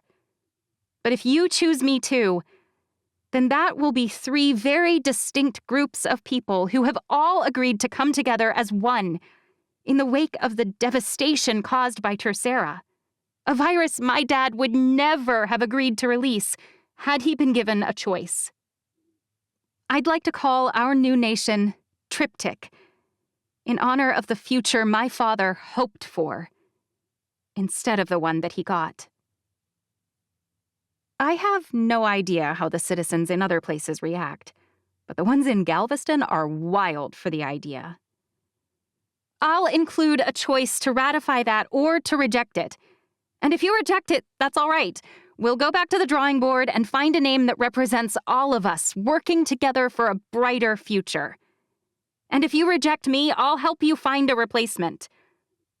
But if you accept Triptych, and you accept me, I'll be delighted to serve you as I bring us all towards something we all want. Peace in our world, and peace in our hearts. Because that's really the whole reason we're here at all. For the first time, I think the citizens of WPN are starting to get that. But whatever they think, I can tell from Sam's goofy grin that he's finally fully on board. And that's the only vote of confidence I really can't live without. 24. Sam. Nothing scares me. Not anymore. Not now that Ruby's going to be my wife. The word rolls around in my brain like some kind of wood sprite, filling my mind with all kinds of flowers and butterflies and sunshine. I wish I could sit around and think about it all day. Ruby and wife. My wife, Ruby. Except I'm a little bit scared to stand up in front of 9 gazillion people and pledge my vows. I hate talking in front of a handful of people, much less every single person on Galveston Island. You didn't want to get married in California, Rhonda says. I adjust the bow on my tux, as if that was ever an option. But you told her it was fine if Kimball comes, Rhonda says. I don't get it. She only suggested California because no one would travel that far, I say. She never thought we'd really go there. But of course I want Kimball at our wedding. Wouldn't you want your arch-nemesis to watch you presented with the award you beat him to? Are you really calling Ruby a trophy wife? Adam shakes his head. You're a braver man than I. I clear my throat. I would never call her that. Adam smiles. Good choice. Rafe breezes through the door in a suit coat and black shorts, his hair still spiked into its signature mohawk. It looks a little less strange now that he's filling out and he has an Adam's apple. Not that you can see it with his leather-studded collar in the way. Oh well, family is family. I'm here. That means the party can get started, Rafe says. Newsflash, Rooster, Rhonda says. This isn't your party. We're all waiting on the same person. Rafe rolls his eyes. I feel like my entire life has been spent waiting for her. Me too, I say. But Rafe's irritation only increases my joy. Maybe it's something about brothers, but getting under his skin makes me happy. It's time, Rhonda says. Time? Adam looks out the window. How do you know? Rhonda taps her ear. Today, you boys aren't running things. I'm the one with the earpiece, the maid of honor earpiece. Wait, Adam says. Why don't I get a radio? I'm the head of her guard. Rhonda laughs. Let's go, meatheads. Oh, don't call me that, Rafe says. I'm definitely not a qualifying person. Fine. Beefcakes? Rhonda asks. Let's go, I say. Rhonda takes my arm. I pause, eyeing her purposefully. Did I forget how to walk? You don't know which direction to go. Her smug smile irritates me. Oh? I glance at Adam, but he's not disagreeing. You think I don't know how to get to the stadium? Rhonda shakes her head. This is your gift from Ruby. I blink.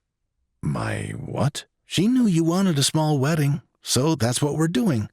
I'm videotaping, Adam says, and everyone else can watch it from those great screens good old cousin Sawyer installed before his execution. He shrugs. But the wedding is just for the two of you. My heart expands again. Ruby's always surprising me. And the more time I spend helping her make the decisions that keep cropping up, the more faith I have in her ability to do the right thing in the face of impossible problems. All right. If the people will forgive anyone for cutting them out, it's Ruby. If that's what she wants. We walk out the back door and start walking down the beach toward the surf. I expect hundreds of people, but I count barely more than a dozen. Wait, who's going to be there? Rhonda points. See for yourself. Kimball and Sean and the brother-sister nerds from the Marked stand in the back. Kimball salutes me. Frank and a handful of other guards are on the next row. Dan's in front of them all, bouncing Rose on his knee, her little basket of rose petals on the ground next to them. Mr. Fairchild's standing next to him. Jeanette and a few of Ruby's friends from Port Gibson are in front of them. And then on the front row, Job's standing there with a smile on his face, right next to Josephine. Hey, Sam. This is it? It's the exact wedding I wanted, but I hope it's what Ruby wants too. Music pours out of a little black box on the ground next to Jeanette. What's that? I ask. That's my wedding gift, Kimball says. State-of-the-art sound system, so you don't even need a band out here. I roll my eyes, but before I'm even done, I see her. Ruby steps down from the back porch of the house, her arm wrapped around Anne's. Her hair is down, curly tendrils framing her face, just like it was on the trip from Port Gibson to here. The trip that changed everything. The trip that set my life on the right path. My eyes travel down, and I notice her dress for the first time. It's not big and full like a cupcake. It's not even white. It's an ivory silk that's much more flattering for her complexion, and it hugs her every curve. Most people see Ruby as childlike, almost, due to her size, but she's always been exactly perfect to me. Nothing ostentatious, nothing shoved in your face. She's like a meringue, light, airy, delicate, and not too much sugar. Nothing overwhelming. Just right, in every way. Clutched in her small hands is a huge bouquet of blood-red roses.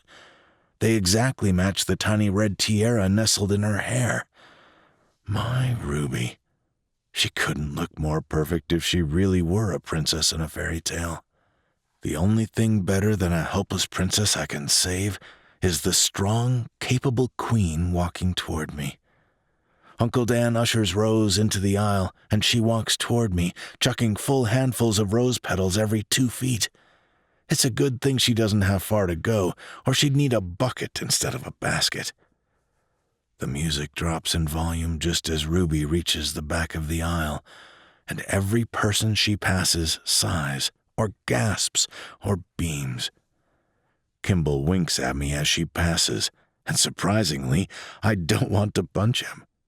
I'm too happy to want to punch anyone at all. I'm not sure I've ever been this happy in my life. Sam, Ruby says as she reaches the front. Just my name, and that's all I want to hear. Until Job starts the ceremony, and then it's like he wrote the whole thing just for us. Maybe he did. I haven't ever been to a wedding. Do you have vows you wanted to share? Job asks. Ruby smiles. Of course we do. We do? Oh no. I was sort of hoping we wouldn't have to do this publicly. It's not many people who are actually here, but they're all listening. And what's worse, stupid Adam's videotaping it so everyone can watch. I better go first, Ruby says, since we all know I'm the talker in this marriage. This marriage. The words hit me then. She's my wife. It doesn't really matter what I say or what she does. Our lives are profoundly different now, better in every way. So the question I keep getting is whether I'm going to change my name. Ruby's face is deadly serious. She looks from Rhonda to Job to Adam, and then to her aunt and uncle. I can't believe anyone has even asked me that.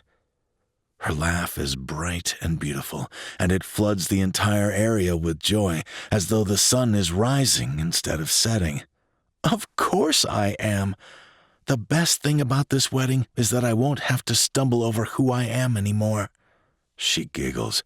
Am I Ruby Thomas? Ruby Caroline? Ruby Bell? Or Ruby Solomon? Who knows? She beams at me. And now, it doesn't matter. Because I can be who I really am, who I was always meant to be. She takes my hands in hers. It's such a perfect example of what Sam is to me. Before I met him, I was lost, confused, unwanted, and just unsure about everything. I couldn't pick a future, a path, or a focus for my life. I had no idea what I wanted. I couldn't find my future because I had no idea who I really was. And what's so wonderful about Sam is that he lifts me up, he supports me, and he strengthens me to do what I never thought possible. With his help, I know who I am and what I want and how to get what I long for in life. She brings one hand up to my cheek, and I'll never be lost again, because I'm Ruby Roth, wife to the most amazing man, best friend to the most incredible soldier, and confidant to the strongest warrior. I'll never be alone, and I'll never be lost. Never again. This time her smile is just for me. But if I ever am lost, I know he'll come and find me. Every time, no matter what. She goes up on her tiptoes and kisses me then, softly but firmly. And now, it's my turn. I'm not someone who has much to say. I clear my throat. Everyone knows that about me. I look around the crowd. Every person I care about is here. But that means that it'll be more impactful when I say this. I've never known anyone as good as Ruby. I've never known anyone as ferocious as Ruby. And I've never known someone who shines as brightly as she does. No matter how dark the night, no matter how deep the problems that lie ahead of us, with her at my side, there's nothing we can't do. There's no demon I won't face. There's no evil we can't vanquish. I look down at my beautiful bride. You had a rough start, and so did I, but the sins of our ancestors won't weigh us down anymore. We learned what matters, to fix the things we can and move ahead, to make every single day better than the one that came before. I pick Ruby up in my arms and spin her around. My heart is full, Ruby. I didn't think that would ever happen. Before I met you, I had lost my mother. My father was a terrible person, even worse than I knew, and I only had 3 friends. Your uncle, your cousin Job, and your cousin Rhonda. You were at the center of the only good things in my life. And now, you're still there, right in the middle. Since you stomped your way into my life, brandishing a honeypot in my face, I've found my brother Rafe and defeated my father. I've grown from a jealous, sulky baby into someone who I hope is worthy of you. And when I'm not worthy, I know you'll kick me into shape. I will, she whispers, but luckily, I kind of like the shape you're in right now.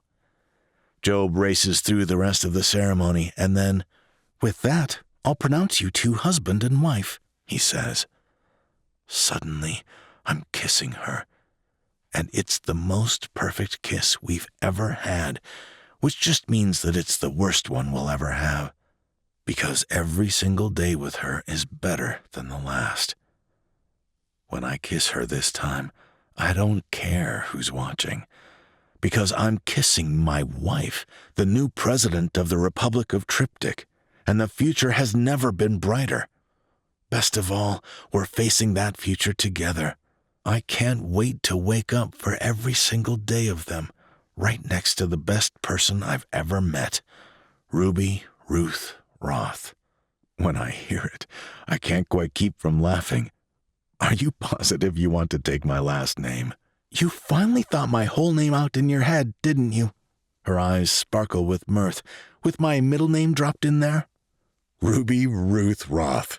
I shake my head. I'm sorry. You never need to be sorry around me, she says. At least this is a name I'm choosing. She presses a kiss to my lips, and this time she whispers, just like I'm choosing you. Us. Every single moment of every single day. Even so, I say. Let's do better for whatever children we have someday, she says. I couldn't agree more. We have a pretty good roadmap in place, she says. We just have to get all the things right that our parents got wrong. It's a start. I pick her up and carry her down the beach. And I can't think of anyone I'd rather be getting things right alongside. Neither can I. When she smiles at me, I don't care about the yellow house or the perfect job or the picturesque town. Whether we're in a huge city or in a tent in the wilderness, with her at my side, all is right in the world. Bring it on. We're ready. Thank you for listening. This has been Renounced, a dystopian romance. Sins of Our Ancestors, Book 4. Written by Bridget E. Baker. Narrated by Jennifer Jill Araya and Jack Callahan. Copyright 2021 by Bridget E. Baker. Production copyright 2025 by Bridget E. Baker.